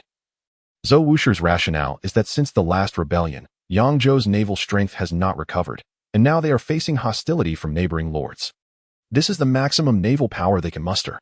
However, Zhou Wushi has promised to support the operation with Iron Curtain devices. Well, that is somewhat acceptable. With 2 Iron Curtain devices at our disposal, we may achieve unexpected results. Yuan Qing interjected, Yuan, we are now fully prepared. We merely await your message to Jin San on Beidou. Yuan suddenly smiled. No, I have already conferred with Jin San. We shall surprise Jimei. How perplexing, Yuan Qing retorted. Still unimpressed, Yuan activated his command device for the Izhou army, opening the satellite map, revealing transformations across the East China Sea and South China Sea. A significant contingent of dark red Izhou troops was converging northward, as Jin Kaishan heeded Yuan and Yuan Zhongyi's counsel, dispatching several small units to harass Yuan Zhongxin's western island. Initially, a few Typhoon submarines and a group of dolphins and squids comprised a covert reconnaissance team, silently approaching Yuan Zhongxin's fleet. Yuan Zhongxin had stationed over 10 battleships and 20 cruisers here, formidable assets of the Imperial Navy. If Jin Kaishan's underwater forces could stealthily approach, it would be a splendid outcome. As Yuan reveled in his good fortune, the underwater team suddenly encountered an unexpected turn of events. Just as the reconnaissance team was about to enter the attack range of the battleships, a flurry of small white dots appeared on the screen. Yuan magnified the view, realizing that these densely clustered white dots represented the Imperial Navy's exclusive mini-submarines, known as Longxiang mini-submarines. The Longxiang mini-submarine, aptly named for its agility, is a high-mobility vessel. Despite being a basic unit of the Imperial Navy, its cost-effectiveness is remarkable, priced at merely 800 gem mines. Armed with 2 mini torpedo launch tubes, its compact size belies its formidable firepower. It seems those tsunami tanks merely serve as a fade. These mini-submarines are the true guardians of the battleships, Yuan mused, speculating on the impending battle. In the realm of Red Alert 2, the Typhoon attack submarine of the Soviet Union, despite its massive size, possesses firepower comparable to that of the diminutive Longspear mini-submarine. The mini-submarine, however, has a notable drawback. To maintain high maneuverability, it sacrifices a degree of armor thickness, leading to several mini-submarines being severely damaged by the Typhoon submarines commanded by Jin Kaishan. Yet, Yuan Zhongshin's strategic operations were commendable. Each time a mini-submarine sustained damage, he promptly directed the submarines in the rear to clear a path for the injured vessel to retreat, while the submarines behind lined up in succession. Consequently, after an extended skirmish, several Typhoon submarines were sunk, along with multiple Dolphins, while Yuan Zhongshin suffered no losses. This Jin Kaishan lacks combat experience, lamented Yang Yuan. Soon, Jin Kaishan recognized the issue. His submarines and Dolphins were set to free attack, which hindered their ability to inflict catastrophic damage on a single enemy unit. He swiftly commanded his Typhoon submarines and Dolphins to reposition and concentrate their firepower on a single mini-submarine. This tactical adjustment bore immediate fruit, as Yuan Zhongshin's submarine was swiftly overwhelmed, and with just one more torpedo or sonar cannon, it would surely explode. However, both Yang Yuan and Jin Kaishan were utterly astonished when the critically damaged mini-submarine, seemingly fueled by desperation, charged towards the Typhoon submarines, braving the incoming torpedoes and sonar blasts. With a resounding splash, the wounded mini-submarine utilized its final strength to sink Jin Kaishan's Typhoon submarine, resulting in a cataclysmic explosion that rendered nearby Dolphins' combat ineffective. In Red Alert 3, most attacking units possess special abilities, and the Longspear mini-submarine's unique skill allows it to charge at enemy vessels at full speed, leading to mutual destruction. Yuan Zhongshin witnessed this scene unfold, explaining the gravity of the situation. Yang Yuan reflected, such a mutually destructive attack is truly terrifying, akin to the terrorists spawned by the Soviet Union. In a matter of moments, Yuan Zhongshin sacrificed one mini-submarine to obliterate all of Jin Kaishan's Typhoon submarines and Dolphins.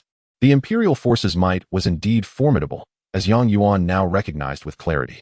Nevertheless, Jin Kaishan was no fool. He harbored his own cunning strategies. While the submarines and Dolphins clashed, one of his colossal squids stealthily approached Yuan Zhongshin's general-class battleship. This kid has learned to employ subterfuge, Yang Yuan exclaimed with delight. A vessel ensnared by the giant squid would remain ensnared unless it attacked the squid, ultimately sinking to the depths. After all, the Empire lacked Dolphins to drive away the squid with sonar cannons. As the squid's immensely long tentacles emerged from the depths, poised to ensnare a general-class battleship, Yang Yuan cheered, "This is it." Although Jin Kaishan's small detachment was merely a nuisance, capturing a general-class battleship would indeed be a significant achievement. The general-class battleship, the pinnacle of Imperial naval technology, boasts extensive range, formidable power, and a high production cost of 200 gem mines. Thus, if the giant squid could entangle this vessel, it would be a tremendous victory. Just then, the bow of the general-class battleship erupted in a brilliant vertical beam of white light. Suddenly, the entire ship surged forward several dozen meters. When the general-class battleship came to a halt, several giant squid tentacles floated to the surface, having been severed by the ship's bow. How could this happen? Is this a skill of the general-class battleship? Yang Yuan asked in astonishment. Yuan Zhongshin sighed, indeed. This is the general-class battleship's special skill, high-speed impact. It can instantly amplify engine output, allowing the sharp bow to strike forward, cleaving most vessels in two. What chance does a squid stand? Watching his units being ruthlessly decimated by Yuan Zhongshin, Yang Yuan felt a pang of frustration and vowed to acquire even more advanced units than the Empire's, determined to avenge this humiliation. Despite the setback, it was undeniable that the first harassment squad from the E province was entirely obliterated, with their sole achievement being the mutual destruction of a single mini-submarine. Though young, Jin Kaishan maintained a commendable demeanor. He understood his objectives and did not falter in the face of defeat. He scarcely allowed Yuan Zhongshin a moment's respite, as, at the very moment the squid was vanquished by the general-class battleship, his second harassment team advanced. This team consisted of 5 highly mobile rocket infantry, targeting Yuan Zhongshin's tsunami tanks. The attack power of the rocket infantry against tanks was negligible, akin to mere tickling for the tsunami tanks equipped with the advanced mirror nano-deflection armor. This unique defensive skill allows the tank to enhance its movement speed and armor defense at the cost of its main cannon being inoperative for a limited time. Jin Kaishan was not foolish. Why would he send infantry to merely annoy the tsunami tanks? When Yang Yuan beheld the aircraft carrier formation in the rear, he realized Jin Kaishan's intentions. The young commander aimed to use the infantry to attract the opponent's anti-air fire, providing cover for the subsequent assault by carrier-based aircraft. Chapter 26. A traitor among us. The naval anti-air capabilities of the Rising Sun Empire are vested in the Sea-Wing submarines. These submarines can stealthily lurk beneath the waves for reconnaissance purposes and, upon detecting enemy aerial targets, can surface to launch attacks. Equipped with the Azure Sky rocket array, they can unleash a barrage of guided missiles to effectively strike aerial targets, while the rocket infantry engaged in their futile assault on the tsunami tanks. Yuan Zhaoxin Sea-Wing submarines were stealthily closing in. By the time the Sea-Wings surfaced to launch their missiles, the infantry had already retreated beyond reach. Guided missiles surged from the water's surface towards the rocket infantry. The infantry hastily withdrew, but despite their utmost speed, 2 of their number were caught in explosions and annihilated. Seizing the opportunity, Jin Kaishan commanded his rear aircraft carriers to swiftly deploy their aircraft towards the general-class battleship. However, it was evident that numerous Sea-Wings were lying in wait beside the battleship. They were already poised before the carrier aircraft could release their bombs.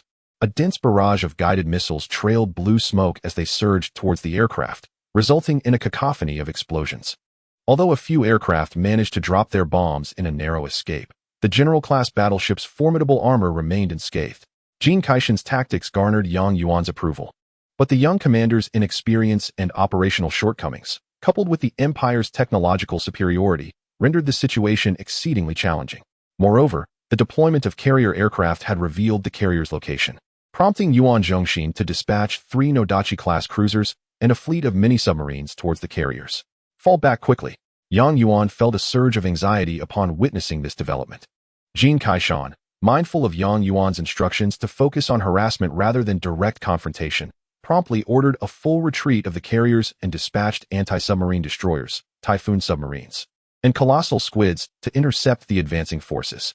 The Nodachi-class cruisers, boasting substantial armor, launched high-explosive torpedoes, disregarding the threat posed by the destroyers and Typhoon submarines. 3 Nodachi-class cruisers were more than capable of engaging nearly 10 anti-submarine destroyers and Typhoon submarines head-on. They did not launch torpedoes, but instead braved the fire of the destroyers as they advanced. "Scatter quickly," shouted Yuan Zhongyi, unable to contain his alarm upon witnessing the situation.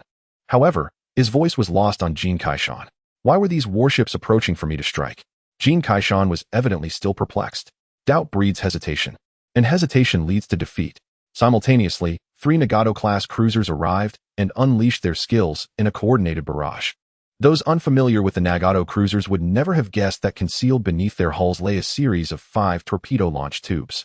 If these 5 torpedo arrays were to unleash their fire upon the enemy at close range, they would inevitably strike a single target, unleashing devastation beyond measure.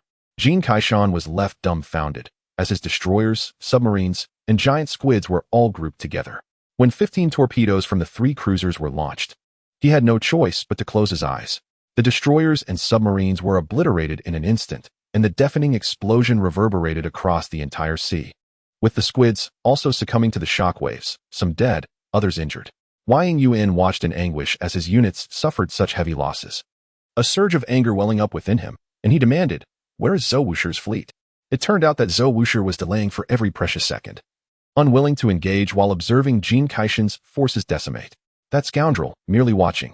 Once I have subdued Ingzhou, the first to face my wrath will be Zhou Wusher. Still seething, Yuan turned to number 2, saying, "Your Excellency, allow me to urge them into battle." "Very well. Yuan Zhongyi, prepare a thunder vehicle for Null." 2 at once, Yuan commanded. "And let Tanya accompany them. If Zhou Wusher refuses to engage, destroy their ships."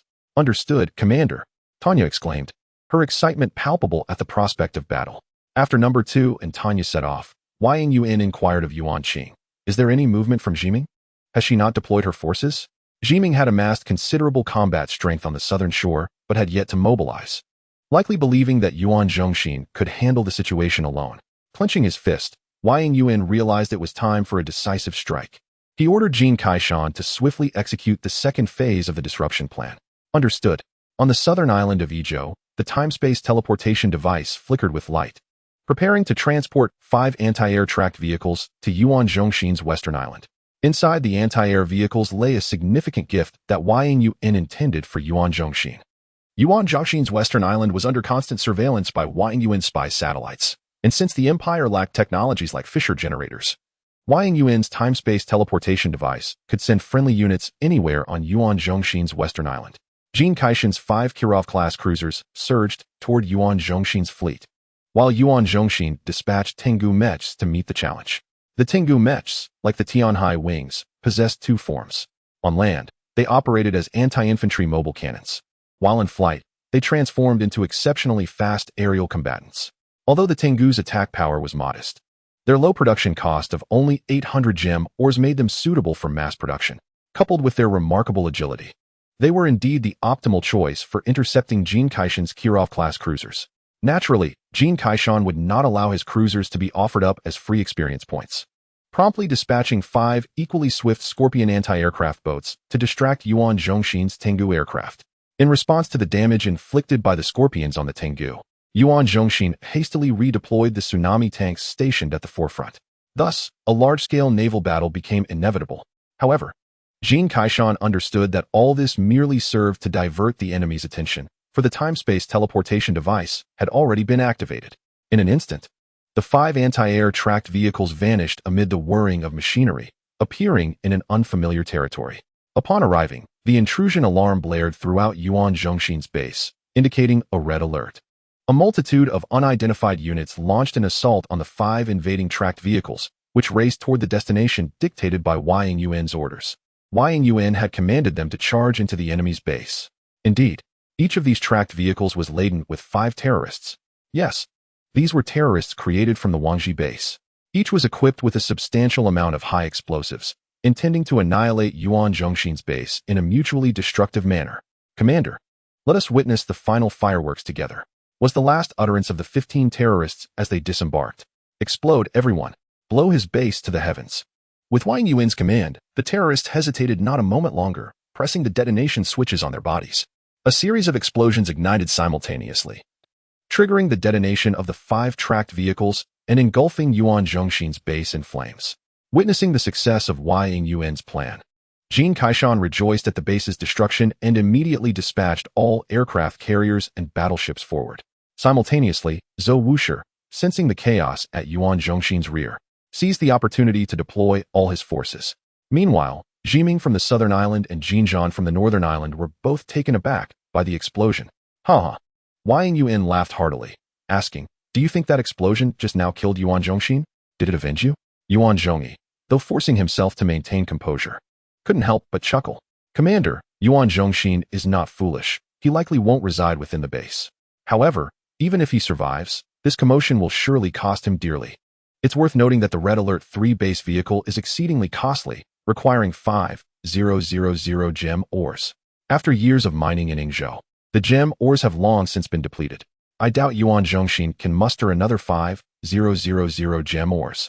Yuan Qing sneered. "This scoundrel better not die that easily. I await the pleasure of killing him myself." Observing the siblings, Wang Yuan couldn't help but reflect.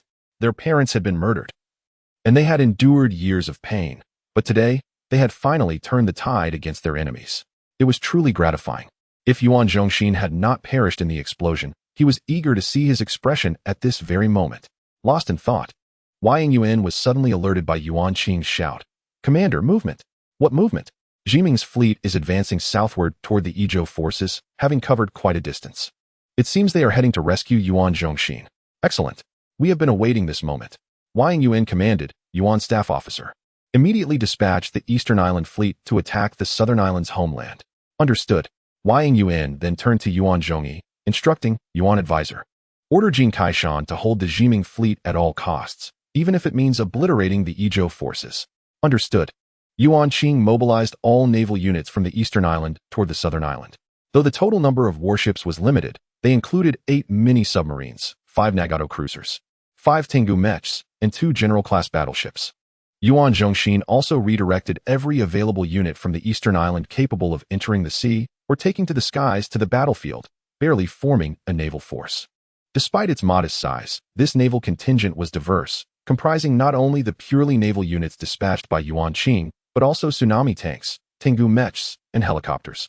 Among the peculiar units, there exists an exceedingly strange humanoid entity, akin to rocket infantry. Source consultant, what is that flying in the sky? It resembles a rocket soldier, albeit slightly smaller, inquired Yang Yuan. Commander, This is the Empire's pinnacle of technological infantry. They are equipped with winged stabilizers, enabling them to fly or hover in the sky for extended durations. They bear a melodious name, Rocket Angels, explained Yuan Zhongyi. Rocket Angels, what a delightful name, remarked young Yuan as Yuan Zhongyi handed him a command device. Commander, this is for you. It's the deputy command device for the Eastern Island base. The variety of units involved in today's battle is overwhelming. My sister and I can't manage them all. Young Yuan, feeling somewhat helpless, responded. But I am not familiar with the Empire's units. Yuan Zhongyi chuckled. All skills are honed through experience. You were once unfamiliar with commanding the Soviet and Allied forces. Yet now you have mastered them completely. Furthermore, Commander, your prowess in special operations means that overseeing units like the Rocket Angels may yield unexpected results. Very well. Yang Yuan accepted the command device. I shall endeavor to assist without causing you any trouble. Upon inspecting the units at his command, Yang Yuan discovered not only the 3 Rocket Angels soaring above, but also a ninja clad in black, along with 3 or 4 Dragonfly drones. He was well aware that the Dragonfly drones served as reconnaissance units for the Empire. However, he was less acquainted with the capabilities of the Rocket Angels and the Ninja. Initially intending to study their data and abilities through the command device, he found that the fleet commanded by the Yuan siblings had already departed. Thus, he could only order the Rocket Angels and the Ninja to follow closely while he skimmed through their capability descriptions. Surprisingly, he noted that the Ninja's swimming speed in water surpassed the flying speed of the Rocket Angels, truly deserving of their title as the Empire's formidable infiltration unit. The not overly large fleet from Eastern Island set forth with great momentum under the guidance of the trio. Meanwhile, Jimei was en route to rescue Yuan Zhongxin, entirely unaware that her rear was about to face a formidable adversary. The odds of victory for Eastern Island were exceedingly high. Throughout their journey, the fleet encountered no enemy presence, not even a single Dragonfly drone. The trio was exhilarated at Jimei's harbor. The only potential threats were some submerged sea wings and mini submarines, with not a single major warship in sight. Was this not a gift? As they neared the South Island coast, just 2 kilometers away, Jimei's subordinates leisurely deployed a few Dragonfly drones for reconnaissance. Yuan Qing, of course, would not let them slip by, immediately dispatching a Tengu fighter that swiftly obliterated the drones above the ocean. However, regardless of the outcome, the drones had already detected the movements of Eastern Island, marking the commencement of hostilities. Jimei's coastal defenses were exceedingly robust, comprising a combination of defender turrets and wave cannons. Without the long-range artillery of the general battleships, they would have been at a loss. Yuan Qing commanded the Naginata cruiser and the Sea Wings to establish a defensive formation, while Yuan Zhongyi positioned their 2 general battleships in a side-by-side arrangement. Yang Yuan had long heard tales of the formidable general battleships, and today he was finally witnessing their might. Each general battleship was outfitted with 6 Wittian naval guns, each boasting an impressive 400mm caliber, combined with high-heat warheads, resulting in astounding destructive power. Yuan Zhongyi instructed the 2 general battleships to present their broadside to the enemy. As the 6 naval guns were mounted at the fore and aft, only when facing the enemy could all 6 guns fire simultaneously. Every detail on the battlefield could determine the outcome.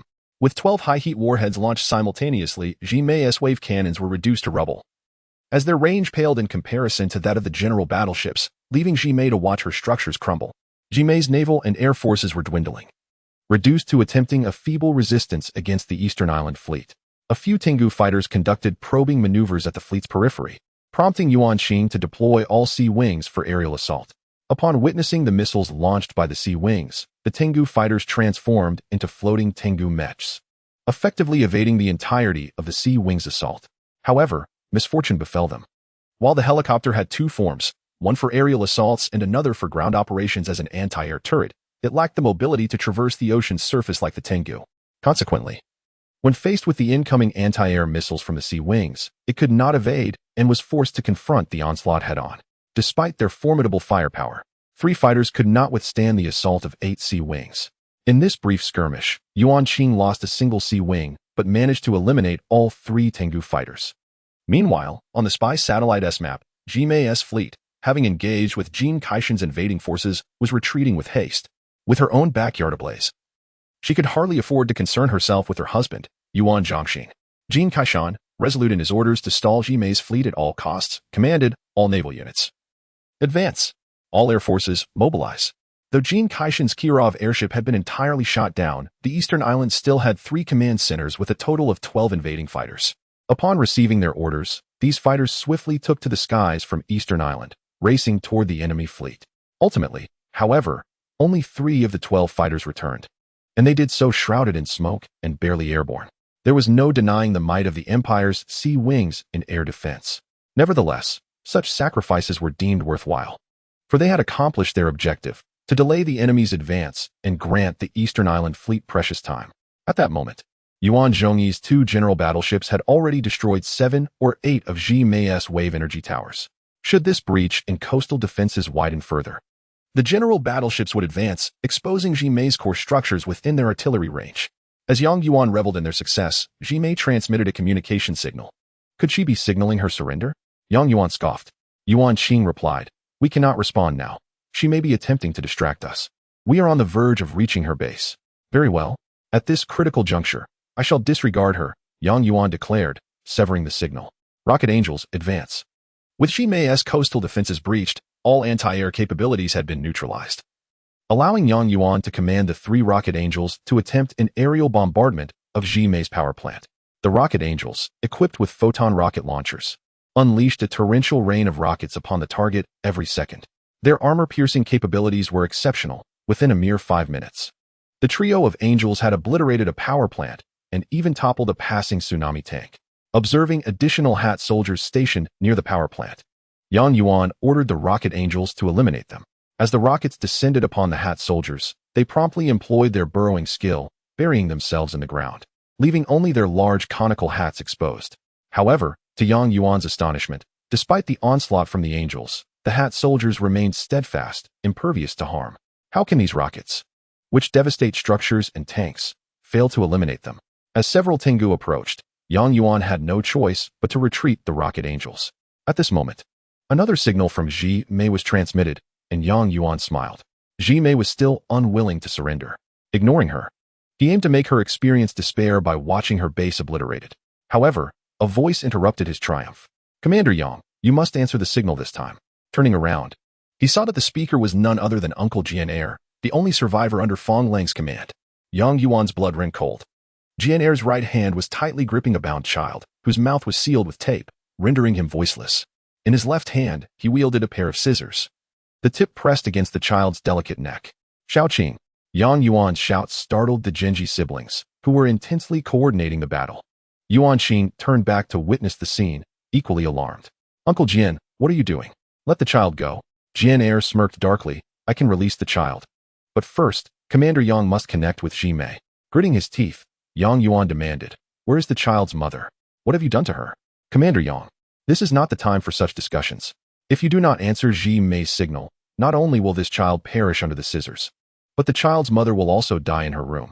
I've locked her inside and burned some charcoal. It won't be long before she succumbs to poisoning. Do not even think about having your soldiers break down the door, for this child's life is in my hands." Yang Yuan sighed, lamenting the child's misfortune. Having been taken hostage for the second time, he discreetly signaled to the Genji siblings, urging them to devise a plan. Jian, not foolish, pressed the scissors forward, breaking the child's skin and drawing blood. Xiaoqing cried out in pain, yet maintained her composure. Yang Yuan waved his hand. All right. Do not move. I will connect now." No one anticipated that Jian was actually Ji Mei's accomplice. With no snipers in sight, Yang Yuan had no choice but to comply. The feeling of being cornered infuriated him, and he felt immense guilt for the perilous situation faced by Ren Yun and Xiaoqing. Yuan Zhongyi remained fixated on the command device, feeling anxious, yet having to leave the matter to Yang Yuan and his sister while managing the frontline troops. Yuan Qing glared at Jian with venomous eyes, despising the feeling of being deceived. Her father had been misled by Yuan Zhongxin, resulting in his tragic demise. Now she felt ensnared by this scoundrel, putting her companions in danger. At this moment, she felt even more guilt and fury than Yang Yuan. "When did you become Ji Mei's lackey?" Jian chuckled. "Lackey? Huh. I was her first lover." Chapter 27. The Nanoswarm Nest's super destruction device. Upon hearing Jian's words, Yuan Qing felt nauseated. This old fool was not only a pawn but the very first to be cuckolded by Yuan Zhongxin. Yang Yuan, however, had no time to dwell on this and hastily connected to Ji Mei's signal. On the screen, Ji Mei's demeanor had shifted from calm to furious, her eyes wide with rage. "You wretch, do you intend to force me into a corner?"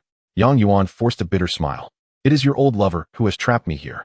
While feigning ignorance with Ji Mei, Yang Yuan devised a plan in his mind. secretly directing a dragonfly drone to fly stealthily to the side of Rin Yun's location. The dragonfly drone, also known as a demolition drone, possessed the unique ability for localized explosions. With the right angle, Yang Yuan could blast a hole in the building, thus rescuing Rin Yun. Jimei laughed. Yang Yuan. Commander Yang, you think you can manipulate Dongdao from the shadows, but I am aware of every move you make. I am giving you a chance. Order the Dongdao fleet to retreat and come to me alone. Or I can make your Dongdao sink to the depths of the sea in an instant. Jimei, your base will soon be within the firing range of my battleship. I fail to see what qualifies you to make such threats. As he spoke, Yang Yuan caught sight of the dragonfly drone quietly landing at the corner of the building where Rin Yun was located. Suddenly, an idea struck him. With a resounding explosion, the drone detonated, creating an opening in the building, and Rin Yun's cough echoed through the air. She had not yet lost consciousness. The unexpected explosion startled Jian. What? You dare to pull a trick? He tightened his grip on the scissors, aiming for Xiaoqing's neck, truly intent on murder. Yet, as he exerted force, he found himself unable to move. It was as if his entire body had been seized, rendering even breathing a struggle. Yang Yuan bellowed, "Move in." Immediately, a squad of Imperial warriors stormed into Rin Yun's residence to rescue her, while another group surrounded the immobilized Jian.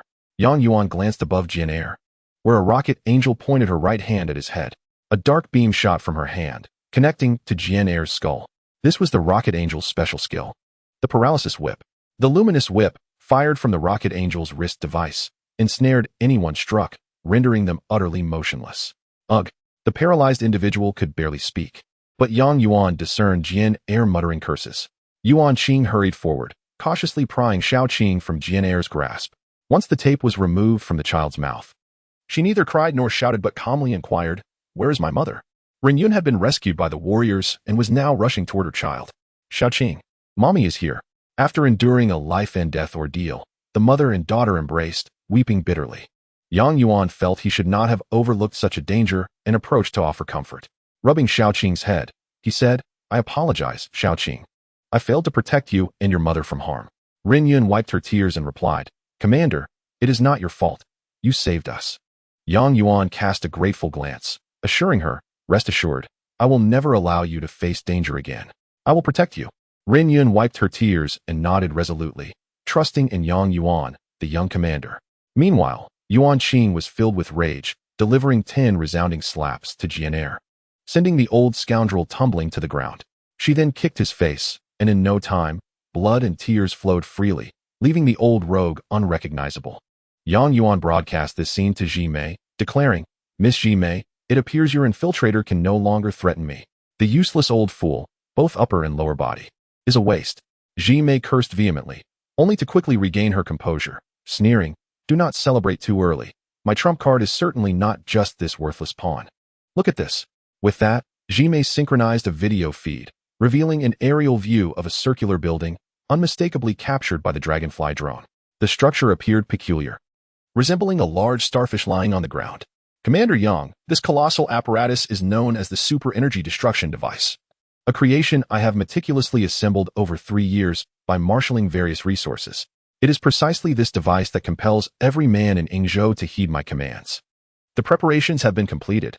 I can launch it at any location of my choosing at any moment. Should you fail to comply with my directives, I shall bestow it upon you as a gift."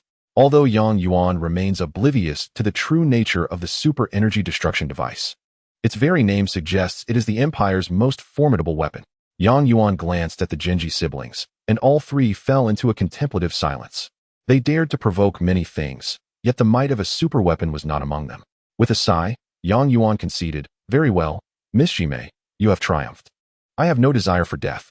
I shall cease my offensive and travel alone to your southern island within 3 hours." "Ha ha ha."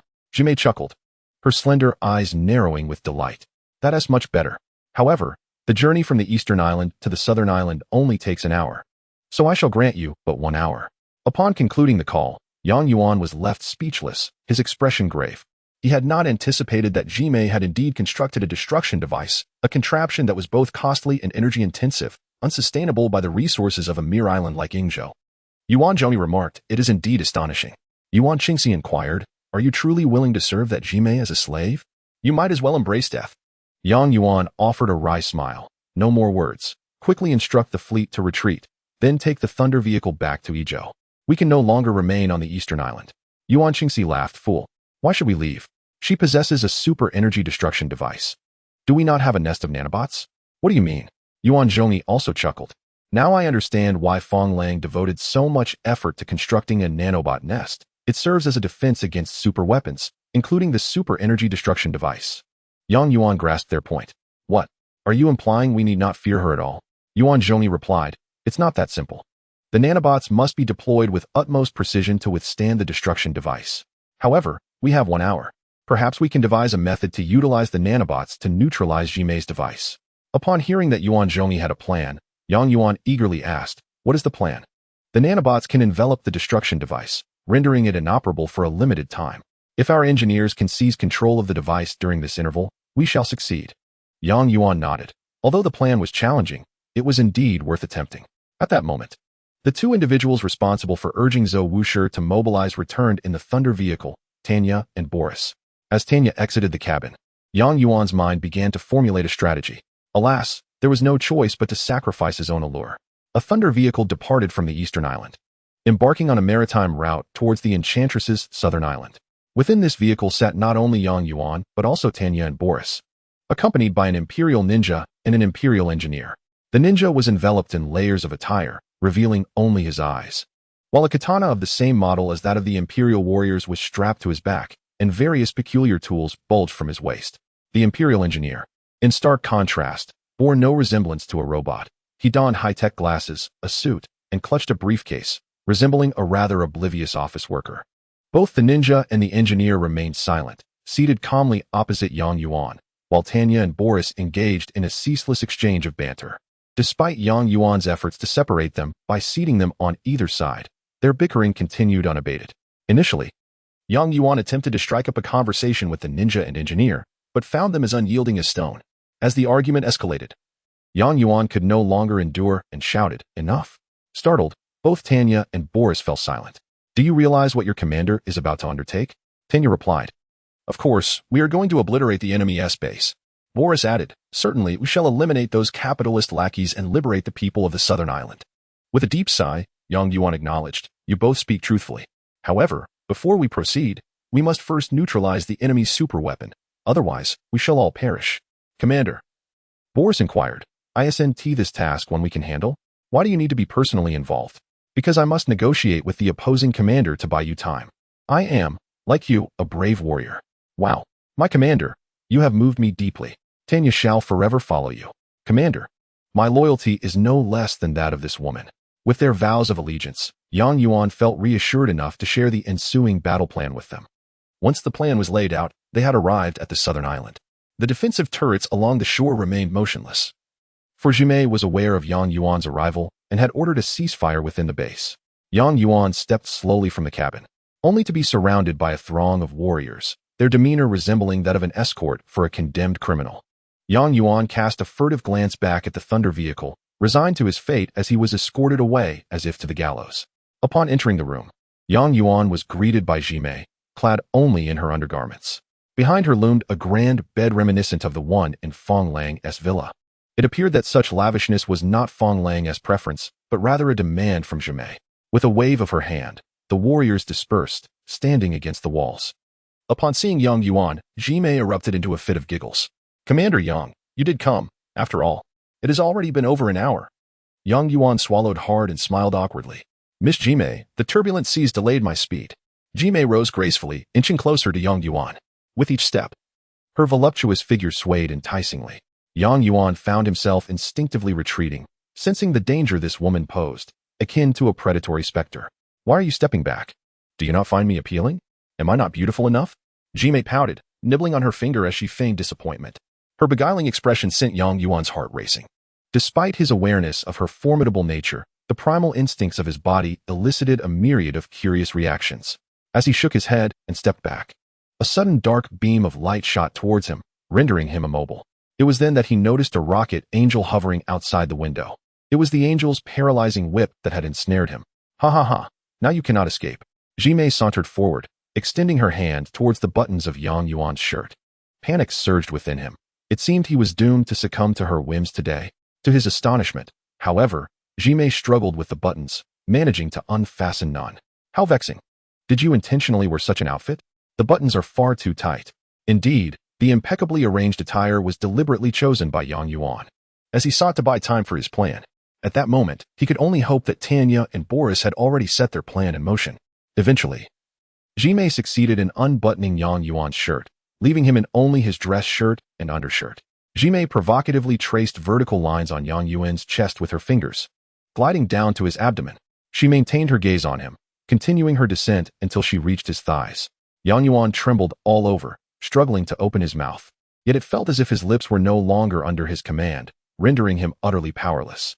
With immense effort, he could only emit a sound from the depths of his throat. Suddenly, Jimei's grip tightened, and Yuan felt as though his very life was being manipulated by another, transforming him into a mere tool for her whims. Jimei shook her head at him, declaring that men, indeed, were not to be trusted, and that he was no exception.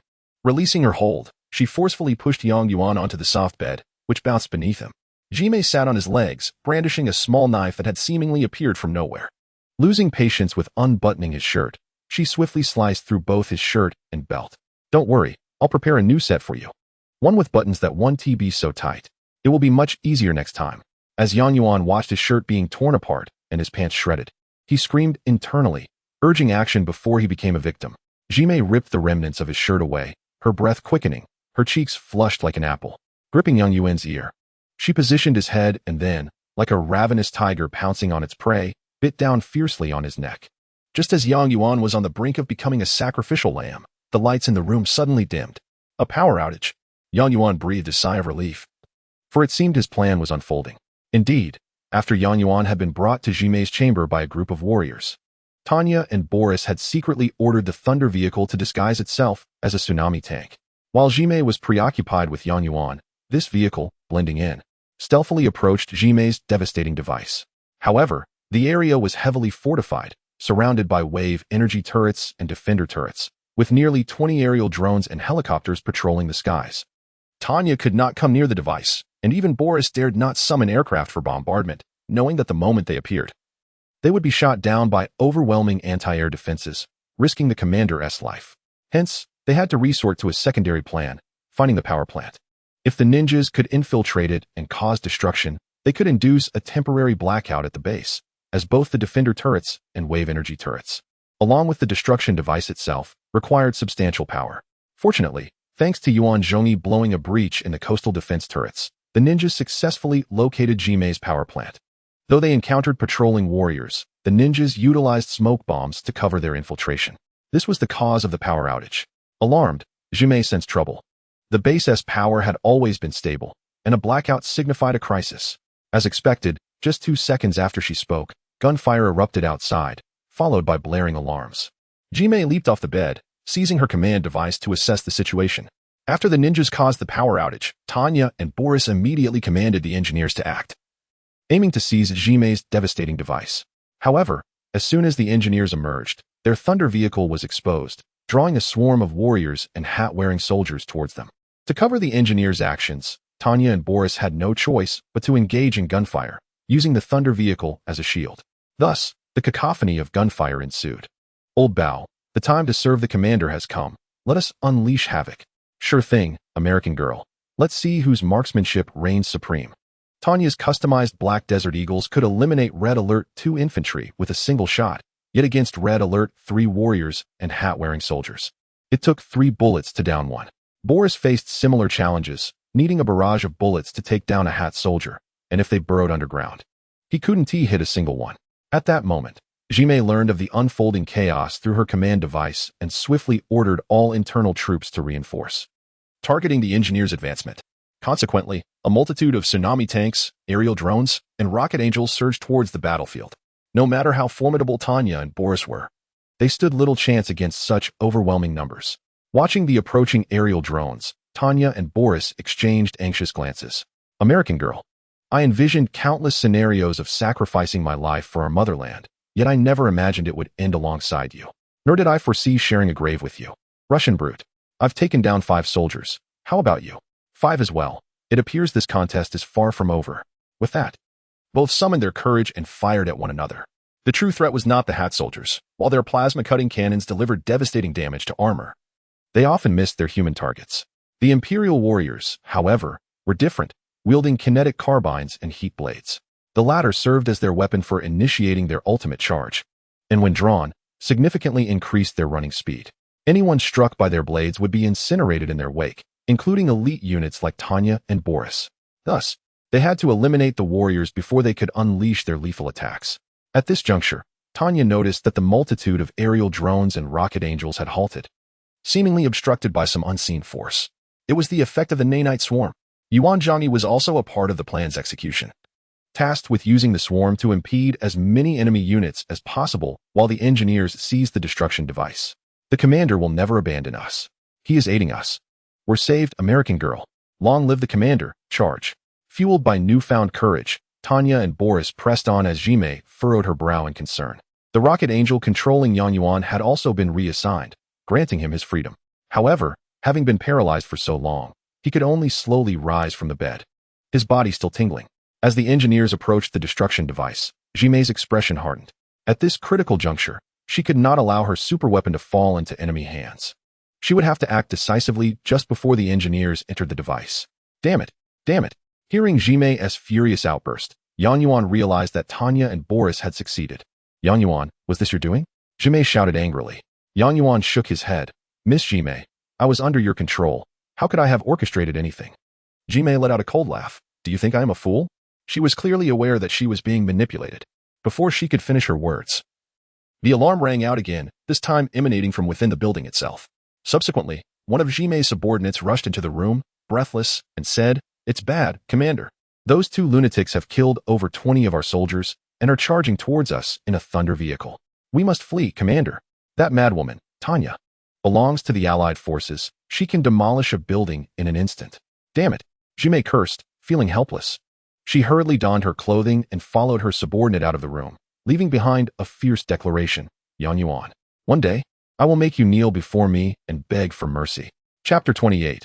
I will bow my head 100 times outside. A cacophony of machinery echoed, indicating that Jime had packed up the base vehicle to avoid being obliterated by Tanya's explosives.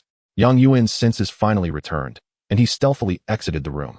Since Jime had not issued an attack order against him, he found that no one paid him any heed as he made his way out. It was not until he spotted a thunder vehicle approaching in reverse that his heart leaped with joy. Tanya and Boris, upon seeing the commander, were determined to escort Yang Yuan to safety at all costs. As soon as Yang Yuan boarded the vehicle, Jime's base regained power, and various turrets activated, aiming their artillery at the thunder vehicle. The Empire's energy cannon could obliterate the fragile thunder vehicle with a single shot. Just when Yang Yuan thought he was destined to perish there, an inexplicable sound reached his ears. He smiled, recognizing it as the activation of the Iron Curtain. Far away in Ezhou, Jin Kaishan was following Yuan Zhongyi's orders to envelop Yang Yuan's vehicle in an impenetrable shield. With the invincible cover of the Iron Curtain, Yang Yuan managed to escape back to Dongdao. Upon returning to the southern island, everyone noticed Yang Yuan's tattered appearance. Ren Yun quickly fetched him fresh clothing, while Yuan Qing approached him with a concerned expression, asking, "You weren't really captured by Jime, were you?" Yang Yuan, gulping down water, vigorously shook his head. Not at all. Thankfully, Tanya and Boris acted in time. Otherwise, I would have fallen victim to that female tyrant. Yuan Qing chuckled quietly. Perhaps you should be lamenting, rather than expressing gratitude. Yang Yuan graciously accepted the jacket and trousers Ren Yun offered him and changed right in front of everyone. Ren Yun's face flushed with embarrassment, and she turned away, while Yuan Qing observed unreservedly. What nonsense. That madwoman was slashing at my clothes with blades. I was terrified. Yuan Zhongyi interrupted their banter, stating, Jime's super weapon has been forced to sell out. This is a significant blow to her, and we should capitalize on this opportunity to launch another fierce assault on the southern island. Yang Yuan added with a smile, it's not just us. According to our agreement, Jin San will also dispatch troops. With our two-pronged attack, Jime will be left with no choice but to flee. And Yuan Zhaoxin is currently entangled with the troops from Jiaozhou and Ezhou, leaving him no time to intervene. Yuan Qing clenched her fists, eagerly anticipating the long-awaited moment of revenge. Yuan Zhongyi fixed his gaze on the screen, observing, it seems we need not initiate the attack. Jime is already coming. Yang Yuan quickly looked over, and the screen displayed Jime's forces breaking free from Jin Kaishan's fleet and racing towards them at full speed. Although Jime's expression was hidden, Yang Yuan could easily imagine her furious demeanor. A shiver ran down his spine. She was a woman capable of consuming her enemies, more terrifying than a wild beast. Meanwhile, on the northern island, Jin San's fleet had already set sail. According to his agreement with Yang Yuan, he would launch an assault on the southern island as soon as Yang Yuan attracted Jimei's main forces. For Jin San, the humiliation endured over the past 2 years must be avenged in this battle. As the enemy forces surged toward him, Yang Yuan knew he could not remain in a passive defense. He had to prevent the enemy from breaching their base. The military strength of Dongdao was no match for Jimei's fleet, and Yang Yuan's vanguard forces, including the tsunami tanks, sea wings, and Tengu mechas, soon suffered heavy losses. Although under the adept command of the Yuan siblings, Jimei's fleet faced even greater casualties, their numerical advantage still led to Dongdao's steady retreat. At this moment, Jin San's fleet had already arrived on the southern island's territory and commenced bombing Jimei's base. Yang Yuan hastily sent a signal to Jimei, hoping to distract her with words. Jimei, brimming with rage, promptly answered Yang Yuan's call. Hello, Miss Jimei. Your base is being bombarded by the northern island fleet. Are you sure you don't want to return to provide support? Ha. Jimei scoffed. I don't know how you convinced Jin San to ally with you.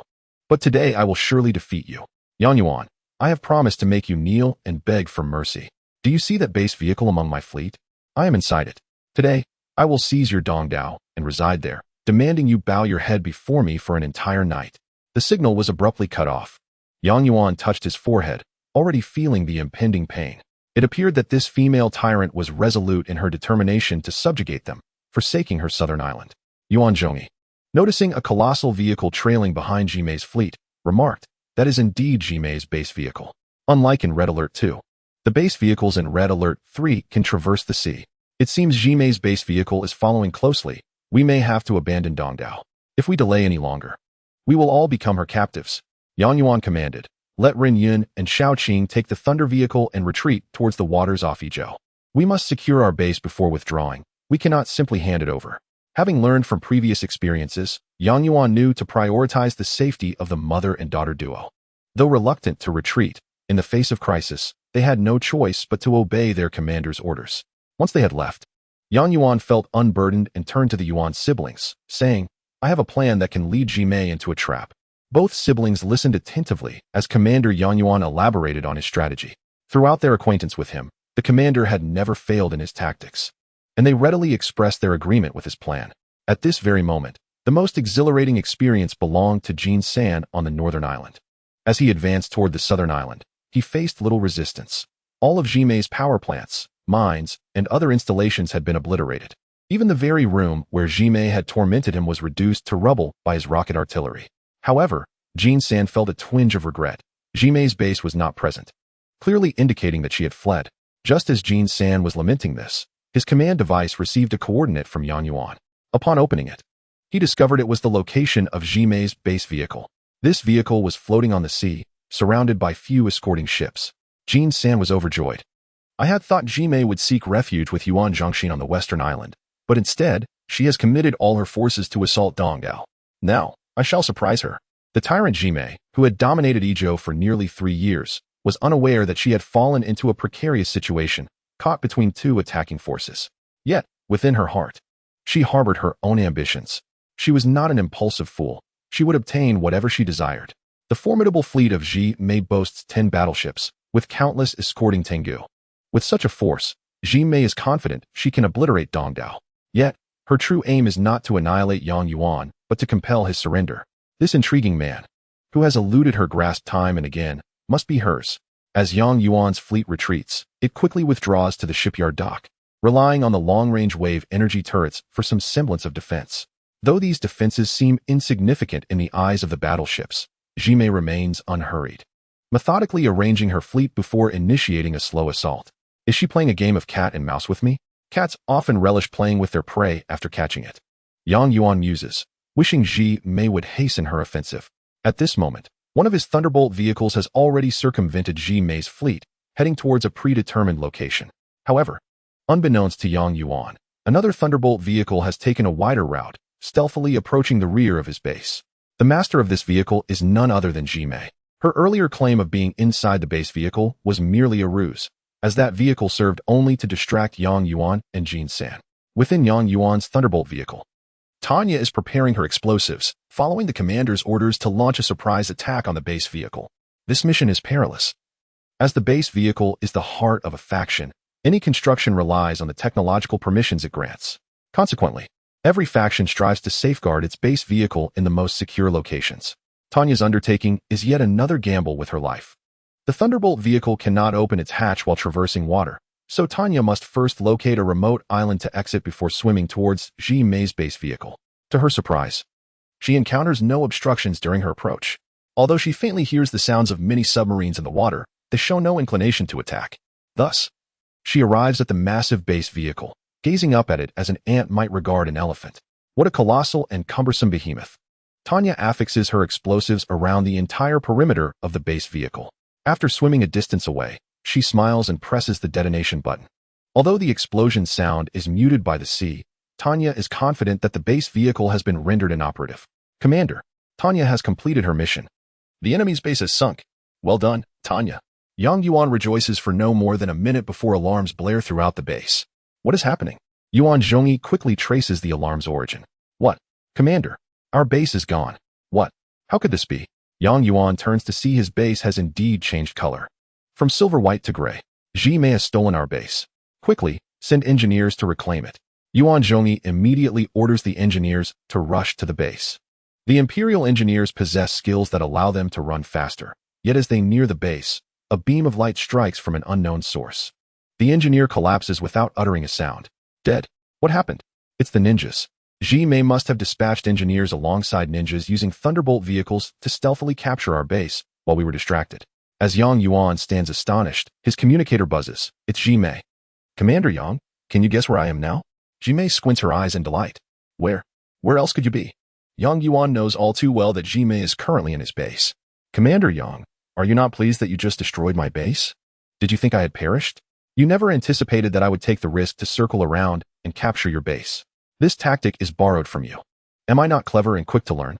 Now your base's power is cut off, rendering it entirely incapacitated. What will you do now? Though Yang Yuan's heart screams in frustration, he maintains a cold smile. Ji Mei, are you aware that I have an elite unit named Boris nearby? He can summon aircraft in under a minute to reduce your location to ruins. Oh dear, Commander Yang, are you truly going to be so ruthless? Ji Mei displays no trace of fear. Look who I have here. Upon her utterance, Yang Yuan's heart sinks. A Thunderbolt vehicle approaches, from which emerges Ren Yuan and her daughter Xiao Qing, escorted by samurai. Despite the dimming sky after a day of battle, Yang Yuan instantly recognizes them. Xiao Qing. Ren Yuan, did you not retreat earlier? He shouts, but the distance renders his voice inaudible, and despair grips him. Xiao Qing regards Yang Yuan with calmness, while Ren Yuan, overwhelmed with emotion, shakes her head, tears streaming down her face. I'm so sorry, I have dragged you down. Ji Mei then explains via video. Would you like to know how I captured them? You might inquire of the fellow lying on the ground. Yang Yuan turns to see the battered Jian Air lying there. Rushing over, he pushes aside the man's hand, discovering a small device resembling a listening tool. Jian Air had transmitted all of Yang Yuan's intelligence to Ji Mei using this very device. A wave of impotent rage surges within him as he crushes the device underfoot and kicks Jian Air several times. Yet, after the anger subsides, he is left with overwhelming guilt and self-reproach, each feeling slicing at his heart like a blade. He had promised Ren Yuan earlier that he would protect her. Yet now he is acutely aware of her feelings for him after all this time. And what of him? At night, she prepared late-night meals for him. When his clothes were torn, she provided him with new ones. With her presence, Yang Yuan felt truly alive, not merely a heartless pawn in this war-torn world. Perhaps, he has developed feelings for her as well. Contemplating this, Yang Yuan glances at the Genji siblings. Yuan Zhongyi remains focused on commanding their forces at the front, while Yuan Qing is in tears. I'm sorry, Yuan, I couldn't help you avenge your family. Now I must do what I must. I can no longer fight alongside you. I'm sorry. Upon hearing Yang Yuan's words, Yuan Qing's tears flow like a torrent, her lips pressed tightly together. Unable to utter a word, Yang Yuan offers her a reassuring smile, then resolutely strides towards Ji Mei, positioning himself directly opposite Ren Yuan and Xiao Qing. Ji Mei's samurai raise their weapons, aiming at his head. With a single command from her, Commander Yang would meet his end on the spot. He holds out his communicator towards Ji Mei, stating, Miss Ji Mei, I have now entered the firing range of your samurai and ninjas. My life is yours. Whatever you command, I shall comply, as long as you spare their lives. I understand now that I have no more tricks left. Yang Yuan's expression is grave as he speaks earnestly, his only desire being for Ji Mei to grant mercy to the mother and daughter. Even if it meant becoming Ji Mei's slave, enduring hundreds of lashes daily, he was willing. Upon witnessing Yang Yuan's demeanor, Ji Mei couldn't help but laugh maniacally. The scene was precisely what she desired, seeing Yang Yuan bow his head in submission. Since Commander Yang is so sincere, let us first fulfill my initial wish. If you can accomplish this, I shall release the child. At the mention of releasing the child, both Yang Yuan and Ren Yun's eyes lit up. Exchanging a glance before nodding in agreement, Yang Yuan hastily inquired, Miss Ji Mei, please speak. Whatever I can do, I shall fulfill your wish. It's quite simple. First, kneel, and then kowtow to me 100 times, she declared. As soon as she finished speaking, the base's hatch opened, and a beam of light illuminated the space, revealing Ji Mei emerging from within. At that moment, the Tengu reinforcements she had called upon arrived, with ninjas and engineers pouring in. Having already seized numerous structures belonging to Yang Yuan, he had no chance of turning the tide. Thus, Ji Mei boldly stepped out of the base, eager to witness how this man would bow before her. Very well. I hope Miss Ji Mei keeps her word. I shall kowtow 100 times if you release the child. With determination, Yang Yuan knelt before Ji Mei. At this moment, he would endure any humiliation, even if it meant swallowing his pride. Gritting his teeth, he began to count as he kowtowed. Ji Mei watched with glee, taunting Yang Yuan. Do you finally comprehend the consequences of deceiving me? Too light. Not loud enough. Make it heavier. Yang Yuan, biting down hard enough to draw blood, continued, 16, 17, 18. Is that heavy enough? Is that loud enough? Ren Yun could hardly bear to watch, tears streaming down her face as she lamented, I have dragged you down. I should never have followed you. Yang Yuan felt a warm trickle on his forehead. The skin on his scalp had broken, and he was dizzy. He wished for nothing more than for Ji Mei to uphold her promise. Ah, love is in the air. I must see what kind of woman could compel Commander Yang to go to such lengths. Ji Mei approached Ren Yun, gently brushing her hair aside and lifting her chin. Oh, this tear-streaked face. No wonder Commander Yang is willing to endure such humiliation for you. You are indeed a beauty. Don't touch my mother. No one expected the 5-year-old child nearby to have the audacity to speak such words. Even Ji Mei was taken aback. What a bold little one. Aren't you afraid of death? Xiaoqing glared defiantly, showing no fear. I won't allow anyone to harm my mother. Surprisingly, Ji Mei was not angered. Instead, she patted the child's bangs. Don't worry, little one. Your mother is cherished by Commander Yang. How could I ever harm her? Yang Yuan's strength was waning. He felt he was on the verge of collapsing. At this moment, he cared not for the humiliation, only wishing to fulfill his promise and rescue the child. He understood that Ji Mei sought to humiliate him, to subjugate him. A true man is capable of enduring humiliation for a greater cause. If bowing 100 times meant saving 2 lives, what difference did it make? Brother, must we just watch? Can we not devise a plan to save them? Sister, there is truly no way, he replied. Ji Mei was exceedingly cautious, fearing they would be controlled by their rocket angels, which is why she only dared to appear after her Tengu mechs arrived. Yuan Qing pressed on. What about the snipers? We can have Izhou send a sniper here to eliminate that woman. Sister, look at Ji Mei's position. She cunningly stands behind the hostages, surrounded by her soldiers on all sides. Even if our snipers were here, they would have no chance. What shall we do? Brother, we cannot let him die. The concern in his sister's voice was clear. Yang Yuan meant more to her than a mere superior or comrade. However, no matter how clever Yuan Zhongyi was, he was powerless in such a passive situation. Sighing deeply, Yuan Zhongyi advised, Sister, prepare for the worst. The worst he referred to as Yang Yuan being captured or even killed by Ji Mei. Yet, such an outcome was unacceptable to Yuan Qing. Ever since their parents were murdered, she could not bear to witness another loved one perish. Suddenly, her eyes widened. Brother, how many resources does the base have left? Do we have 2,000 resources?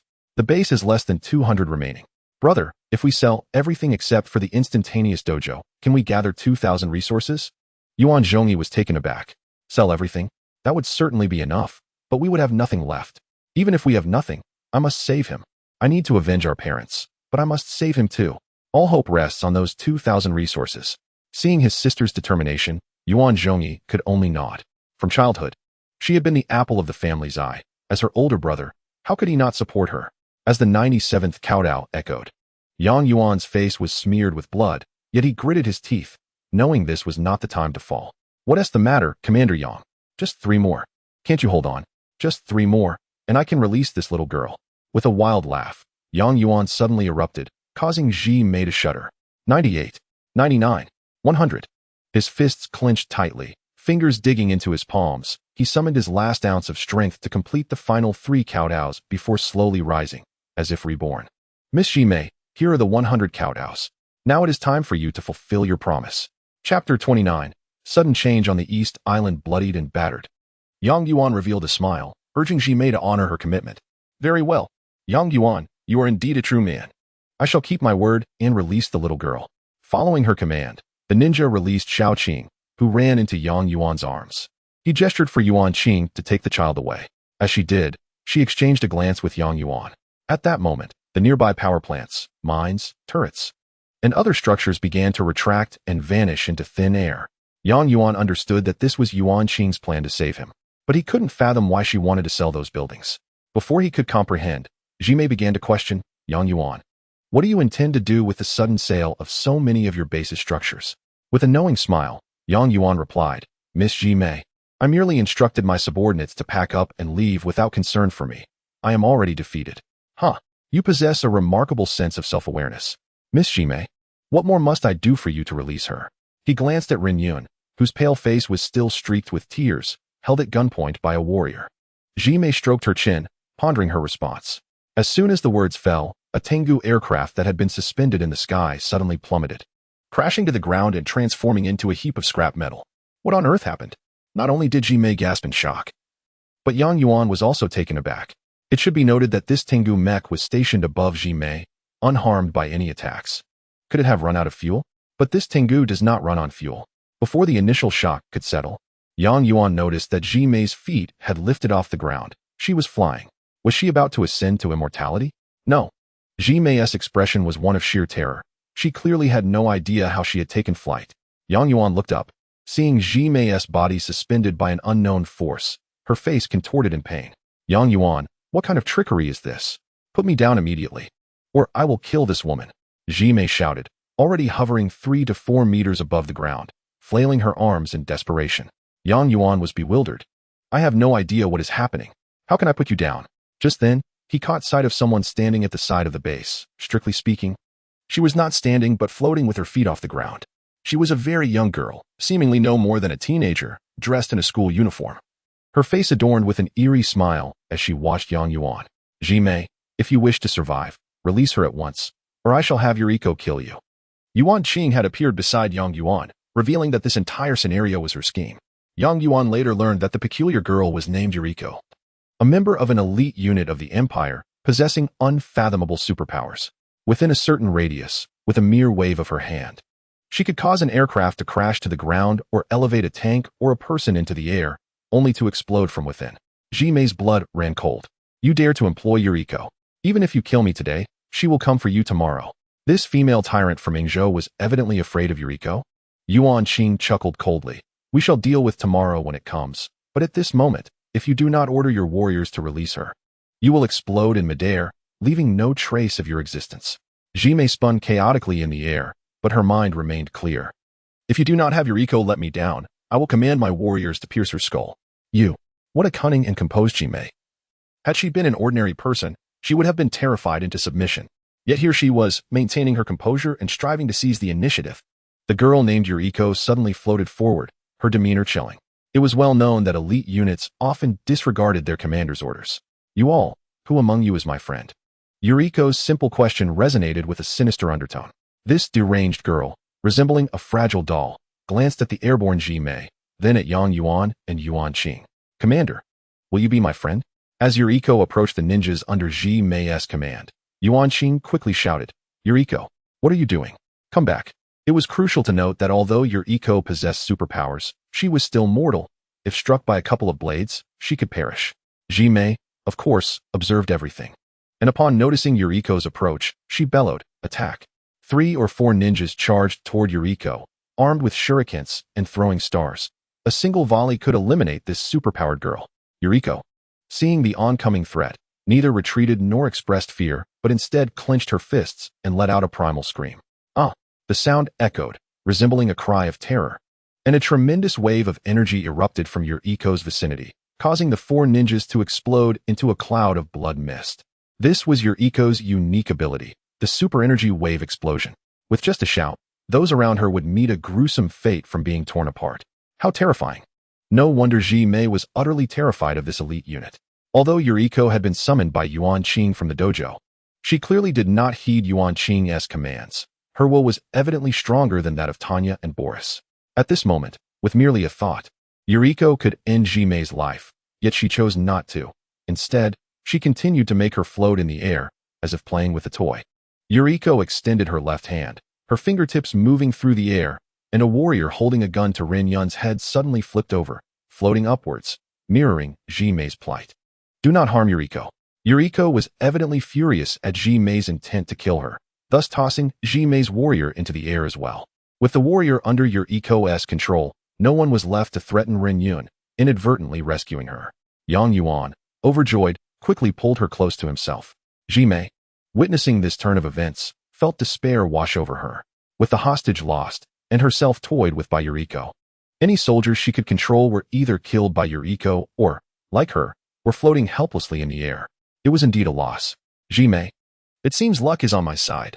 Although Yuriko does not obey us, she appears to despise you even more. Yang Yuan, this base is still yours. Spare my life. And I can assure you I will not oppose you again. I might even assist you against Yuan Zhongxin. Please let me go. Yang Yuan chuckled, surprised that someone as proud as Ji Mei would plead for mercy. Yet, how could he let such an opportunity slip away?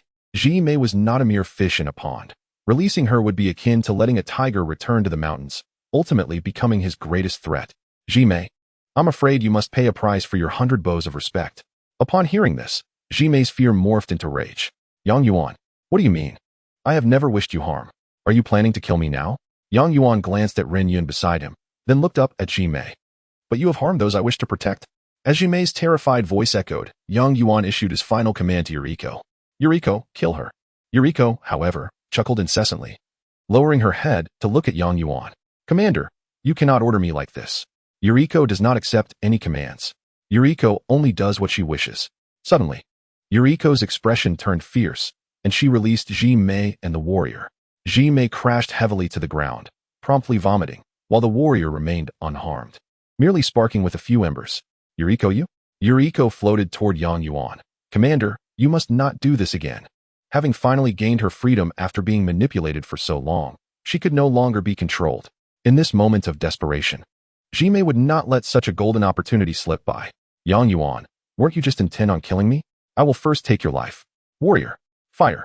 The entire turn of events unfolded in an instant. As Yuriko approached Yang Yuan, Ji Mei had just finished vomiting and was gasping for breath. At that moment, there were no protecting units near Yang Yuan, while Ji Mei still had an intact warrior. The warrior, wielding a kinetic carbine, aimed at Yang Yuan's heart. As he had his head bowed, making a headshot considerably more difficult. Watch out. Yang Yuan was focused on Yuriko and had no time to react. He first heard Ren Yun shout, "Be careful," beside him, and then felt his body tilt to the left. No one expected that the petite and delicate Ren Yun would possess such strength. With all her might, she managed to push Yang Yuan away by more than a meter. However, the momentum that followed caused her body to take the place Yang Yuan had just occupied. A gunshot rang out, and an energy bullet pierced through Ren Yun's right chest. Ren Yun, Yuan Qing, and Yang Yuan rushed towards the fallen Ren Yun, only to find her gasping for breath. Clutching her bleeding chest, Yuriko was also startled by the sudden gunshot. She turned around, but all she saw was the gunman, while Ji Mei had already vanished. I despise others shooting at me from behind. You will pay for this. Yuriko extended her arm, and the gunman was instantly propelled into the air, tumbling several times before exploding. Yang Yuan gently lifted Ren Yun, resting her head against his chest, as if hoping to provide her some comfort. Yuan Qing dashed towards Yuan Zhongyi at lightning speed, seeking medical supplies.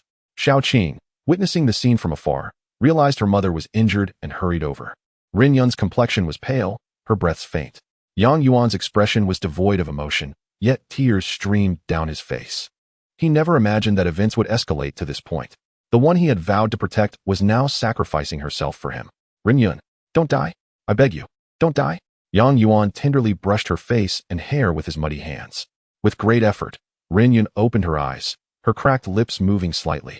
Yang Yuan quickly leaned closer to hear her. I'm sorry for always being a burden. Yang Yuan shook his head vigorously. No, you have never been a burden. You have always helped me. His tears fell onto Ren Yun's forehead. Thank you for never shedding tears for me. Thank you. Her voice grew weaker, and she could no longer speak. Yang Yuan desperately shook his head and pressed his hand against her wound, but the blood continued to flow relentlessly. Suddenly, Rin Yun mustered unknown strength, gripping Yang Yuan's arm tightly, her body trembling. "Can you kiss me?" Yang Yuan shook his head. "No, I can't. I'm too dirty now. Once you recover, I promise you can kiss me as much as you want." Rin Yun smiled. "I know your heart belongs to Miss Yuan. I only ask that you take good care of Xiaoqing." After uttering these words, Rin Yun's grip on Yang Yuan's arm slowly loosened, her eyes preparing to close. "Don't close your eyes. Don't sleep. I'll kiss you right now, just watch." Yang Yuan pressed his lips gently against Rin Yun's. In that moment, her eyes fully opened with a smile. "No." Yang Yuan clenched his teeth, unable to accept this moment. Yuan Qing, who had rushed over with the medical supplies, could only collapse onto the ground, powerless to witness the scene. Xiaoqing stood nearby, catching a glimpse of her mother for the last time. She clenched her fists, tears streaming down her face, her body trembling with silent sobs, yet she fought to hold back her cries. Death is truly terrifying. Yuriko could not bear to see the tears. Yang Yuan gently laid Rin Yun's body down and stood up, watching as Yuriko floated into the distance. At that moment, the base suddenly moved, transforming into a vehicle. It was clear that Jimei had taken advantage of the chaos to hide inside the base vehicle, now making her escape. "Boris!" Yang Yuan shouted suddenly. "Commander, Boris awaits your command." Boris was not far away, laser pointer in hand. "Blow up that base vehicle." "Understood, Commander." Boris aimed the laser at the base vehicle, which was moving slowly, making it akin to targeting a building. Yuan Zhongyi, observing the scene from a distance, sighed repeatedly. He lamented the tragic fates of Rin Yun and Xiaoqing and felt regret for the base vehicle. Jimei's original vehicle had already been destroyed by Tanya. If this one were to be obliterated as well, they would have no base left in the empire. Yet at that moment, Yang Yuan was consumed by pain and hatred. With no room for rational thought, Jimei had killed Rin Yun. She was inside that base vehicle, and she must die. Even if it was originally Yang Yuan's own vehicle, it must be destroyed. A crimson bomber soared above East Island, precision-guided bombs heading towards the base vehicle housing Jimei. No one knew the expression on Jimei's face in her final moments, only that with a deafening explosion, the base vehicle erupted into a fireball. Let this explosion be a farewell for Rin Yun. With Jimei's demise, the Southern Island forces were thus reduced to ashes. Jinsen sent news back from East Island, reporting a resounding victory after ambushing Jimei's fleet. When Yuan Zhongyi relayed all this to Yang Yuan, he was still cradling Rin Yun's lifeless body. He had lost the will to command, merely instructing Yuan Zhongyi and Jinsan to join forces and attack Yuan Zhongxin alongside Jiaozhou and Yizhou. Yuan Qing had cleaned the blood from Yang Yuan's head and bandaged him. Throughout the process, Yang Yuan remained silent. It wasn't until night had fully fallen that he lifted his head and said to Xiaoqing, "I'm sorry, I couldn't protect your mother." Upon hearing this, Xiaoqing's pent-up grievances poured out. She clenched her fists and ran towards Yang Yuan, repeatedly striking his head with her fists. "You liar. Your words mean nothing. You promised to protect Mom, and now she's dead. You're a liar. I hate you." Yuan Qing hurried to intervene. "Xiaoqing, don't say that. Uncle Yang, go away." Xiaoqing pushed Yuan Qing's hand away. "You're all bad people. Just like Dad, you're all bad people. I hate you." After shouting these words, she turned and ran off into the darkness. With buildings around her exploding and burning, there was no light, and she quickly vanished from sight. Number 2. Hurry and chase after her. Protect her. Yang Yuan instinctively commanded the mobilized troops. Received, Commander. Number 2 always inspired confidence in Yang Yuan, as he had known him longer than anyone else present. Yang Yuan carried Rin Yun's body back to his room and laid her to rest before approaching Yuan Zhongyi, who was still directing the battle. "How's the situation?" Yang Yuan inquired. Yuan Zhongyi, fully engrossed in his command, was momentarily taken aback by Yang Yuan's sudden emergence. Jinsan and I are launching a pincer attack on Yuan Zhongxin from the east and north. Yuan Zhongxin's main forces are engaged with Zhou Wushi and Jin Kaishan, completely unaware that we are approaching from the rear. Our battleships are targeting his power plant. Once we destroy it, his entire base will be incapacitated, and victory will be ours. Yang Yuan nodded. Have Jin Kaishan deploy all Zhou forces, spare no effort to eliminate their navy. Then send a message to Jinsan, informing him that Jimei is dead, and we have no more concerns. Let him attack Yuan Zhongxin with full force. Understood, Commander. Yuan Zhongyi admired Yang Yuan's ability to endure pain while participating in military strategy. It truly exemplified the demeanor of a commander. At this moment, Recruit No. 2 returned from the seaside with Xiaoqing in tow, making their way toward Yang Yuan. Although Xiaoqing's eyes still brimmed with anger, she obediently held onto Number 2's hand, her expression having calmed considerably. Number 2 had a myriad of ways to assist Yang Yuan in resolving troubles, a fact that Yang Yuan had grown accustomed to. Yang Yuan turned to Yuan Qing and said, "Please take care of Xiaoqing." Subsequently, he instructed Number 2 to fetch a hoe, as he intended to dig a grave for Rin Yun personally. During this time, Yang Yuan also sent No. 2 back to Izhou to transport the base vehicle from their sub-base to this location. He needed it to procure certain items for Rin Yun's burial. What he failed to achieve in life must be compensated for in death. This was not deceit towards the deceased, but rather a solace for the living. Yang Yuan's head still bore injuries, and after 2 days of relentless toil, his body was utterly exhausted. Moments ago, Xiaoqing had struck him repeatedly, and now the bandage was seeping blood again. Yuan Qing watched in silent concern, wanting to dissuade him but finding herself at a loss for words. She could only assist him quietly. By the time Yang Yuan finished digging the grave, it was well past midnight. At that moment, Number 2 returned with the armored transport ship, bringing the sub-base vehicle from Izhou. As long as the vehicle was under Yang Yuan's direct command, he could utilize it to acquire any necessities, including an exquisite coffin and a gravestone inscribed with words of remembrance. Yang Yuan constructed a grave for Rin Yun using the finest blue bricks, surrounding it with 8 anti-aircraft guns, complemented by a perimeter wall, a power plant, and even a magnetic storm coil. Let them guard your resting place. Yang Yuan commanded the 8 anti-aircraft guns to fire in unison, wishing to mourn Rin Yun in this manner. After the final volley of cannon fire ceased, a blood-curdling scream echoed from the rear. Following the sound, a group quickly discovered its source. It was Jian Er, who had been tied up by Yang Yuan and rendered incapacitated by Yuan Qing, lying there all along. In the flurry of activity that day, everyone had forgotten about him, and he had somehow managed to survive. However, when Yang Yuan approached the source of the scream, he found that Jian Er was already dead, a pool of blood forming beneath his head, evidently struck fatally. Beside Jian Er's lifeless body lay Xiaoqing, panting heavily, with a bloodied sharp stone at her feet. Xiaoqing, Yang Yuan could scarcely believe that a 5-year-old girl was capable of such an act. She had actually used that stone to end the life of a living person, and she had done so amidst the chaos of cannon fire, when no one could hear. Though Jian Er was a despicable individual, it was unfathomable that a child should be the one to carry out such an execution. She was still just a child. Sweat streamed down Xiaoqing's face, and the fury that once enveloped her seemed to vanish with it, leaving her with an expression of cold indifference. He deserved it. If it weren't for him, perhaps Mother would still be alive. Yang Yuan felt as though his heart were being cleaved in two, cursing himself.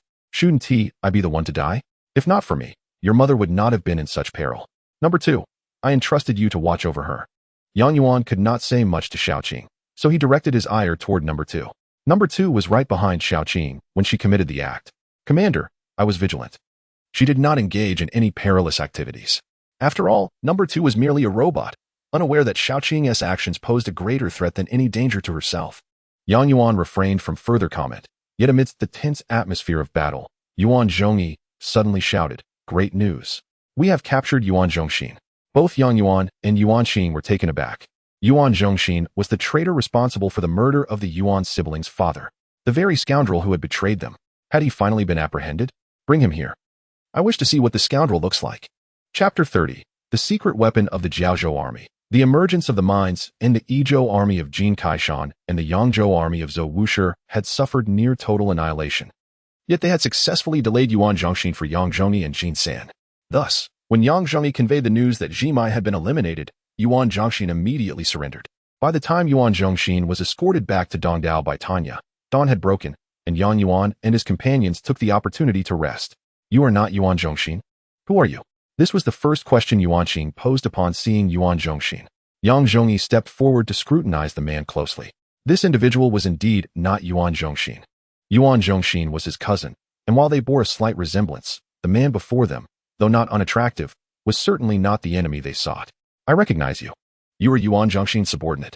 I saw you a few years ago. How did you end up in Yuan Zhongxin's base? Where is he? The man across from them appeared extremely uncomfortable, for he was indeed an imposter. Yuan Zhongxin is already dead. What? When did he die? The man sighed heavily, alas. Shortly after he murdered the old commander Yuan, he was killed by his wife, Jimai. Jimai again. Indeed, Jimai harbored great ambitions, desiring to become the queen of Izhou. Yuan Zhongxin was merely an obstacle in her path. Thus she orchestrated his assassination and manipulated me into becoming her puppet. Yuan Qing seized the front of his shirt, fiercely stating, "Do not deceive me. Yuan Zhongxin is the one who murdered my parents. I will pursue him to the ends of the earth. The man lamented. My life is in your hands. Jimai is dead as well. Why would I dare to lie? Yang Yuan approached and, with a swift motion, pulled the man's coat away, unfastening the buttons of his shirt. What are you doing? As the shirt fell open, the man's body was revealed, covered in bloodstains, a terrifying sight. Unmistakably the result of repeated lashings. It appeared his words were true. Otherwise, why would he surrender immediately upon hearing of Jimai's demise? Yang Zhongyi remarked. Yuan Xing sighed heavily, realizing with dismay that Yuan Zhongxin had met his end in this manner, lamenting that they had not been able to avenge their parents with their own hands. Yang Zhongyi gently patted his sister's shoulder. Sister, regardless of the circumstances, both Yuan Zhongxin and Jimai are dead. Our vengeance has been fulfilled. The hardships we endured over these past 2 to 3 years have not been in vain. Yang Yuan smiled at Yuan Xing, saying, Indeed. I have finally accomplished the task of avenging you. What are your plans now? Will you remain in Izhou? Yuan Xing fell silent, having fought alongside Yang Yuan for so long. Would they truly part ways now? Though her heart whispered, I wish to stay with you, she could not bring herself to voice it. Observing his sister's downcast demeanor. As an older brother, he understood all too well. Yang Zhongyi promptly said, Commander, there is nothing left to hold us in Izhou. Let us join you in your endeavors. Yang Yuan grinned, and Yuan Xing, keeping her head down, smiled as well. They had all awaited this very statement. Excellent. Then you shall accompany me, and together we shall embark from this island, striving for supremacy over the continent. Thus, the campaign for Izhou came to an end. The forces of Dongdao, Nandao, and Shidao, represented by Fong Lang, Jimai, and Yuan Zhongxin, fell one after another. In contemporary Yingzhou, only the northern island's Jinsan remains. The region has been stripped of its resources, and Yang Yuan shows little interest in the northern island, thus maintaining his alliance with Jinsan. Consequently, Yang Yuan, accompanied by his companions and a handful of remaining soldiers, journeys southward, returning to the familiar territory of Izhou. He departed with 5 companions, yet now returns with only 4, leaving Yang Yuan enveloped in profound sorrow. Upon reaching the residential area of the central island, he arrives at Ren Yun's former home. Ren Yun perished while attempting to save him, a memory that lingers in his heart eternally. He seeks to uncover remnants of Ren Yun to honor her memory. After a thorough search, he finally discovers a notebook. As he opens the first page, his eyes moisten with emotion. It features a photograph of Ren Yun cradling a 1-year-old child, who is undoubtedly Xiaoqing. At that time, Ren Yun appears youthful, resembling a newly blossomed maiden. Flipping through the contents of the notebook, he finds mostly records documenting Xiaoqing's growth, alongside accounts of her father's abuse towards Ren Yun. He recalls hearing Yuan Xing mention that each time Xiaoqing's father returned, he would mistreat her mother. Reflecting on Ren Yun's final words to him, that no one had ever shed tears for her, Yang Yuan finally comprehends the depth of her anguish. When pain remains unexpressed, it must be inscribed instead. As he reaches the final entry, an unsettling feeling washes over him. Ren Yun had written, I increasingly sense something amiss with Xiaoqing. She appears different from other children, extraordinarily mature. She seldom smiles and rarely cries. Today, while falling, she pierced her palm on a sharp stone and did not shed a tear. She is merely 5 years old. Perhaps the misfortune of her family has forced her to be excessively resilient and mature. The last time her father abused me, she witnessed it and now tells me daily that she will protect me and eliminate anyone who harms me. I am genuinely frightened. Such words should not come from a 5-year-old. After absorbing these revelations, Yang Yuan understands why Xiaoqing dared to strike Jianair with a stone that day. She is a child engulfed in rage and defiance. Suddenly, he recalls the bearded man who first encountered Ren Yun, who attempted to coerce her into bed, only to be reported by Xiaoqing and subsequently shot by Yang Yuan's sniper during the hostage situation. Was there a deeper issue at play? Would the bearded man utter such threats in front of a child? That day, Yang Yuan had ordered a full recording by Unit 2, and all of the bearded man's actions had been transmitted to his command device, yet he had not reviewed the footage. With this thought in mind, Yang Yuan quickly retrieves his command device, locating the recording initiated by Unit 2 that day, and plays it at double speed. In the footage, after finding Ren Yun, the bearded man indeed appears lecherous and inappropriate, even seeking opportunities to touch her. However, he never uttered threats demanding Ren Yun accompany him to bed. It seems, as Yang Yuan suspected, that Xiaoqing has lied. She recognized Yang Yuan and his companions as benevolent, and thus exploited Yang Yuan to eliminate the man who laid hands on her mother. Not only is she mature and astute, but her cunning surpasses that of adults. As Yang Yuan contemplates this, his heart aches even more. Xiaoqing is Ren Yun's child. Even if she exhibits troubling behavior, what of it? He merely hopes that he and Yuan Xing can care for her, and perhaps, over time, she may rediscover the innocence and kindness of childhood. Commander Yang Yuan, congratulations on achieving the benevolent deed accomplishment. The familiar voice startles Yang Yuan. System brother? It has been quite a while since your last visit. What accomplishment have I achieved? Yang Yuan inquires, clutching his head. Commander Yang Yuan, you have attained the benevolent deed accomplishment. The Creator has sent me to extend his congratulations. He expressed that despite enduring war and strife, you have managed to hold on to your humanity and emotions, which is truly moving. Yang Yuan chuckles coldly, replying, spare me the pleasantries. Just tell me how this accomplishment benefits me. Will I receive 1 million resources or unlock the Red Alert 3 units directly? Commander Yang Yuan, the Creator anticipated your inquiry. He instructed me to convey that such thoughts are fanciful. All right, system brother. I seem to have grown accustomed to your teasing. Please, just be straightforward.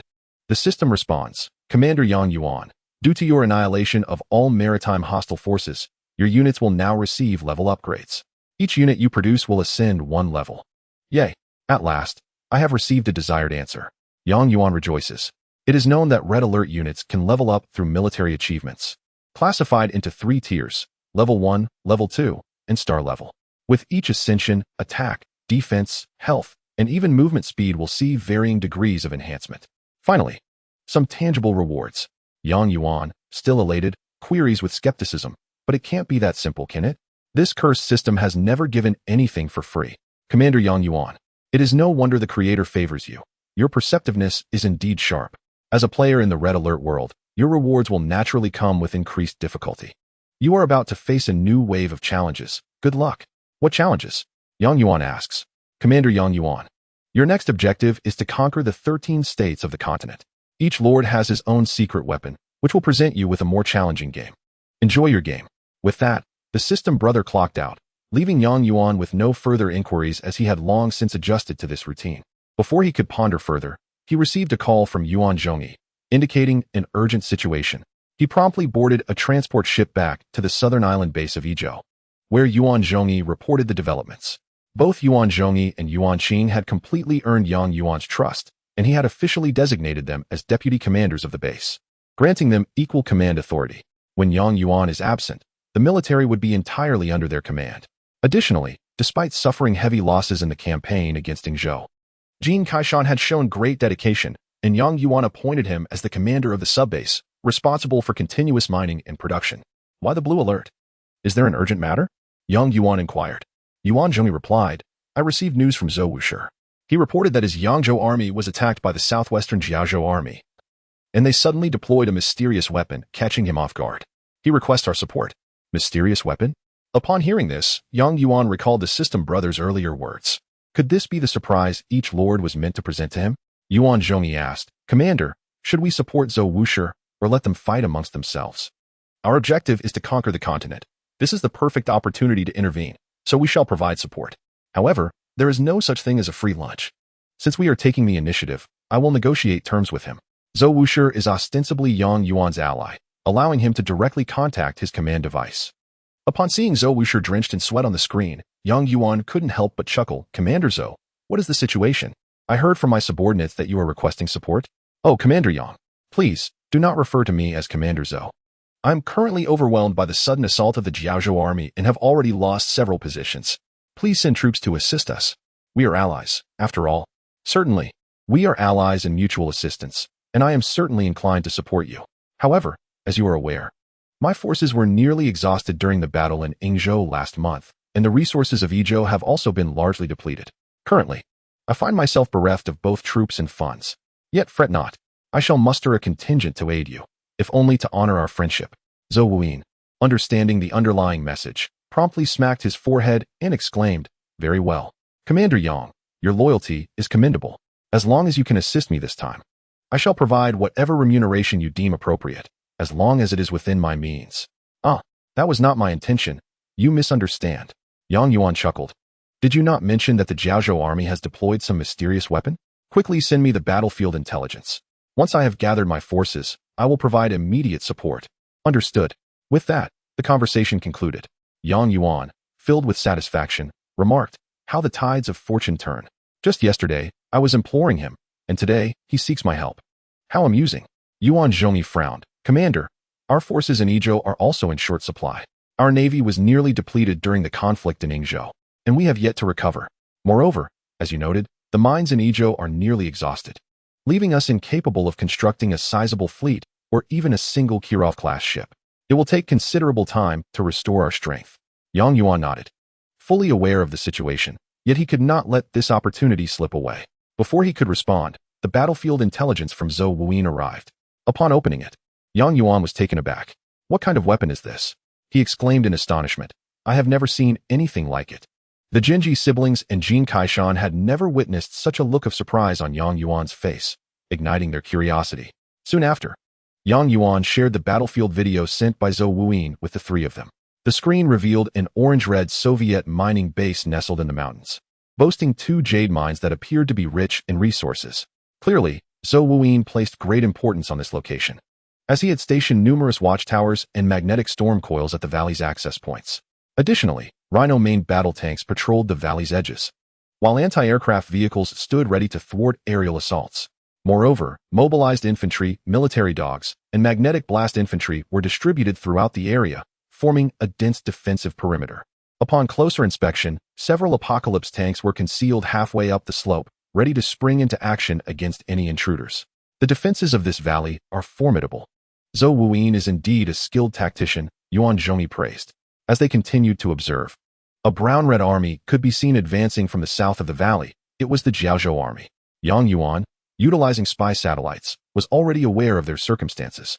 Positioned at the southernmost tip of the continent, Jiaozhou was characterized by rugged terrain and mountainous landscapes, rendering their military strength relatively weak. However, their audacity to invade the resource-rich and powerful Izhou army suggested they had garnered support from other lords on the continent. Coupled with the fact that Izhou had recently experienced internal strife, presenting an opportune moment for invasion.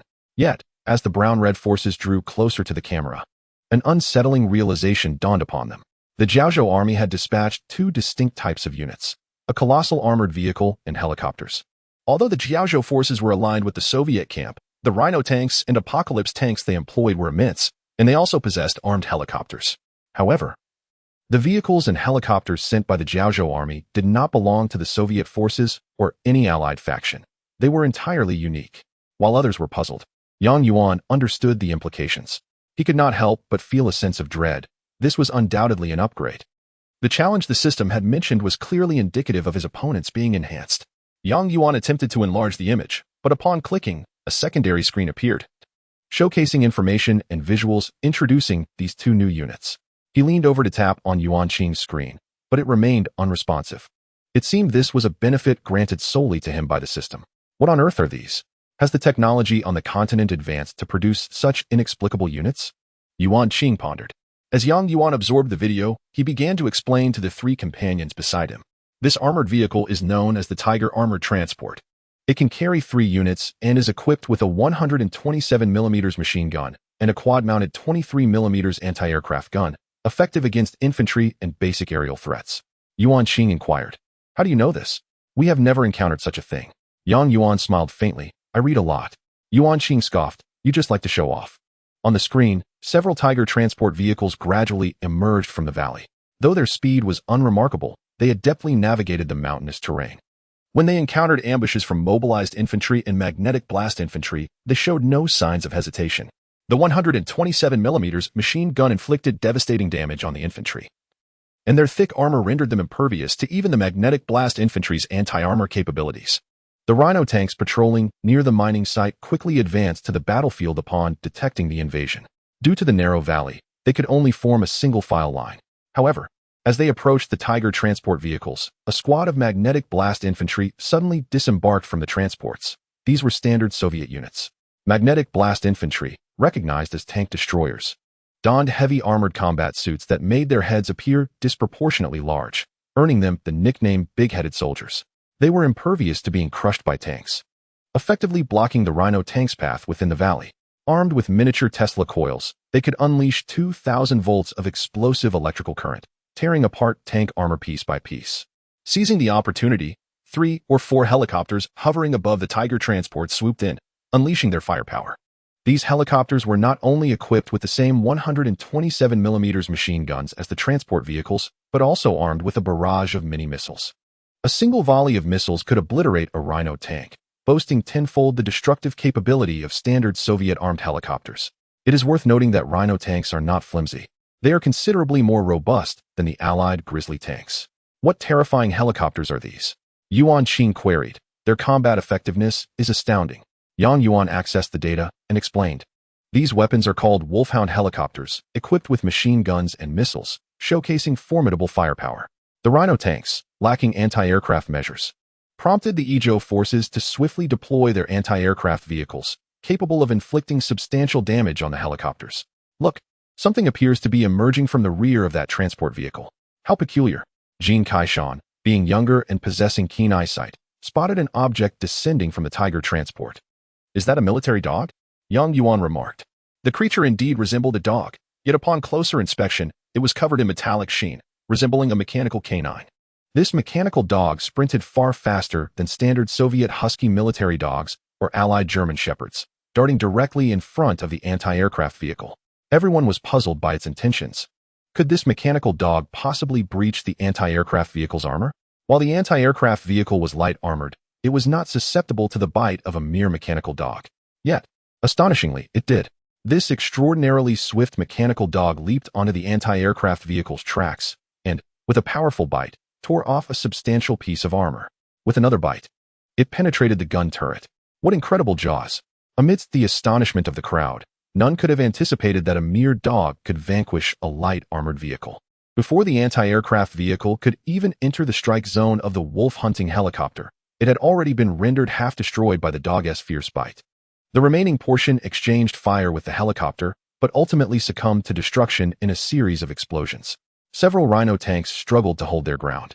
And it was the apocalyptic tanks, lying in ambush on the hillside, that finally charged down, representing the last hope for the base's defense.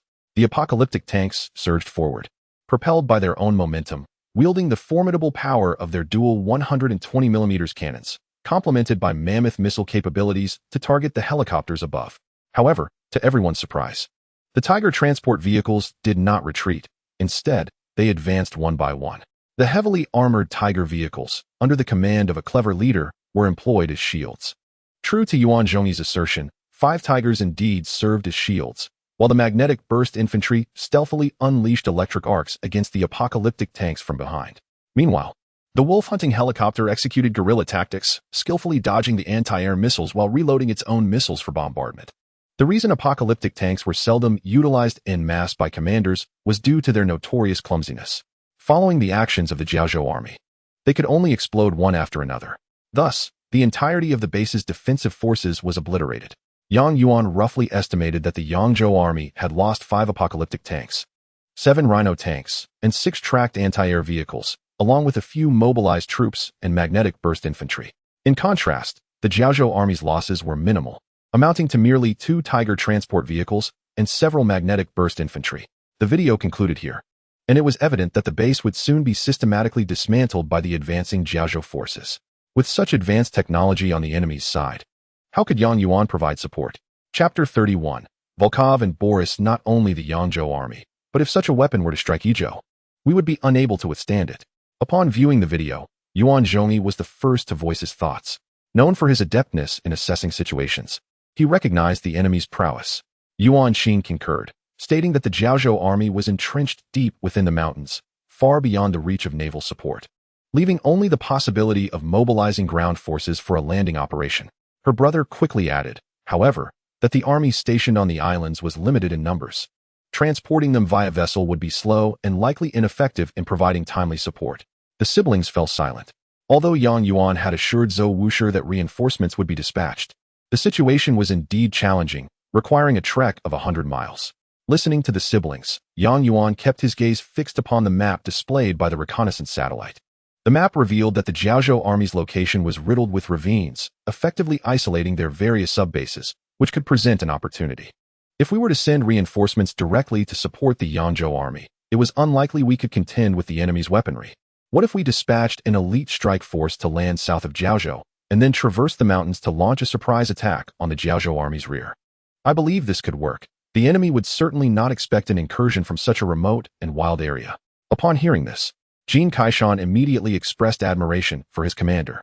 Yuan Qing also agreed, noting that the Jiaozhou forces, currently advancing northward, would likely leave their rear vulnerable, making a sudden incursion by a strike force potentially effective. However, the cautious Yuan Zhongyi scrutinized the terrain of Jiaozhou, voicing his concerns. The Jiaozhou coastline is separated from the mainland by the Nanling Mountains, which boast a high altitude that prevents rocket infantry from traversing the air. Only foot soldiers can navigate the mountain paths. Those paths are exceedingly narrow, which would stretch our formation, and if we were to fall into an ambush, the consequences could be dire. Yuan Zhongyi was correct. In the densely wooded areas, many aspects are undetectable by reconnaissance satellites, and the Jiaozhou army could indeed lie in wait. Yang Yuan smiled, acknowledging Yuan's expertise in military strategy. In such terrain, should we fall into an ambush, a disastrous defeat would be inevitable. However, the Jiaozhou army, positioned in the southernmost part of the continent and shielded by the natural barrier of the Nanling Mountains, had likely never faced an assault from the south. Their commander would undoubtedly underestimate the defenses in that direction, perhaps establishing only a small sub-base with minimal infantry and a few lookout cannons. I am convinced of this vulnerability, which is why we must deploy such a strike force. Yuan Zhongyi nodded in agreement, affirming that the commander's insight indeed increased the odds of success. I support you. Excellent. Since everyone is in accord, we shall execute this plan. One advantage of Yang Yuan's think tank was their unified mindset and exceptional execution capabilities. This operation, a surprise assault behind enemy lines, demanded utmost secrecy, and the fewer and more elite the executing troops, the better. Thus, the old partners and rivals, Tanya and Boris, remained the best candidates. Tanya bore 3 stripes on her left chest, and Boris similarly wore his accolades on his shoulder. Having endured numerous battles, they had both ascended to the highest ranks. Their relationship appeared to have improved as well. That is out of the question. Commander, you may not fully understand me. I am a trained operative, and this kind of infiltration and surprise attack is my forte. You can leave it all to me. There's no need for this Russian. Boris, of course, was equally unyielding, retorting, "You American girl, are you looking down on me? Do you want to experience the might of my combat skills?" Yang Yuan chuckled. All right. Tanya, old Boris, your previous collaboration in conquering Ezhou was simply spectacular. I can hardly wait to see your second performance. Go forth together and defeat the enemy. Yang Yuan seemed to have discovered the key to keeping them on track. Both were confident and proud personalities, and with a few kind words, they would willingly comply. Suddenly, Yang Yuan recalled the elusive Yuriko from Ezhou. She was also part of an elite unit, but was even more challenging to manage than Tanya and Boris. At that moment, he wondered where she could possibly be.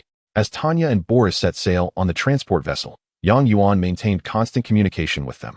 Anxious they might start bickering again aboard the ship, he had initially considered sending along snipers, military dogs, engineers, and spies, units that often yield extraordinary results, but the two resolutely refused.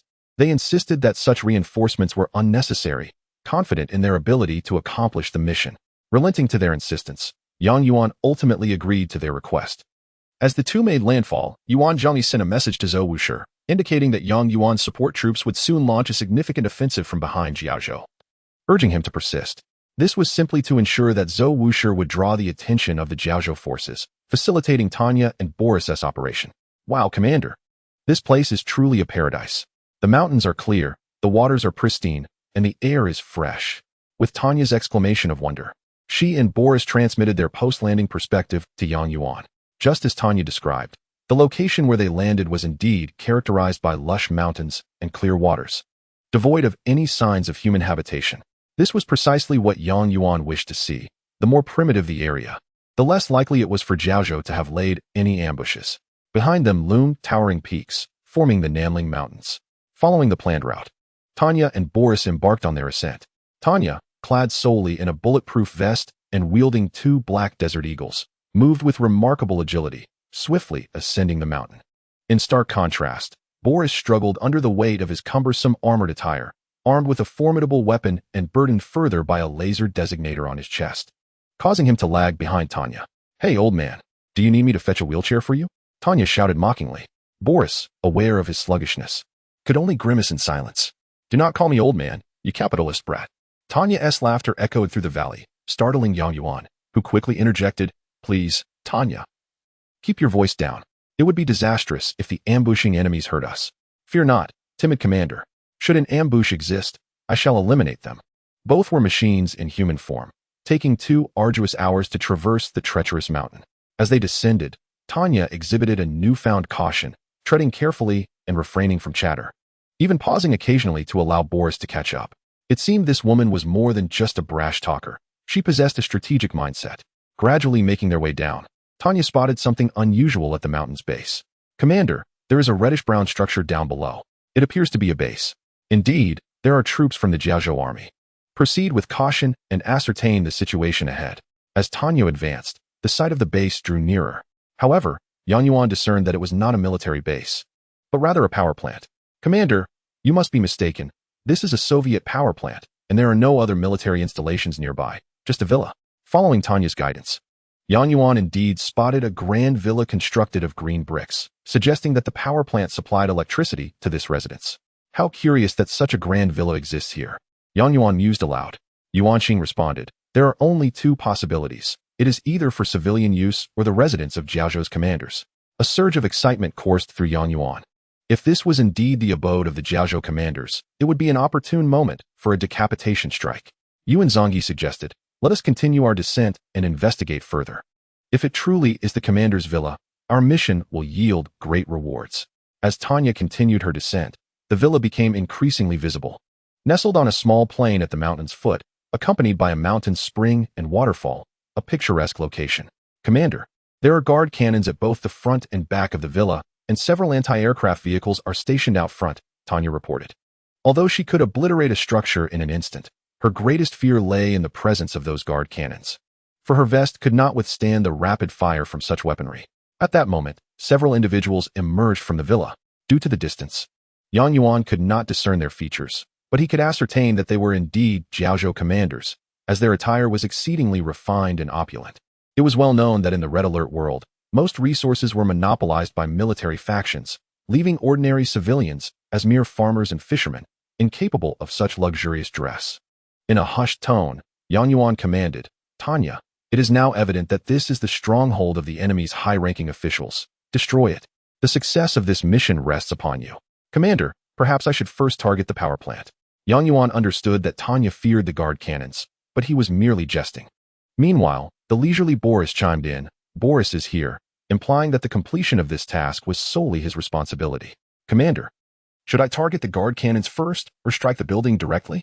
Boris's question was clearly aimed at teasing Tanya, who, in a huff, made her way toward the power plant, which lay beyond the range of the guard cannons. Let us eliminate this building directly to avoid complications later. Understood, Commander. Just as Boris raised the laser designator to aim, the occupants of the villa began to emerge, 6 or 7 individuals engaged in cheerful conversation, making their way toward the anti-aircraft vehicles, evidently preparing to depart. Wait, they are leaving. We must stop them, Yuan exclaimed. Though the challenge of retaining them at such a distance was formidable, far exceeding the range of Tanya and Boris's weapons. If only there were a skilled sniper present. At least half of that group would fall victim to a single shot. In a moment of inspiration, Tanya raised her dual pistols skyward and fired several rounds. The gunfire was not loud, yet in the valley, it reverberated like thunder. The elegantly dressed individuals were startled by the sudden barrage of gunfire, abandoning their vehicles to flee back into the villa, utterly unprepared for the unexpected assault. They believed they were safe within the villa's confines. Yet this played right into Yuan's hands. As the group rushed inside, a throng of mobilized troops, anti-aircraft soldiers, and magnetic infantry emerged, hastily surrounding the villa in a state of alert. Yet, how could they contend with the hidden Tanya and Boris? Old Boris, now is the time. Annihilate them. Received, Commander. The laser designator locked on, and an aircraft descended from the skies, laden with explosives, targeting the luxurious villa. With a resounding explosion, the entire structure was obliterated. Bricks and debris scattering, followed by a cascade of collapses until it lay in ruins, flames still flickering amidst the wreckage. Not even a mere mortal could survive such devastation. Even a deity would meet their end here. Well done. Yuan couldn't help but clap in exhilaration. This was the most successful decapitation operation he had executed in the Red Alert world thus far. Simultaneously, Tanya had successfully demolished the isolated power plant. The upper echelons of the Jiaozhou army had been captured in a single, sweeping strike. Glancing at the satellite imagery, Yuan noted that the reddish-brown markers of Jiaozhou were still scattered across the region, indicating that not all commanders had perished in the villa. According to the rules of the Red Alert world, should all commanders of a faction be eliminated, regardless of the remaining units, they would self-destruct. Yet Yuan deemed this sufficient.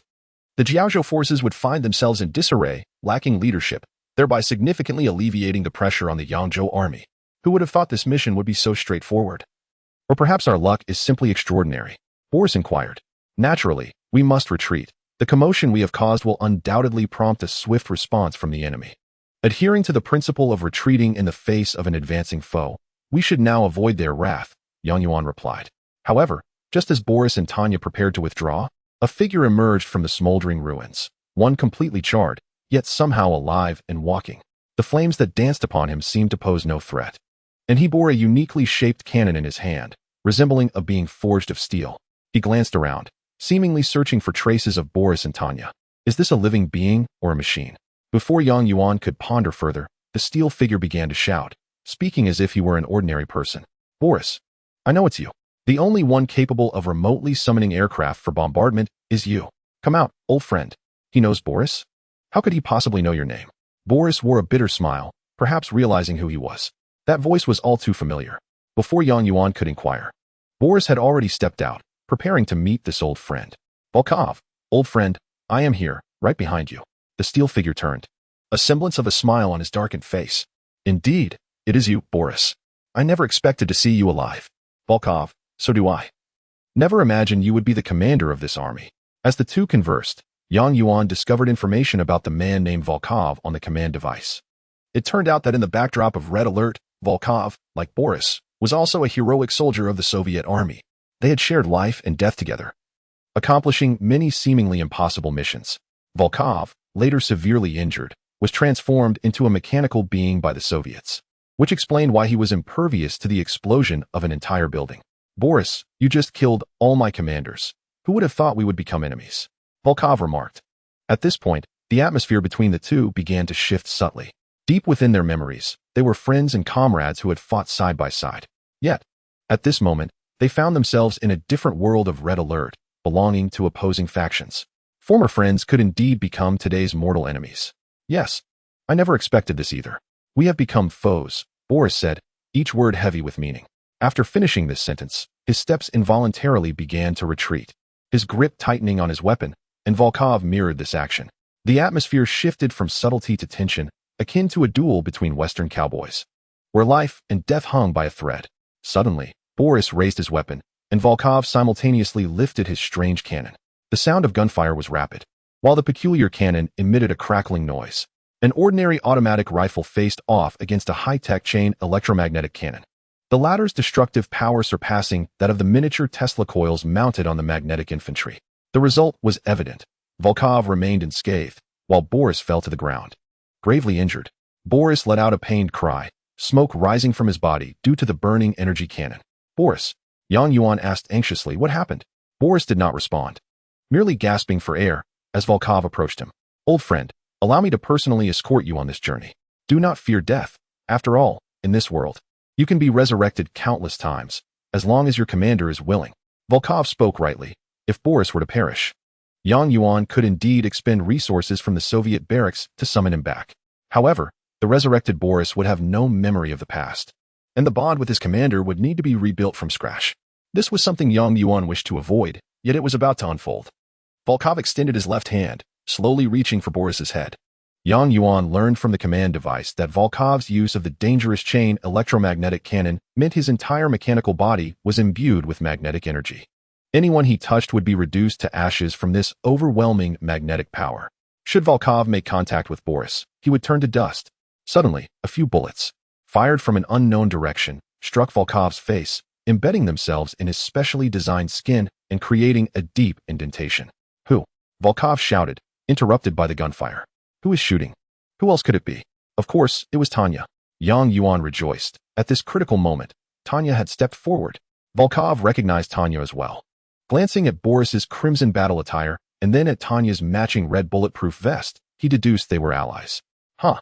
I never expected the illustrious Soviet hero Boris would ally with Tanya. What a surprise. Volkov scoffed. Do you really think you can save him? You mechanical monster. It should be clear that I and old Boris share the same colors, belonging to the same commander, Of course, I must save him. The audacity of this American girl. Then I shall kill you first. Volkov roared, raising his chain electromagnetic cannon and unleashing a barrage of fire toward Tanya. Be careful. Even young Yuan felt a surge of anxiety for Tanya. Boris, clad in heavy bulletproof gear, had been felled by a single shot. If Tanya were hit, it could very well be fatal. Yet, Tanya triumphed through her agility, deftly dodging the shots with swift dives and evasions. The electromagnetic cannon's attack rate was slow, allowing Tanya to counterattack with her dual pistols during the openings. Tanya's dual pistols, specially crafted Black Hawk handguns from the Allies, had a certain armor-piercing effect. The bullets would inflict some degree of effective damage on Volkov. Tanya, shoot at the same spot. It could incapacitate him, young Yuan urged. A seasoned battlefield veteran. Tanya understood immediately and unleashed a series of shots that struck Volkov in nearly identical locations. Volkov was soon enveloped in smoke, forced to retreat repeatedly. You American girl. Volkov began, but Tanya had already charged forward, evading another electromagnetic cannon shot, seizing Boris by the collar, and rapidly retreating. Tanya knew well that while her bullets could inflict minor damage, they were insufficient to eliminate Volkov, and any hit from him would mean instant death for her. Thus, her sole objective was to rescue Boris. Indeed, through adversity, true friendship reveals itself. The bonds formed on the battlefield, forged through life and death, are the most genuine of connections. Yang Yuan quickly commanded the transport ship to come for assistance, and Tanya, demonstrating remarkable speed and strength, managed to drag the incapacitated Boris up a steep incline. By the time Volkov regained his footing and strength, Tanya and Boris had already fled a considerable distance. The two boarded the transport ship, heading southeast, finally returning to the southern island of Ijo, allowing Yang Yuan to breathe a sigh of relief. Although this operation was relatively successful, it had also brought forth a formidable enemy. The path to conquer Jiaozhou would likely be far from simple. Chapter 32. Tanya's moment of glory. Boris lay gravely wounded, his entire body crackling with sparks, but as a bionic machine, as long as his brain circuits remained unscathed, his ability to think and speak was unaffected. He lay on the ground, with Tanya and Yang Yuan standing beside him. I never expected that it would be you, this American girl, who saved me. Boris's expression was somber. He had yet to recover from the sorrow of turning against an old friend. Tanya merely smiled, declaring that loyalty to one's country and comrades is not exclusive to you Russians. A free spirit does not diminish my allegiance to the team. Boris chuckled bitterly, realizing that the long-standing enmity between them was finally unraveling. He said, Tanya, I will need some time to recuperate, and during this period, you will be the sole commander executing our missions. Tanya replied, somewhat disheartened, oh, this is certainly not ideal. I will surely miss your summoned aircraft.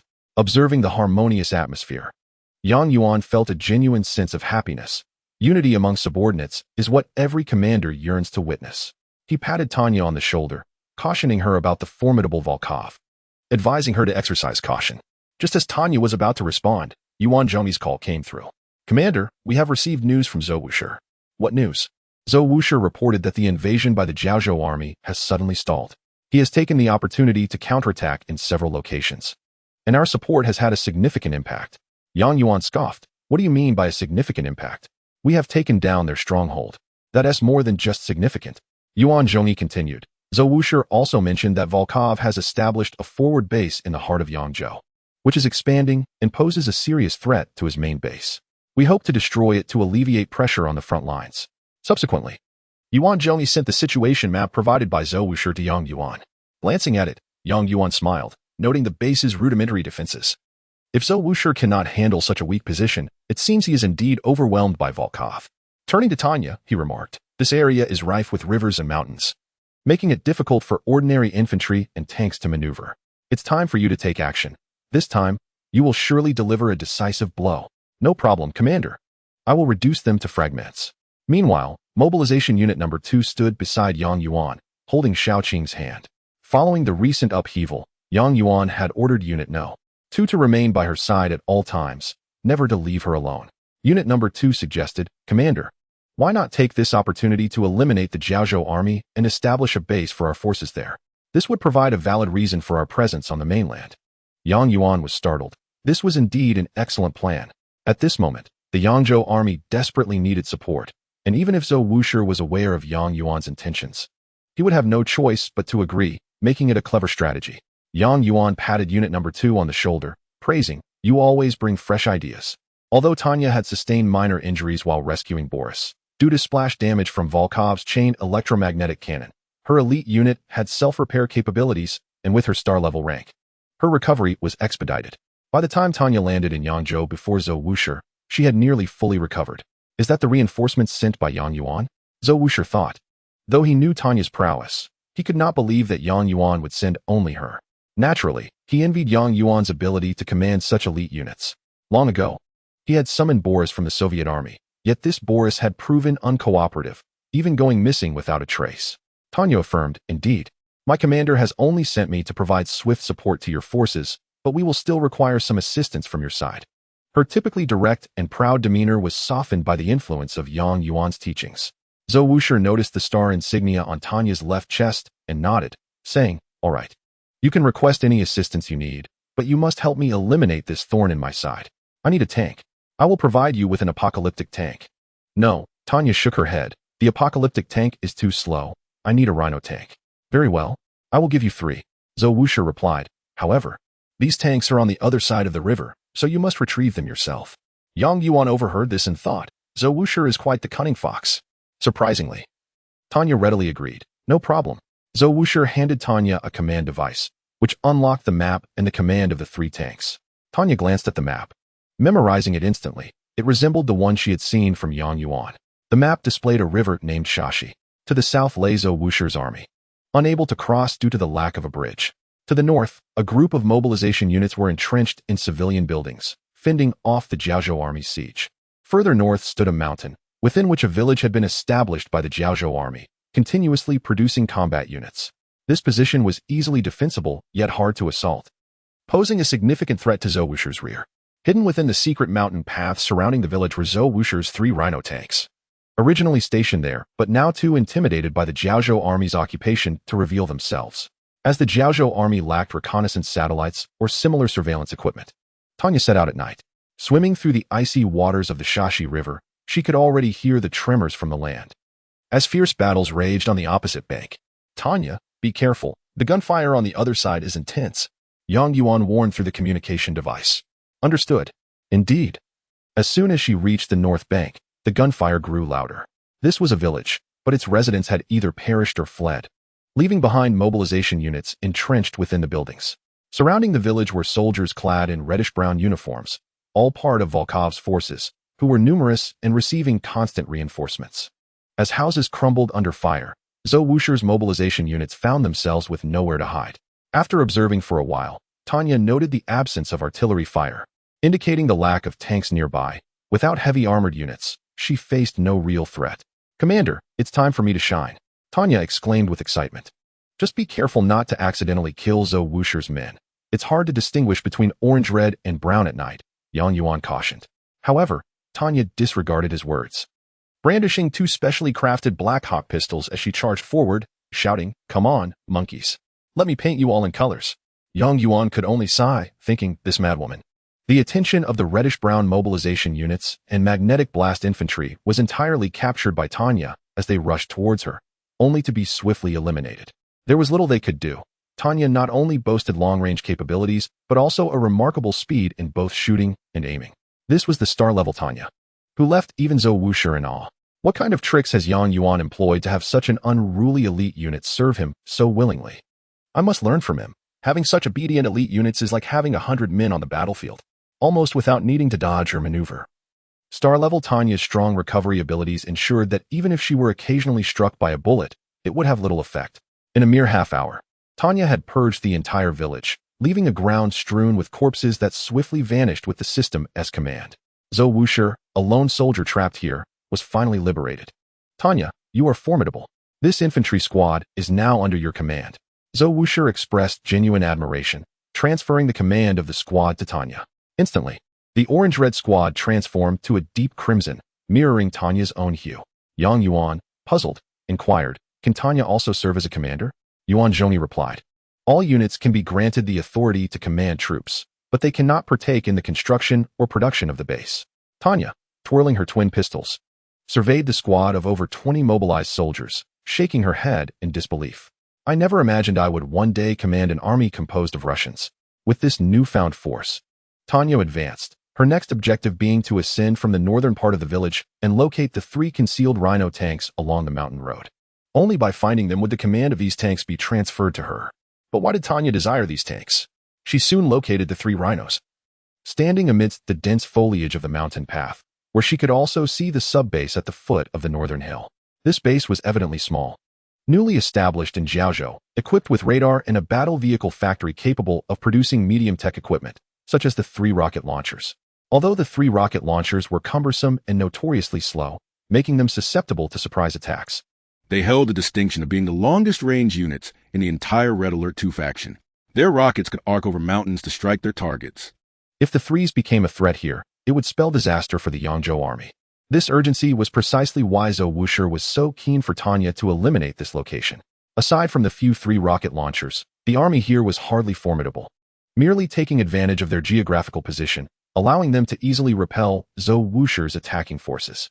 Tanya commanded her squad of mobilized soldiers to charge forward while she remained at the back. This was not out of fear. Her intention was to draw out the hidden forces within the base, a tactic young Yuan had taught her. The 20-plus mobilized soldiers shouted Yura as they charged ahead.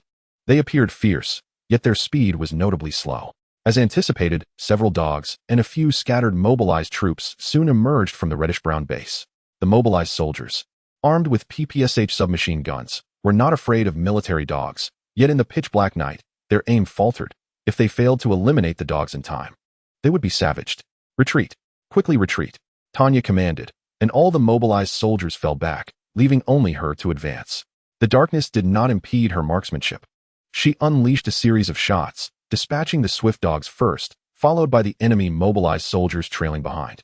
The base was evidently on automatic response, lacking a commander to direct the troops, as enemy soldiers continued to emerge from the barracks, rushing to their demise. The base was surrounded by walls, and 2 sentry guns were positioned at the entrance, which were specialized anti-infantry defenses. Tanya found it impossible to breach, and the mobilized soldiers were equally helpless. At that moment, the 3 Rhino tanks on the mountain path became crucial. They were tasked with eliminating the 2 sentry guns, which should not pose a significant challenge. Under Tanya's command, the 3 tanks burst forth from the mountain, charging directly at the sentry guns, crushing several enemy mobilized soldiers along the way. With the pressure of the sentry guns bearing down on them, the Rhinos unleashed a volley that severely damaged one sentry. Yet, it was still slow progress. Had Old Bao been present, these sentry guns would have been no challenge at all. The enemy base quickly adapted. The rear mobilized soldiers ceased their reckless advance and began to fire at the Rhino tanks alongside the sentry guns, with reinforcements of magnetic infantry arriving from behind. With a thunderous explosion, one Rhino tank was destroyed. Although the sentry guns were not particularly large in caliber, their rapid-fire capability managed to take down a Rhino tank that was still relatively intact. Tanya, this won't do. Send all your mobilized soldiers in immediately. We must overpower these 2 sentry guns. Hearing Yang Yuan's urgent suggestion, Tanya complied without hesitation. Indeed, the 20 or so mobilized soldiers were able to pose some threat to the enemy's magnetic infantry, alleviating the pressure on the Rhinos.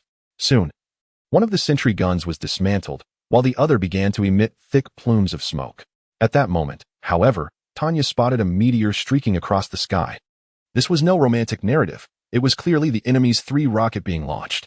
The target was undoubtedly the Rhino tanks. One rocket struck, and a Rhino tank, already heavily damaged, erupted in flames, the explosion claiming not only the last Rhino, but also a significant portion of the mobilized soldiers nearby. Was this the terror of war machinery? It was utterly horrifying. If the second rocket arrived and destroyed the last Rhino, Tanya's strategic plan would be rendered a complete failure, and her bluster before Zhou Wushi would be starkly contradicted. Fortunately, the attack frequency of the 3 rocket launchers was notoriously low. Tanya made a swift decision, racing towards the enemy's sentry guns. Simultaneously, she ordered the surviving mobilized soldiers to continue their advance towards the sentry guns. As the mobilized soldiers drew the sentry guns' fire, Tanya placed her explosives on the turret. Her daring gambit paid off. The remaining sentry gun was obliterated, but the cost was the complete loss of her mobilized soldiers, and ultimately, the last Rhino tank was also destroyed by the second 3 rocket. Now, Tanya stood alone, and nothing within the base could impede her progress. The rocket launcher that had stealthily launched from the rear now became a prime target for Tanya. No matter how much it retreated, it could not escape her grasp. With a resounding explosion, the 3 rocket launcher was severed in 2. Subsequently, the barracks, power plant, and any fleeing base vehicles were left in ruins. Utterly decimated by Tanya's explosives. Having completed her mission, Tanya dusted off her hands and communicated with Yang Yuan through her communicator. Commander, I have leveled this place. The first step of the plan is complete. Far away in Ejo, Yang Yuan replied with a smile. Thank you for your efforts, Tanya. Please step aside. I am about to initiate the second phase of the plan. Upon hearing these words, Yuan Zhongyi activated the command screen. The time-space transmission was ready. The units for transport were selected, and the destination was set. Initiating transport. Moments later, a coalition-based vehicle and 4 Mirage tanks materialized beside Tanya. It turned out that the second phase of Yang Yuan's plan involved utilizing the cooled time-space transmission device to send over the coalition-based vehicle he had produced, thus commencing his foray into the continent. The 4 Mirage tanks secured the narrow passage in the valley, allowing Yang Yuan to commence his construction in peace. The Mirage tanks, high-tech units of the Allied faction, were said to have been invented by Einstein in the Red Alert storyline. They could transform into a tree when not attacking. In this place, where numbers abound, the Phantom Tank is undoubtedly the ideal choice for defending the new base of Yang Yuan. By dawn, Yang Yuan had established his own mining site, power plant, and barracks, having already produced a battalion of infantry and set up machine gun bunkers and other defensive structures. By the time Zhou Wushi discovered this, it was too late. Early in the morning, Yang received an irate video call from Zhou. Commander Yang, what do you mean by this? You annihilated the base in Jiaozhou and then constructed your own base? What are your intentions? Are you trying to take advantage of the situation? Yang Yuan waved his hand. Commander Zhou, we are allies, 2 grasshoppers on the same string. Why would I rob you? Then please explain why you built your base on my territory. Yang Yuan's demeanor suddenly turned serious. Commander Zhou, while we are allies, one is on the continent and the other on an island, distanced from one another. Should an emergency arise, distant waters cannot quench our immediate thirst. If I have a base on the continent, I can produce support troops at any time. That is the essence of true alliance. Furthermore, this location is under your jurisdiction. So what is there to fear? Have you not noticed that this is an allied base? The units produced here can complement yours perfectly against the Jiaozhou forces. Once we obliterate them, vast lands and resources will be ours. Will you still hesitate over this minor territory? Yang Yuan presented his argument convincingly and assertively, leaving Zhou Wushi with no room for rebuttal. At that moment, he was indeed in need of assistance, and even though he was aware of Yang Yuan's ambitions, he had no choice but to let the matter slide. After exchanging a few inconsequential remarks, Zhou Wushi retreated, for although the Jiaozhou forces had weakened, several warlords from Yangzhou were still eyeing him hungrily. He simply could not afford to engage in lengthy discussions with Yang Yuan. In truth, the primary reason Yang Yuan transported the Allied base was that the Phantom tanks and Prism tanks were far more suitable for combating Fokov's units. Moreover, the Allied rocket infantry were indeed better suited to the hilly terrain of Jiaozhou, capable of traversing paths that ordinary infantry would take hours to navigate in just 10 minutes. With this hurdle passed, Yang Yuan could confidently produce units and prepare for a counteroffensive against Jiaozhou. Commander, the territory occupied by the Jiaozhou forces within Yangzhou is now limited to the valley with 2 jade mines. The difficulty of conquering this place is significantly higher than before. Should we dispatch Tanya to complete the mission or wait until our prism tank units are ready? Yuan Zhongyi inquired, prompting a moment of hesitation from Yang Yuan. The secret weapons of the Jiaozhou forces that appeared in the last video, the formidable Tiger armor transport, the Wolfhound helicopter, and the invincible mechanical war dog posed a considerable threat to Tanya, leaving him feeling uneasy. Yet, it was evident that Volkov placed immense importance on this location, having established a base here to extract jade mines. The conversion rate of jade to resources was 10-fold that of gold. Consequently, Volkov's power in this area would significantly increase. If they delayed further, it was likely that Yang Yuan and Zhou Wushi combined would not be able to contend with him. More importantly, Yang Yuan had his eyes set on those 2 jade mines. He had not forgotten that with a reserve of 1 million resources, he could acquire units from the Red Alert 3 faction through the system, making it seem like cutting through vegetables when battling the Red Alert 2 factions on the continent. After careful consideration, Yang Yuan decided that at the very least, Tanya should probe the situation. If they could fight, they would fight. If not, they would deliberate further. This time, Tanya would not be alone. She was accompanied by 10 rocket infantry and 2 multifunctional infantry vehicles assigned by Yang Yuan. The multifunctional infantry vehicles produced by the Allied faction were equipped with spiral missiles, capable of assisting the infantry in dealing with Volkov's Wolfhound helicopters. Furthermore, these vehicles possessed exceptional mobility, allowing them to quickly evacuate Tanya from the battlefield if the situation turned dire. This marked the third operation targeting the Jiaozhou forces. Tanya, having gained confidence from her previous experiences, was undeterred. Indeed, her first undertaking involved risking her life to rescue Boris, while the second saw her single-handedly toppling an entire enemy sub-base with the aid of a small contingent from Yangzhou. Armed with the knowledge gained from these encounters, Tanya did not regard this third mission lightly. The departure was scheduled for 2 days later at dusk. The weather on that day was quite adverse, significantly impacting the combat effectiveness of the enemy helicopters, which is why Yang Yuan chose this moment to strike. This operation was clandestine, and Yang Yuan did not inform Zhou Wushi, knowing that the fewer individuals privy to the plan, the greater the chances of a successful surprise attack. If the offensive were too ostentatious, alerting Volkov prematurely, then Tanya's success would be all but assuredly thwarted. As the winds picked up and darkness began to descend, the time for Tanya's departure arrived. Chapter 33. The Mysterious Mobilization Soldier Number 2. The rocket infantry scouted ahead, while Tanya followed closely behind. After scaling a modest hill, they reached the northern slope of the 2 jade mines. Utilizing the cover of the woods, Tanya concealed herself, while the 10 rocket infantry split into 2 teams to conduct reconnaissance. According to the intelligence gathered by the rocket infantry, Tanya was now merely 3 kilometers from the jade mines, with tanks and mobilization soldiers patrolling in a haphazard manner along the route. Tanya could swiftly deal with the mobilization soldiers, but the Rhino tanks were troublesome. Their thick armor made it perilous for her to approach while carrying explosives. Thus, Yang Yuan ordered the infantry to take the lead, using their aerial advantage to engage the enemy patrols, while Tanya would circle around and infiltrate the enemy base to cause havoc. The 2 multifunctional infantry vehicles trailed closely behind the infantry, assisting them in their assault against the Rhino tanks, as the infantry's carbines were nearly ineffective against such heavily armored foes. The sound of the infantry's gunfire was faint, resembling a whisper, even quieter than a silenced pistol. Meanwhile, one infantry vehicle surged forward, leveraging its high maneuverability to distract the Rhino tanks. Amid the cacophony of gunfire, another vehicle stealthily transported Tanya close to the enemy base. Though the base was not heavily constructed, it was expansive, built around the Jade Vein, with the perimeter fortified by sentry guns and anti-aircraft artillery. Due to insufficient power, there were not many magnetic storm coils installed, with only a couple near the main base that posed no immediate threat to Tanya. However, the sentry guns were Tanya's lifelong nemesis, wherever they appeared. She could only lament her helplessness. How could such a weapon exist? One that consumes no power, possesses high firing rates, and delivers formidable firepower. Old Boris, I truly hope you recover soon. Use that aircraft of yours, summoned from who knows where, to blow these vile things to smithereens. Fortunately, Tanya discovered a flaw in the enemy base. The walls could be breached by the infantry vehicle's spiral missiles.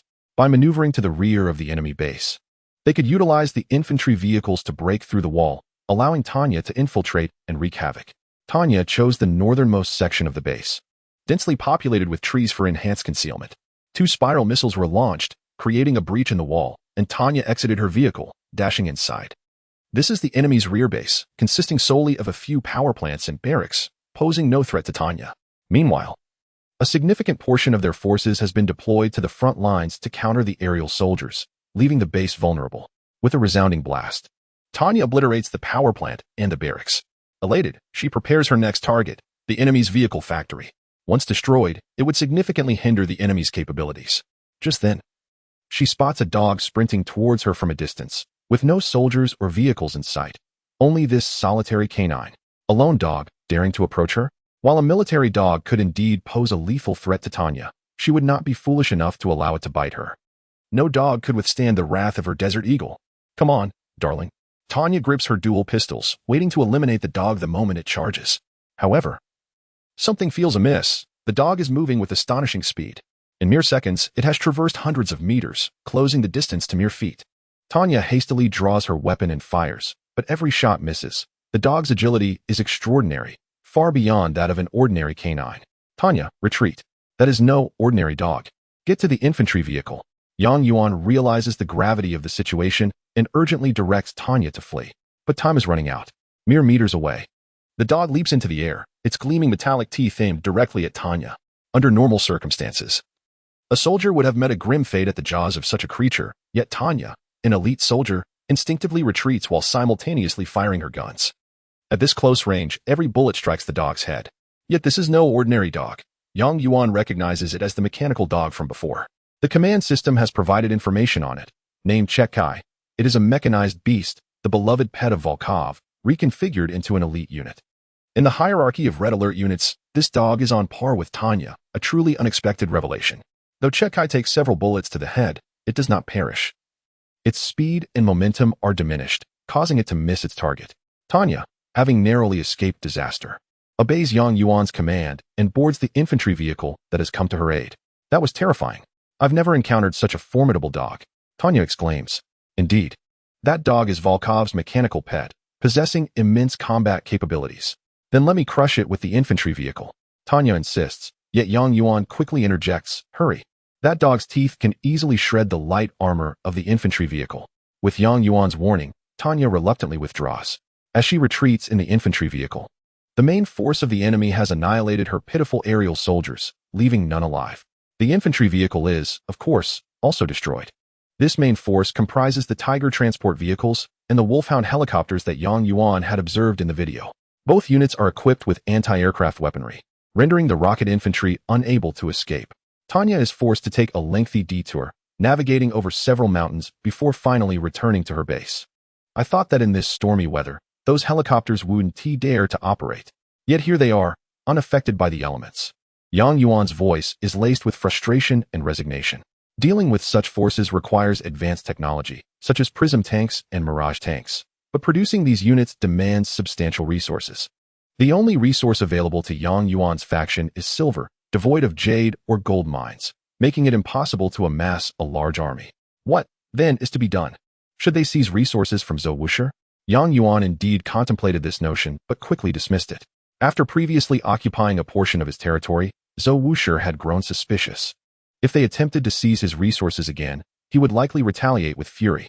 After much deliberation, Yang Yuan concluded that theft was unwise. A request would be more prudent. Upon expressing this thought, the first to voice opposition was Yuan Xing. Request resources from Zhou Wushi? That would be akin to theft. He will certainly refuse. Yang Yuan concurred, but added, you are correct. I am akin to a bomb within his domain. Zhou Wushi would never provide resources to nourish this explosive. However, if the enemy approaches, Zhou Wushi will surely seek assistance from this very bomb. Yang Yuan continued. At this point, Yuan Xing remained puzzled, while Jin Kaishan was utterly bewildered. Yet Yuan Zhongyi nodded, seemingly grasping the concept. Commander, do you mean to propose conditions to Zhou Wushi when he is most in need of help? Yang Yuan smiled and nodded in affirmation. Yuan Xing finally understood, exclaiming, that is equivalent to kicking someone when they are down.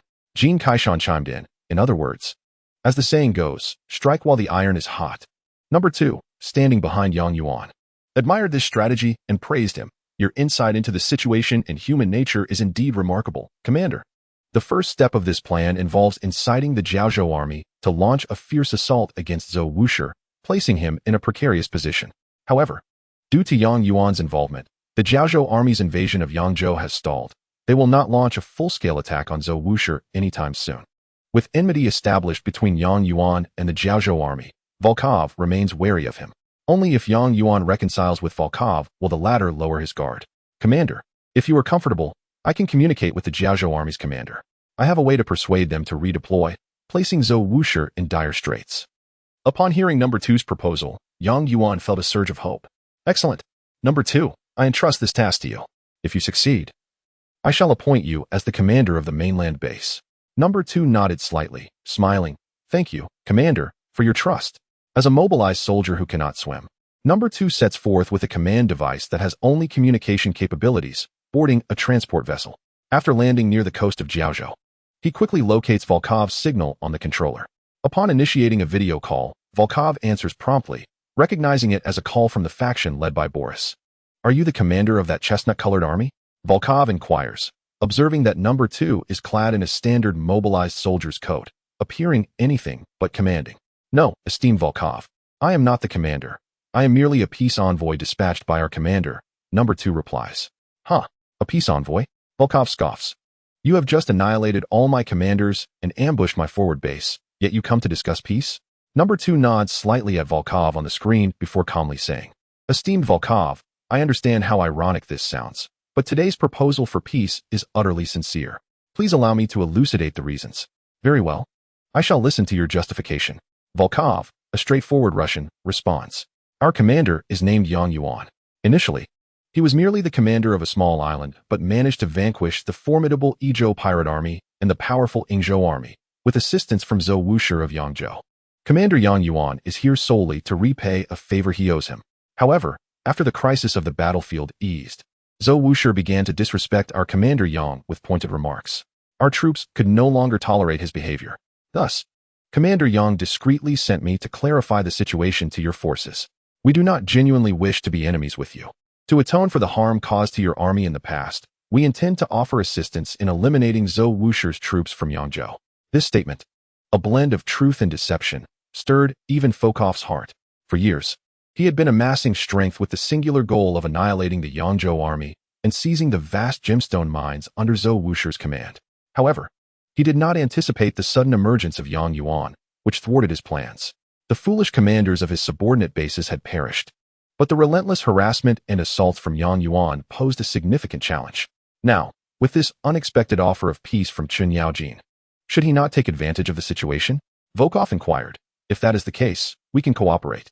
But I would like to know what you will offer to compensate for my losses and assist me in vanquishing the Yangzhou army. Number 2 smiled and simply replied me. Volkov was momentarily taken aback. You? Alone? Indeed, it is I who can help you eliminate Zhou Wushi. If you permit me to enter your base, you will come to recognize my capabilities. Number 2's words seemed to possess an enchanting power, and Volkov nodded slightly. Very well, I shall see what you are capable of. Under Volkov's orders, Number 2 encountered no resistance from the troops of Jiaozhou along the way, allowing him to meet Volkov safely. In truth, even if those units had opened fire, Number 2 would have remained unperturbed. Standing humbly before Volkov, he was scrutinized as Volkov circled around him. Volkov confirmed that he was merely an ordinary mobilization soldier, unable to detect anything extraordinary about him. You have arrived at my base and stand before me, yet I still cannot discern how you intend to assist me. You are simply an ordinary mobilization soldier. Number 2 straightened his posture and asked, May I command your soldiers? Lord Volkov? Volkov burst into laughter. Are you dreaming? Those are my soldiers, and I have not authorized you to command them. How could you possibly command my troops? Number 2 shook his head, approached one of the mobilization soldiers, and uttered a puzzling phrase. What are you doing?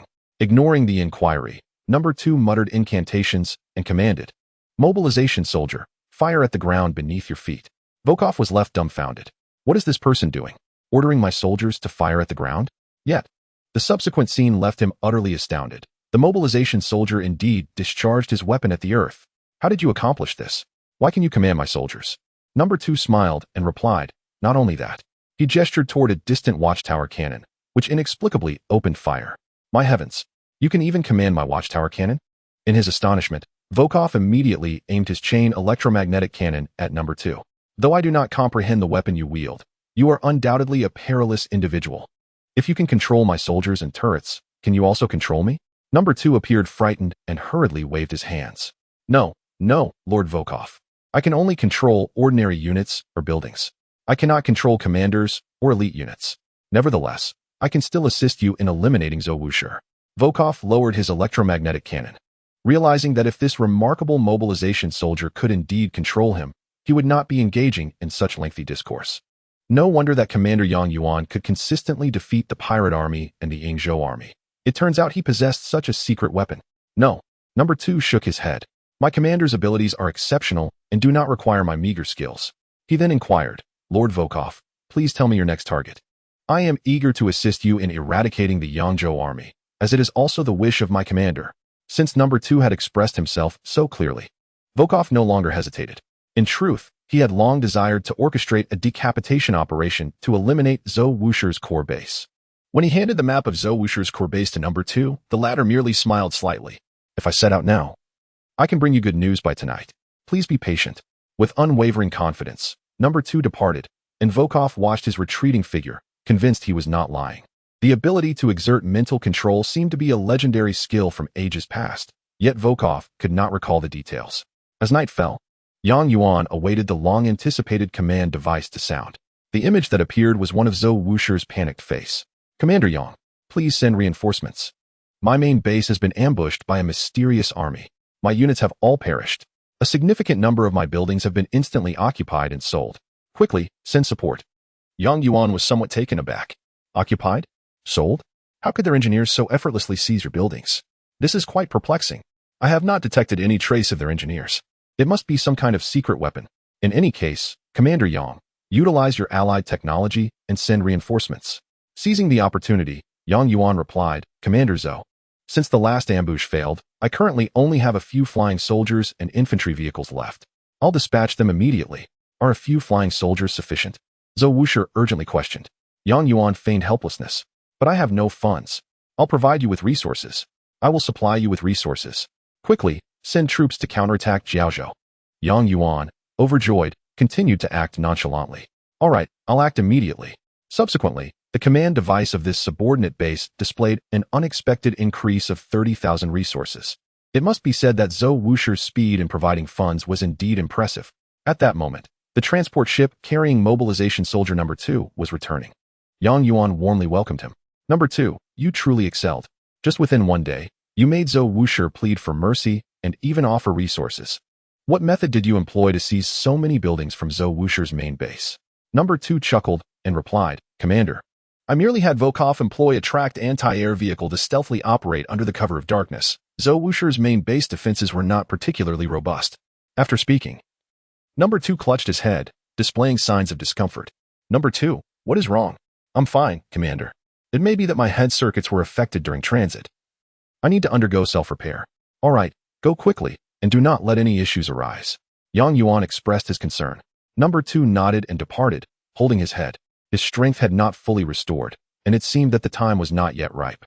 Chapter 34. The fall of the Jiaozhou army. The resources transferred from Zhou Wushi to Yang Yuan were swiftly received, and Yang Yuan quickly began production. In just one day, a formidable army composed of phantom tanks, prism tanks, and infantry fighting vehicles was assembled. The total number of these vehicles exceeded 30, and due to Yang Yuan's previous rewards, they were all first-tier units upon production. This could be described as starting with an advantage. This battle was personally commanded by Yang Yuan and his 2 companions. Yuan Xing excels in tactical arrangements, commanding the phantom tanks. Yang Yuan holds the central position, directing the main force of prism tanks, while Yuan Zhongyi leads the multifunctional infantry vehicles, responsible for support and air defense. In this battle, there is no need for stealth or concealment. It is simply a delightful advance. However, the most perilous aspect of this battle lies in the narrow mountain path. Along that path, all armored vehicles will form a long snake-like formation, unable to protect both the front and rear. If ambushed by the enemy, it would spell disaster for the entire army.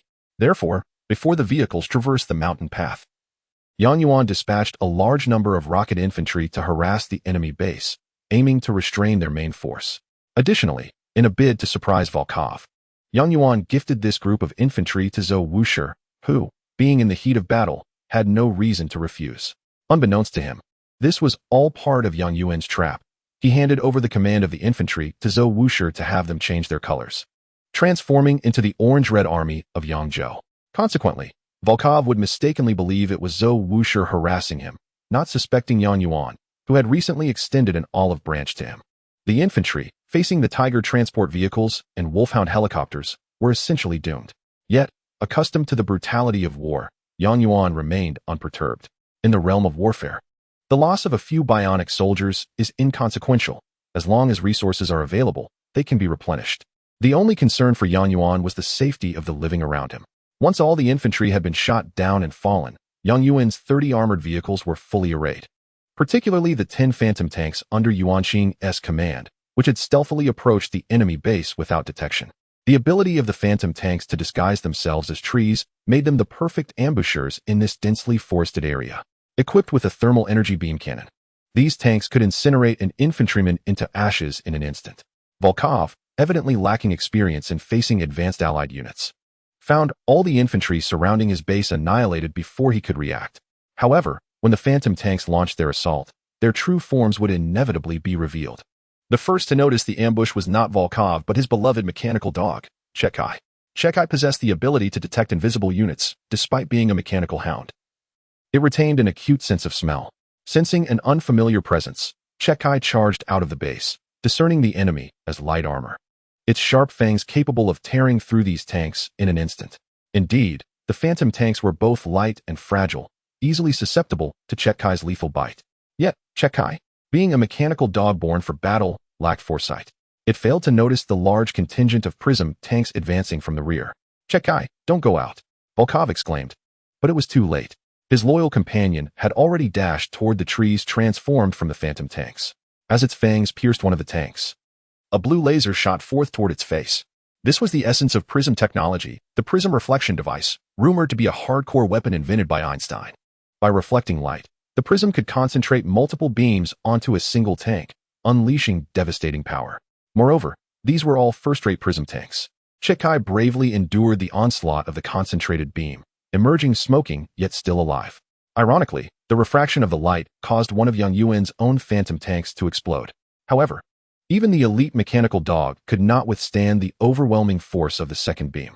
Before the second beam could strike, Chekai was left immobilized, turning to Volkov with a mournful whimper, as if bidding him a final farewell.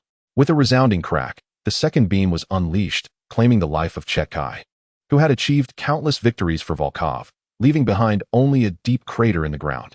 "Chekai." Volkov's heart sank as he witnessed his beloved companion disintegrate in an instant, engulfed by both sorrow and fury. Damn it, where did these phantom and prism tanks come from? Maroon? Yang Yuan, that treacherous scoundrel, who just spoke of peaceful exchanges, now resorts to ambush. Those liars. Those bastards. In his fury, Volkov issued his final command. All forces, attack. Annihilate the enemy. Instantly, every mobilized soldier, every tank, every Tiger transport vehicle, every Wolfhound helicopter, including Volkov himself, surged forward. There was no strategy, no tactics, just a head-on clash. If at that moment Yang Yuan had dispatched a surprise force to flank the valley and strike from the rear, Volkov would undoubtedly have faced utter defeat, but he did not. All right, if Volkov wants to clash with me, we shall all engage. Whoever flinches is a coward. This, perhaps, epitomizes the nature of combat between men, culminating in sheer confrontation. Such a battle was indeed rare on this continent. The first to charge at Yang Yuan was the Tiger transport vehicle. Though a transport, its firepower was formidable. The 127mm machine gun inflicted significant damage to the light armor of the phantom tanks, causing several to billow smoke almost immediately. Even more perilous was the fact that the Tiger transport vehicles housed a large contingent of magnetic demolition infantry, whose handheld micro-Tesla coils were nightmares for all armored units. Yet, the Phantoms did not fight alone. Their reinforcements were swiftly arriving. The infantry vehicles commanded by Yuan Zhongyi had reached the front lines at breakneck speed. Though infantry vehicles would struggle against the sheer number of magnetic demolition infantry, the batch under Yuan Zhongyi's command was anything but ordinary. Among the 10 vehicles, 2 were equipped with engineers, which would be repurposed as repair vehicles to swiftly mend the damaged phantom tanks. The remaining 8 vehicles were filled with dogs, capable of swiftly dispatching the magnetic demolition infantry. Normally, if the infantry vehicles were manned by regular soldiers, they could convert their spiraling missiles into machine guns, inflicting considerable damage on the magnetic demolition troops. However, Yang Yuan was eager to let his dogs eliminate the enemy infantry, perhaps reveling in the enjoyment of it. At this moment, Yang Yuan unleashed the prism tanks, releasing a torrent of beams that inflicted heavy losses on Volkov's magnetic demolition infantry and Tiger transport vehicles. The prism tanks boasted an impressive range, leaving only the Wolfhound helicopters capable of countering them, as the prism tanks themselves could not engage in air defense and were thus vulnerable to aerial assaults.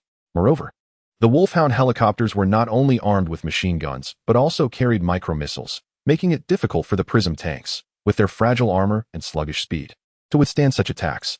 Swiftly, Yuan Zhongyi provided support, using the spiraling missiles from the infantry vehicles to disrupt the assault of the Wolfhound helicopters.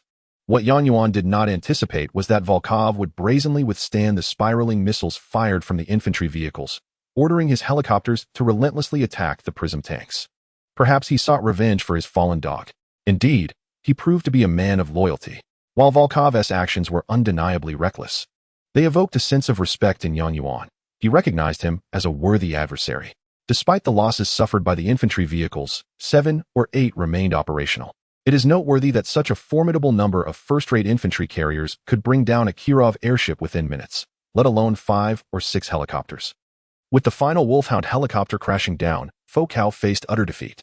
Meanwhile, Yang Yuan's 10 prism tanks had also incurred significant damage, leaving only 3 in operation. Yet, these 3 had been upgraded to elite veterans, boasting remarkable range and destructive capability despite their limited numbers. Ahead, Yuan Zhongyi's Mirage tank continued its guerrilla tactics against the Tiger transport vehicles.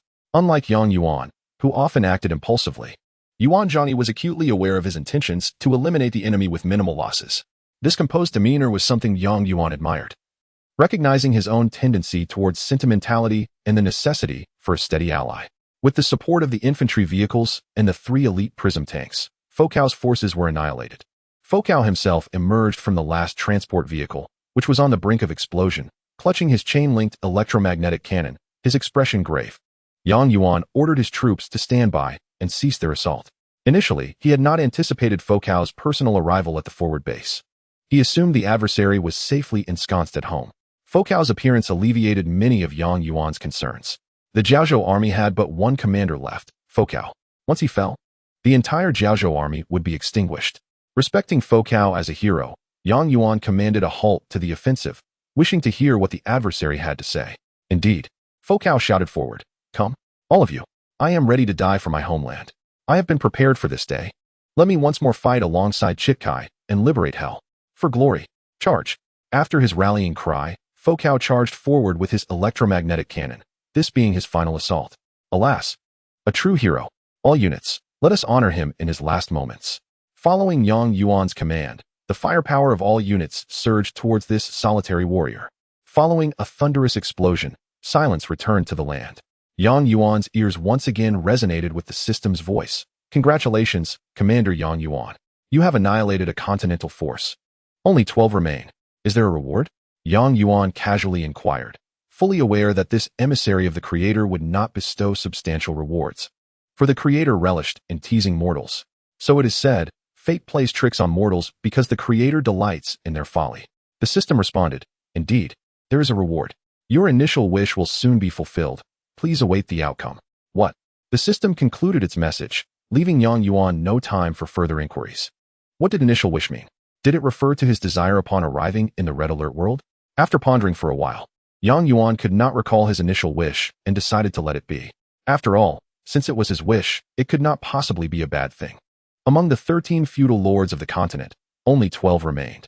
Upon Yuan Zhongyi's suggestion, they resolved to swiftly dispatch a base vehicle to the resource-rich Jiaozhou mine while other lords were still unaware of the change, thereby solidifying their presence.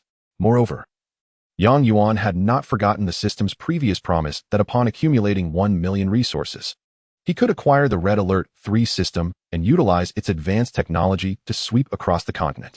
"Commander, to buy us time for the base transfer, you should first stabilize Zhou Wushi. The later he discovers this, the better," Yuan Zhongyi advised. Yang Yuan, open to counsel, readily accepted this prudent strategy. "Excellent. The relocation of the base is entrusted to you." Turning to number 2, Yang Yuan remarked, "Number 2, you deserve much of the credit for this. I will fulfill my promise to you.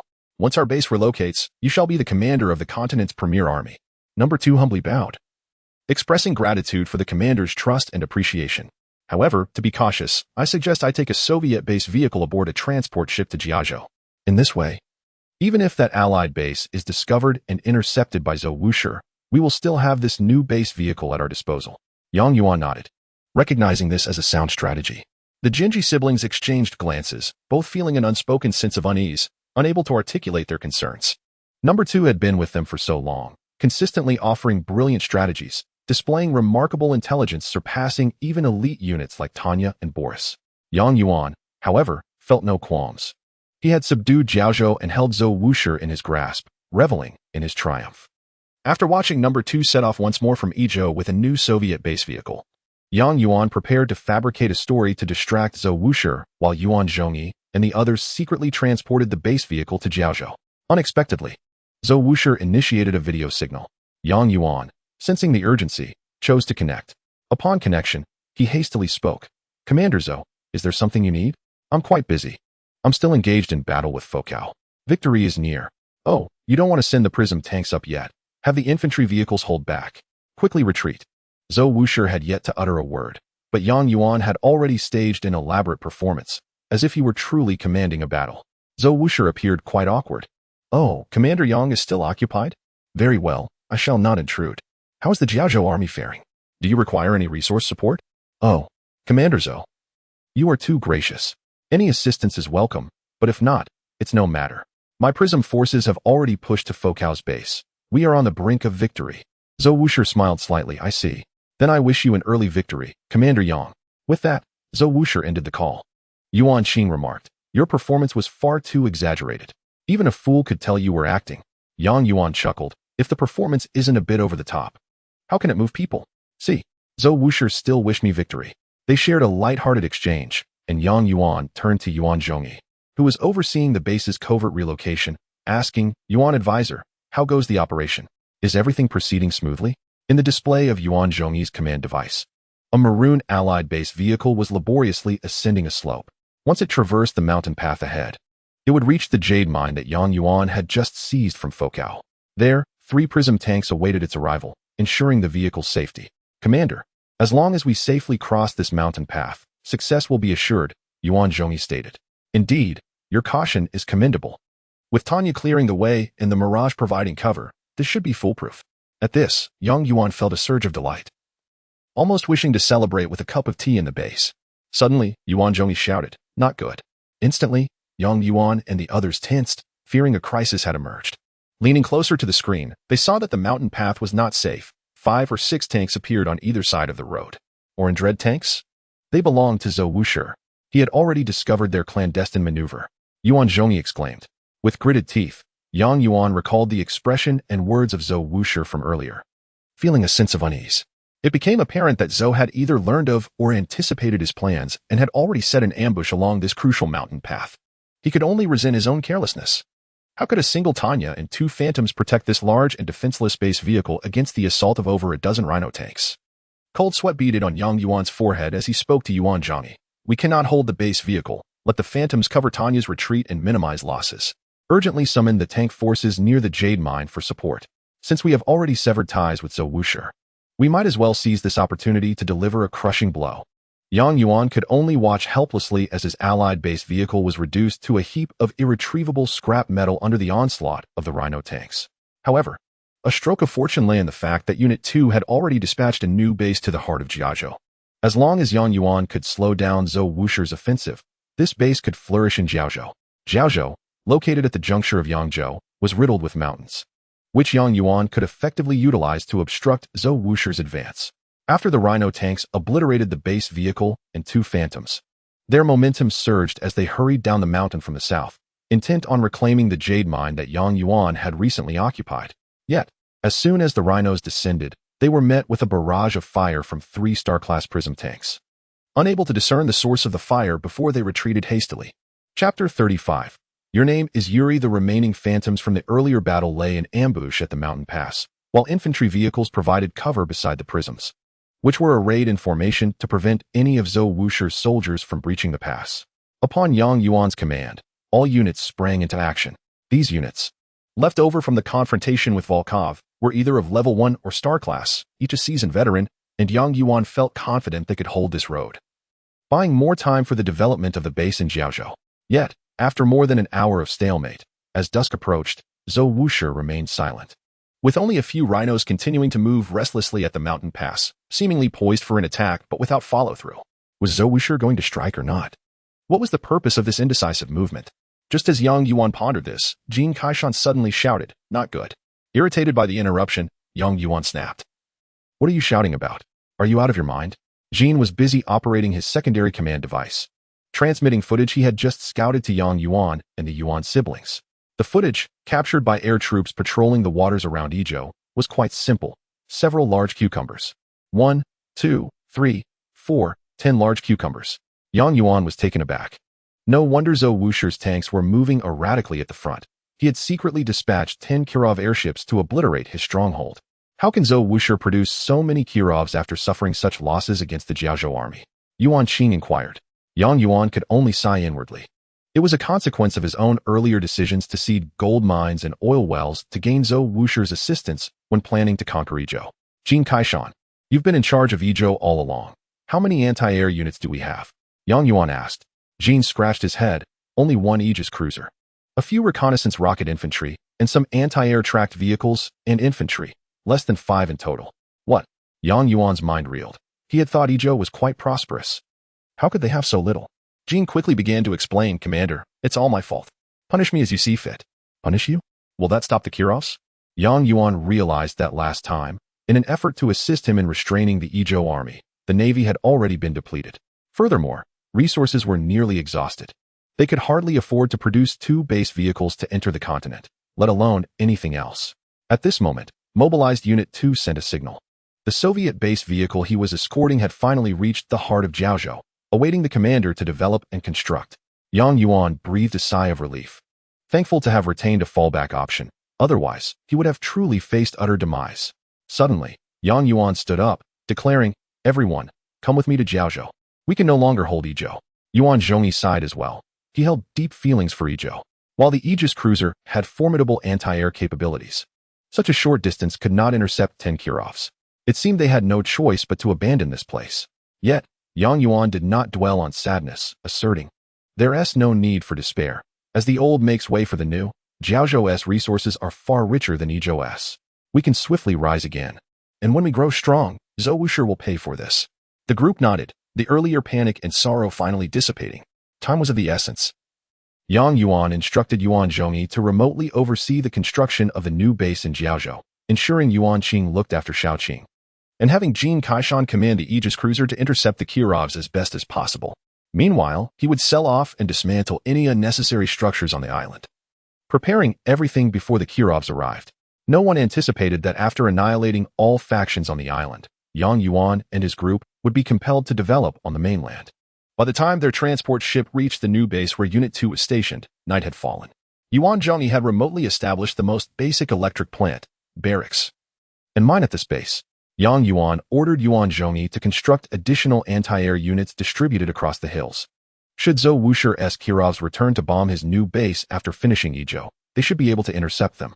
Working tirelessly into the early morning, Yang Yuan's new base finally began to take shape, boasting a vehicle factory and over 10 Rhino tanks. With a mine established near the coveted gem mine Yang Yuan had long desired. Specifically, this was a diamond mine, with a resource conversion rate exceeding that of gold mines by over 15 times. As long as he could block the mountain path that Zhou Wushi would inevitably traverse, Yang Yuan could assemble a formidable force within a day. Moreover, thanks to the system rewards, every unit produced would be a seasoned veteran, their combat prowess unmatched by Zhou Wushi's forces. As Zhou Wushi's Kirov airships laid waste to Ezhou, he initially reveled in his triumph, believing Yang Yuan would now be destitute, with no soldiers left. Thus, he summoned reconnaissance aircraft via radar to survey Jiaozhou, planning to gradually seize this new territory. However, the images returned by the reconnaissance aircraft revealed a landscape filled with reddish-brown structures.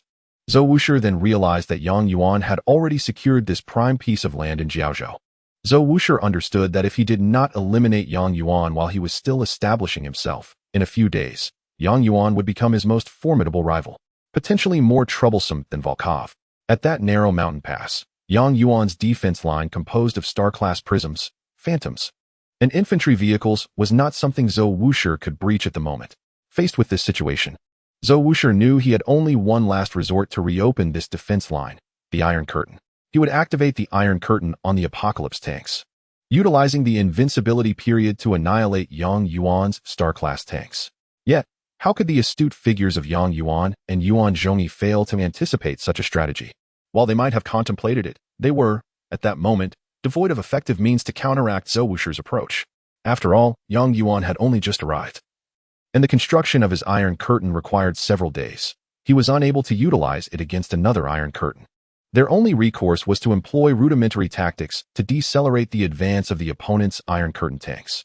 This involved an overwhelming number of troops, be they soldiers, dogs, or tanks, sufficiently amassed to obstruct the narrow mountain path, preventing the enemy from passing through, to ensure that the tank battalion could swiftly engage adversaries from various directions. Commanders typically avoided clustering their forces to fire at a single target, instead allowing automatic enemy detection and engagement during their advance. A substantial number of dogs and infantry would divert the enemy's tank fire, thereby hindering their offensive tempo. Thus, when Zhou Wushi's 6 apocalyptic tanks, cloaked in iron curtains, surged forth from the mountain path, he was taken aback. The entire mouth of the mountain path was swarming with mobilized troops and dogs. The apocalyptic tanks aimed for the distant prism tanks, yet at that moment, their dual-barreled cannons were firing aimlessly at dogs on one side and soldiers on the other. An utter waste of time. All the apocalyptic tanks ceased their attacks and simply trampled onward. Fortunately, The tanks could crush the mobilized troops and dogs, allowing the apocalyptic to forcefully carve a path through the throng. However, once a route was established, they were abruptly confronted with two complete rows of armed mining vehicles blocking their way. Zhou Wusher's eyes widened in disbelief. It was indeed armed mining vehicles. Yuan had not constructed a single tank, but had instead deployed two full rows of armed mining vehicles, 12 in total. It was common knowledge that Soviet mining vehicles possessed sturdy armor, suitable for serving as shields, but no one had anticipated Yuan's audacious use of them. The apocalyptic tanks were now compelled to systematically destroy these mining vehicles, as they could not simply crush them. The firepower of the apocalyptic tanks was formidable, capable of obliterating two mining vehicles with a single concentrated barrage. Soon enough, a gap was breached between the two rows of mining vehicles. Yet, at that moment, Yuan was personally operating the mining vehicles and certainly would not be foolish enough to allow the apocalyptic to pass through the opening. As soon as the gap appeared, Yuan ordered the mining vehicles on both sides to converge, once more obstructing the path of the apocalyptic tanks. As the Iron Curtain's time was halfway through, Zhou Wusher found himself embarrassingly unable to breach this mining vehicle defense line. When he finally managed to dismantle the armed mining vehicles one by one, the black Iron Curtain enveloping the apocalyptic tanks suddenly vanished. Yuan had endured tremendous frustration for this very moment. The instant the Iron Curtain dissipated from the apocalyptic, three of his Star-class Prism tanks surged forth from the rear, leveraging their extended range to unleash a barrage of light beams that instantly obliterated the 6 apocalyptic tanks. Huh, what a thrill! Yuan exclaimed, and beside him, the Genji siblings and Jin Kaishan, witnessing this scene, finally felt a sense of relief. Yuan joyfully declared, Zhou Wusher's attempts to breach my defenses will not be so easily achieved. He no longer possesses the resources to contest with me.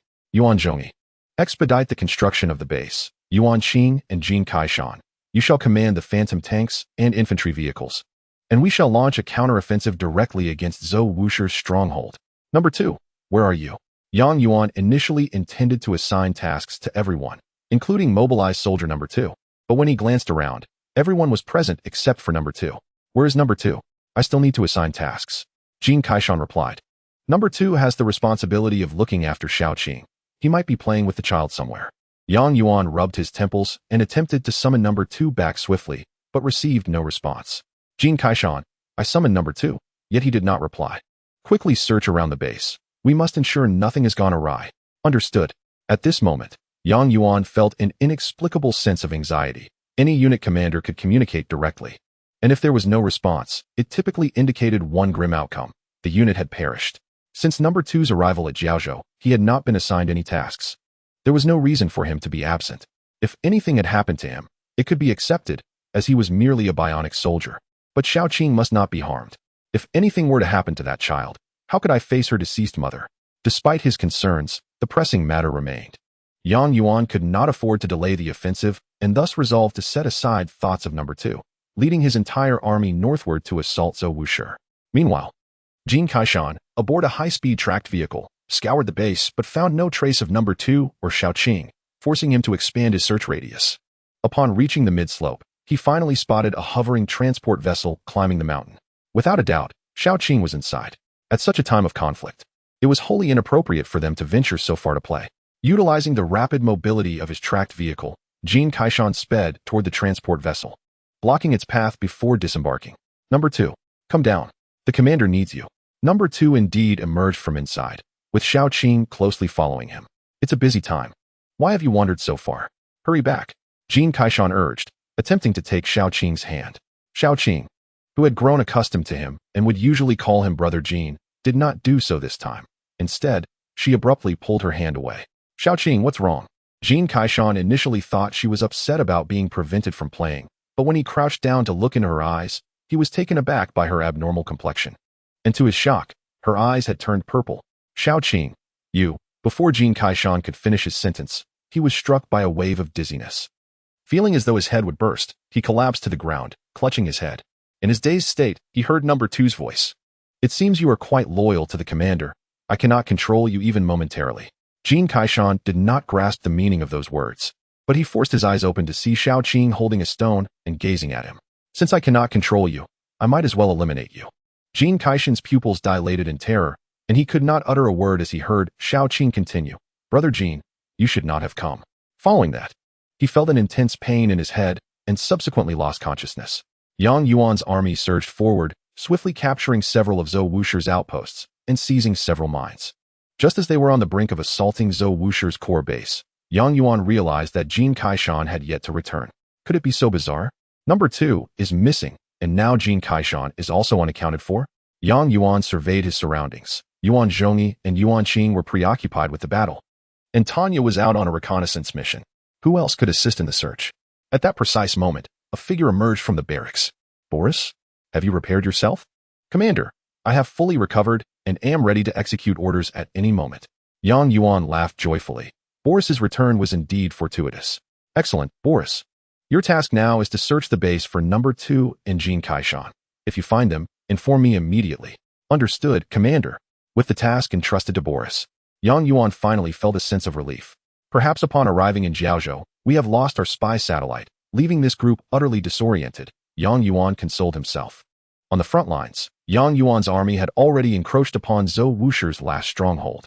Whether it was the main force of the Prism tanks, the auxiliary Phantom tanks, or the infantry fighting vehicles, all units had achieved the highest star rating due to their combat achievements. Zhou Wusher, however, was at the end of his rope. No matter what units he dispatched, they would be annihilated by Yang Yuan in an instant. What was his only escape? Naturally, it was surrender. Zhou Wusher sighed deeply, hoping that Yang Yuan would spare his life, for he bore no deep-seated grudge against him. Zhou Wusher opened his communication list and sent a video signal to Yang Yuan. But the moment Yang Yuan connected, he suddenly felt a sharp pain in his brain. Yang Yuan, pleased to connect, knew that Zhou Wusher was undoubtedly seeking mercy. However, upon connecting, the screen revealed no one, only a cacophony of jarring noise akin to a signal disruption device. Zhou Wusher, what madness are you up to?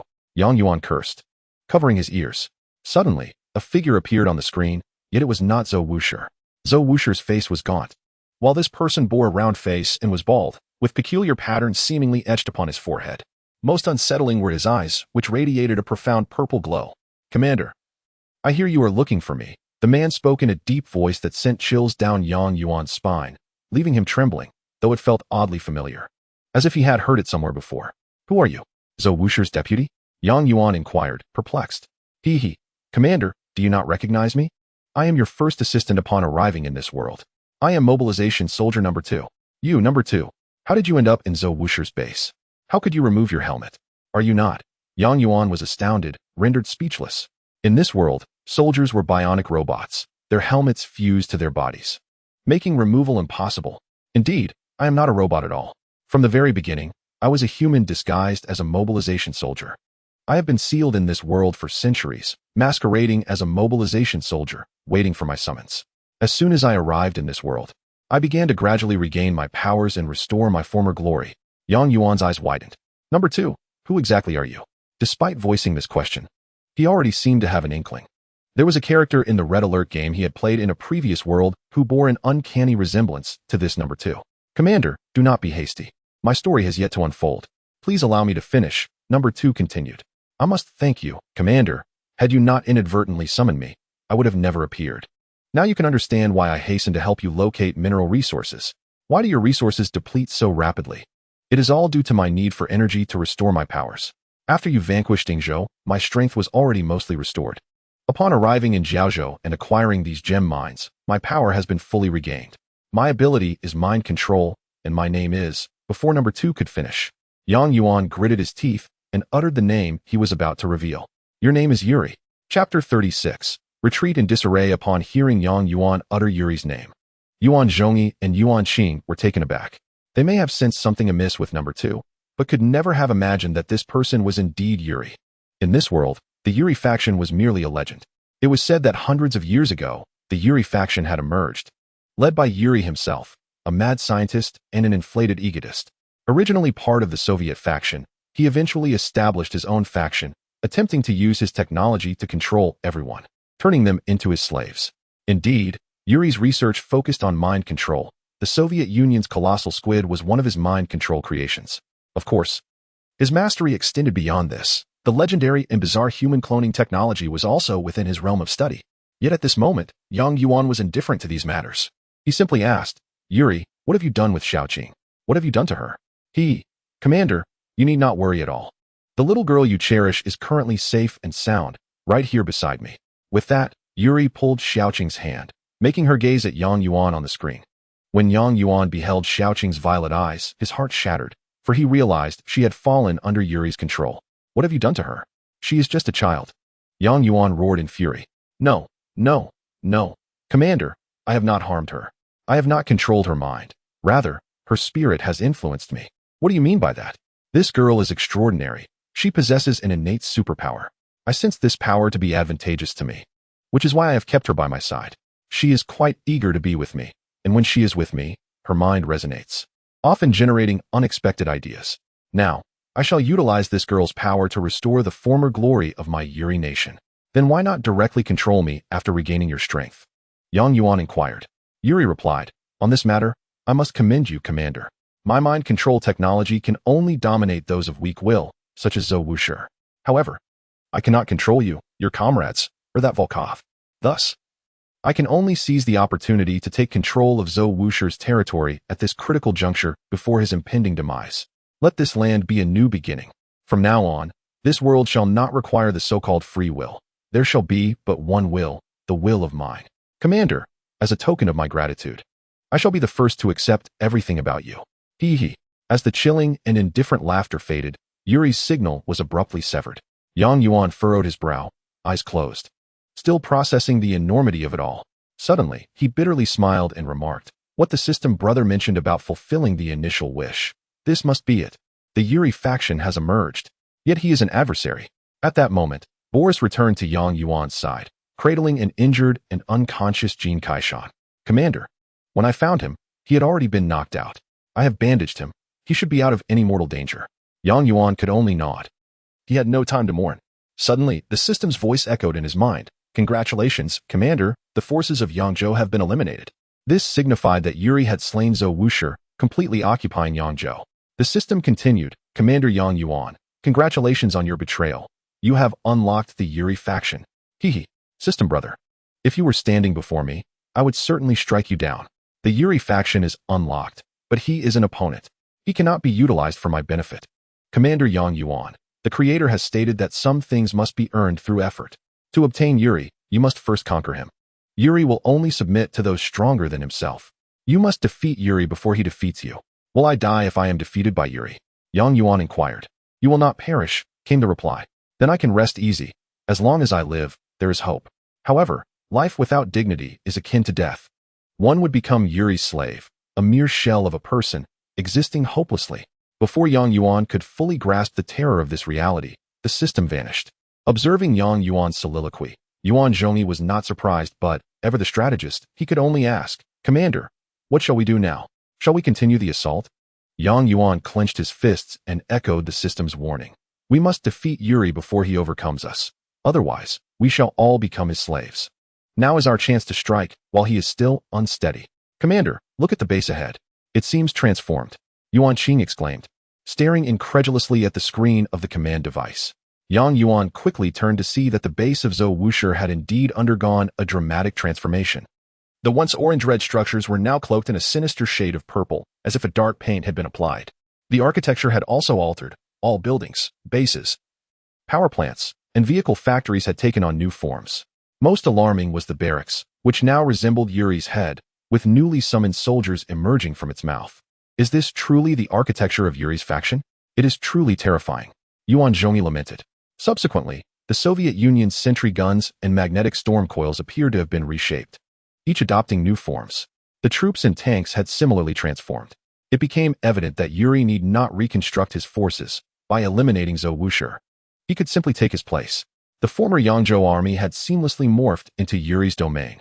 Cautious, Yang Yuan first dispatched a scout dog to survey the area surrounding Yuri's base. He found that aside from a basic defensive structure, there were not many other fortifications. Yuri was currently vulnerable. This might be our best opportunity. Onward, commanded Yang Yuan, and the Yuan siblings maneuvered their tanks toward the ominous purple base. At that moment, the scouting dog was struck down by one of Yuri's turrets. What kind of turret is that? Its firing rate is astonishing.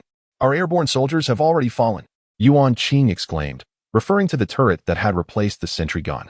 Its peculiar design featured a rounded core at its center, flanked by two multi-barreled machine guns. Yang Yuan recognized this apparatus. He flipped through the command device and confirmed its identity.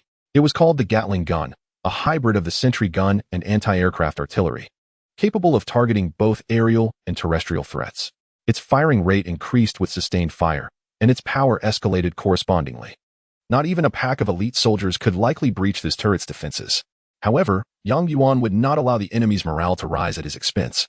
He swiftly declared, "Yet, before our star-class prism tanks, it stands only to be struck." True to his words, the Gatling gun's range was no match for that of the prism tank. A few prism lasers fired, and several Gatling guns were reduced to scrap metal. The first hurdle had been surmounted.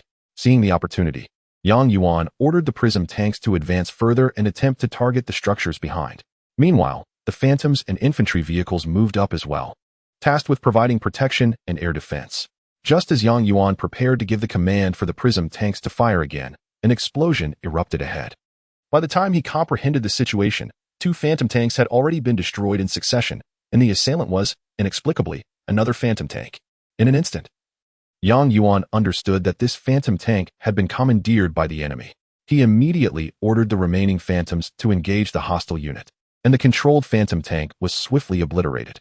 In that brief moment, Yang Yuan had lost 3 star-class phantom tanks. Yuan Qing hurriedly withdrew the remaining phantoms to safety. How could the phantoms be controlled when there were no enemy units nearby? Yuan Qing questioned.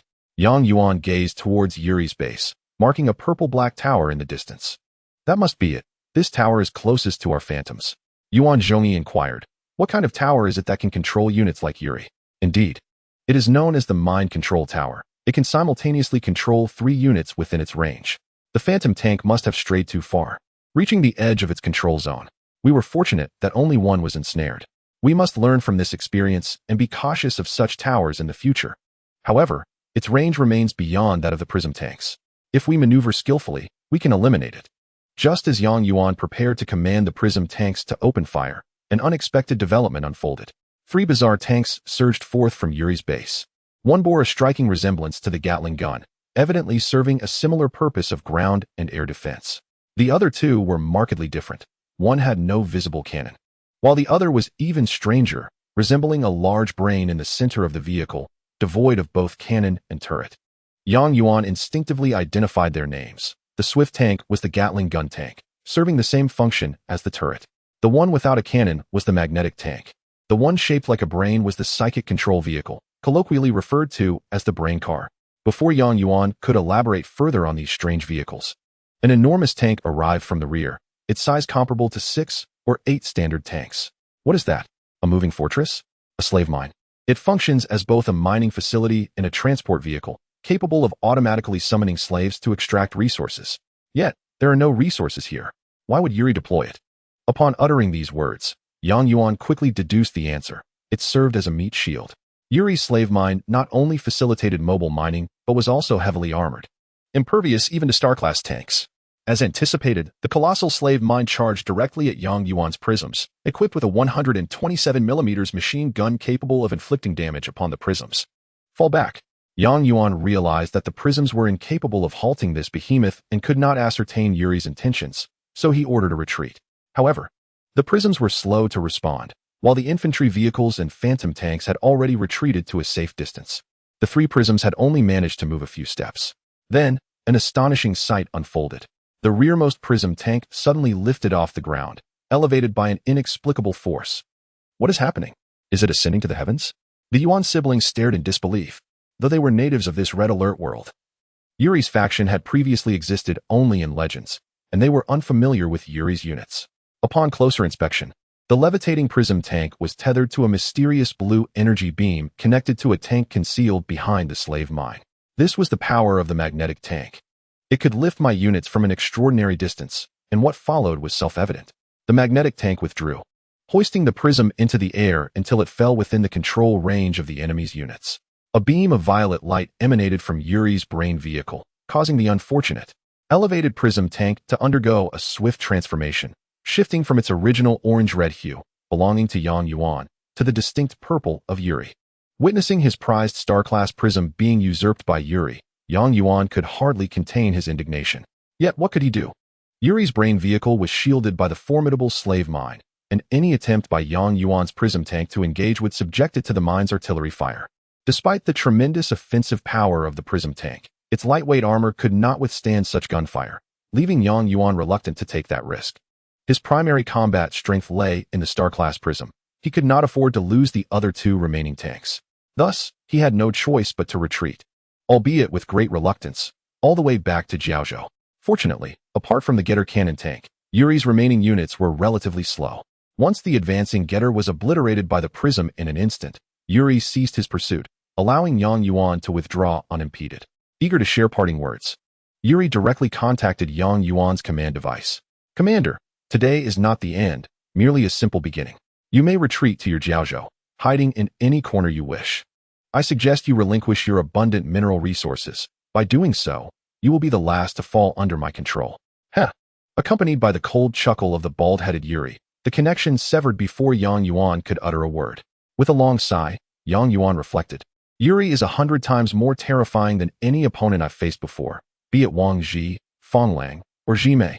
Due to Yuri's betrayal, Yang Yuan had lost the child entrusted to him by Ren Yun, and the one he sought to cultivate, Jin Kaishan, was gravely injured.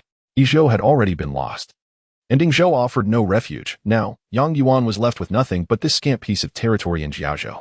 To make matters worse, Yuri had seized the land previously held by Yangzhou, positioning himself directly to the north of Yang Yuan. Unless Yang Yuan could first overcome Yuri, he would be unable to conquer any other lands on the continent. Yuri's words had clearly been a threat, coercing Yang Yuan to willingly surrender Jiaozhou's precious mineral resources.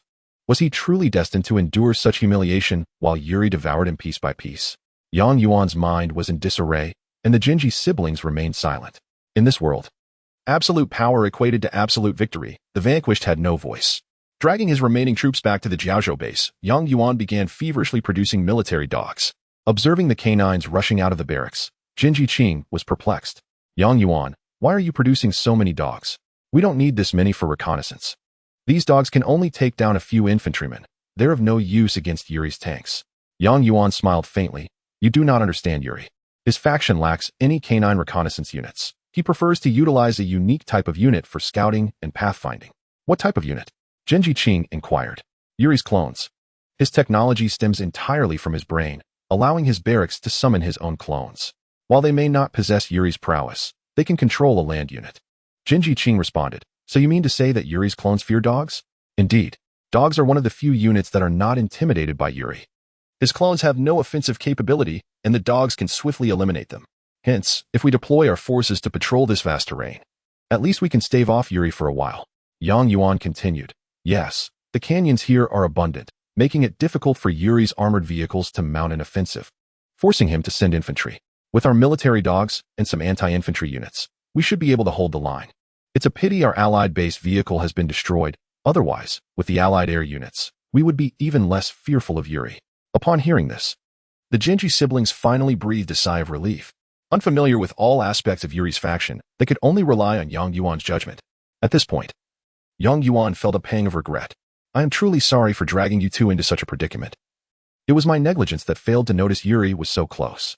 Jinji Zhongyi immediately waved his hand. "Commander, what are you saying?" As the ancients wisely stated, victory and defeat are commonplace in warfare. We need not be disheartened by this setback. Jinji Qing added, "Exactly. We have fought side by side in numerous battles.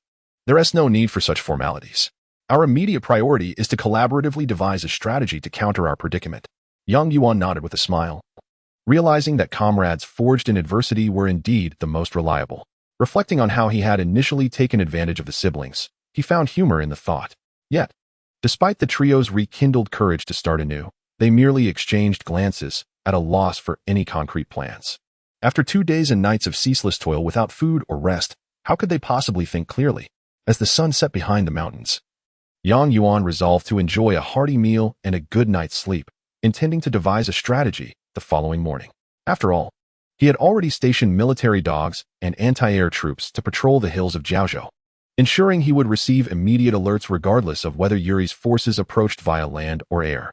Having arranged everything, the three retreated to their quarters and fell into a deep slumber. When Yang Yuan awoke, the sun was high in the sky, bathing the day in brilliant light. "What? How long did I sleep?" Chapter 37. The destruction of 3 states and Yuri's ascendancy. Yuan checked the time on his command device, sighing in relief to find he had only slept for a little over 10 hours. However, in the world of Red Alert, warfare was ever present, and a mere 10 hours could significantly alter circumstances. During his slumber, the absence of alarm bells indicated that Yuri had not taken any action against him. A most peculiar occurrence. Yuan utilized his command device to survey every corner of his territory, discovering nothing amiss. It was as if the war had simply vanished from his surroundings. At this moment, the Genji siblings began to awaken, emerging from their respective quarters. They exchanged glances, clearly sharing the same sense of confusion. With such a long period of inactivity from Yuri, he must be up to no good. We must remain vigilant, Genji Zhongyi cautioned. Just as Yuan was about to respond, the system's voice interrupted him. Congratulations, Commander. The Jingzhou faction has been annihilated. 10 factions remain among the 13 states of the continent. Please continue your efforts. The automated report concluded, leaving Yuan frozen in shock, drenched in cold sweat. Yuan, what's wrong? Why are you in a daze? Did you not sleep well? Jinji Qing asked, noticing the sudden perspiration on Yuan's forehead. Yuan finally regained his composure, swallowing hard. I just received news that the Jingzhou faction has been eradicated. The Genji siblings reacted with initial surprise, followed by a chilling realization. Why did they respond so strongly? Because they understood that Jingzhou was located to the west of Yangzhou, and the 13 factions of the continent maintained a delicate balance. Minor skirmishes were common, but outright wars were rare, let alone a nation's destruction. So why had the Jingzhou faction suddenly been obliterated? It was undoubtedly Yuri's doing. The 3 had merely taken a brief respite, unaware that this sleep had radically shifted the geopolitical landscape. In just 10 hours, Yuri had managed to annihilate the Jingzhou faction. Thus, the 13 states on the mainland, Jiaozhou, Yangzhou, and Jingzhou, met their demise one after another, leaving only 10 states remaining. At this pace, wouldn't it take Yuri merely 100 hours to unify the continent? The cautious Yuan Zhongyi inquired, Commander, is this information reliable? It should be quite trustworthy. Although the system often deceives Yuan, it has never uttered a falsehood.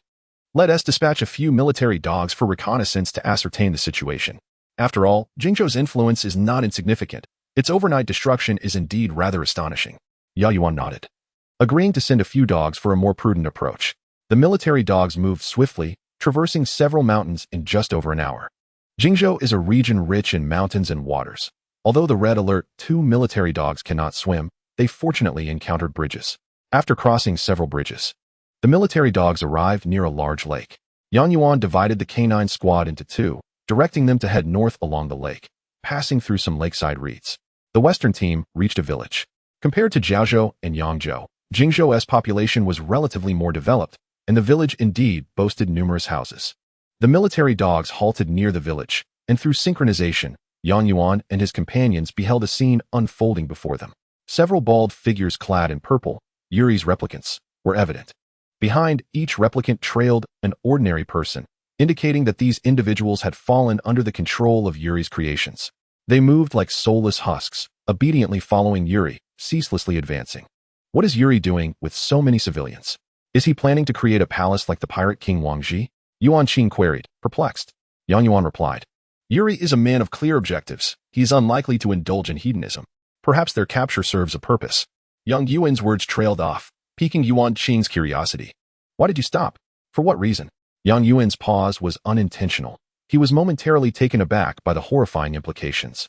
In his memory, there existed a structure in the Red Alert game called the Troop Recycling Center, capable of converting any unit or person into resources for reuse. Any units fed into it, be they humans or vehicles, would be shredded and pulverized. If this were merely a game, it would be inconsequential. But now that Yuan found himself in the genuine realm of Red Alert, the terror was palpable. Yuan revealed the existence of the Troop Recycling Center, causing Yuan Qing and Yuan Zhongyi to gasp in horror.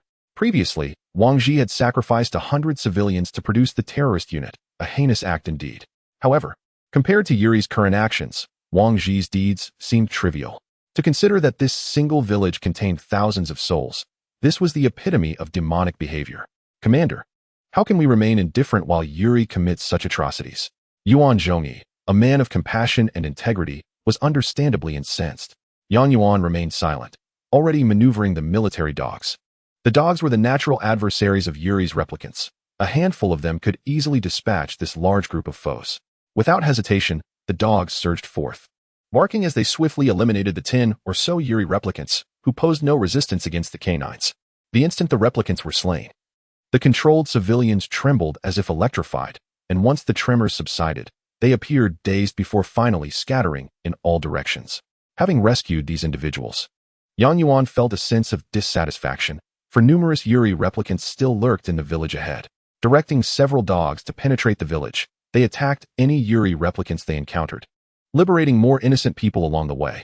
Unexpectedly, as the military dogs advanced past a house, a barrage of fiery projectiles erupted from within, igniting the dogs and causing them to collapse in agony.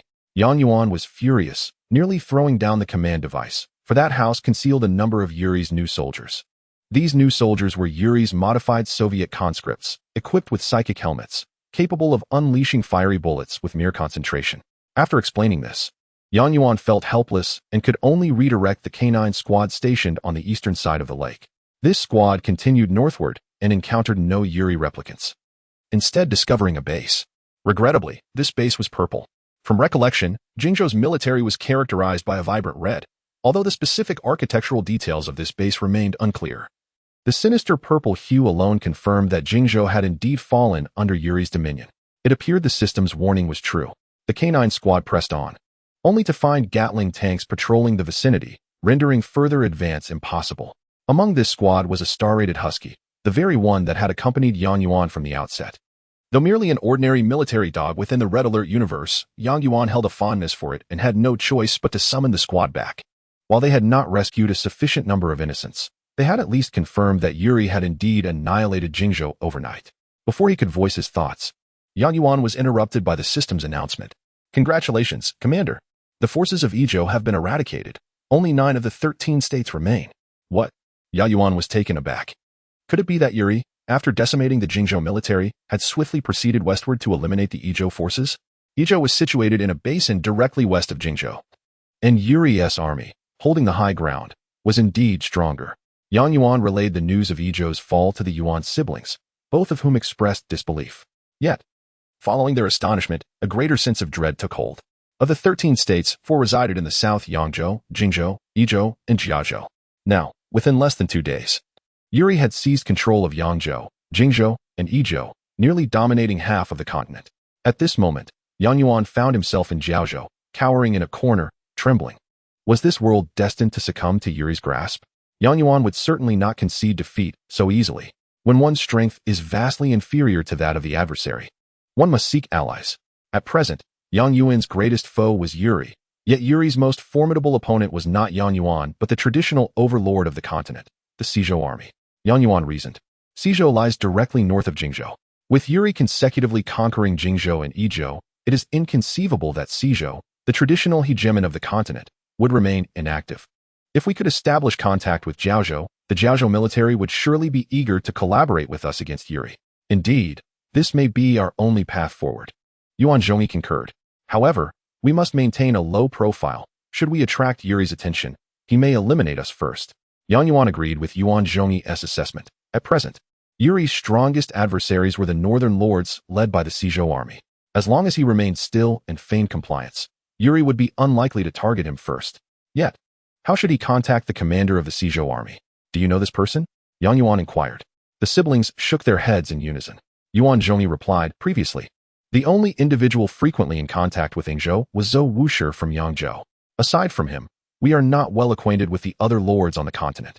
Yuan Qing inquired. If we are to head north to contact the military of Ezhou, we must traverse through Jingzhou or Yangzhou. However, both regions are currently occupied by Yuri. What should we do? This indeed posed a dilemma. Yuan lowered his gaze to the map.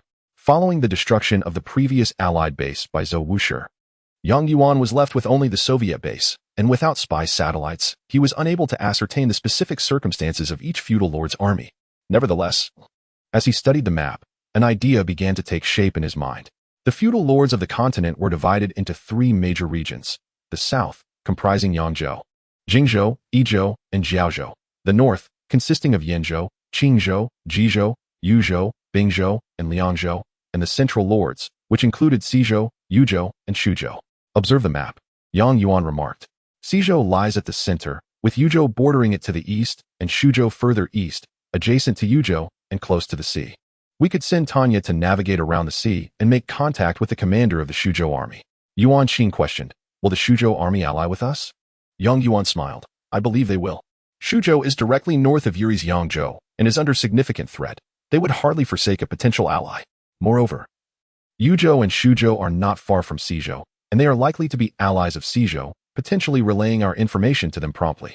The siblings nodded in agreement. It was not merely Yang Yuan's strategic insight, but rather the only viable course of action. Tanya, an adept swimmer, would traverse the mountains east of Jiaozhou, arriving at the East Sea, and then navigate north through the waters of Yangzhou, reaching the eastern coast of Shuzhou in a mere 5 to 6 hours. During this interval, Yang Yuan monitored the synchronized footage transmitted by Tanya while contracting the defensive perimeter of Jiaozhou, conceding several gemstone mines to Yuri. His reasoning was that if Yuri perceived him as compliant, he would likely refrain from launching an offensive against him. After 2 hours, Tanya had reached the waters of Yangzhou, conducting reconnaissance along Yuri's coastline. From the synchronized footage she sent back, Yang Yuan observed that Yuri had scarcely developed a navy. He seemingly had little interest in maritime power. This was not surprising, considering the vast ocean had seen the near annihilation of the two powers, Izhou and Ingzhou, rendering naval development unnecessary for Yuri. Consequently, Tanya was able to smoothly pass through the Yangzhou waters and approach the vicinity of Shuzhou's coastline. Upon her arrival, Yang Yuan could hear the distant sounds of cannon fire. Has Yuri commenced an assault on Shuzhou?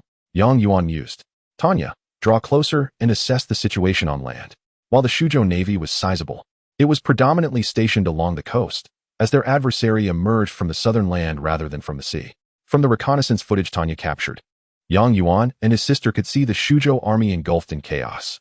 A multitude of purple-clad troops, whether new recruits or replicants from Yuri, alongside Gatling tanks, mind control vehicles, and even unfamiliar berserkers and whirlwind tanks, surged towards the Shuzhou defenses. Yuri appeared disinclined to employ tactical maneuvers, convinced of his invincibility. Conversely, the Shuzhou forces were not merely passive, they possessed their own secret weapon. Vertical takeoff aircraft resembling the invader fighters ascended incessantly from Shuzhou's air command, striking with greater power and speed, successfully penetrating Yuri's anti-air defenses to obliterate the most formidable of threats, the mind control vehicles. What manner of aircraft is this? It can so effortlessly incapacitate heavily armored vehicles, Yang Yuan exclaimed, clicking on the fighter to reveal its specifications on the secondary screen. This aircraft, designated as the Harrier, was equipped with high-explosive anti-tank missiles, capable of penetrating armor to facilitate subsequent destruction by Allied forces. Yang Yuan relayed the details of the Harrier to his sister, who instantly recognized that his command device differed from theirs. No wonder the battle rages so fiercely. The Shuzhou army can withstand Yuri's onslaught due to their unique weaponry. Yuan Qing remarked. On the battlefield, both sides deployed units previously unseen, as Yang Yuan analyzed the unfolding conflict. Do you see that cluster of purple tanks breaching the Shuzhou defenses? Those are Yuri's main battle tanks, known as whirlwind tanks. They are quite similar to the Rhino tanks, possessing a balanced configuration of armor, mobility, and firepower. Should they penetrate the Shuzhou rear, the situation could become dire. In the footage, a throng of whirlwind tanks had created a breach in the Jiaozhou defenses, charging towards the Shuzhou army with relentless force, breaching their lines and entering their rear. The rear of the Shuzhou army was where the power plants were situated, and should these be destroyed, their numerous beam towers would become ineffective. Amidst these whirlwind tanks were Gatling tanks, which boasted formidable anti-air capabilities, rendering the Harriers unable to eliminate them swiftly. Moreover, the battlefield was teeming with Yuri's replicants and mind control vehicles manipulating their own units, leaving the Harriers overwhelmed. The whirlwind tank battalion swiftly demolished power plants, plunging the Shuzhou army into darkness, rendering their beam towers inoperative. Now, the Shuzhou forces could only rely on the 20 or so beam tanks hidden behind the power plants. These tanks, battle-hardened and predominantly elite units, possessed exceptional destructive power and range, leveraging their geographical advantage to thwart Yuri's forces from breaching their base. However, with the shields of the beam tanks now compromised, they were left exposed, shielded only by a few infantry vehicles and soldiers. How could they possibly withstand the onslaught of the numerous elite whirlwind tanks? Inevitably, the Gatling tanks mingled within the whirlwind ranks swiftly eliminated the infantry, while the main force of whirlwind tanks unleashed a merciless barrage upon the beam tanks. It is critical to note that the strength of beam tanks lay in their range and concentrated fire, yet they were inherently vulnerable due to their fragile armor. Instances in the Red Alert world had shown solitary beam tanks being obliterated by passing armed mining vehicles. If the Shujo army received no reinforcement, their fate would be sealed. Once these beam tanks were eradicated, this territory would become Yuri's new dominion. Young Yuan had already resigned the Shujo army to their doom, for the reality was stark. Yet what puzzled him was how the Jiaozhou forces had descended into such disarray while the other feudal lords remained aloof. Did they not comprehend the principle of mutual reliance? Were they merely spectators? However, what Yang Yuan could not have anticipated was that the Shujo army did not succumb to the fate he had prescribed. In an instant, the battlefield transformed in ways that defied comprehension.